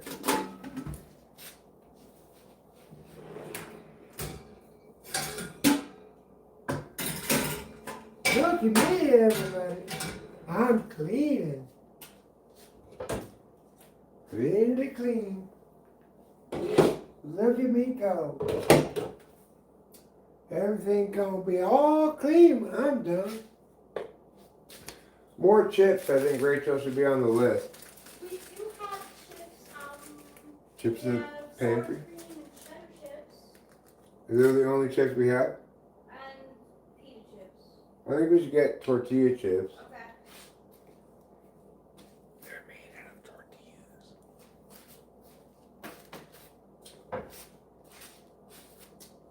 Little cutting board, where do you go?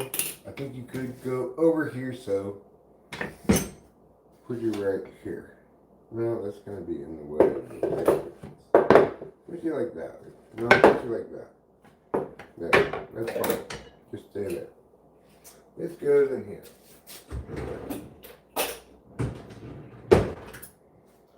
Oh, Eric.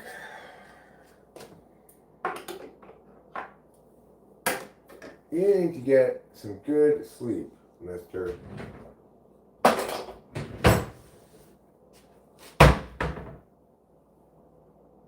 I'm very disappointed in you.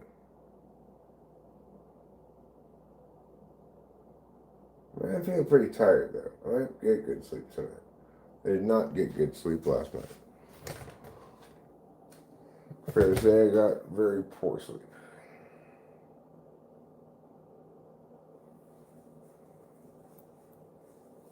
Maybe tonight I'll do a better job of sleeping. Let's hope and pray I do. Later, King Tut, says Dead Star. See you later, Tut. Have a good evening.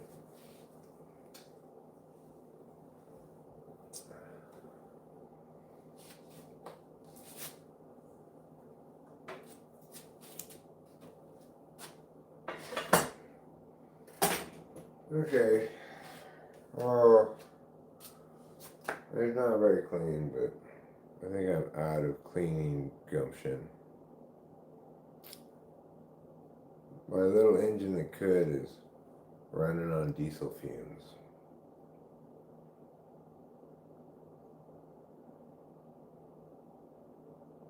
I could imagine myself saying very soon that I'm ready for bed. And I could see myself falling asleep. Staying asleep? That's an entirely separate challenge. It can get the better of me sometimes.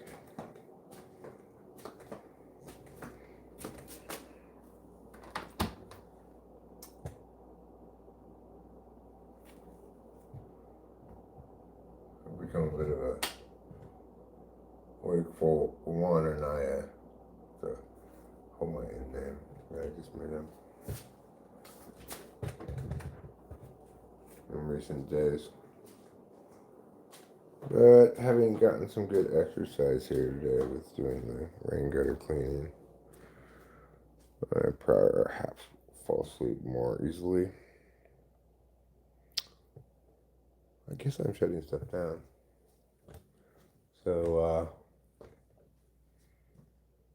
Mike Tyson used to get stoned before getting into the boxing ring. That's mad. Well, I used to get high before playing pickup basketball. Granted, it's not the same as boxing, but it's still an athletic endeavor. I mean, that track woman from the Olympics, she got stoned, and she. Stoned track woman? She's gonna set a bad example. Did she win a medal or something? Don't you remember, like, she, like.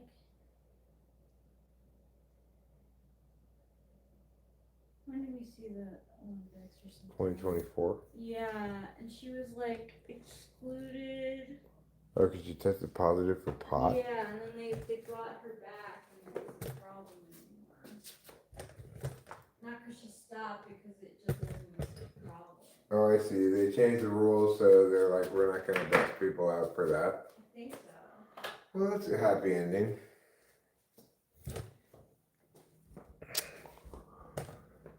And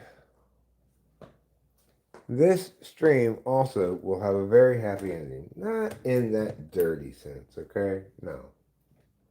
In the good old-fashioned, wholesome sense of a story that ends well for the protagonist and beloved supporting cast. So, how is this a corollary to the happy ending in the story? Well, everyone's fine. We're all going to enjoy some wonderful lying down and restful times, because after the stream ends, all of you are going to bed as well. Oh, I know. I just know. That's how. Ask your spirit guides. They said, going to bed. Yep, he's going to bed. They're going to bed. She's going to bed. We're going to bed. So it means everybody, it's bedtime. Bedtime for Eric, and it's also bedtime for you. So for those of you who were looking for a charismatic leader to tell you when to go to bed, mission accomplished. Until next time, good night, good luck, and God bless America.